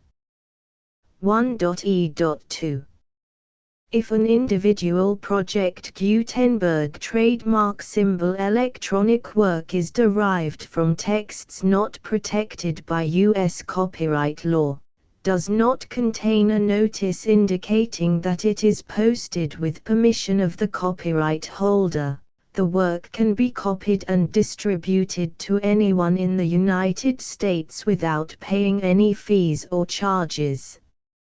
If you are redistributing or providing access to a work with the phrase Project Gutenberg associated with or appearing on the work, you must comply either with the requirements of paragraphs 1.e.1 through 1.e.7 or obtain permission for the use of the work and the Project Gutenberg trademark symbol trademark as set forth in paragraphs 1.e.8 or 1.e.9. 1.e.3 If an individual Project Gutenberg trademark symbol electronic work is posted with the permission of the copyright holder, your use and distribution must comply with both paragraphs 1.e.1 through 1.e.7 and any additional terms imposed by the copyright holder. Additional terms will be linked to the Project Gutenberg trademark symbol license for all works posted with the permission of the copyright holder found at the beginning of this work. 1.e.4 Do not unlink or detach or remove the full Project Gutenberg trademark symbol license terms from this work, or any files containing a part of this work or any other work associated with Project Gutenberg trademark symbol. 1.e.5 Do not copy, display, perform, distribute or redistribute this electronic work, or any part of this electronic work, without prominently displaying the sentence set forth in paragraph 1.e.1 with active links or immediate access to the full terms of the Project Gutenberg trademark symbol license. 1.e.6 You may convert to and distribute this work in any binary, compressed, marked up, non-proprietary or proprietary form, including any word processing or hypertext form. However, if you provide access to or distribute copies of a Project Gutenberg trademark symbol work in a format other than plain vanilla ASCII or other format used in the official version posted on the official Project Gutenberg trademark symbol website, www.gutenberg.org, you must, at no additional cost, fee or expense to the user, provide a copy, a means of exporting a copy, or a means of obtaining a copy upon request, of the work in its original plain vanilla ASCII or other form. Any alternate format must include the full Project Gutenberg trademark symbol license as specified in paragraph 1.e.1. 1.e.7 Do not charge a fee for access to, viewing, displaying, performing, copying or distributing any Project Gutenberg trademark symbol works unless you comply with paragraph 1.e.8 or 1.e.9.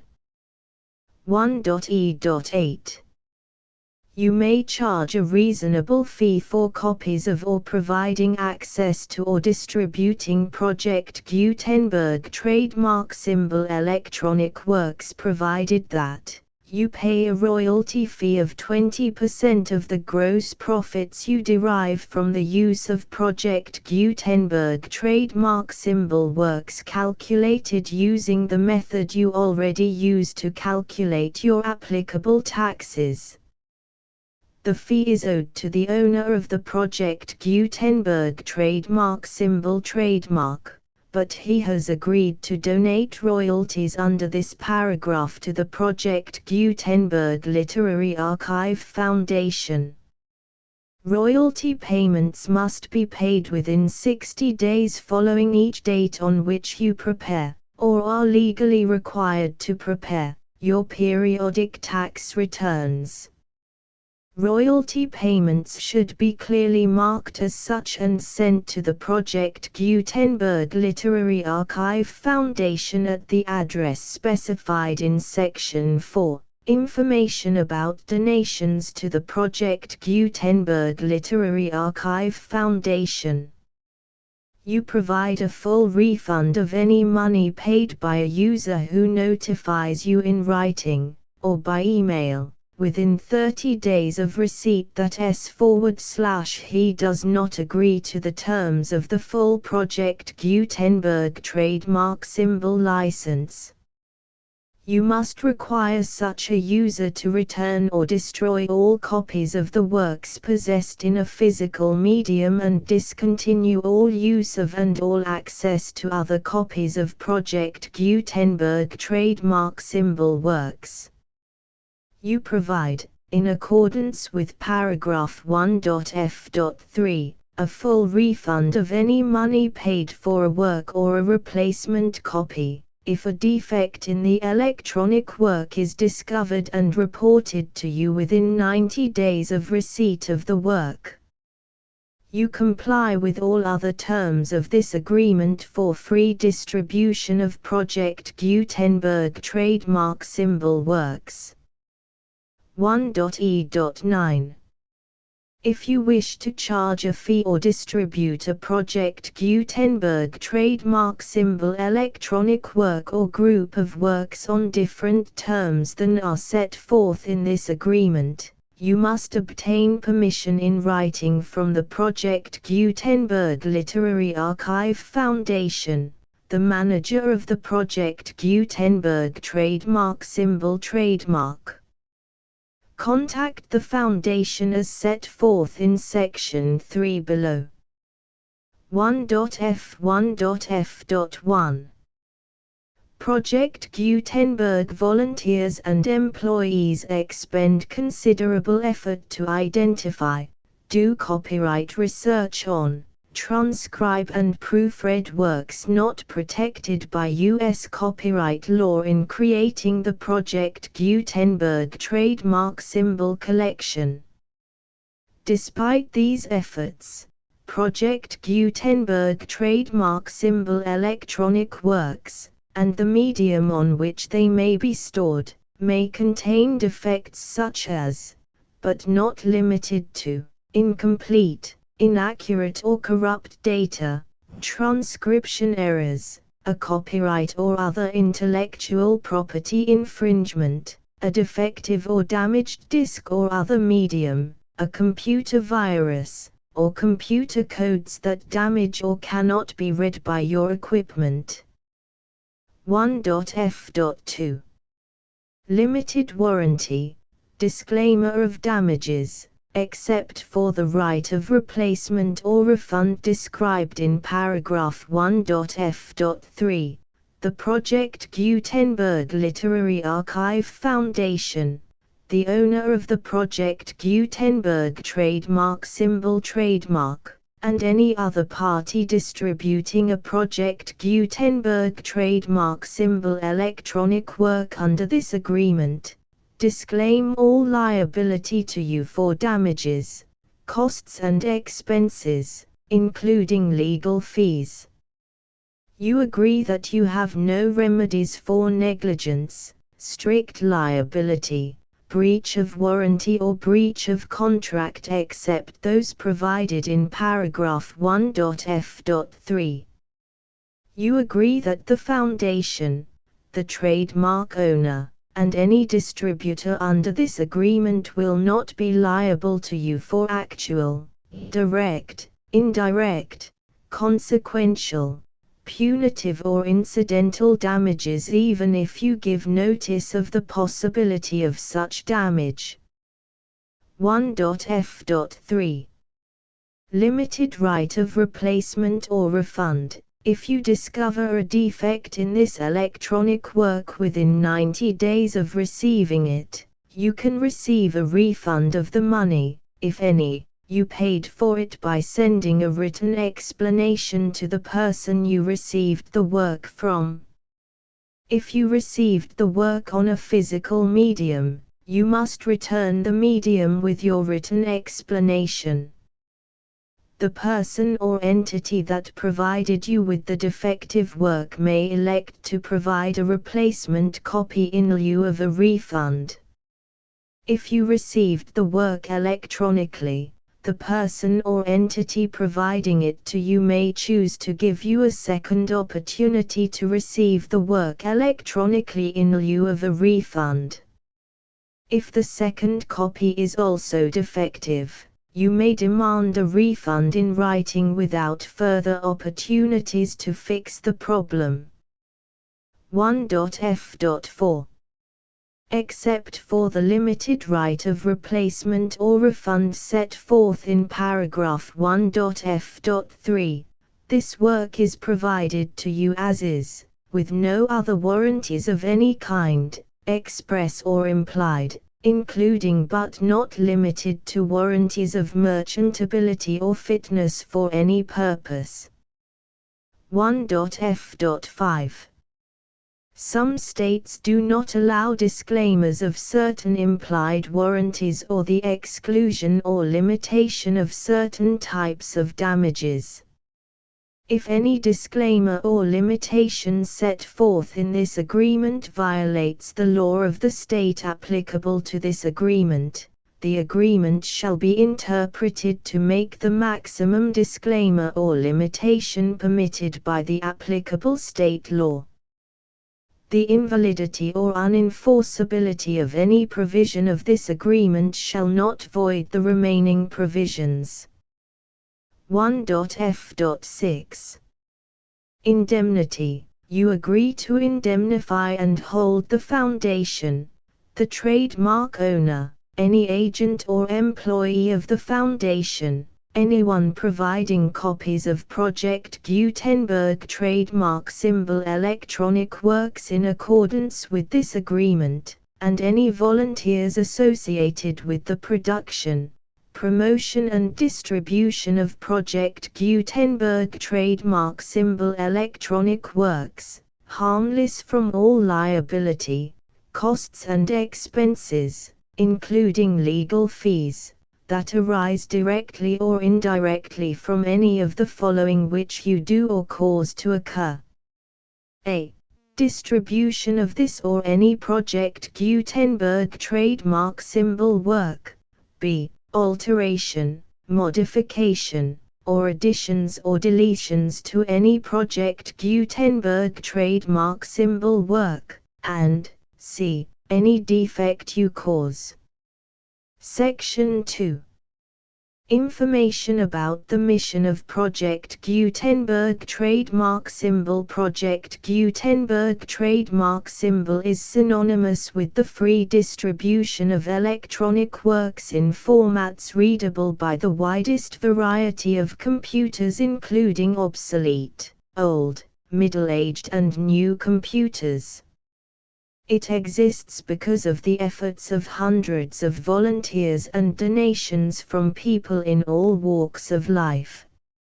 Volunteers and financial support to provide volunteers with the assistance they need are critical to reaching Project Gutenberg trademark symbol's goals and ensuring that the Project Gutenberg trademark symbol collection will remain freely available for generations to come. In 2001, the Project Gutenberg Literary Archive Foundation was created to provide a secure and permanent future for Project Gutenberg trademark symbol and future generations. To learn more about the Project Gutenberg Literary Archive Foundation and how your efforts and donations can help, see sections 3 and 4 and the Foundation information page at www.gutenberg.org. Section 3. Information about the Project Gutenberg Literary Archive Foundation. The Project Gutenberg Literary Archive Foundation is a non-profit 501(c)(3) educational corporation organized under the laws of the state of Mississippi and granted tax-exempt status by the Internal Revenue Service. The Foundation's IN or Federal Tax Identification Number is 64-6221541. Contributions to the Project Gutenberg Literary Archive Foundation are tax-deductible to the full extent permitted by U.S. federal laws and your state's laws. The Foundation's business office is located at 809 North 1500 West, Salt Lake City, UT 84116. 801-596-1887. Email contact links and up-to-date contact information can be found at the Foundation's website and official page at www.gutenberg.org/contact section 4. Information about donations to the Project Gutenberg Literary Archive Foundation. Project Gutenberg trademark symbol depends upon and cannot survive without widespread public support and donations to carry out its mission of increasing the number of public domain and licensed works that can be freely distributed in machine-readable form accessible by the widest array of equipment including outdated equipment. Many small donations, $1 to $5,000, are particularly important to maintaining tax-exempt status with the IRS. The Foundation is committed to complying with the laws regulating charities and charitable donations in all 50 states of the United States. Compliance requirements are not uniform and it takes a considerable effort, much paperwork and many fees to meet and keep up with these requirements. We do not solicit donations in locations where we have not received written confirmation of compliance. To send donations or determine the status of compliance for any particular state, visit www.gutenberg.org/donate. While we cannot and do not solicit contributions from states where we have not met the solicitation requirements, we know of no prohibition against accepting unsolicited donations from donors in such states who approach us with offers to donate. International donations are gratefully accepted, but we cannot make any statements concerning tax treatment of donations received from outside the United States. U.S. laws alone swamp our small staff. Please check the Project Gutenberg web pages for current donation methods and addresses. Donations are accepted in a number of other ways including checks, online payments and credit card donations. To donate, please visit www.gutenberg.org/donate. Section 5. General information about Project Gutenberg trademark symbol electronic works. Professor Michael S. Hart was the originator of the Project Gutenberg trademark symbol concept of a library of electronic works that could be freely shared with anyone. For 40 years, he produced and distributed Project Gutenberg trademark symbol ebooks with only a loose network of volunteer support. Project Gutenberg trademark symbol ebooks are often created from several printed editions, all of which are confirmed as not protected by copyright in the US unless a copyright notice is included. Thus, we do not necessarily keep ebooks in compliance with any particular paper edition. Most people start at our website, which has the main PG search facility, www.gutenberg.org. This website includes information about Project Gutenberg trademark symbol, including how to make donations to the Project Gutenberg Literary Archive Foundation, how to help produce our new ebooks, and how to subscribe to our email newsletter to hear about new ebooks.